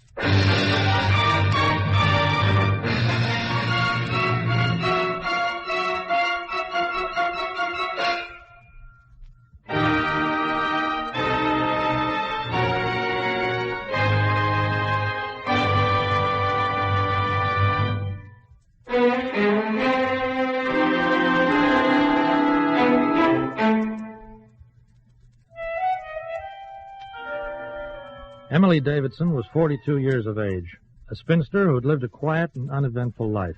Every week she had spent a few shillings filling out the coupons of the well-known football pool, and one week she'd brought off the national dream and won £60,000. These were the brief facts that her nephew, Philip Davidson, gave to me in my office in Paris.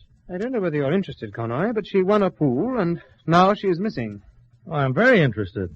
Suppose you give me a few more facts, huh? Certainly. After her big win, she flew off to Italy for a holiday. My wife and I were very fond of Aunt Emily. We didn't want her to go, but she insisted. Well, she wrote after a few weeks to say that she was coming home.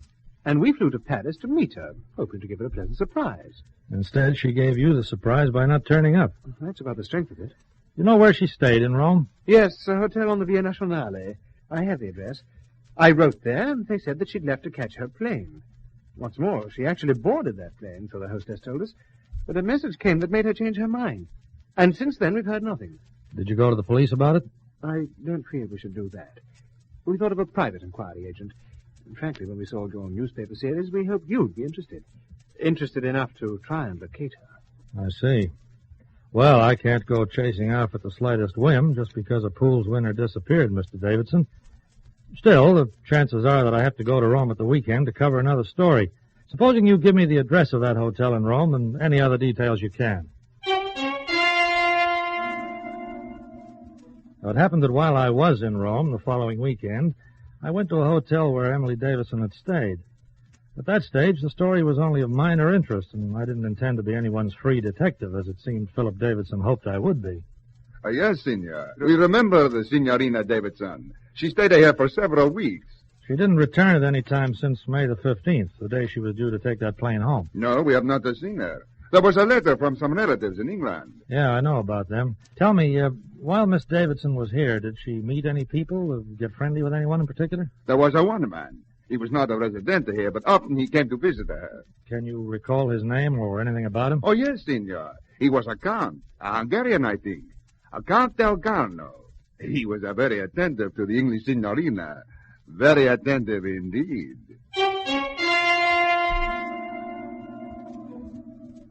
A count, genuine or otherwise, added reader interest. From the hotel, I went to the airport, and after some inquiry, located the receptionist who was on duty at the booking desk on the day that Emily Davidson had canceled her plane booking. I talked to her about the message that had been received. Message? Yes, I remember the day, Signor Connoy. The English signorina was aboard the plane when the call came for her. I told her the hostess. Could you think back 3 weeks, do you think, and recall the details of that message, ma'am? No, it was a gentleman, that I can tell you. All he said was for the signorina to telephone him at the Sebastiano Hotel. I asked for a name, but he said she would know who it was. Then I explained the signorina was already aboard the plane, and he told me it was important, very important. So you got her off, and that was the last you saw of her? No, that was the last, Signor. The Sebastiano Hotel. Well, thanks anyway. Thanks very much.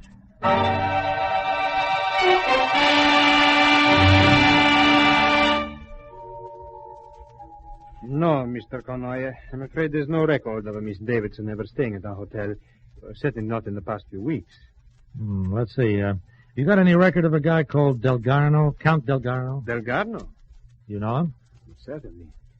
Are you a friend of the Count? No, I don't even know him. But I have reason to think that he's mixed up in the disappearance of Emily Davidson. Oh, then perhaps I can speak freely. The Count did stay here. He was not a previous resident, but he came to us with high credentials. Credentials? Sometimes we have to ask for previous recommendations, you understand. There are so many today who do not pay their hotel bills. People like Delgarno who masquerade their way into the best places. Yeah, just a minute. Did you say people like Delgarno? The Count Delgarno stayed here almost 2 months. And during that time, he made no attempt to pay his hotel bill. Oh? I asked him to settle several times. Always I was put off with promises. You mean that he finally cleared out, the back way? I thought it would happen, but it didn't. Just 3 weeks ago, he left here, Mr. Connoy, and his account was paid by a woman. A woman? Can you describe her? I saw her, but I did not meet her. She was in her 40s, I would say. Attractive, without being young. Dressed quietly. It was the manner of her dress which makes me feel she was an Englishwoman.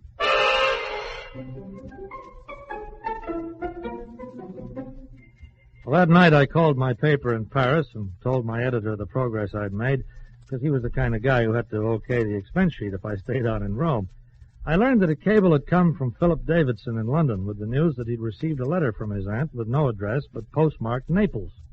In the letter, Emily Davidson said that she had married a man named Count Delgarno. The chief told me to take a train to Naples and continue the search.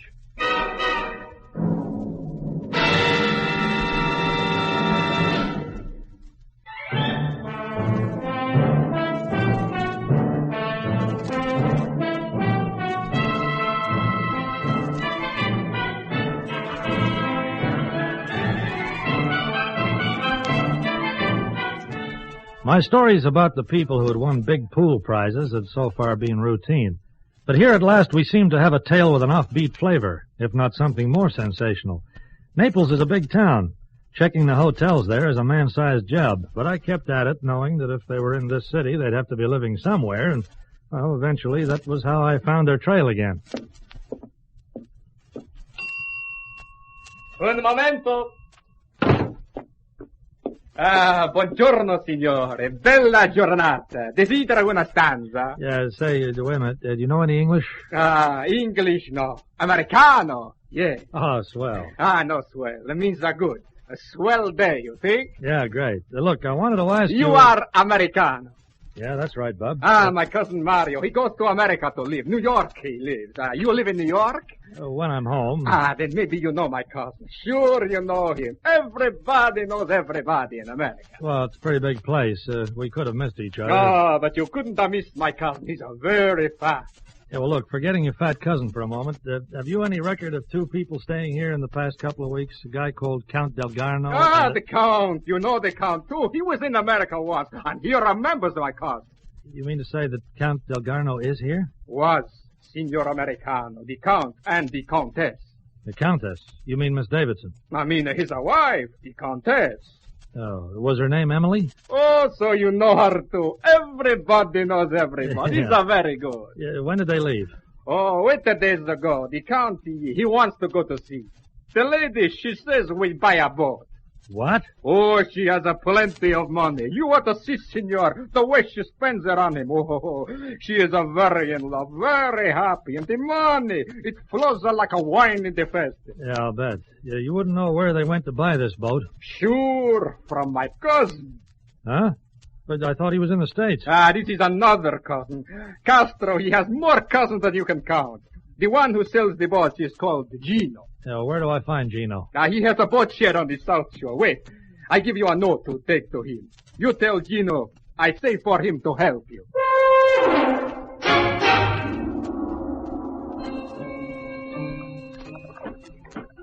So, you talk to my cousin Castro, senor. Oh, I bet you talk. I bet he does most of the talking, huh? Yeah, I bet you're right there, Gino. Look, what about the Count Delgarno and his English wife? Did they buy a boat from you? They bought the boat. Yeah, what kind? A cabin cruiser. The best I had. The lady, she wanted the best. Oh, I see. Well, maybe you can give me the name of this vessel and its general description, huh? I named it La Bella More.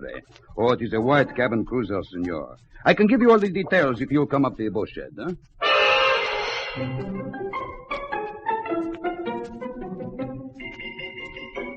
We circulated the name of the boat and its description to all ports and sat down to wait.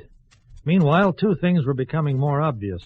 One, that the lady was leaving a trail of happy salesmen in her wake, and two, that her nephew and his wife were becoming increasingly unhappy as the days passed.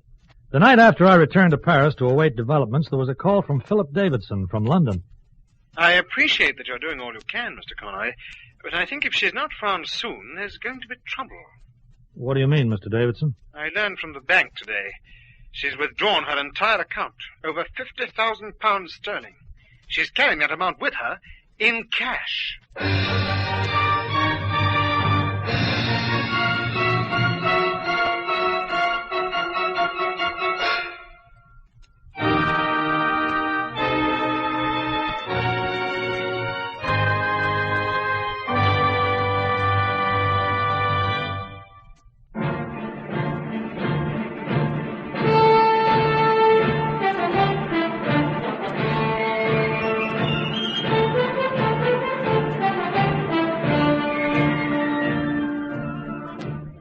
Two days later, we got the break we wanted.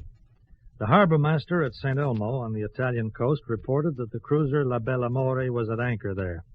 I left by plane that same night, and the following day I was in the small seaport.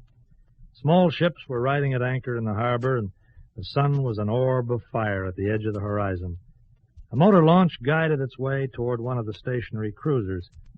It was 6 o'clock in the evening, and the sea was a gentle swell of dissolving shadows.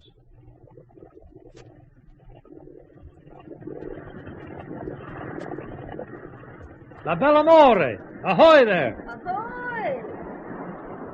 In the exchange of greetings that followed, I asked permission to tie up and come aboard. And this was readily granted by the woman who leaned on the deck rail, watching my approach. Welcome aboard, whoever you are. Visitors are always welcome. Miss Emily Davidson? That was me. I'm the Countess Delgarno now. Impressive, isn't it? And who are you? The name's Mike Connoy, ma'am. Newspaper man. Ah, the press. What have we done to deserve this, Mr. Connoy? Well, you were supposed to be missing, didn't you know? Missing? Me? Yeah, the football pool winner who disappeared. Oh, really, Mr. Connoy? This is delightful. I wish my husband Alex were here to enjoy the joke. Well, is it really that funny? Your nephew and his wife have been very worried about you, you know. In fact, they first came to me and set me off on this business of finding you. Philip and Joyce?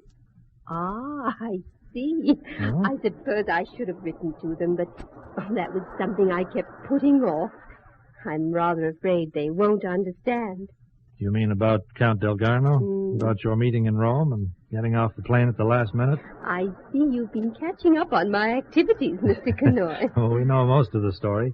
You met the Count in Rome, paid his hotel bill. The poor dear was absolutely broke. You married him in Naples, spent money lavishly on him. You bought him this boat. I bought it for us, Mr. Connoy. Alex and me. A marriage, after all, is a partnership. With you supplying the necessary. At least, that's the way your nephew feels. He thinks you've been snared by a pretty smart fortune hunter. Isn't it strange, Mr. Connoy? You fill in a funny little card, and by some miracle you win a large sum of money. And suddenly, a nephew and his wife, who never wanted to know you before, can't bear to have you out of their sight. They asked me to live with them. Do you know where I was living before? No, where? In a hostel. The coldest, emptiest place. And I was never really welcome at my nephew's when I went to visit. But win £60,000, which is quite a ridiculous amount of money, I think you'll agree. And all that changes. Your sort. You decide on a holiday in Italy, and it alarms them. You fail to come home when you're expected, and they go to the newspapers. Well, you could be misjudging these people, you know. They even went to Paris to welcome you home. To escort me home, Mr. Connoy, for fear I'd spend too much of that money and leave none for them. It may be uncharitable, but then I know my nephew and his wife rather well. And Count Delgarno, ma'am? How well do you know him? I know he's a gentleman, Mr. Connoy. I know I love him. Yeah, well, that's your affair, I guess. But I'd like you to understand about Alex. His real name is Alexandre Malonnier Delgarno, and he's quite penniless. He lost everything when the war came, and all he has now is a batch of worthless papers to prove his birthright and the lands his family owned. And tell me, the title is genuine? Quite genuine. I met him in Rome, and we saw a great deal of each other. He told me he loved me, and I knew how I felt about him. The last night before I was due to leave for home, I did something rather awful. I asked Alex to marry me. You asked him? I think even Alex was shocked. He refused, saying that he had nothing. He didn't know then that I had money. I told him I was a school teacher on holiday. I'm beginning to see it. That message at the airport, it was the Count. Yes, it was from Alex. He said we'd be married and make out somehow or other. Then I told him, and that brought on an awful scene. But in the end, I had my way. I can be rather determined when I want something, Mr. Connoy. Yeah, I guess you can at that. Where's Count Delgarno now? He's gone ashore to bank some money. He drew out most of what was left, over 20,000 in English currency value, and carried it aboard the boat when we left Naples. We decided to bank it, and the Count's gone ashore to do that. 20,000? Well, now you know what to tell my nephew and his wife, Mr. Connoy. Tell them we probably won't have a penny left at the end of a couple of years, but they'll be the best 2 years of my life. Alex and I'll have to settle down and earn a living then, but first I want to make up for all the years in that hostel, all the years of being a poor relation. And that's just what I'm doing. But listen, ma'am, this money the Count took ashore, it was a lot to trust any guy with. What time did he leave? Early this afternoon. And he's not back yet? He wanted to spend some time looking around the town. I can see you're still not entirely convinced, Mr. Connoy. Well, it's not that, ma'am. I just don't want to see you taken down. By my husband. You've been listening to that nephew of mine. Just come over to the rail, Mr. Connoy. Yeah? You see that motor launch? That's Alex now. You'd better stay for dinner, Mr. Connoy. Stay and meet my husband. I think you two will get on rather well together.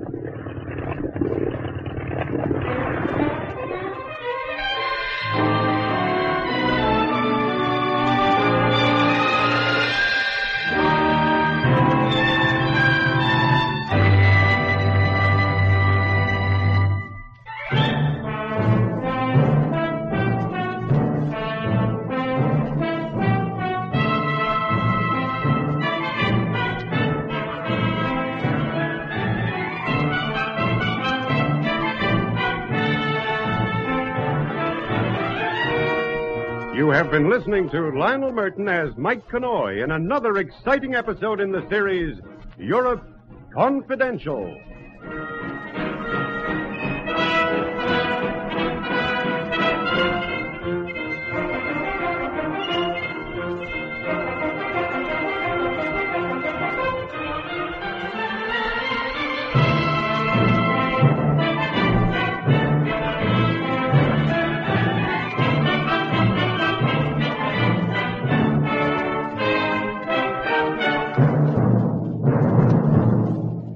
This is Basil Rathbone again. It seems mystery is a tonic to our friend Mike. So another story has gone to press, another mystery solved. But there are many more stories to tell. They have their beginnings in the dark alleyways or the, brightly lit boulevards of Europe. We hope you'll join us again to hear them. Goodbye now till we meet again to listen to another of the world's greatest mysteries.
Presenting the world's greatest mysteries.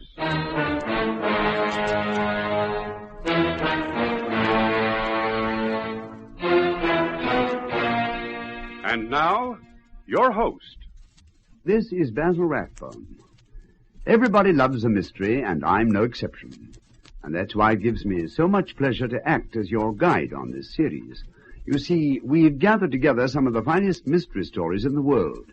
Stories from many places and from many times. Some of them are up to date as today's newspaper. Others are classic stories of the past. Today's mystery, for instance, it takes place in Europe, the Europe of modern times, a world of intrigue and suspense where a man's life can count for very little when a country's future is at stake. Mike, our storyteller, works in the Paris office of a famous American newspaper. His job is to look for the stories that make the news, and he finds them in the places where the news is made. In a moment, our play begins.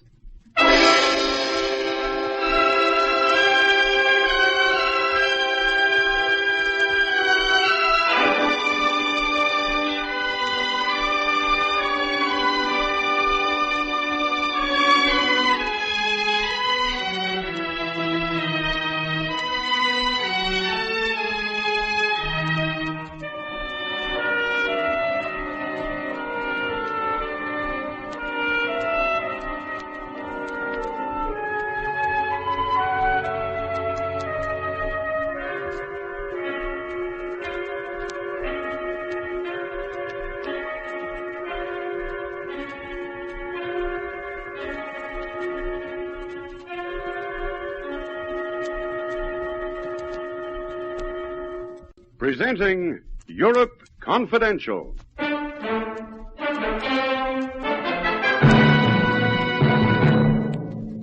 Your cheek. Oh, Papa, what happened to your poor cheek? That terrible scar. An accident, Therese.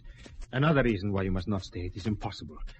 You understand the situation, Mike? Yeah, what but look... situation? Why should not a daughter be with her papa? It is impossible. You will go back to school like a good girl. Or to our relatives in Naples. No. Therese? No. I will never leave you, even if you don't want me around.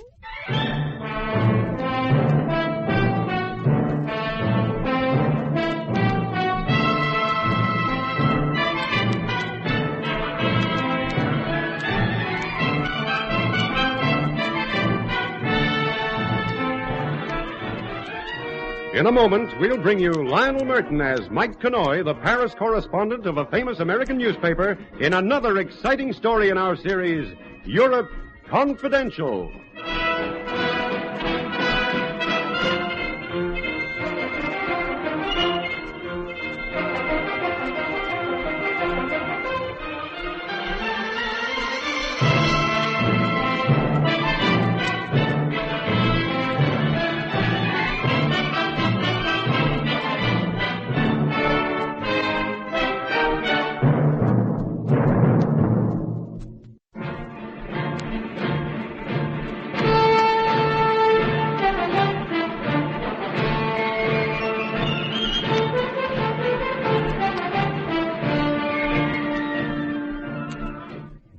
Hi, this is Mike Connoy.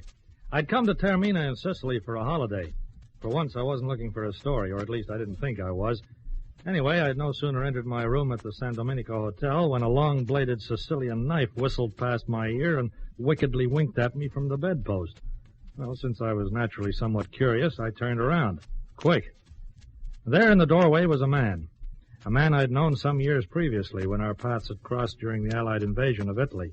A man who'd helped me out of some pretty tight spots in the period before the Italian surrender. He was a slim man with pale brown hair, pale monkey eyes, and the face of a tragedian.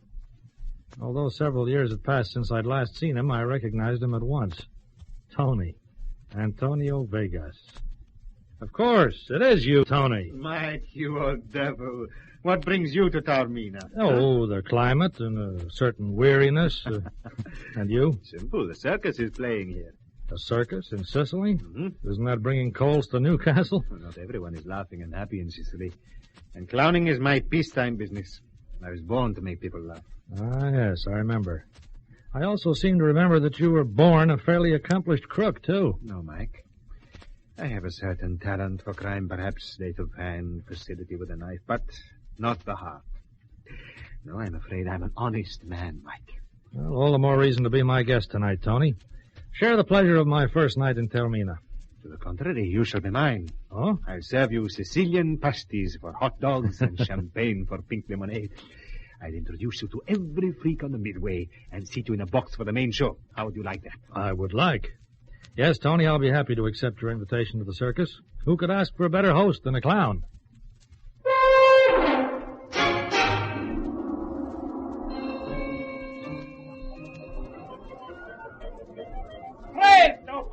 Presto! Hurry, signori e signora! See la bella Nola, Antonio the great clown and the freak, the fat one, the thin one, the funny one with the dog face. Well, Mike, how are you enjoying your Sicilian hot dog? Great, Tony. Buy me a big fat green balloon, will you? If you eat any more, you will be the big fat balloon, my friend, and perhaps green, too. Good to see you again, Tony. Say, how long has it been? 10, 12 years? And 12 times around the world. Come, Mike. I want you to meet someone.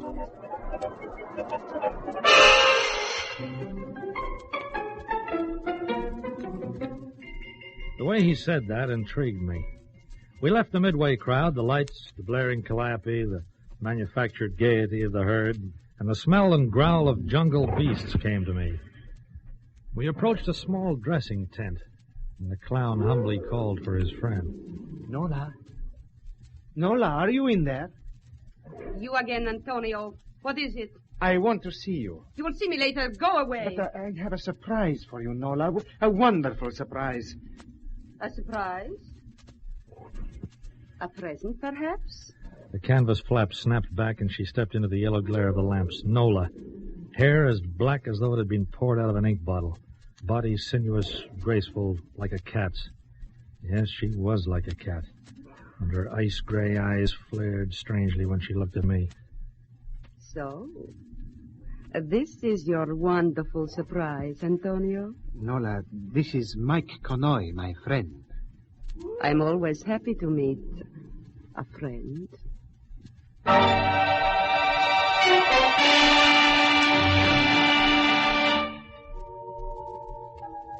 The way she said it, the way she was looking at me, made it seem like we were all alone, just Nola and me. I knew her kind of female only too well. I also knew that Tony was in for a bad time. Funny thing, you know, he knew it too. He told me about it a little while later, while he was putting on his clown makeup. So, you feel sorry for me, Mike? Well, I don't feel sorry for anybody, one way or the other. But if you fancy Nola for yourself, you're a chump. I know. Oh, and you like to be kicked in the teeth, huh? Look at me, my friend. What is there about me for a woman to love? But there is a great deal about Nola to love. Uh-huh. To admire, to desire, yes, but to love, You're forgetting something. I am? All clowns suffer. Paint a smile on their face to hide a broken heart. Oh, listen, Tony, don't be trite. Nola's like a fever in the blood, a disease. She's not good for me, perhaps, but the pain of loving her is better than the ecstasy of loving any other woman. But the show is about to begin. Help me with my wig, Mike. Yeah, there you are. Thank you. Now. Am I not the funny man? Yeah, very funny. See you later, my friend. Now Antonio must go to clown and dance like a puppet. Yeah, while Nola pulls the strings.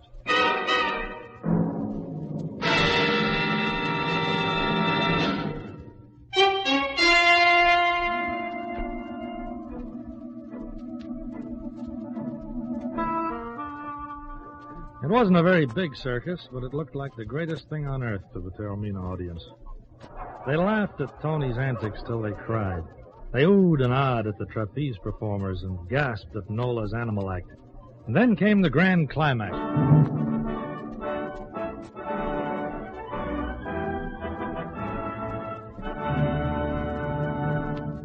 Signori and signora, you've seen the beautiful Nola commanding the tigers, the pumas, the lions, the like they were house kittens. Now you shall see the unbelievable. Antonio, the great clown, shall enter the cage of the black puma and make him dance. And so he did. Entering the main animal cage, Tony pantomimed his bravery to the crowd. He cracked his whip, he strutted. He proved, to himself at least, that he was afraid of absolutely nothing on four legs. Then a smaller cage was rolled in and opened onto the main cage. Another clown, in the costume of a black puma, sprang inside with Tony. At first, my friend was terrified. Then he saw the puma was as frightened as he was. They made friends. They waltzed around the cage together as the audience screamed with laughter. It was as simple as that. But Tony's clowning was touched with genius. And by conquering his fear in the shape of the puma, he put a happy ending to his story, and everyone went home smiling. Everyone but Tony. I saw him after the show, waiting for Nola as she ran from the main tent, still carrying her animal whip. Nola! Get out of my way. But Nola, I must talk to you. Take your hands off me. Let me go. Her whip, cruel and quick as a puma's claw, cut across his face. I could see a livid wheal rising under the clown white. But Tony took it silently, just looked after Nola with tragic eyes. Then he saw me. You will excuse me tonight, my friend. Tomorrow I'll come to the hotel. Tomorrow.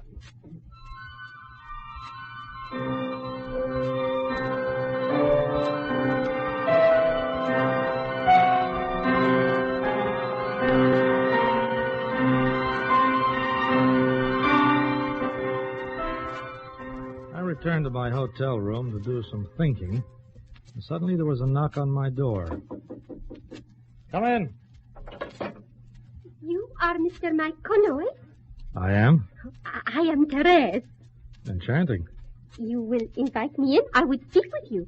Yes, of course. Come right in, Therese. I will sit here? Yeah, if you like. Tell me, please, do you know Antonio Vega? Antonio Vegas? Oh, Tony, sure I do. But why do you ask? Well, you see, I am his daughter. What? The hotel manager told me that Papa was here to see you this afternoon. He said you were his old friend. And I have come to you, Mr. Connoy. I could not find Papa. He wrote me he was going to be here. He's a traveling salesman, you know. So when school closed for the vacation, instead of staying there as usual, I thought I'd come here and surprise Papa. Yeah, Papa and me. Hasn't he told you about me? Yeah, oh, yes, of course. Then you know where he is. I can go to him. Well, it so happens that your father's coming to the hotel tomorrow, Therese. Well, why don't you wait for him here and really surprise him, huh?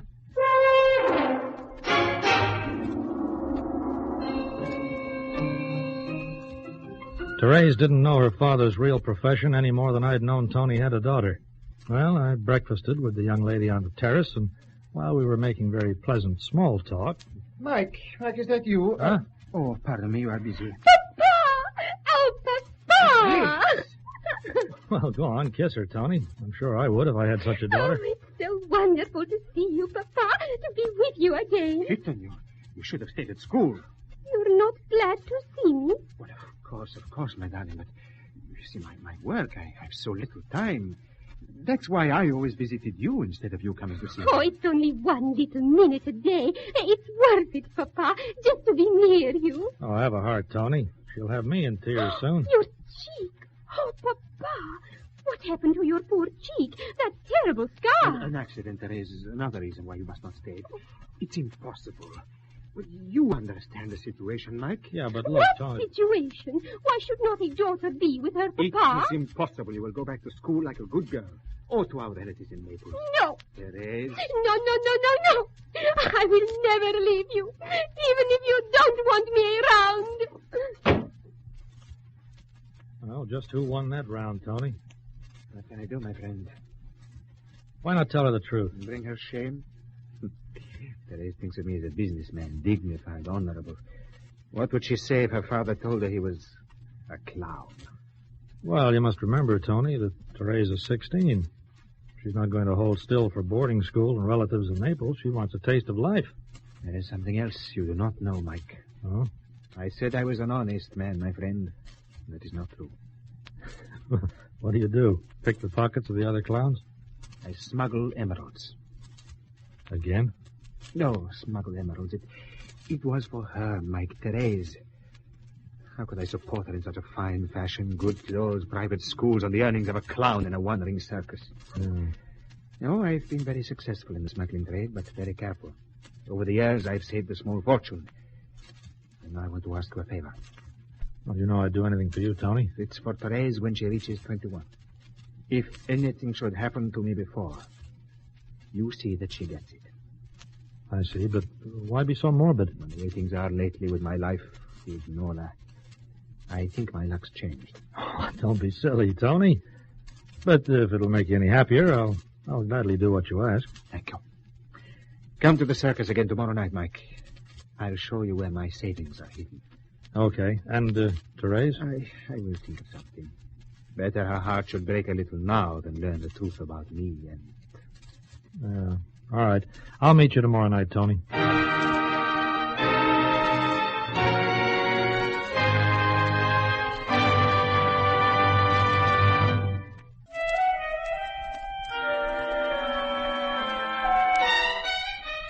I didn't exactly like the way things were going, and I spent all day and evening trying to think of a way out for Tony, without reaching any brilliant conclusions, I might say. So I finally decided to let tomorrow take care of itself. That night I was soundly asleep when...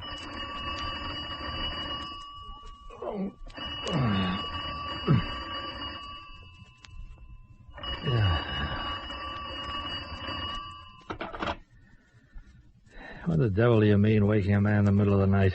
This is Mr. Connoy, Mr. Mike Connoy. Yes. Who's this calling? Here is Senor Borgia, Custodia Termina, Department of Public Safety. The police? What do you want? You will do the great favor to me of coming to my office within the hour, Mr. Connoy. I'll do nothing of the sort, Borgia. Not without knowing what you want. You will come or you will be come for.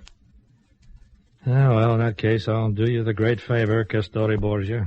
Your generosity is exceeded only by your wisdom, senor. Within the hour. Yeah.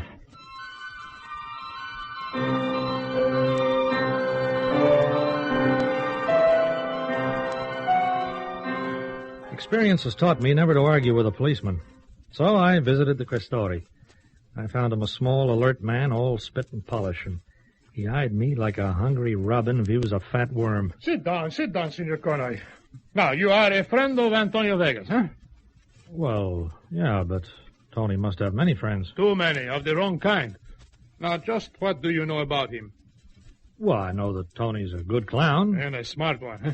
His buffoon makeup hides more than the proverbial broken heart, no? Does it?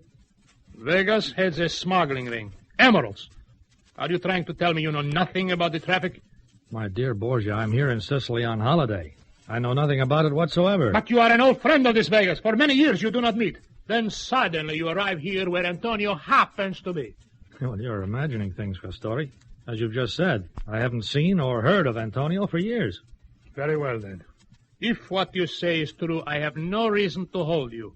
But we are almost ready to arrest Vegas. So you will be watched. And also, do not try to warn your friend. He will never leave Taormina. Well, there are worse places to live. Good morning, Senor Connoy.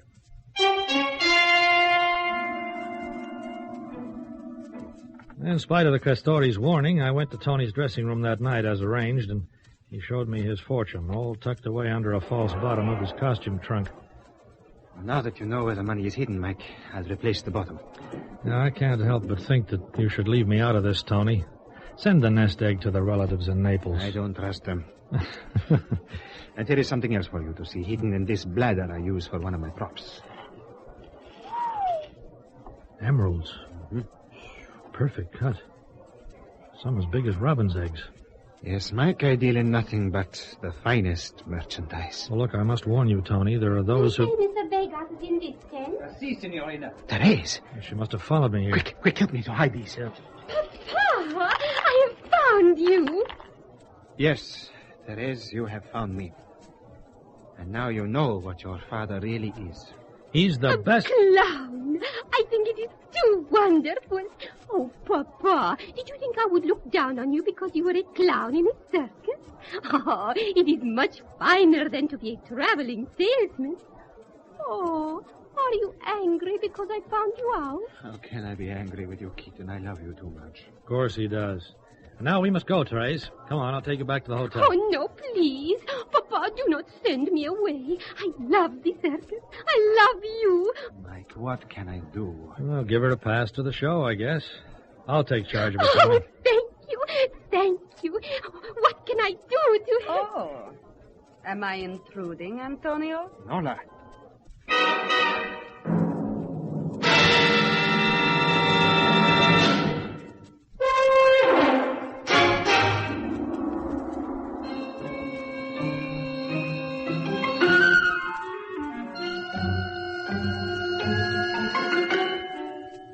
There were no introductions as Nola came into the tent.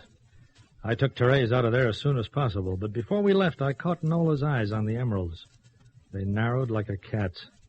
That lady knew her way around gems as well as any man. All in all, the climate of Taormina had suddenly become very unhealthy, and I'd have left the place that night if Borgia's bloodhounds hadn't been guarding every point of exit. But Tony found a way out of town.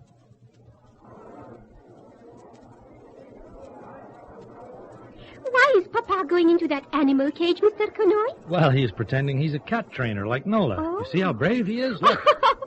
Oh, how funny he is. How wonderful is my Papa.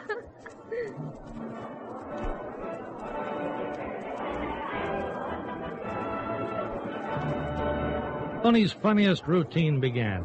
He was giving the greatest performance of his life because his daughter was in the audience. The puma cage was wheeled up to the main cage, and the door opened. Out came the puma.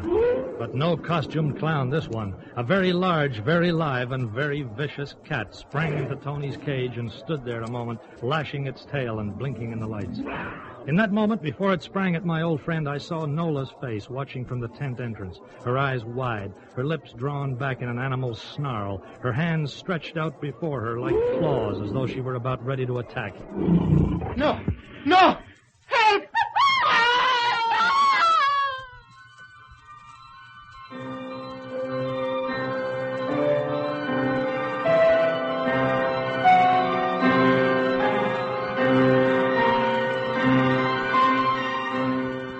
It was all over very quickly, and for once in my life I was glad to see the police. The puma was shot and killed, Nola was apprehended, and what was left of Antonio Vegas was taken to the hospital tent. As I said, he'd found a way out of Taormina. The hard way. Don't cry, kitten. It was accident. No, it was no accident. Like the scar on your cheek. She did it. She did it. I did nothing. It was an accident. The cages were switched. Yeah, but I knew better. The police chief, Questori Borgia, had arrived, so I turned to him. I can prove differently, Questori. You, Senor Connoy? He lies. Antonio Vegas is my friend, madame. If you can understand the word. Why should I lie? I saw you switch the cages deliberately. No, I did not. And I know why, too. Mike. It was because of jealousy. Jealous? Jealous of that clown? Stop it! Stop it! You shall not laugh at my papa! Your papa? Thank you, Mike. Remember your promise. Well, there goes a noble guy. Lola didn't know about the relationship, Borgia. She merely knew that her suitor was interested in this beautiful young girl. He lies. He lies. I killed him because he... You will be pleased to come with me, madame.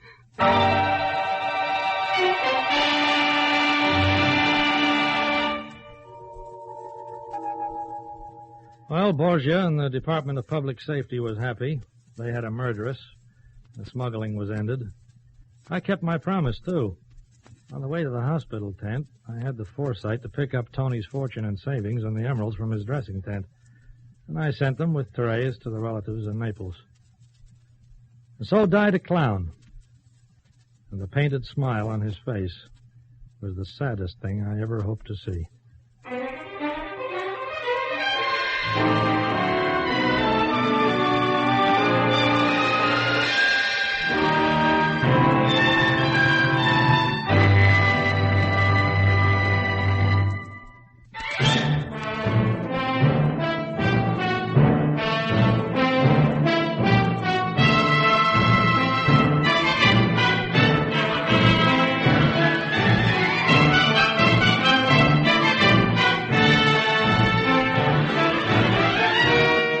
You have been listening to Lionel Murton as Mike Connoy in another exciting episode in the series, Europe Confidential.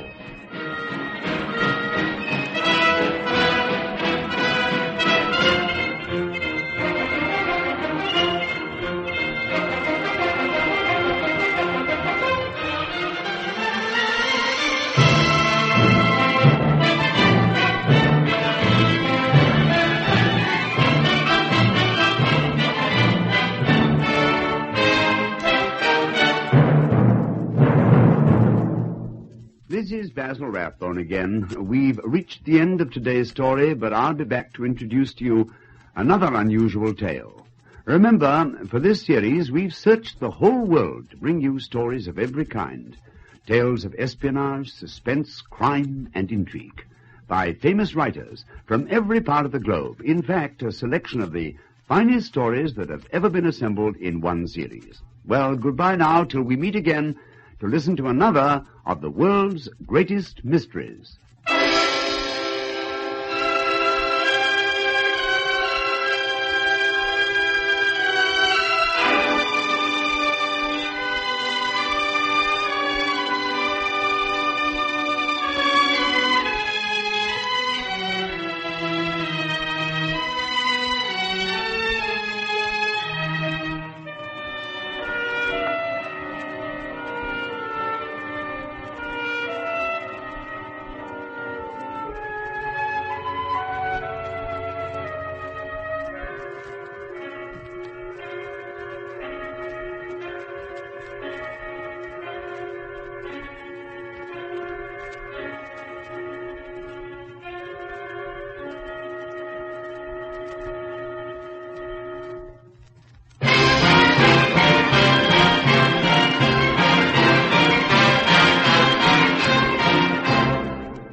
presenting the world's greatest mysteries.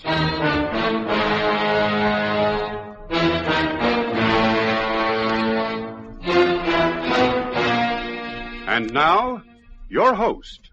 This is Basil Rathbone. In drama and fiction, newspaper men are invariably tough, hard-boiled characters. In real life, it's not necessarily true, although several newspaper men I've known were as colorful as anything fiction has ever had to offer. Mike, you'll meet in a moment, is based on a real person who actually works for the European edition of a famous American newspaper. Not only is the character real, but, many of the stories which Mike tells are also based on fact. The tale you're going to hear today, for instance, you may even recognize from the headlines in your newspaper of, not so long ago. In a moment, Mike will introduce you to another mystery solved and signed with his own unmistakable trademark. Europe Confidential.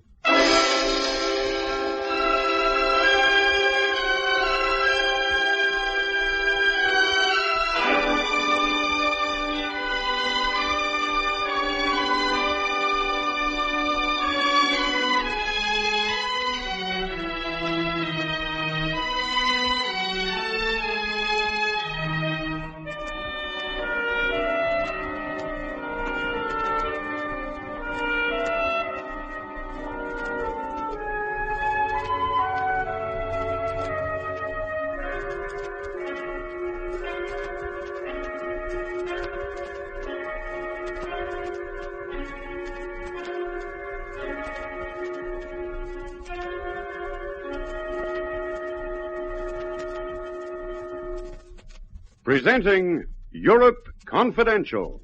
Open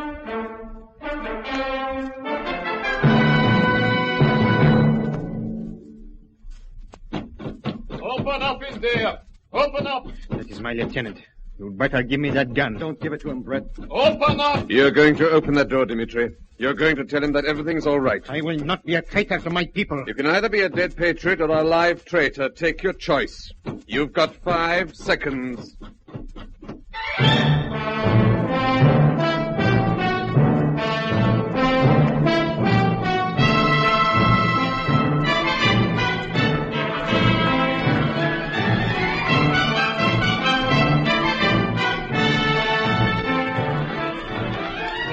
In a moment, we'll bring you Lionel Murton as Mike Connoy, the Paris correspondent of a famous American newspaper, in another exciting story in our series, Europe Confidential.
This is Mike Connoy. I work for an American paper in Paris, but I was away off my beat that time 2 years ago when I ran into trouble down in southern Europe. I was in one of the small Balkan states where trouble flares up occasionally. The name of the country doesn't really matter now, but it was small, it was corrupt, and it was explosive. In Paris, we had word that the reigning party was likely to be overthrown any day. So I was in the capital to cover the story and maybe get something special for my column, Europe Confidential. That's how I came to meet up with Steve Holliday again, outside my hotel one day in the central square of the city.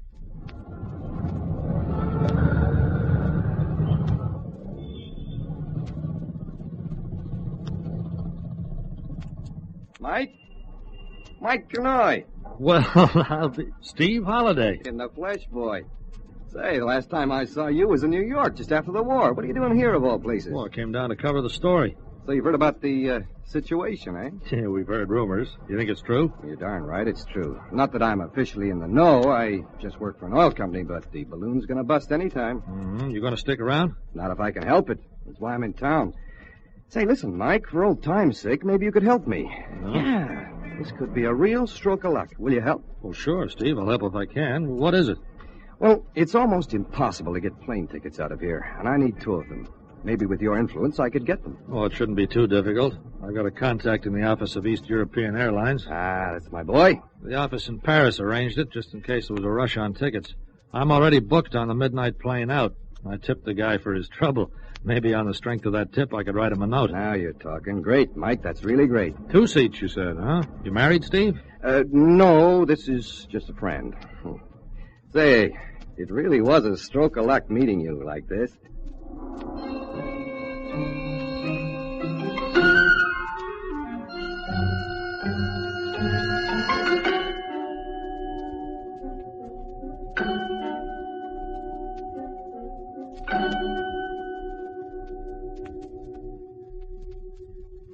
I hadn't known Steve Holliday well, but I was glad to help out.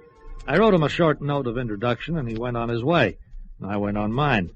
In the normal course of events, I probably wouldn't have heard from him again, or even known what had happened. But I heard this story later, and the parts I didn't hear I pieced together so that I had a pretty fair picture of what happened. It was around noon when I left Steve Holliday. By the time he got back to the Monahan house, it must have been after 2 p.m. Steve. Hello, honey. Where's Brett? He's gone. Gone to Breffner on business. Oh, Steve. Steve, I love you. Sure, I know, baby. Did you get the tickets? I had a stroke of luck. Ran into a journalist. Guy I knew from back home. Name of Mike Connoy.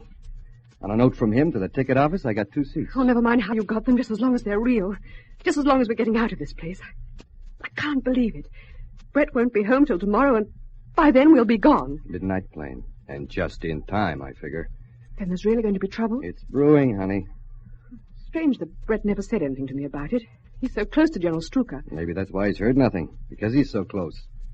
When people plan to overthrow a government, the last who get told are the dictators and his friends. And Brett Monahan was known far and wide as one of General's trusted pals. Thank heavens we're getting out of this place. Maybe in a few weeks' time you'll realize just how lucky you were. I think before long, Brett's wife is going to be the least of Brett's worries.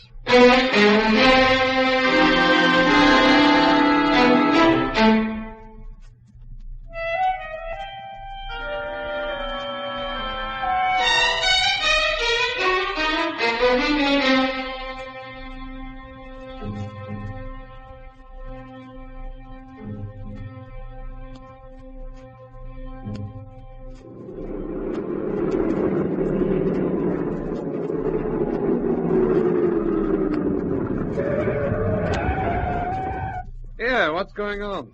Why has this road control been set up? You have your passport, sir? What on earth for? We only obey orders. Your passport, please. It's here somewhere. Yes, there. I'm in quite a hurry, if you don't mind. I am sorry, my friend. Now, listen here. Your passport is quite worthless. I'm afraid you will have to go back the way you came. What other nonsense? That passport was signed by General Strucker himself. The ex-general, you mean? What is this? It is an overthrow of tyranny. A revolt? You must be mad. Turn your car around, my friend. I have important business in Bravener, revolution or no revolution. The guns are loaded. You'll regret this.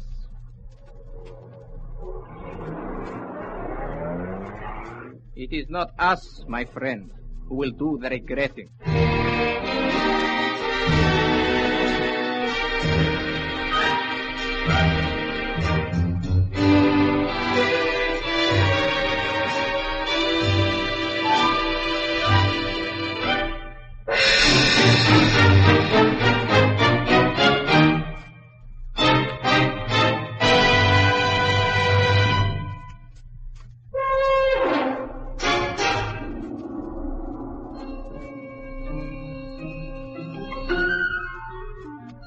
The coup d'etat came suddenly and almost without violence. By 4 p.m., the city and the administration centers were in the hands of the rebels. General Strucker, the dictator, was under arrest. As for his friends, like Brett Monahan, well, In a revolution, I'm afraid few are spared, and they never include friends of the overthrown regime. Brett Monahan reached his house around 4:30 p.m. to find an officer of the Army waiting for him.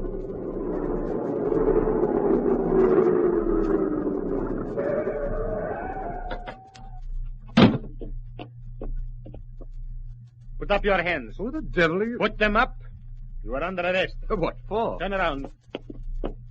Save your trouble. I've no gun. What's all this about? Your name is Monahan, is it not? Brett Monahan. Yes. You are under arrest for conspiring against the people of our republic. Conspiring against... What utter nonsense. It is in our records that you are a personal friend of Strucker, the tyrant. But I'm a British subject. Our records also show that you applied for and received the nationalization of our republic. I had to for business reasons. Your wife is inside? Yes. Excellent. I was about to go in and arrest you both when I saw your car approaching. I demand that you release me.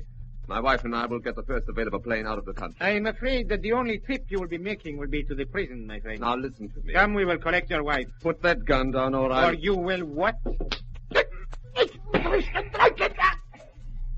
Now I'll take the gun, my revolutionary friend. Get up. On your feet. Well, that's cold.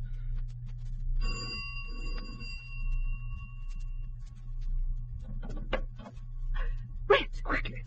Help me in with him. But I... Come on. Come on, there's no time to lose. There. In grave robbing, Brett? Steve. The one and only. Oh, what are you doing here? Helen. Brett, I tried to tell you. And you've packed your bags. Brett... Let's not try to pretend, honey. Yeah, Brett, you guessed it. We're leaving this place on the next plane. I see. That's the way it is, so let's not have any dramatics. Not from me. Good. Much better if we all act like grown-ups. You could have told me, Helen. Well, I tried. Well, then I thought it would be better this way. Now we've explained things. How about you? Who's the guy? He was outside. He was going to arrest us. I don't know whether you realize it, but we're well and truly mixed up in a revolution. See, Helen? What did Uncle Stevie say? Oh, Brett, what are they going to do with us? We're probably marked down for a firing squad. No. As friends of Strucker. Maybe that includes me, too. No doubt. Hey, this is serious. We better not waste time. Let's get out of here. To where? The airport? You said it. Ready, baby? I got the tickets. Yes, Steve, I'm ready. Just a minute. It's no good trying to stop me, Brett. I've no intention of stopping you, but other people might have. You won't have a hope of leaving this place with your passports. I tried to get across the border and almost stopped a bullet. What are we going to do then? Child is waking. You must have slugged him pretty hard. My head. Oh, I'll bet he's wishing it was someone else's. Oh, what have you done with my gun? It's right here in my hand, old boy. And if you try any funny tricks, you'll know all about it. Look, this isn't getting us out of here. Let's go, Steve. Let's give it a try. Stay right where you are, Steve. I thought you said you weren't stopping me. I've changed my mind. Give me the tickets. Now, you listen here to me. I'm dead serious, Steve. Give them to me. Well, of all the... Here. Mm-hmm. Paris, eh? Flight 35, departing at 12:10. You are my prisoners. I demand that you come with me. You got your facts mixed, Buster. The man who holds the gun is boss in my language. Brett, please let us go. What's the use, baby? You heard what he said. We'd never get past the airport gates. But if we stay here, we'll be... We've got to get out. We must. Get on your feet, Captain. You will regret this. I only have to call for my men. And you'll get a bullet right between the eyes. If you people are going to declare war on us, we can do the same. You will never get out of the city. Mm-hmm. And what was that for? That's a nice uniform the captain is wearing. Maybe I like his haircut, too, but that's not going to get us out of... Hey, that's right. It would fit me perfectly. Or you, for that matter. I warn you, Get down. And a captain in uniform with a woman companion would be able to board a plane quite openly, with no questions asked. Just a minute, Brett. I bought those tickets, remember? All's fair in love and war, Steve, and this is a mixture of both. Just what are you getting at, pal? Helen's getting out alive, and one of us is going with her. Yeah, but which one? The one she's really in love with. And now we're going to find out which of us it is.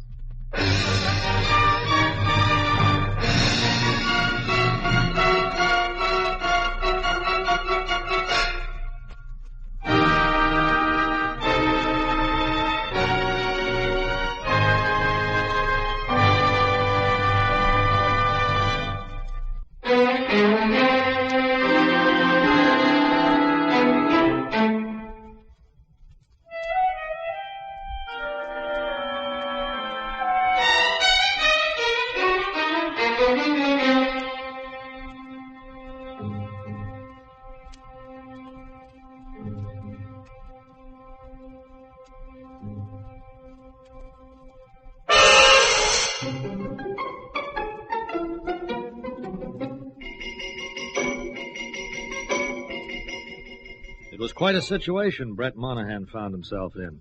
As a businessman in the country, he'd been a close friend of the now ex-dictator, and after he was turned back at the road control, he knew the trouble was looming up. He'd driven home because his first thought was for the safety of his wife, but now he found someone else was just as concerned about her safety, and had been for quite a time. So they had 2 plane tickets between the 3 of them. Only one of us is going to board that plane, Steve, and I'm going to decide which of us it'll be. Well, it's pretty obvious, isn't it? Helen would hardly run off with me if she didn't love me. Right, Helen? I suppose so. You suppose so? What kind of talk is that? You might as well all surrender to me. It will be quite futile to try to escape. Pipe down, big boy, or you'll take another nap. What's your name, Captain? It is no business of yours. The punches I gave you last time were only beginners. What's your name? Dimitri. Show me your papers. This is an outrage. Your papers, please, Captain. Here. Mm-hmm. Anton Dimitri. All nicely signed and stamped by the leaders of the revolution. These will get us through anywhere. Listen, hadn't we better be making up our minds? There's not much use leaving for a few hours yet. That gives us plenty of time. Brett. Yes? Brett, there's no time to lose. We should get out of here. The only chances we have is to arrive at the airport just before the plane takes off. If we have to hang around, people might start asking questions. You said us. Meaning you and Helen? Not necessarily.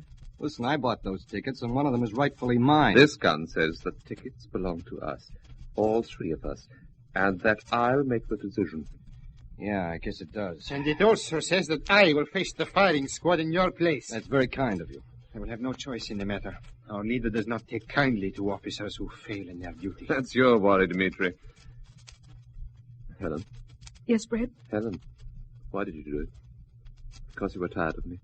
Brett, I want to know. Tell him, Helen. You've been tired of him for years. You were sick of the sight of him. You couldn't stand it any longer. No, that's not true.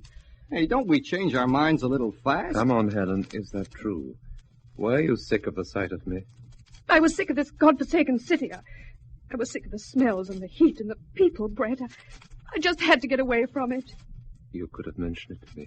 What good would that have done? You were stuck here for life. I could see that. And because you were tired of me, you decided to run off with Steve. Wasn't that a pretty drastic step? Oh, Brett, can't you understand? Open up in there! Open up! It is my lieutenant. You better give me that gun. Don't give it to him, Brett. Open up! You're going to answer the door, Dimitri. But You're going to tell him that everything's all right. I will not be a traitor to my people. You can either be a dead hero or a live coward. Take your choice. I refuse. You've got 5 seconds to open the door. And my gun's pointed right at your back. What is it, Lieutenant? Sorry, Captain, I thought... Must you bang on the door like a fool? What's the trouble? You said you were going to arrest the traitors when you did not show up. I thought... I'm having a last drink with them. They requested it. One grants the last request of all condemned. I am sorry, Captain. Now get yourself from my presence before I have you court-martialed. Yes, sir, I apologize once more again for it. Pretty good, Captain. I could have done better myself. It will mean a court-martial for me. I will be shot by my own soldiers. At least you'll be among friends. What time does the purge start, Dimitri? There will be no purge. Our people have already removed those holding positions of power. We do not intend to spill unnecessary blood. Listen, we were trying to decide something, remember? We're going to decide it here and now. Helen. Yes, Brett. Do you still love me? Yes, I do. Now, wait a minute. You keep out of this. Helen, if I say I'm willing to take you back and forget everything, would you leave on that plane with me? Oh, darling, of course. Brett, let's get out of here. Now, right away.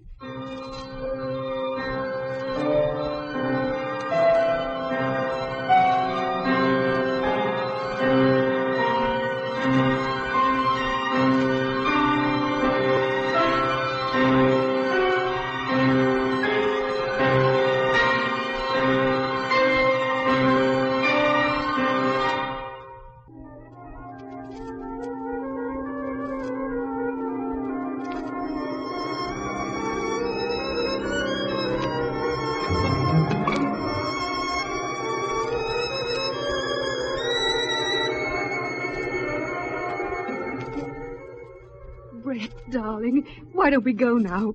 Well, quickly, let's leave here. Behold, the girl who last night told me she couldn't stand you. Don't fool yourself, Brett. You've got the gun and those tickets. Without them, Helen wouldn't even spare you a smile. Is that true, Helen? No. In this country, when there is trouble over a woman, we have an easy way to decide it. Who asked you to butt in? Go on, Dmitri. What's this easy way? You have a pistol, it holds 6 rounds, you merely remove 5 of them And proceed to blow our brains out.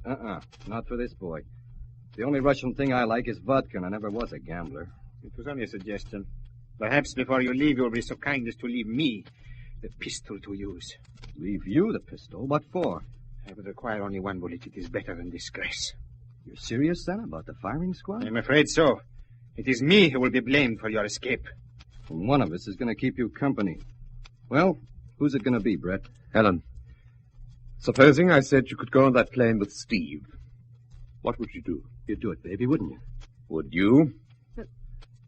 No, Brett. All right. You're quite free to walk out of here together. Well? Come on, baby. You're not joking. You heard what I said. Well, give me the tickets. Brett, get the tickets. Who do you love, Helen? Me or Steve? I don't know. She loves the guy who has the tickets. Isn't that right? No, it's not right. You better decide soon.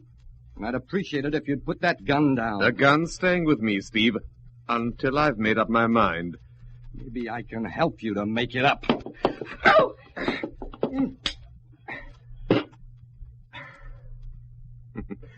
I was a commander for 3 years, Steve. My arm. Get on your feet. Don't try it again, Steve. You think I'm likely to? You know why I wanted that gun, Brett? So I could start talking sense to you. I'm listening. You know what I would have done? I would have said, come on, Brett, we're getting out of here. Just you and me. Steve! You would have done that? Sure. Honest. I thought you were in love with Helen. Did I ever say that? I'm in love with life. Come on, Brett, we're getting out. Don't you think you've got a duty to Helen? Duty, nothing. Brett, don't listen to him. I love you. I've loved you all along. Can't you see that? When you have finished trying to make up your minds, give me that gun. For me, there's only one end to all this. Brett, take me back, please. I'm your wife. Yeah. And she was all set to walk out on you tonight. Fella, we're going to get on that plane. Come on, make your decision. I've made it. You have? Yes. I know who I'm going to take with me. It's the only possible decision I can make under the circumstances.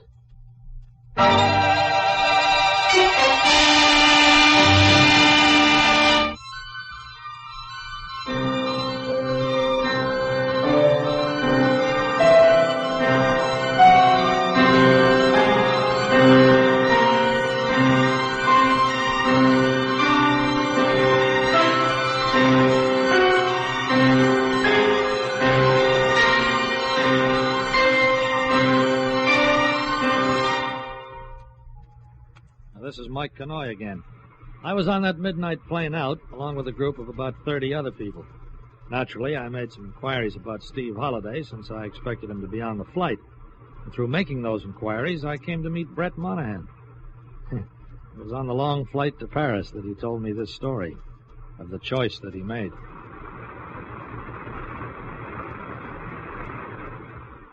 Well, there you are, Mr. Connoy. Sorry if Steve was a friend of yours. It was the only thing I could do under the circumstances. Well, forget it. Steve was no more than an acquaintance. I think he acted pretty badly. They'll get out.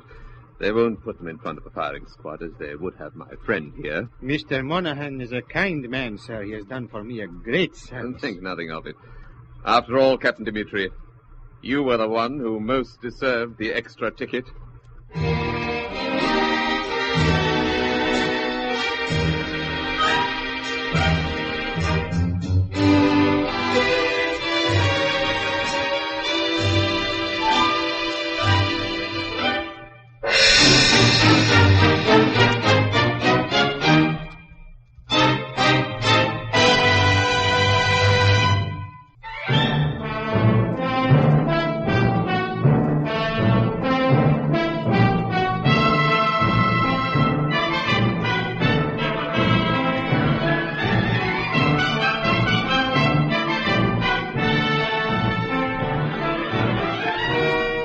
You have been listening to Lionel Murton as Mike Connoy in another exciting episode in the series, Europe Confidential.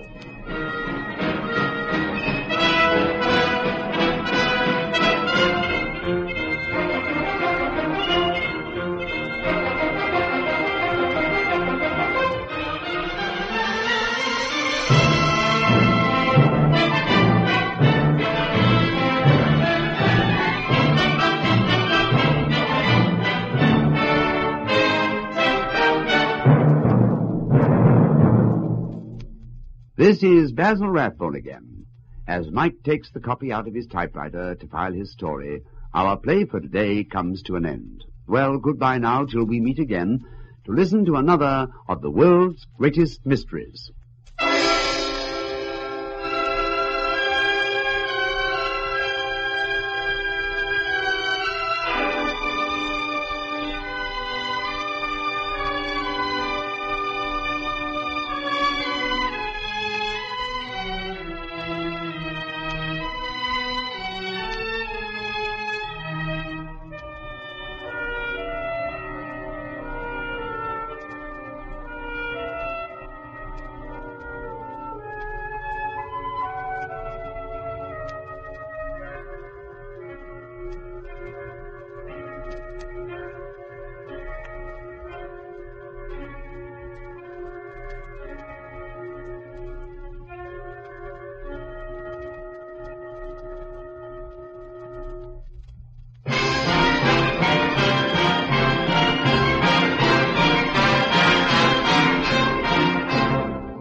Presenting the world's greatest mysteries.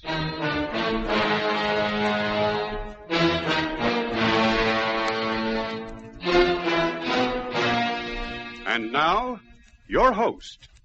This is Basil Rathbone. Any reporter who can win a roving commission to discover the mysteries behind the secrets of one or several countries has certainly won his position because he has that special something that recognizes a story even before it is a story. In the likeliest and unlikeliest places of Europe, Mike has discovered intrigue and mystery and has searched behind the veil for the stories that will make the news. Not without danger, these stories have been transmitted to his European headquarters in Paris, and from there they have found their way into newsprint to excite the world. But in a moment, let Mike tell you himself of one such adventure.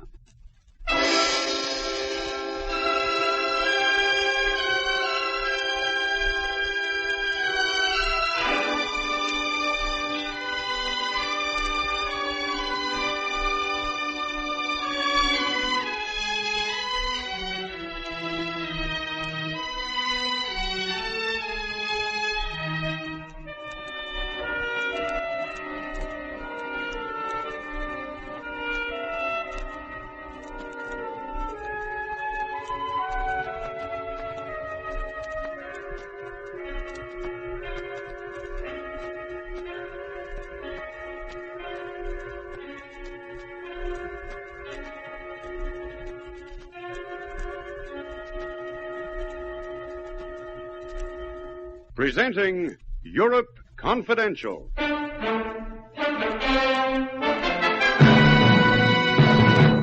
You better tell me where I can find this girl in Tangier. Blimey, you're going there? It's on the cards. Well, if you see the old so-and-so, tell him Herb is still kicking along.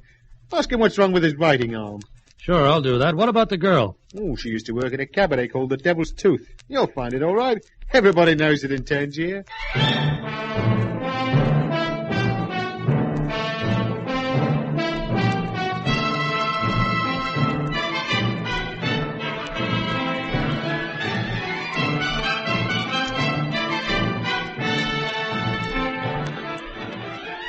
In a moment, we'll bring you Lionel Murton as Mike Connoy, the Paris correspondent of a famous American newspaper, in another exciting story in our series, Europe Confidential.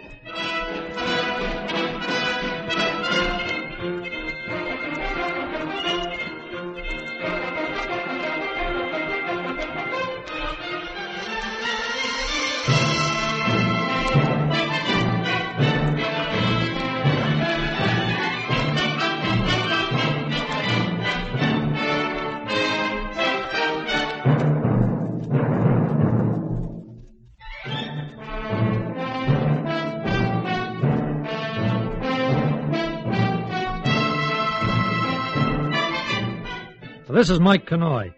It started quite by accident. A small advertisement published in my Paris paper at the request of a London law firm. The advertisement read, "Anyone knowing the whereabouts of Raymond Shortly, an Englishman, age 35, believed living abroad, is asked to communicate with Page & Parker, solicitors, Farringdon Lane, EC3, London." Well, my editor was intrigued by the ad, and the following night I was on a plane to London.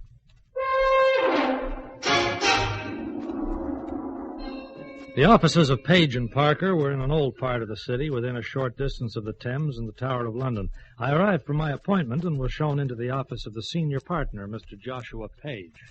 Sit down, Mr. Connoy. I had a communication from your editor, and I understand you're here about the matter of the Shortly estate. Yes, sir. My chief thinks there might be a human interest story in this, and he's asked me to get what details I can. Well, I've no objection to supplying them. If your paper's interested, it might find our young man so much quicker for us. Not that this kind of thing would have been in favor when I first started in practice, but one must move with the times. Yeah.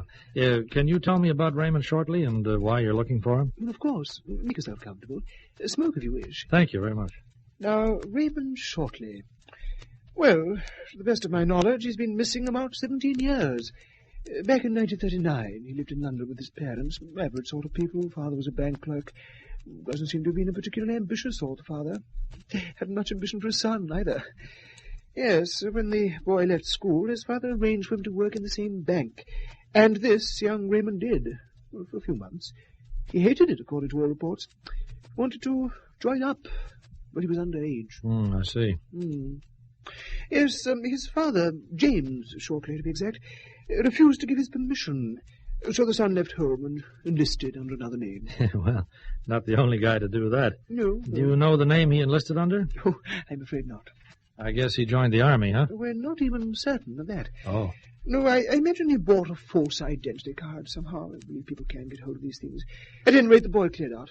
And 6 months later, both his parents were unfortunately killed in a bomb blast. There was no will ever found, and the missing son became the natural heir. Well, how much money does the bank clerk leave? Well, James Shortly left only a few £100. But you see, he had a brother in Canada who died 4 months ago, leaving his entire estate to James.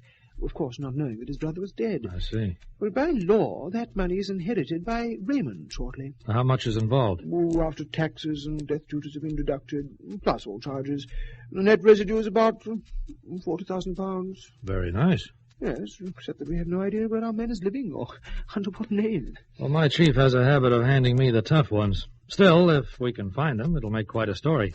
You're going to try, Mr. Connoy? Starting right now. I guess for a beginning, you'd better give me his former address, huh? Yes, I have that here. 29 Norchester Terrace, Chiswick. Mm-hmm. Yes, of course, but that home was destroyed when their parents were killed, Connoy. Well, there must be neighbors who remember them. I've got to start somewhere. Thanks a lot, Mr. Page. I'll keep in touch.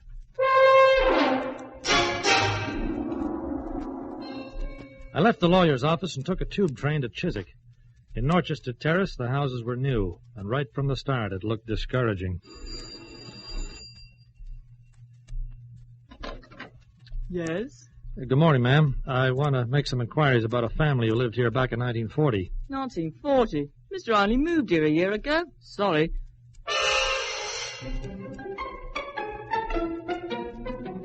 It was like that with variations all the way down the street. Even at number 29, now rebuilt as a shop, nobody could remember the name of Shortly. There's your change, Mrs. Reese. Thank you kindly, Mr. Enty. Looks like a nice day by way of a change. Now then, mister, you were asking me about somebody named... Oh, who was it again? Shortly. People who lived here in 1940. They had a house on this very site. No, afraid I can't help. We bought the place in 46, and it was a shop then. I think it was built about a year before. I've never heard mention of anybody named Shortly. Well, maybe you can put me on to someone who's lived here since before the war. Since before the war, eh? Well, most of the folk here moved in when they rebuilt the street. It was all pretty badly damaged by bombs. Uh-huh. None of them could help. Oh, wait a minute. I know. Yeah? The old lady who just left, Mrs. Reese. The one who came in when you first started talking to me. She's lived here since before the war? Oh, lived here for years. You might be able to catch her up if you hurry. But otherwise, well, she should be in again tomorrow. I'll catch her. Thanks a lot.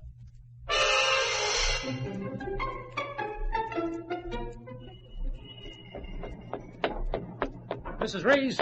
Mrs. Reese! You calling me, young man? Yeah, lucky I caught you.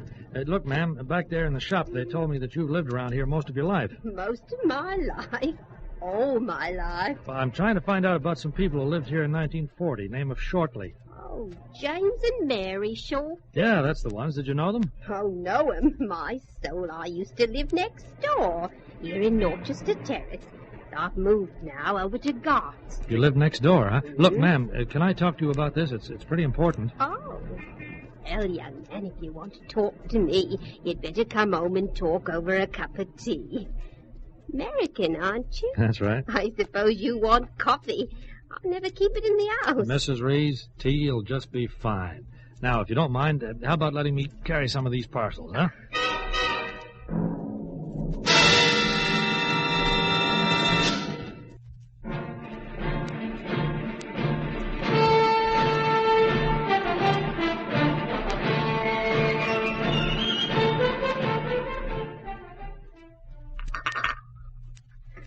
Well, Mr. Connoy, so young Ray Shortly's come into money, has he? And now you're looking for him. That's right. James often used to speak of his well-to-do brother in Canada. Just a touch of envy it was. But James himself was not one to make money. Well, it would have been his if he'd lived. Yes, but he had no luck, did James. Oh. They were killed the night of the big August raid, when most of the terrace was destroyed. When Ray came back in his fine Navy uniform to make his peace with him, it was me who had to tell him what happened. Naval uniform, huh? He was always crazy about the sea, that boy. He actually came back after his parents had been killed, and he was in the Navy. Would I be mistaken about that, with my own man a sailor in his time? I guess not. I've not seen him since that day. If it's help you want, then Maggie Sims might be the one to ask. Maggie Sims? She's Maggie Crane now, married and with a family. But I'll warrant she's not forgotten the colour of young Raymond's eyes. Oh, I get it. You make sure you're seeing her when her husband's not at home, Mr. Connoy. He might not want to be hearing about Ray Shortly.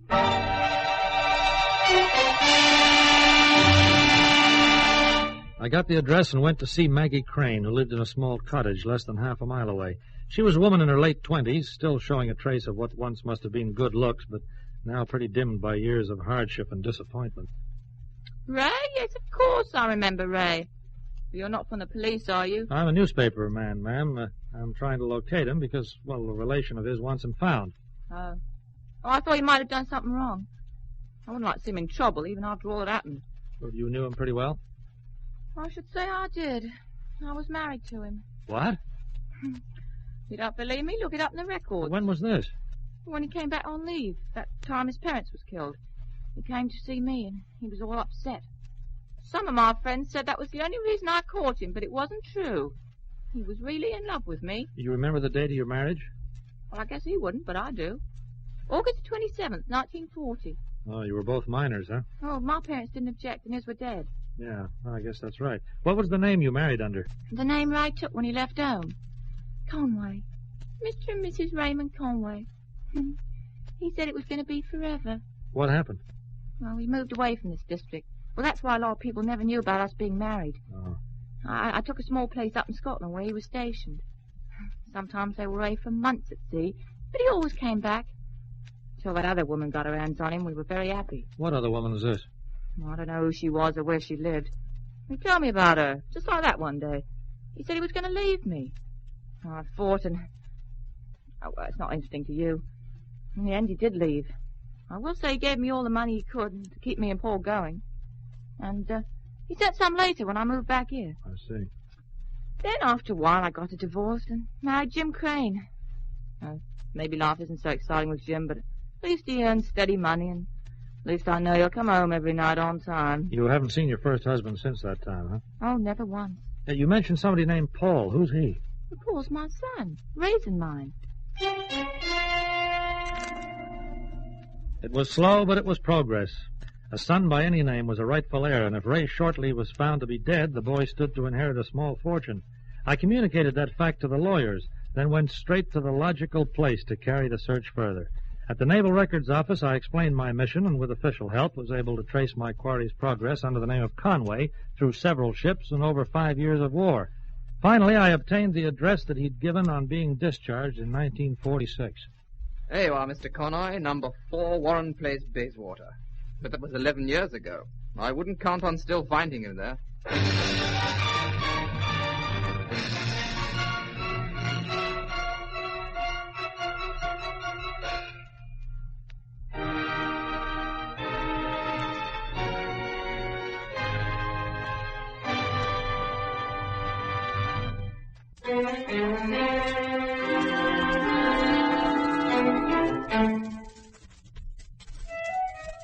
Bayswater is a London suburb of rooming houses and small hotels set across the park from Kensington and Knightsbridge.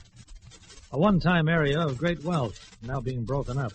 Number 4 Warren Place was a private hotel. It was early evening when I pressed the door buzzer. Hello? Looking for someone? Yeah, I was wondering if I'd still find Ray Conway here. Conway? Blimey, mate, you just lived it. Just...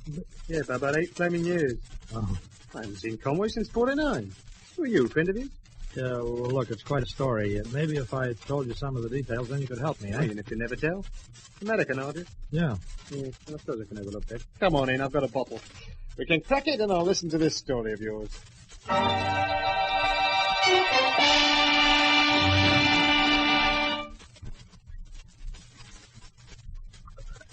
Well, I'll be killed. You mean to say these lawyers want you to find out Con and that his name ain't Conway at all? Well, maybe that's quite a story. You and he were shipmates, weren't you? Certainly were. 5 rotten years of it. Yeah, look, after he got out of the Navy, he stayed here with you for about a year, did he? About that. Working? Oh, here and there. I ran the private hotel and sometimes he helped me. I thought he couldn't settle down, you know. He always had this hankering to go back to Tangier. Tangier? In Morocco? That's the place. What a place. Go back, you said. Had he been there before? Well, we were on a convoy run there near the end of the war. Con and me used to get ashore quite a bit, one way and another. He got to know a few people there. One of them was this girl. Girl? Oh, smash. French she was, name of Annette Delaret. You think Shortly or Conway, as you knew him, went back to see her? Well, I think he might have gone back to a lot of things. He wrote to someone he knew over in Tangier, and all of a sudden he got very secretive about things. Just said he was going, and left. Pretty abrupt, wasn't it, after being friends for so long? Oh, he was like that. I don't know what he's mixed up in now. I wouldn't have told you this much. There's some money coming to him, he might as well have it. Well, once we find him, the money will be his. You better tell me where I can find this girl in Tangier. No, you can't have that. It's on the cards. Well, if you see the old so-and-so, tell him Herb is still kicking along. Ask him what's wrong with his riding arm. Sure, I'll do that. Now, what about this girl? Well, she used to work at a cabaret place called the Devil's Tooth. You'll find it all right. Everybody knows it in Tangier.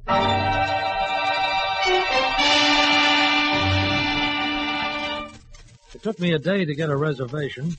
48 hours later, I was in Tangier.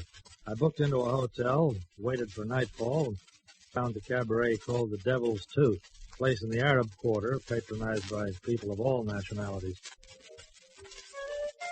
Monsieur wishes for a table? Yeah, get me a table up front for two, will you? And ask Mademoiselle Delaray if she'll join me for a drink.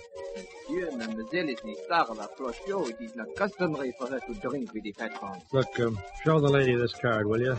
Tell her it's about a guy called Conway. Conway? Yeah. Very well, monsieur. Please, if you will come with me, I shall find you a table and take your card to mademoiselle.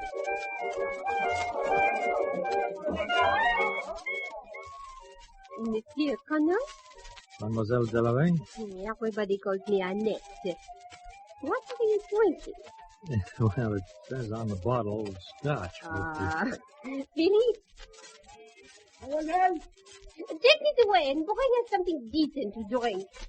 You like Cointreau, monsieur? Oh, sure. Cointreau, Philippe. This scotch is all second-rate, Monsieur Connoy, like most of the patrons. No. What about Ray Conway? What about him? You tell me. Well, you read what I'd written on the back of the card. That you wanted to find him. Yes, I read it. Because he has inherited some money. I wish I could help you with this. Does that mean you won't? It means I can't. Con has not been here in Tangier for a long time. He came back here after the war. For a few brief months. But he did not like it here in the sun. He did not like life when it was simple and easy and uncomplicated. Where did he check out to? He never told me. You know, I find that hard to believe. You will love this Cointreau, monsieur. I only wish I could stay to share it with you. Unhappily, I am on stage in a moment. Never mind the Cointreau, lady, or the stage for just a moment. I figure you're tampering with the truth a little. If I was a guy like Conway, I sure wouldn't walk out and leave a girl like you. Ah, you Americans are great flatterers, Monsieur Connoy. But I'm sorry. I have no more time. Listen, I'm staying at the Cosmopolitan. I'll be there for a couple more days. If you decide to change your mind... Annette! Your Cointreau, monsieur. I trust you find it and everything else to your satisfaction.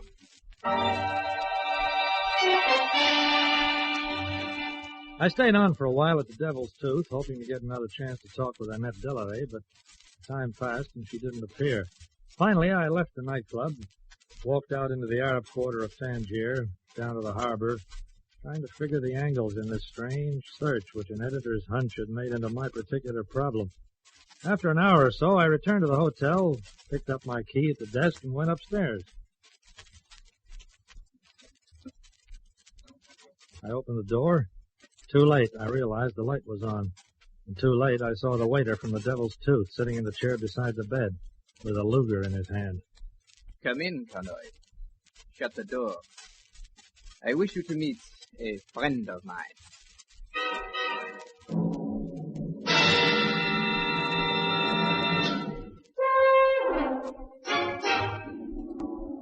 There were two men in the room, the waiter from the Devil's Tooth and another man, large around the girth, with dark eyes and no hair.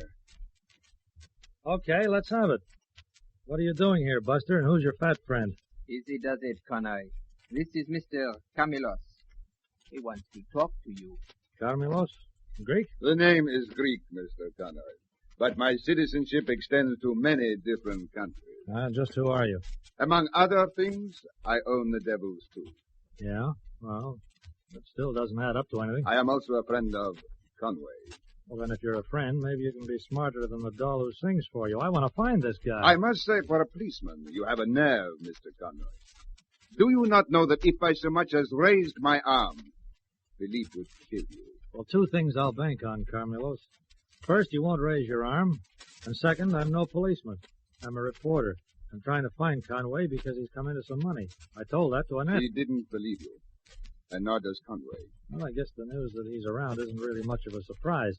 Buster here certainly reacted when I mentioned the name first in your night spot tonight. We want to know why you are here and what organization you are really working for. Look, I don't think you'd recognize the truth when it's served up to you. Give me a few hours and I can get credentials from lawyers in London or from Paris. Better still, ask Conway if he remembers his uncle in Canada. Well, Go on, call the guy. The phone's at your disposal. Very well, we'll see. Watch him, Philippe. With me, I don't argue with Lugers. In silence, the Greek Carmelos picked up the phone and dialed a number. While we watched, he spoke briefly to a voice at the other end of the line, and finally put the phone down, apparently satisfied. All right, Mr. Connoy. You're to come with us. We will take you to meet Conway.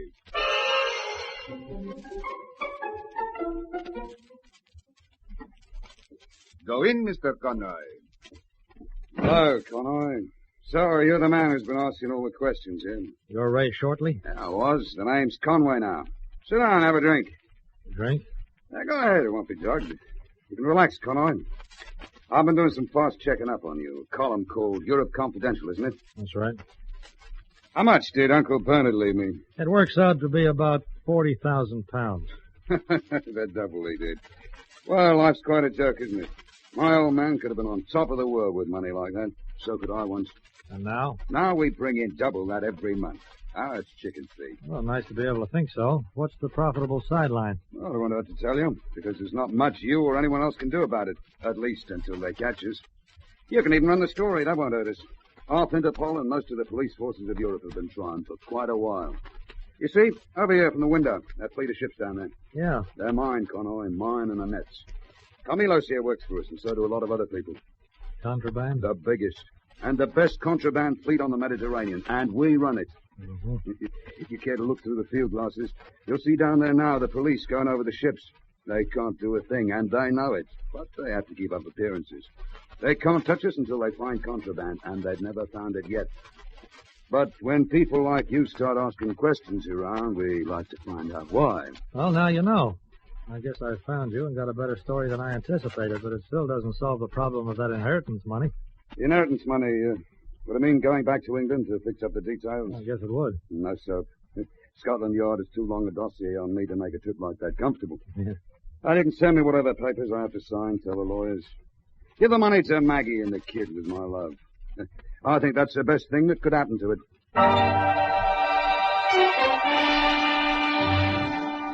Yep, in Tangier, I finally came to the end of the trail. And Ray Conway, who defies the police of a dozen nations, duly made over his share of the inheritance to his former wife and his son. I carried the document back to London. Yeah, it was quite a hunch the chief had the day he saw that advertisement in the paper. Anyone knowing the whereabouts of Raymond Shortly, an Englishman aged 35, believed living abroad, is asked to communicate with Page and Parker, solicitors, Farringdon Lane, London, East Centre 3.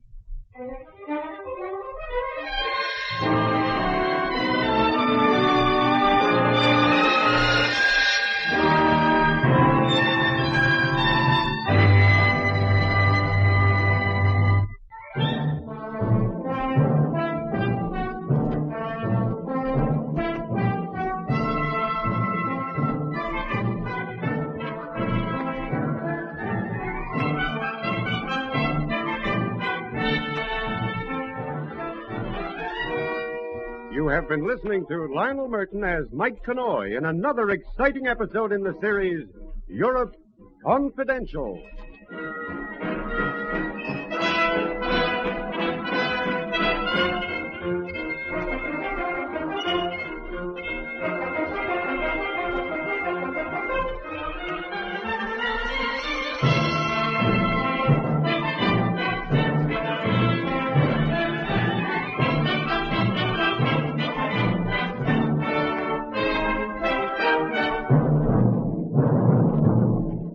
This is Basil Rathbone again, and that's Mike's story for today.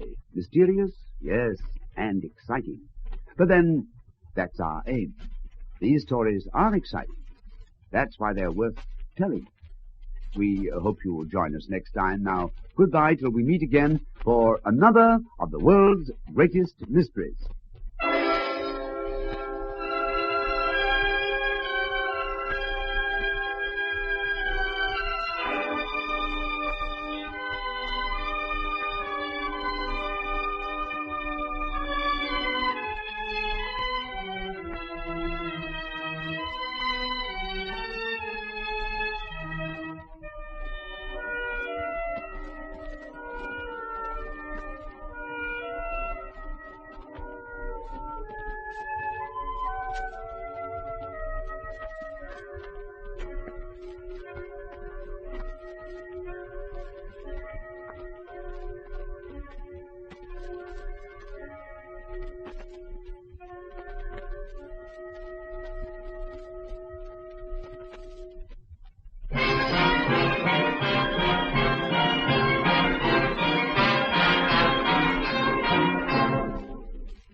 presenting the world's greatest mysteries.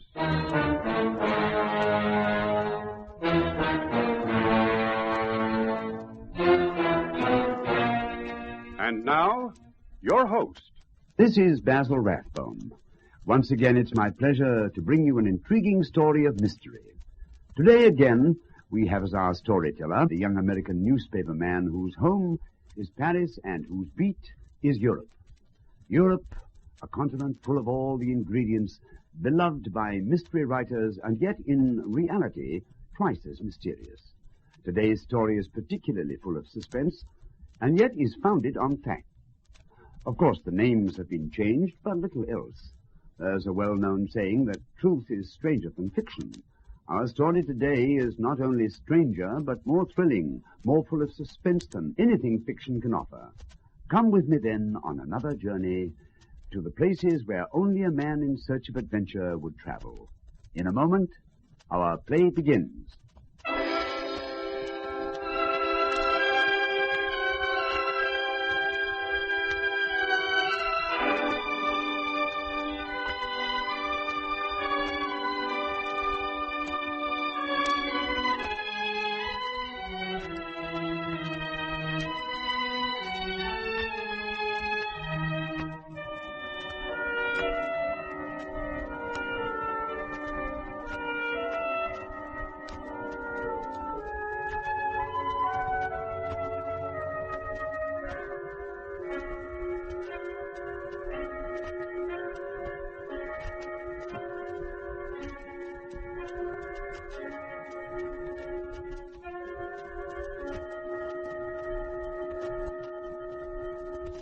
Presenting Europe Confidential.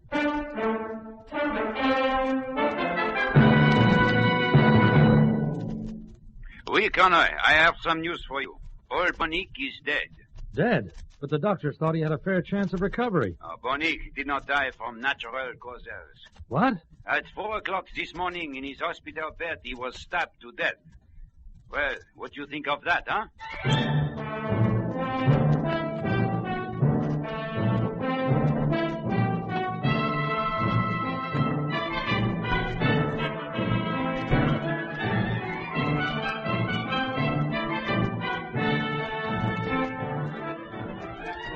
In a moment, we'll bring you Lionel Murton as Mike Connoy, the Paris correspondent of a famous American newspaper, in another exciting story in our series, Europe Confidential.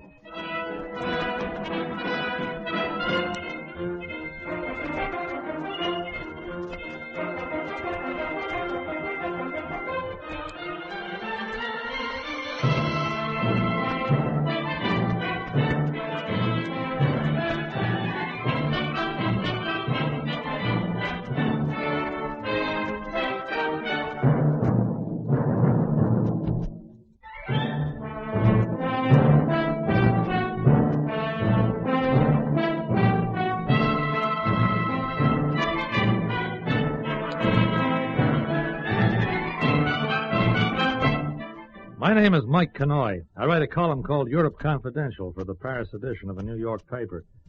The English have a television program called Animal, Vegetable, or Mineral. In this show, 3 experts try to guess the nature and origin of certain objects that are shown to them.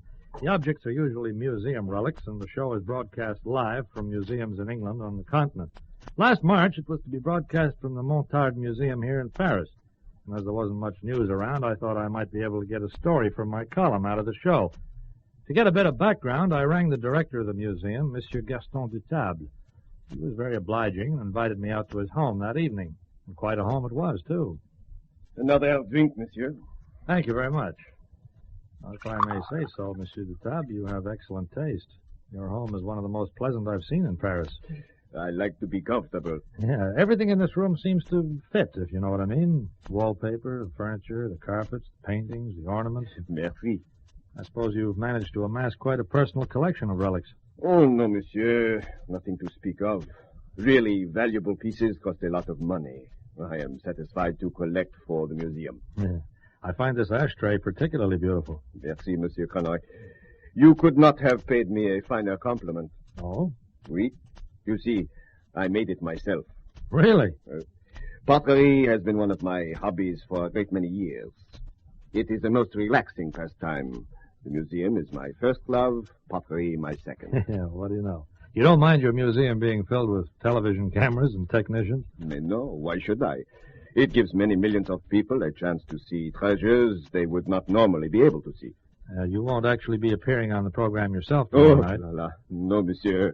But I will be there to see that everything runs smoothly.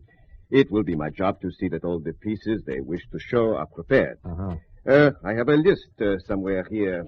Ah, yes. Here it is. I have not had time yet to look at it. It arrived in the mail just a few moments before you got here. Well, Monsieur de Tab, I guess I better be running along. I'll be looking forward to seeing you tomorrow night for the television show. Good night. Good night.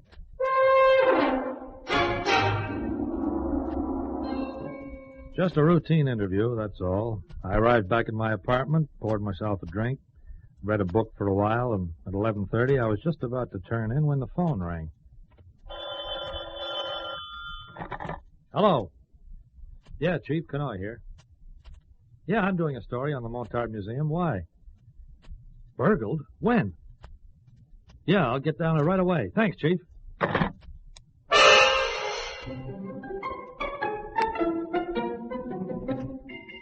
The editor told me that someone had broken into the museum, slugged one of the two night watchmen, and got away with some valuable pieces.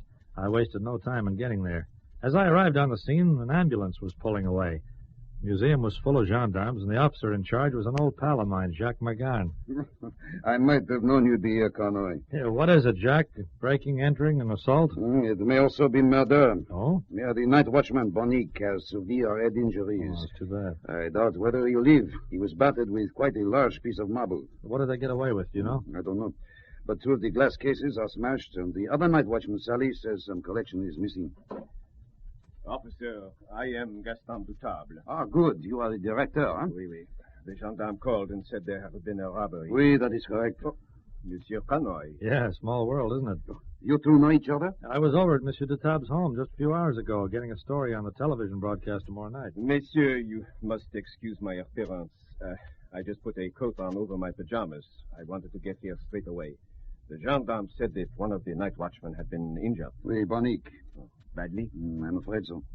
What a terrible thing to happen. Oh, dear. Did the thieves take anything? It looks like it.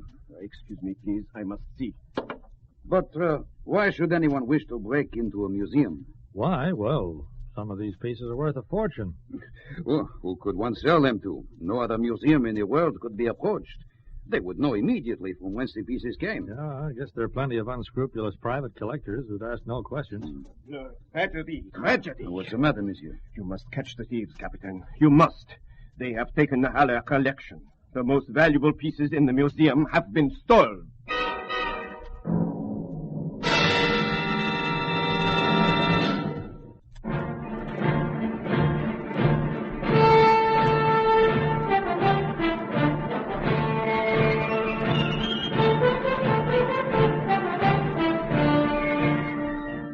Tab couldn't have been more upset if his son and heir had been kidnapped. He wrung his hands and almost burst into tears. However, McGarn and I managed to calm him down a little with the promise that the gendarmerie were doing their best to find the thieves and restore the missing pieces. This Elder collection, monsieur, what is it exactly? A priceless find, which was made half a century ago. Wait, but what do these pieces look like? They are exquisite examples of early Chinese craftsmanship. 3,500 years old. But can you describe them? Oui. There are 2 vases, 3 plates, and 7 tiny figures. Pottery? Oui. The pieces are priceless, Captain, priceless. Each one is worth 100 million francs. Unless they are recovered, the world will have lost one of its great treasures. Oui, monsieur. Thank you. Ask Monsieur Salis to come in. It is the fault of the newspapers. Newspapers? Well, how? All this talk lately about the museum, about the treasures, how much they are worth. People read these articles, unscrupulous people, and it makes them think. Well, now, surely that's a little unfair, Monsieur Dutab. You wish to see me, Captain? Oui, Monsieur Salis. Sit down, please. Merci. Now, will you tell me once again what happened tonight? Mais certainement. Bonique and I are night watchmen here. It is also our job to clean certain sections of the museum. Oui, go on. Tonight, I was in the Egyptology section. and Bonique was cleaning the cases in the Chinese and Indian wing. Oui. I heard a voice. I thought Bonique was singing or talking to himself. He did that sometimes. You know how it is with these old men. Oui. Then I heard him shout, and he screamed. There was a crash. I thought for a moment he must have knocked the case on top of him, and I ran to see what had happened. How long did it take you to get there? Oh, 30 seconds, perhaps a minute. I was right at the other end of the museum. And when you got there? Bonique was lying on the floor. Beside him was the piece of marble.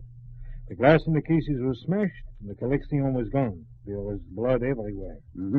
And then you called the gendarmerie? Oui, immediately. And that's all there is to tell, Capitan. Will he live? That I cannot say. I hope so. It is a dreadful thing. Old Bonique, he was very gentle. He would not have harmed anyone. Thank you for your help, monsieur. You might as well go home for the night if Monsieur Dutable has no objections. No, none at all. How did the thief enter the museum? Have you been able to discover that? Well, there is a broken window in the east wing. It appears he entered through that.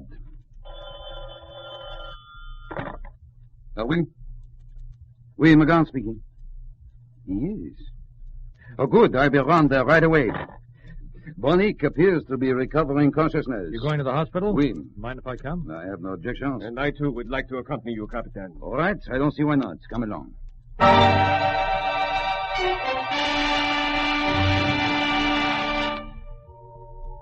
Old Bonique was lying in his hospital bed, his head in bandages. The doctor told us we could see him for a few moments only. The old man looked as close to death as any person can get and still breathe. Monsieur Bonique, can you hear me? I am from the gendarmerie. I want you to help me. Gendarmerie? Oui. Somebody attacked you tonight. Do you remember what he looked like? We have a collection. Poor fellow. Who attacked you? Was it one man or two? Gendarmerie. We are from the gendarmerie. Now, who did it? Who attacked you? He wanted to steal a collection. Oui. What did he look like? The collection. Oh, it's no use. He's delirious. You must find the person who did this, Capitan. We will. It's possible he'll talk later. The doctor says he's got a fair chance of pulling through. I'll leave a constable here, just in case he regains consciousness. Come on. There's no point in our staying any longer. McGarn went back to the station. Dutable went back to bed, and I knocked out my story. It was 3:30 when I'd finished. I got a few hours shut-eye, and then at 6:30 I rang McGarn to see if there'd been any further developments. Oui, Connoy. I have some news for you. Old Bonique is dead. Oh, I'm sorry to hear that. Not as sorry as I am. Bonique did not die from his head injuries. What? At 4 o'clock this morning in his hospital bed, Bonique was stabbed to death.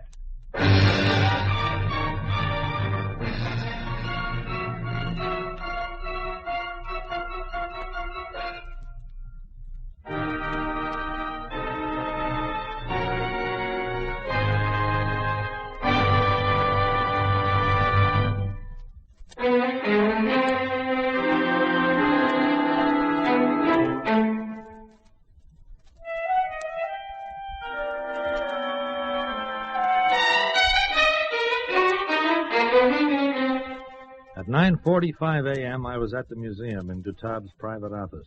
McGarn was there, too. The gendarmerie officers strode angrily about the room. Oh, that this thing should happen right before our noses. Oh, didn't you say you were going to put a guard on the old man? And so I did. A young constable who will be dismissed for his incompetency. What happened? Did he go to sleep on the job? He said he went out to wash his hands or something. When he returned, the old man who had been tossing and turning was still. The constable looked more closely. In Bonique's chest, there was a knife. You've had the knife checked for prints, I suppose? Of course. Not a print to be seen anywhere. Oh, it is a cheap carving knife, hundreds of which are sold weekly by a dozen stores in Paris. There is no way we can trace its origin. What puzzles me is, how did the killer know where the old man was? Well, it would be very simple. All the newspapers have told which hospital Bonique was in. Well, the killer just had to climb through a window and wander silently through the various wards until he found him. Where is that Salis? He should be here any moment now. What has happened about the television broadcast? Is he still on? No, Capitan. Under the circumstances, it was decided to broadcast it from the Louvre instead. Oui? Mr. Salis is here, sir. The night watchman. Send him in. Will you go in, please? Capitan, they say you wish to speak with me again.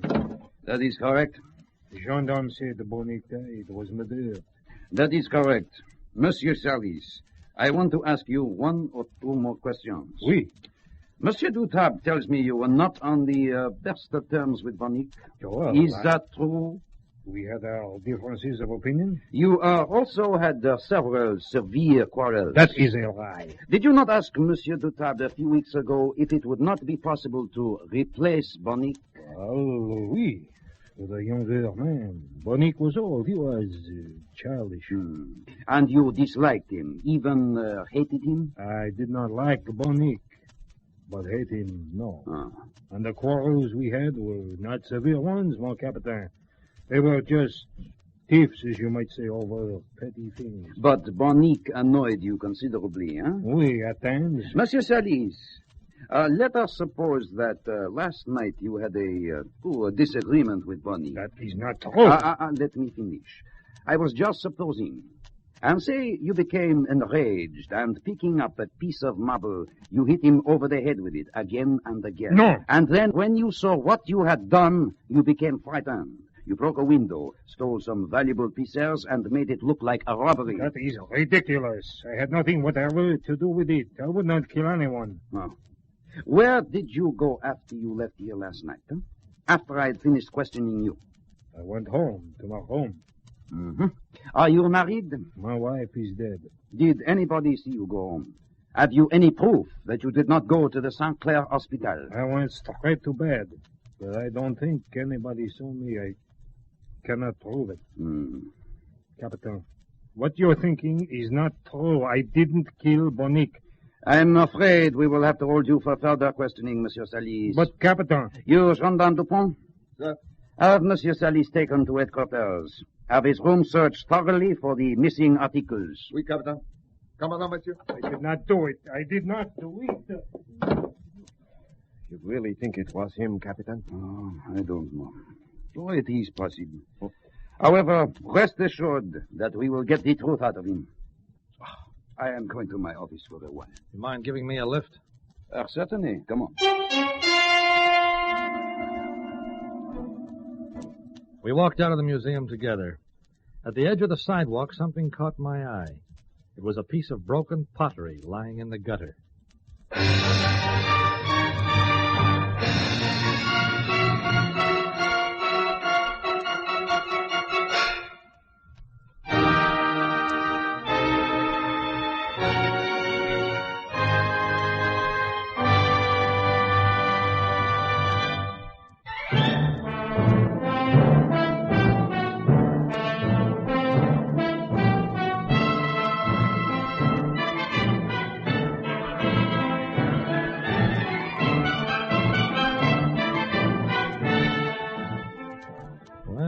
Jack, what do you think of this? It looks like a piece of pottery, huh? Yeah, a part of a vase, I'd say. Look, there are a few other fragments here, too. Looks like the thief dropped the vase, broke it, and left some of the pieces behind in his haste to get away. Come on. We will show these pieces to Dutable.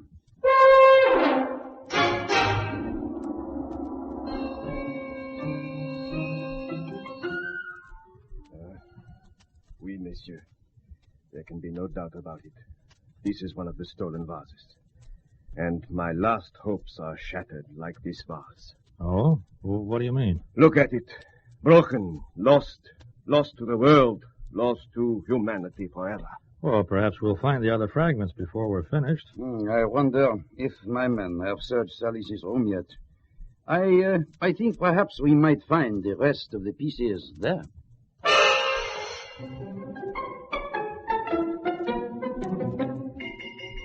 McGarn took the broken pieces back to the police laboratory to test them for fingerprints. At least he took all the pieces except one. I kept that one. An interesting thought had crept into my head. I went to see a pal of mine, Monsieur Bailly, one of the experts employed by the Louvre. I showed him the piece of pottery, and he examined it silently for a few minutes, and then... Very clever. Very clever indeed. In fact, One of the best fakes I've ever seen. A fake? You mean this didn't come from the Haller collection? No, definitely not, no. Although much care has been taken in its making, there can be no doubt about it. I see. The vase from which this fragment came was made within the last century, possibly within the last few weeks or months. Uh-huh. Now, look, tell me one more thing. Oui? Would any expert be able to tell that this is a fake? But of course. Otherwise, he would not be an expert. Well, thanks very much, Monsieur Bailly. That's just about all I wanted to know.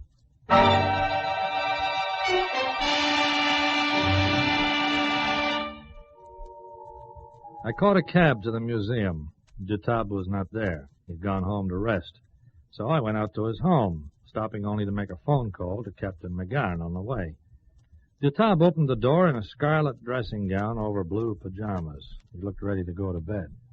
Well, Monsieur Connoy. Hi. We seem to be seeing a lot of each other these last couple of days, huh? Yes, I wanted to ask your advice on something. Oh, may we? Do come in. Thanks. See, I've got a theory on this robbery. I thought I'd get your opinion of it. Go ahead, Monsieur Connoy. Right. Now, say, for example, that an employee of the museum was crooked. Oui. And say he met somebody who was willing to buy valuable relics from him to sell to private collectors who'd ask no questions. Oui. Now, how would he go about doing this exactly? But he couldn't. The pieces would be missed immediately. Right.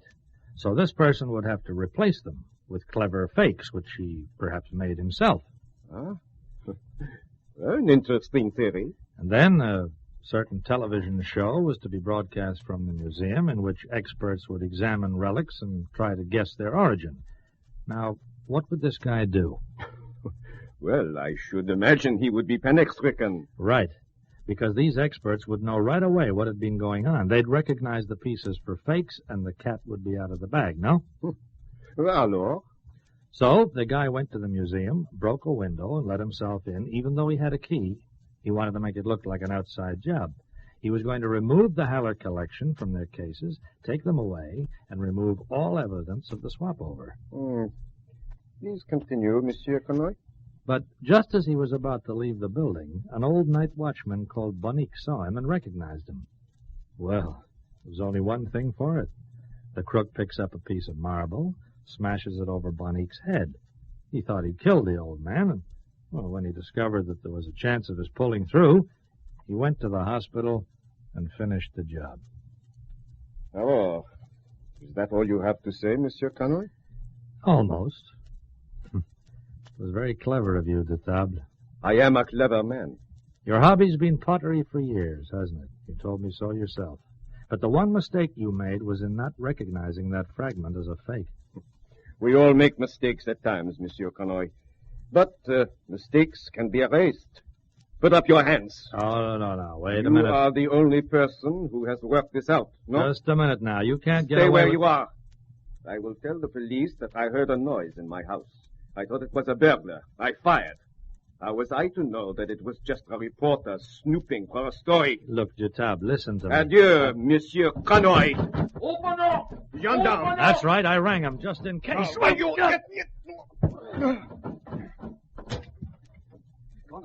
are you all right? Yeah, I'm okay. There's your killer, Jacques. He's all yours.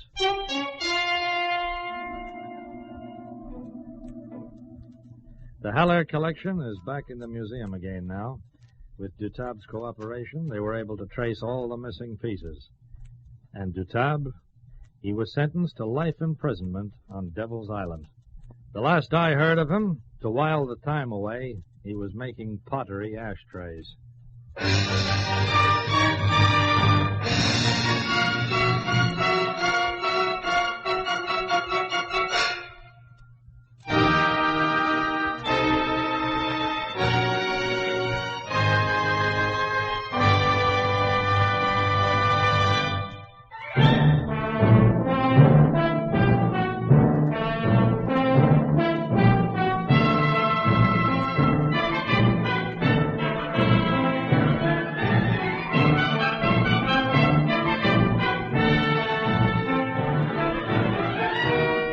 You have been listening to Lionel Murton as Mike Connoy in another exciting episode in the series, Europe Confidential.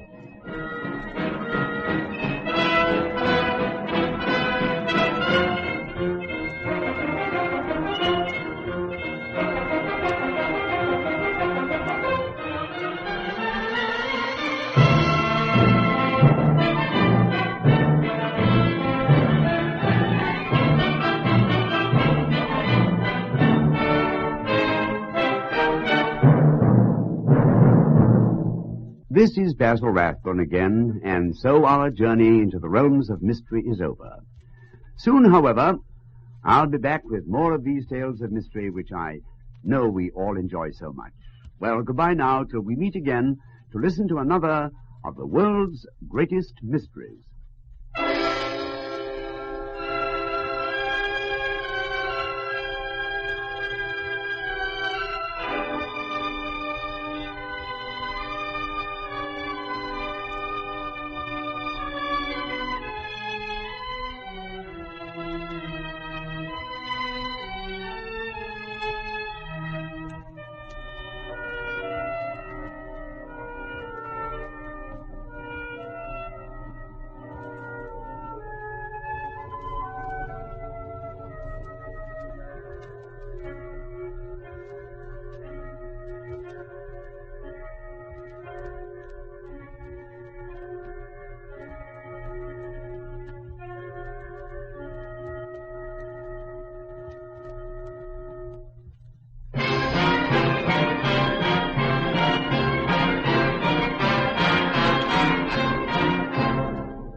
Presenting the world's greatest mysteries.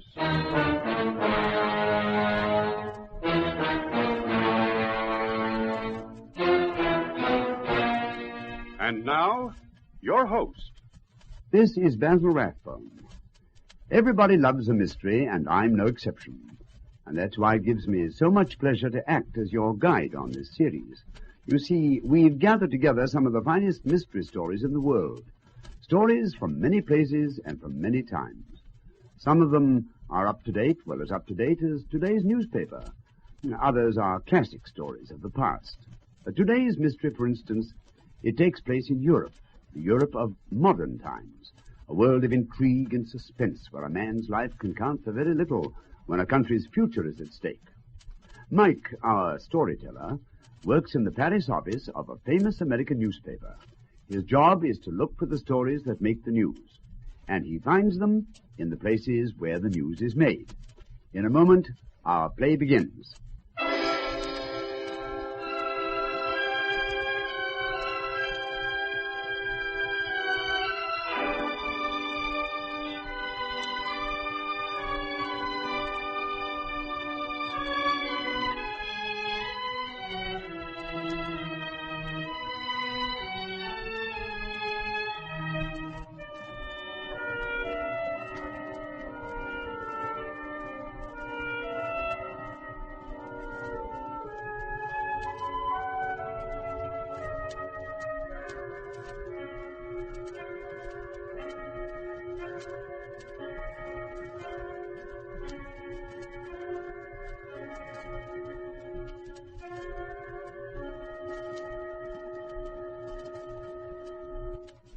Presenting Europe Confidential.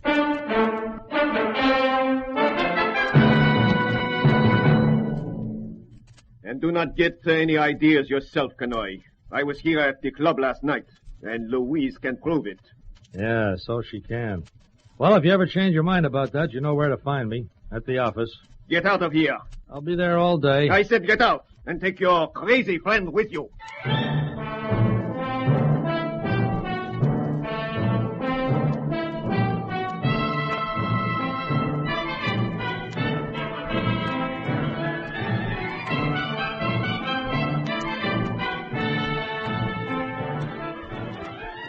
In a moment, we'll bring you Lionel Murton as Mike Connoy, the Paris correspondent of a famous American newspaper, in another exciting story in our series, Europe Confidential.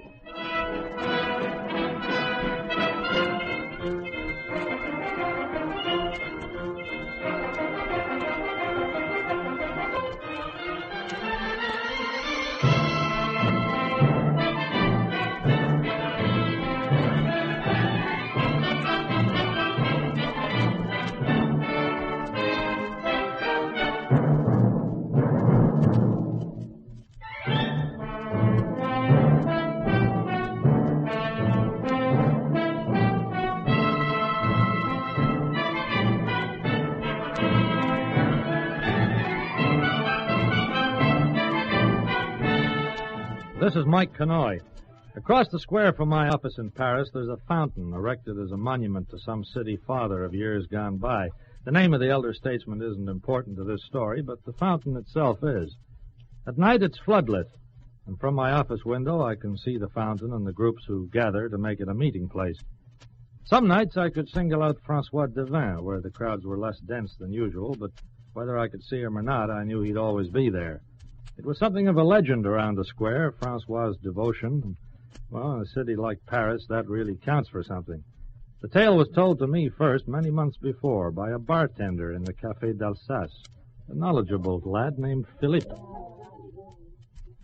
Now, there is a story you should write, Monsieur Connoy. Uh-huh. That boy, waiting out there by the fountain, you see the one I mean? Who is he, Philippe? Oh, he is nobody important.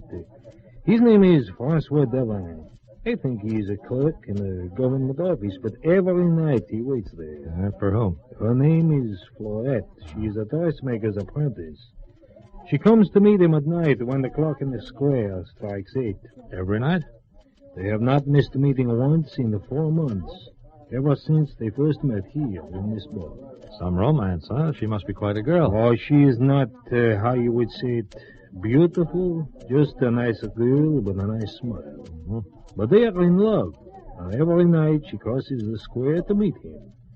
And it makes all of our hearts a little lighter to see the way they meet. You shall write a story about it, Monsieur Connoy. It will be something for your column.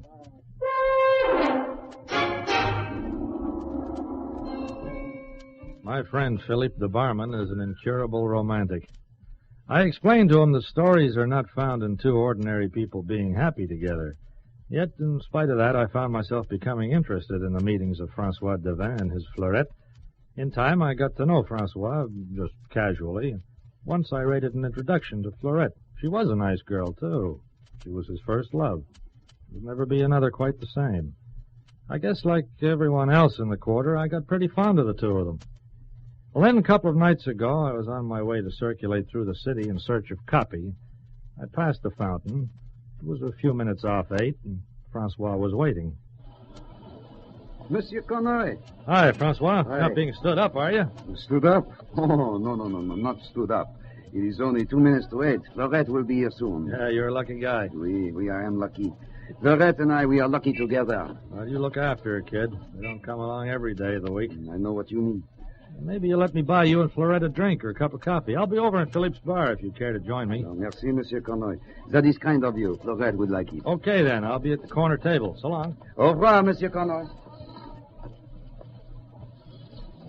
I walked away, not wanting to intrude on the moment when they met. As I reached the opposite side of the square, the clock in the church tower struck the hour of 8.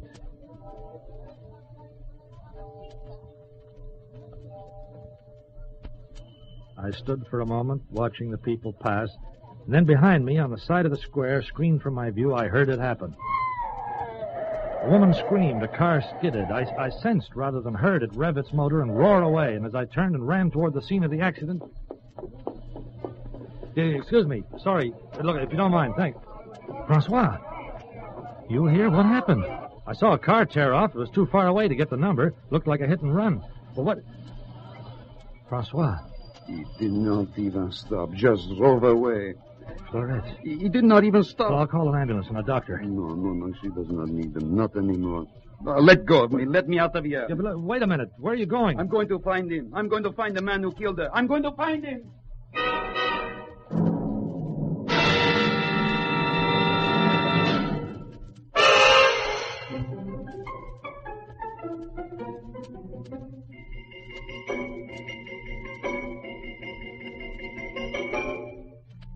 In time of stress, no two people react the same way. I knew that when Francois Devin ran from the scene of the accident, he was suffering from shock and grief. I knew just as surely that for his own safety, I had to find him. But a sudden surge of the gathering crowd separated us. By the time I disentangled myself from people around me, Francois had disappeared. By then, the police had arrived and were busy questioning witnesses. So I stayed to see if anything would come of that.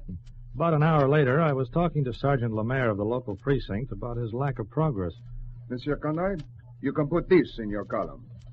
People who run an innocent girl down and refuse to stop, they are just as much a killer as a man with a gun or a knife. I'll quote you, Sergeant.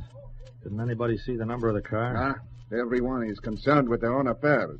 By the time the car accelerates, it is too late. But it seems impossible in a busy place like this that nobody'd get the number. No, it is an unfortunate fact. And now, we must find the fiancé. Nobody seems to know where he has gone. Oh, I guess he'll turn up. Poor kid, he hardly had time to realize what had happened. Must have been right in front of his... Yeah, that's right in front of his eyes. What bothers you, Monsieur Connoy? I'm not sure yet. Just an idea. I'll work on it. Good night, Sergeant.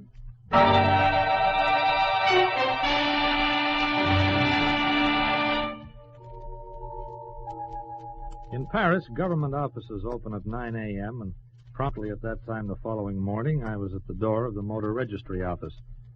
But at first, I seemed to have drawn a blank. There was no sign of Francois Devin, and the clerk at the desk did not seem to remember him. Monsieur, I cannot recall any one of this description. Besides, we have only just opened. Except for a telephone call, you yourself are the first customer this morning. Well, maybe I'm too early then. Mind if I wait? If you have the time to spare, you will not object if I resume my work. No, go right ahead. Say, did you just mention a telephone call? Oui, monsieur. A gentleman wished to know the ownership of a car bearing a certain number. Uh-huh. That is why we are here. I gave him the information. The guy on the phone, did he sound young? Youngish. A little excited, I thought. He gave you a car number and asked for the owner's name and address? Oui. Well, can you give me that same information? Oh, monsieur, what is the purpose of this inquiry? Is there some reason? There's some reason why you should tell me. Sure there is. A very good reason. I'm trying to prevent murder. Monsieur. Just give me the name and address. Quick, it's important. The number of the car was 845 CT716. Look, never mind that. The owner's name is Henri Lafarge. Lafarge? The nightclub king? I wouldn't know, but his address listed here is the Club Flamingo, Rue de Midi, Paris.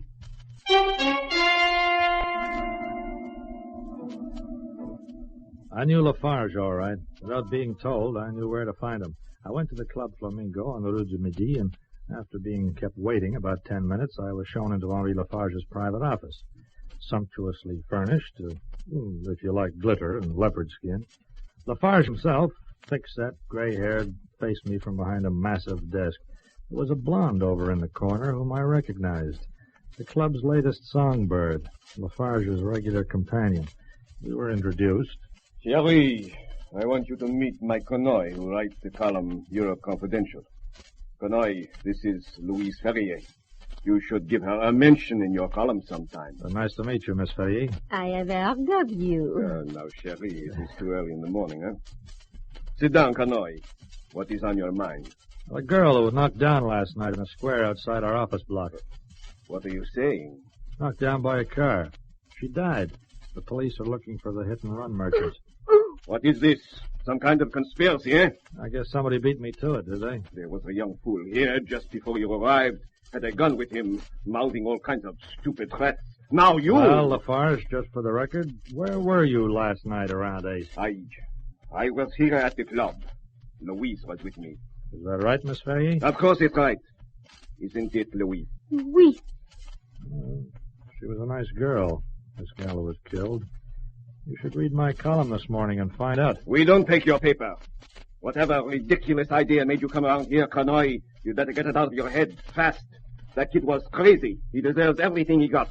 Now, where is he? Downstairs in one of the rooms. My boys had to take a gun away from him and tidy him up a little. If he's a friend of yours, tell him to forget his crazy notions and stay away from here. Yeah, I'll tell him. And do not get any ideas yourself, Connoy. I was here at the club last night, and Louise can prove it. Yeah, so she can. Well, if you ever change your mind about that, you know where to find me. At the office. Get out of here. I'll be there all day. I said get out, and take your crazy friend with you. I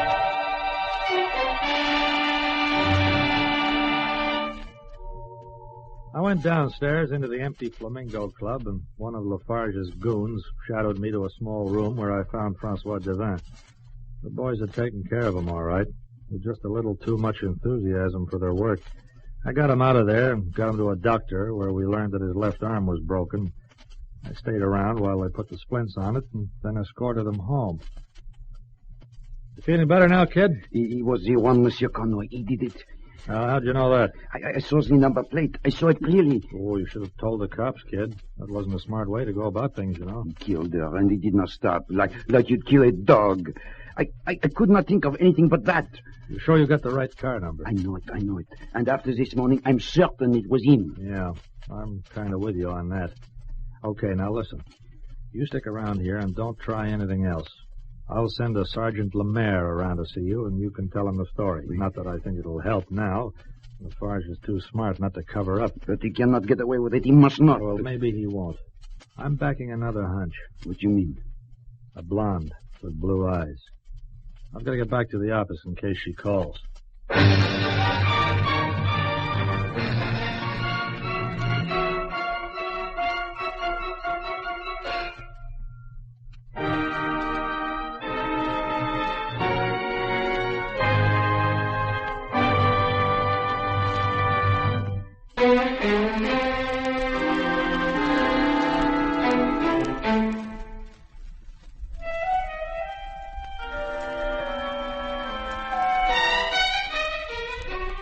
I was working on no more than a hunch, an unsure feeling that I'd seen in the eyes of the singer who called herself Louise Ferrier. I was wondering if she'd read my column, like I suggested, because in that column was the story of Francois and his Fleurette, and how their lives had been smashed by a speeding, reckless killer at the wheel. I had time to sit around and think, with sad irony, that there never was a story in those two kids until tragedy had put an end to their happiness. Then, 12:30 p.m., the phone on my desk rang. Mike Connoy. Monsieur Connoy, this is Louise Ferrier. Why, hello, Miss Ferrier. I read your column. Look, I have got to see you. Sure, anytime. I finish rehearsal here at 3. May I come to your office? I'll be waiting for you, honey. And don't be worried now. There's no crime in being a passenger, Miss Ferrier. You weren't at the wheel. I cannot talk anymore now. I must go. Goodbye. Goodbye.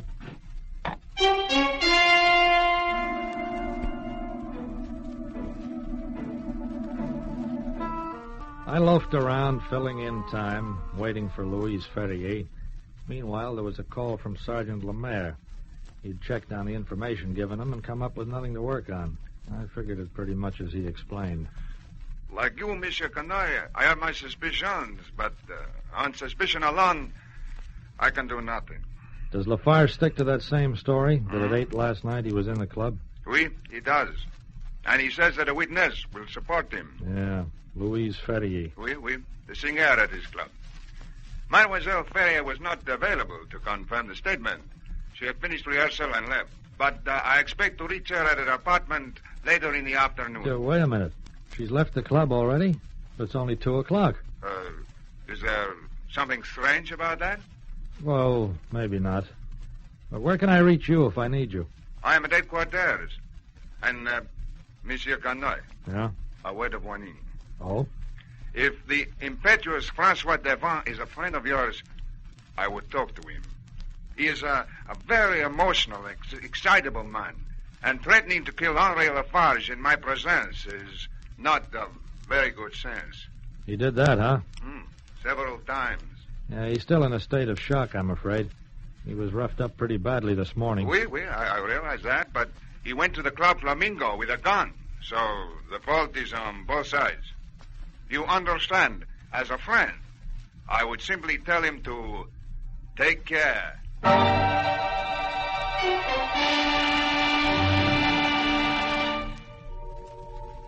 Well, the afternoon dragged on. 2:30, 3 o'clock, 3:30 came and went without a sign of Louise Ferrier. Then around 4 p.m. there was a knock at my door, and I called to come in, but it wasn't Louise. Sergeant Lemaire. Connoy, mon ami, this is an unfortunate affair. Well, what do you mean? A great shame. What's happened? Louise Ferrier, the singer at the Flamingo Club. Devant told me there was a woman in the car, and that her hair was blonde. And now, in a state of shock, he has killed her. What? It is true, monsieur. An hour ago, we received a call. A shot had been heard in the apartment where Mademoiselle Ferrier lives. Oh, no. We reached there and to find her dead. Yeah, but wait a minute. Surely not Francois. His fingerprints were on the gun, and he was seen leaving the woman's apartment. I'm sorry, Monsieur Connoy, but it seems certain he killed her. We have placed him under arrest and charged him with murder.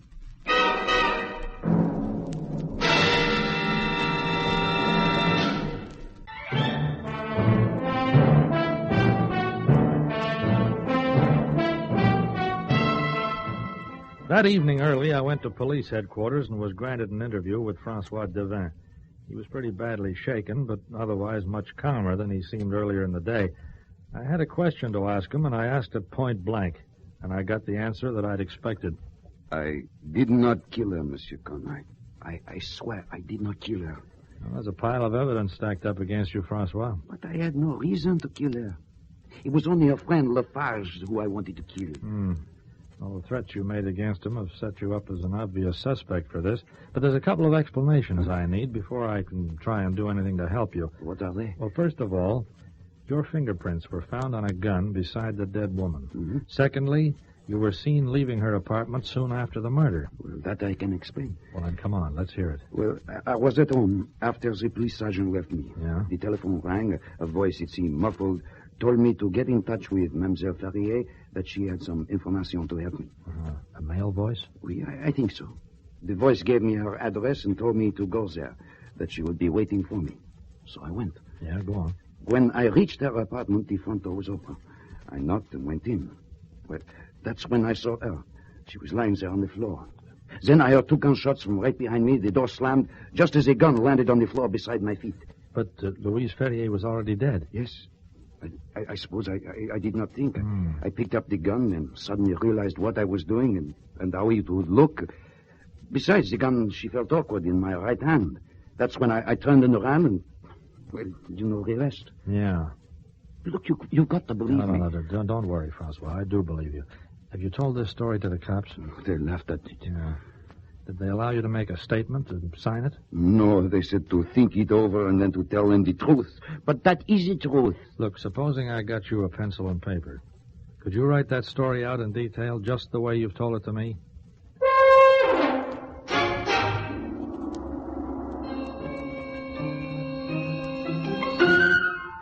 But this is absurd, Connoy, mon ami. I tell you, the case is open and shut. Yeah, maybe so, Sergeant, but I'd like to try a little experiment with your permission. Huh? After all, you want to see justice done, don't you? Oui. Well, then, look, give me a pencil and paper, and ask Henri Lafarge to come here and make a formal identification of the prisoner.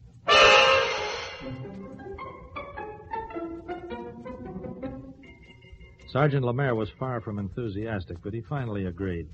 Lafarge was requested to make formal identification, which he did, and was then given the prisoner's explanation verbally, which he scoffed at, of course, with a great show of indignation.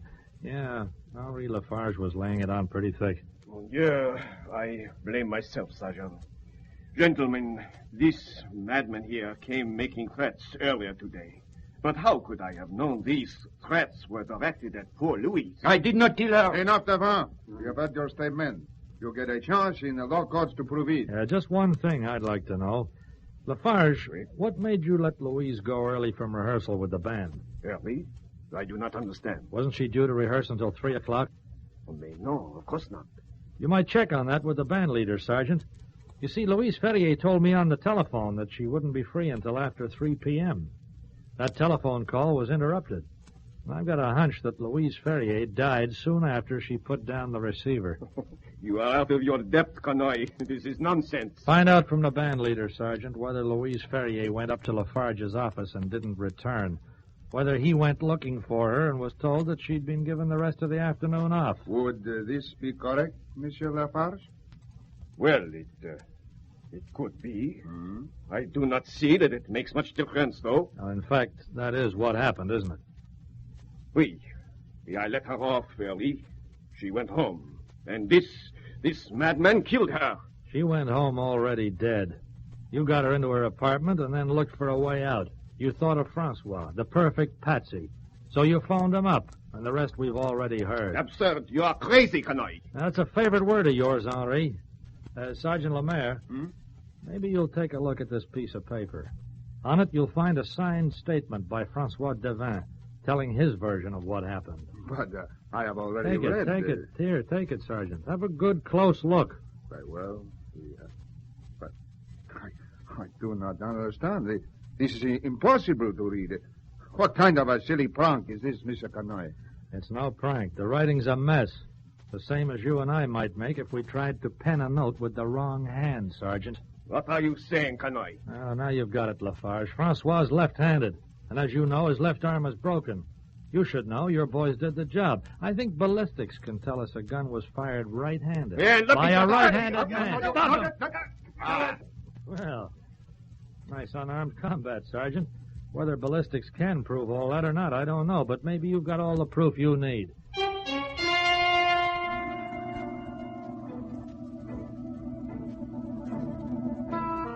After that, Henri Lafarge's composure fell apart at the seams. He admitted to killing Louise to stop her from contacting me, and he confessed to trying to plant it on Francois. Well, that's the story. Marvelous what a bit of bluff can do, isn't it? Oh, I forgot to tell you. We faked that note. Francois was ambidextrous. He could have handled a pencil or a gun equally well with either hand. Goodbye now.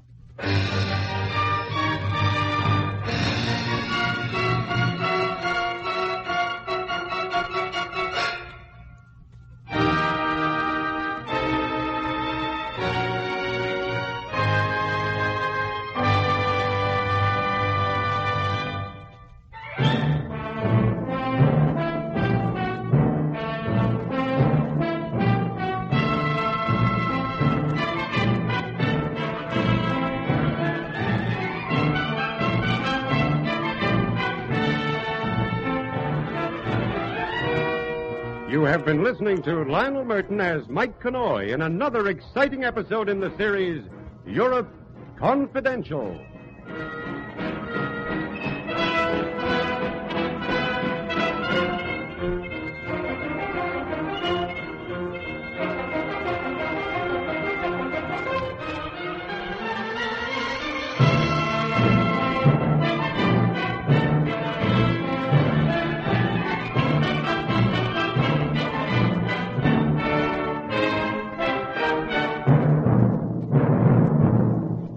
This is Basil Rathbone again. We've reached the end of today's story, but I'll be back to introduce to you another unusual tale.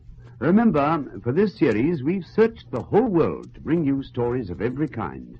Tales of espionage, suspense, crime, and intrigue by famous writers from every part of the globe. In fact, a selection of the finest stories that have ever been assembled in one series.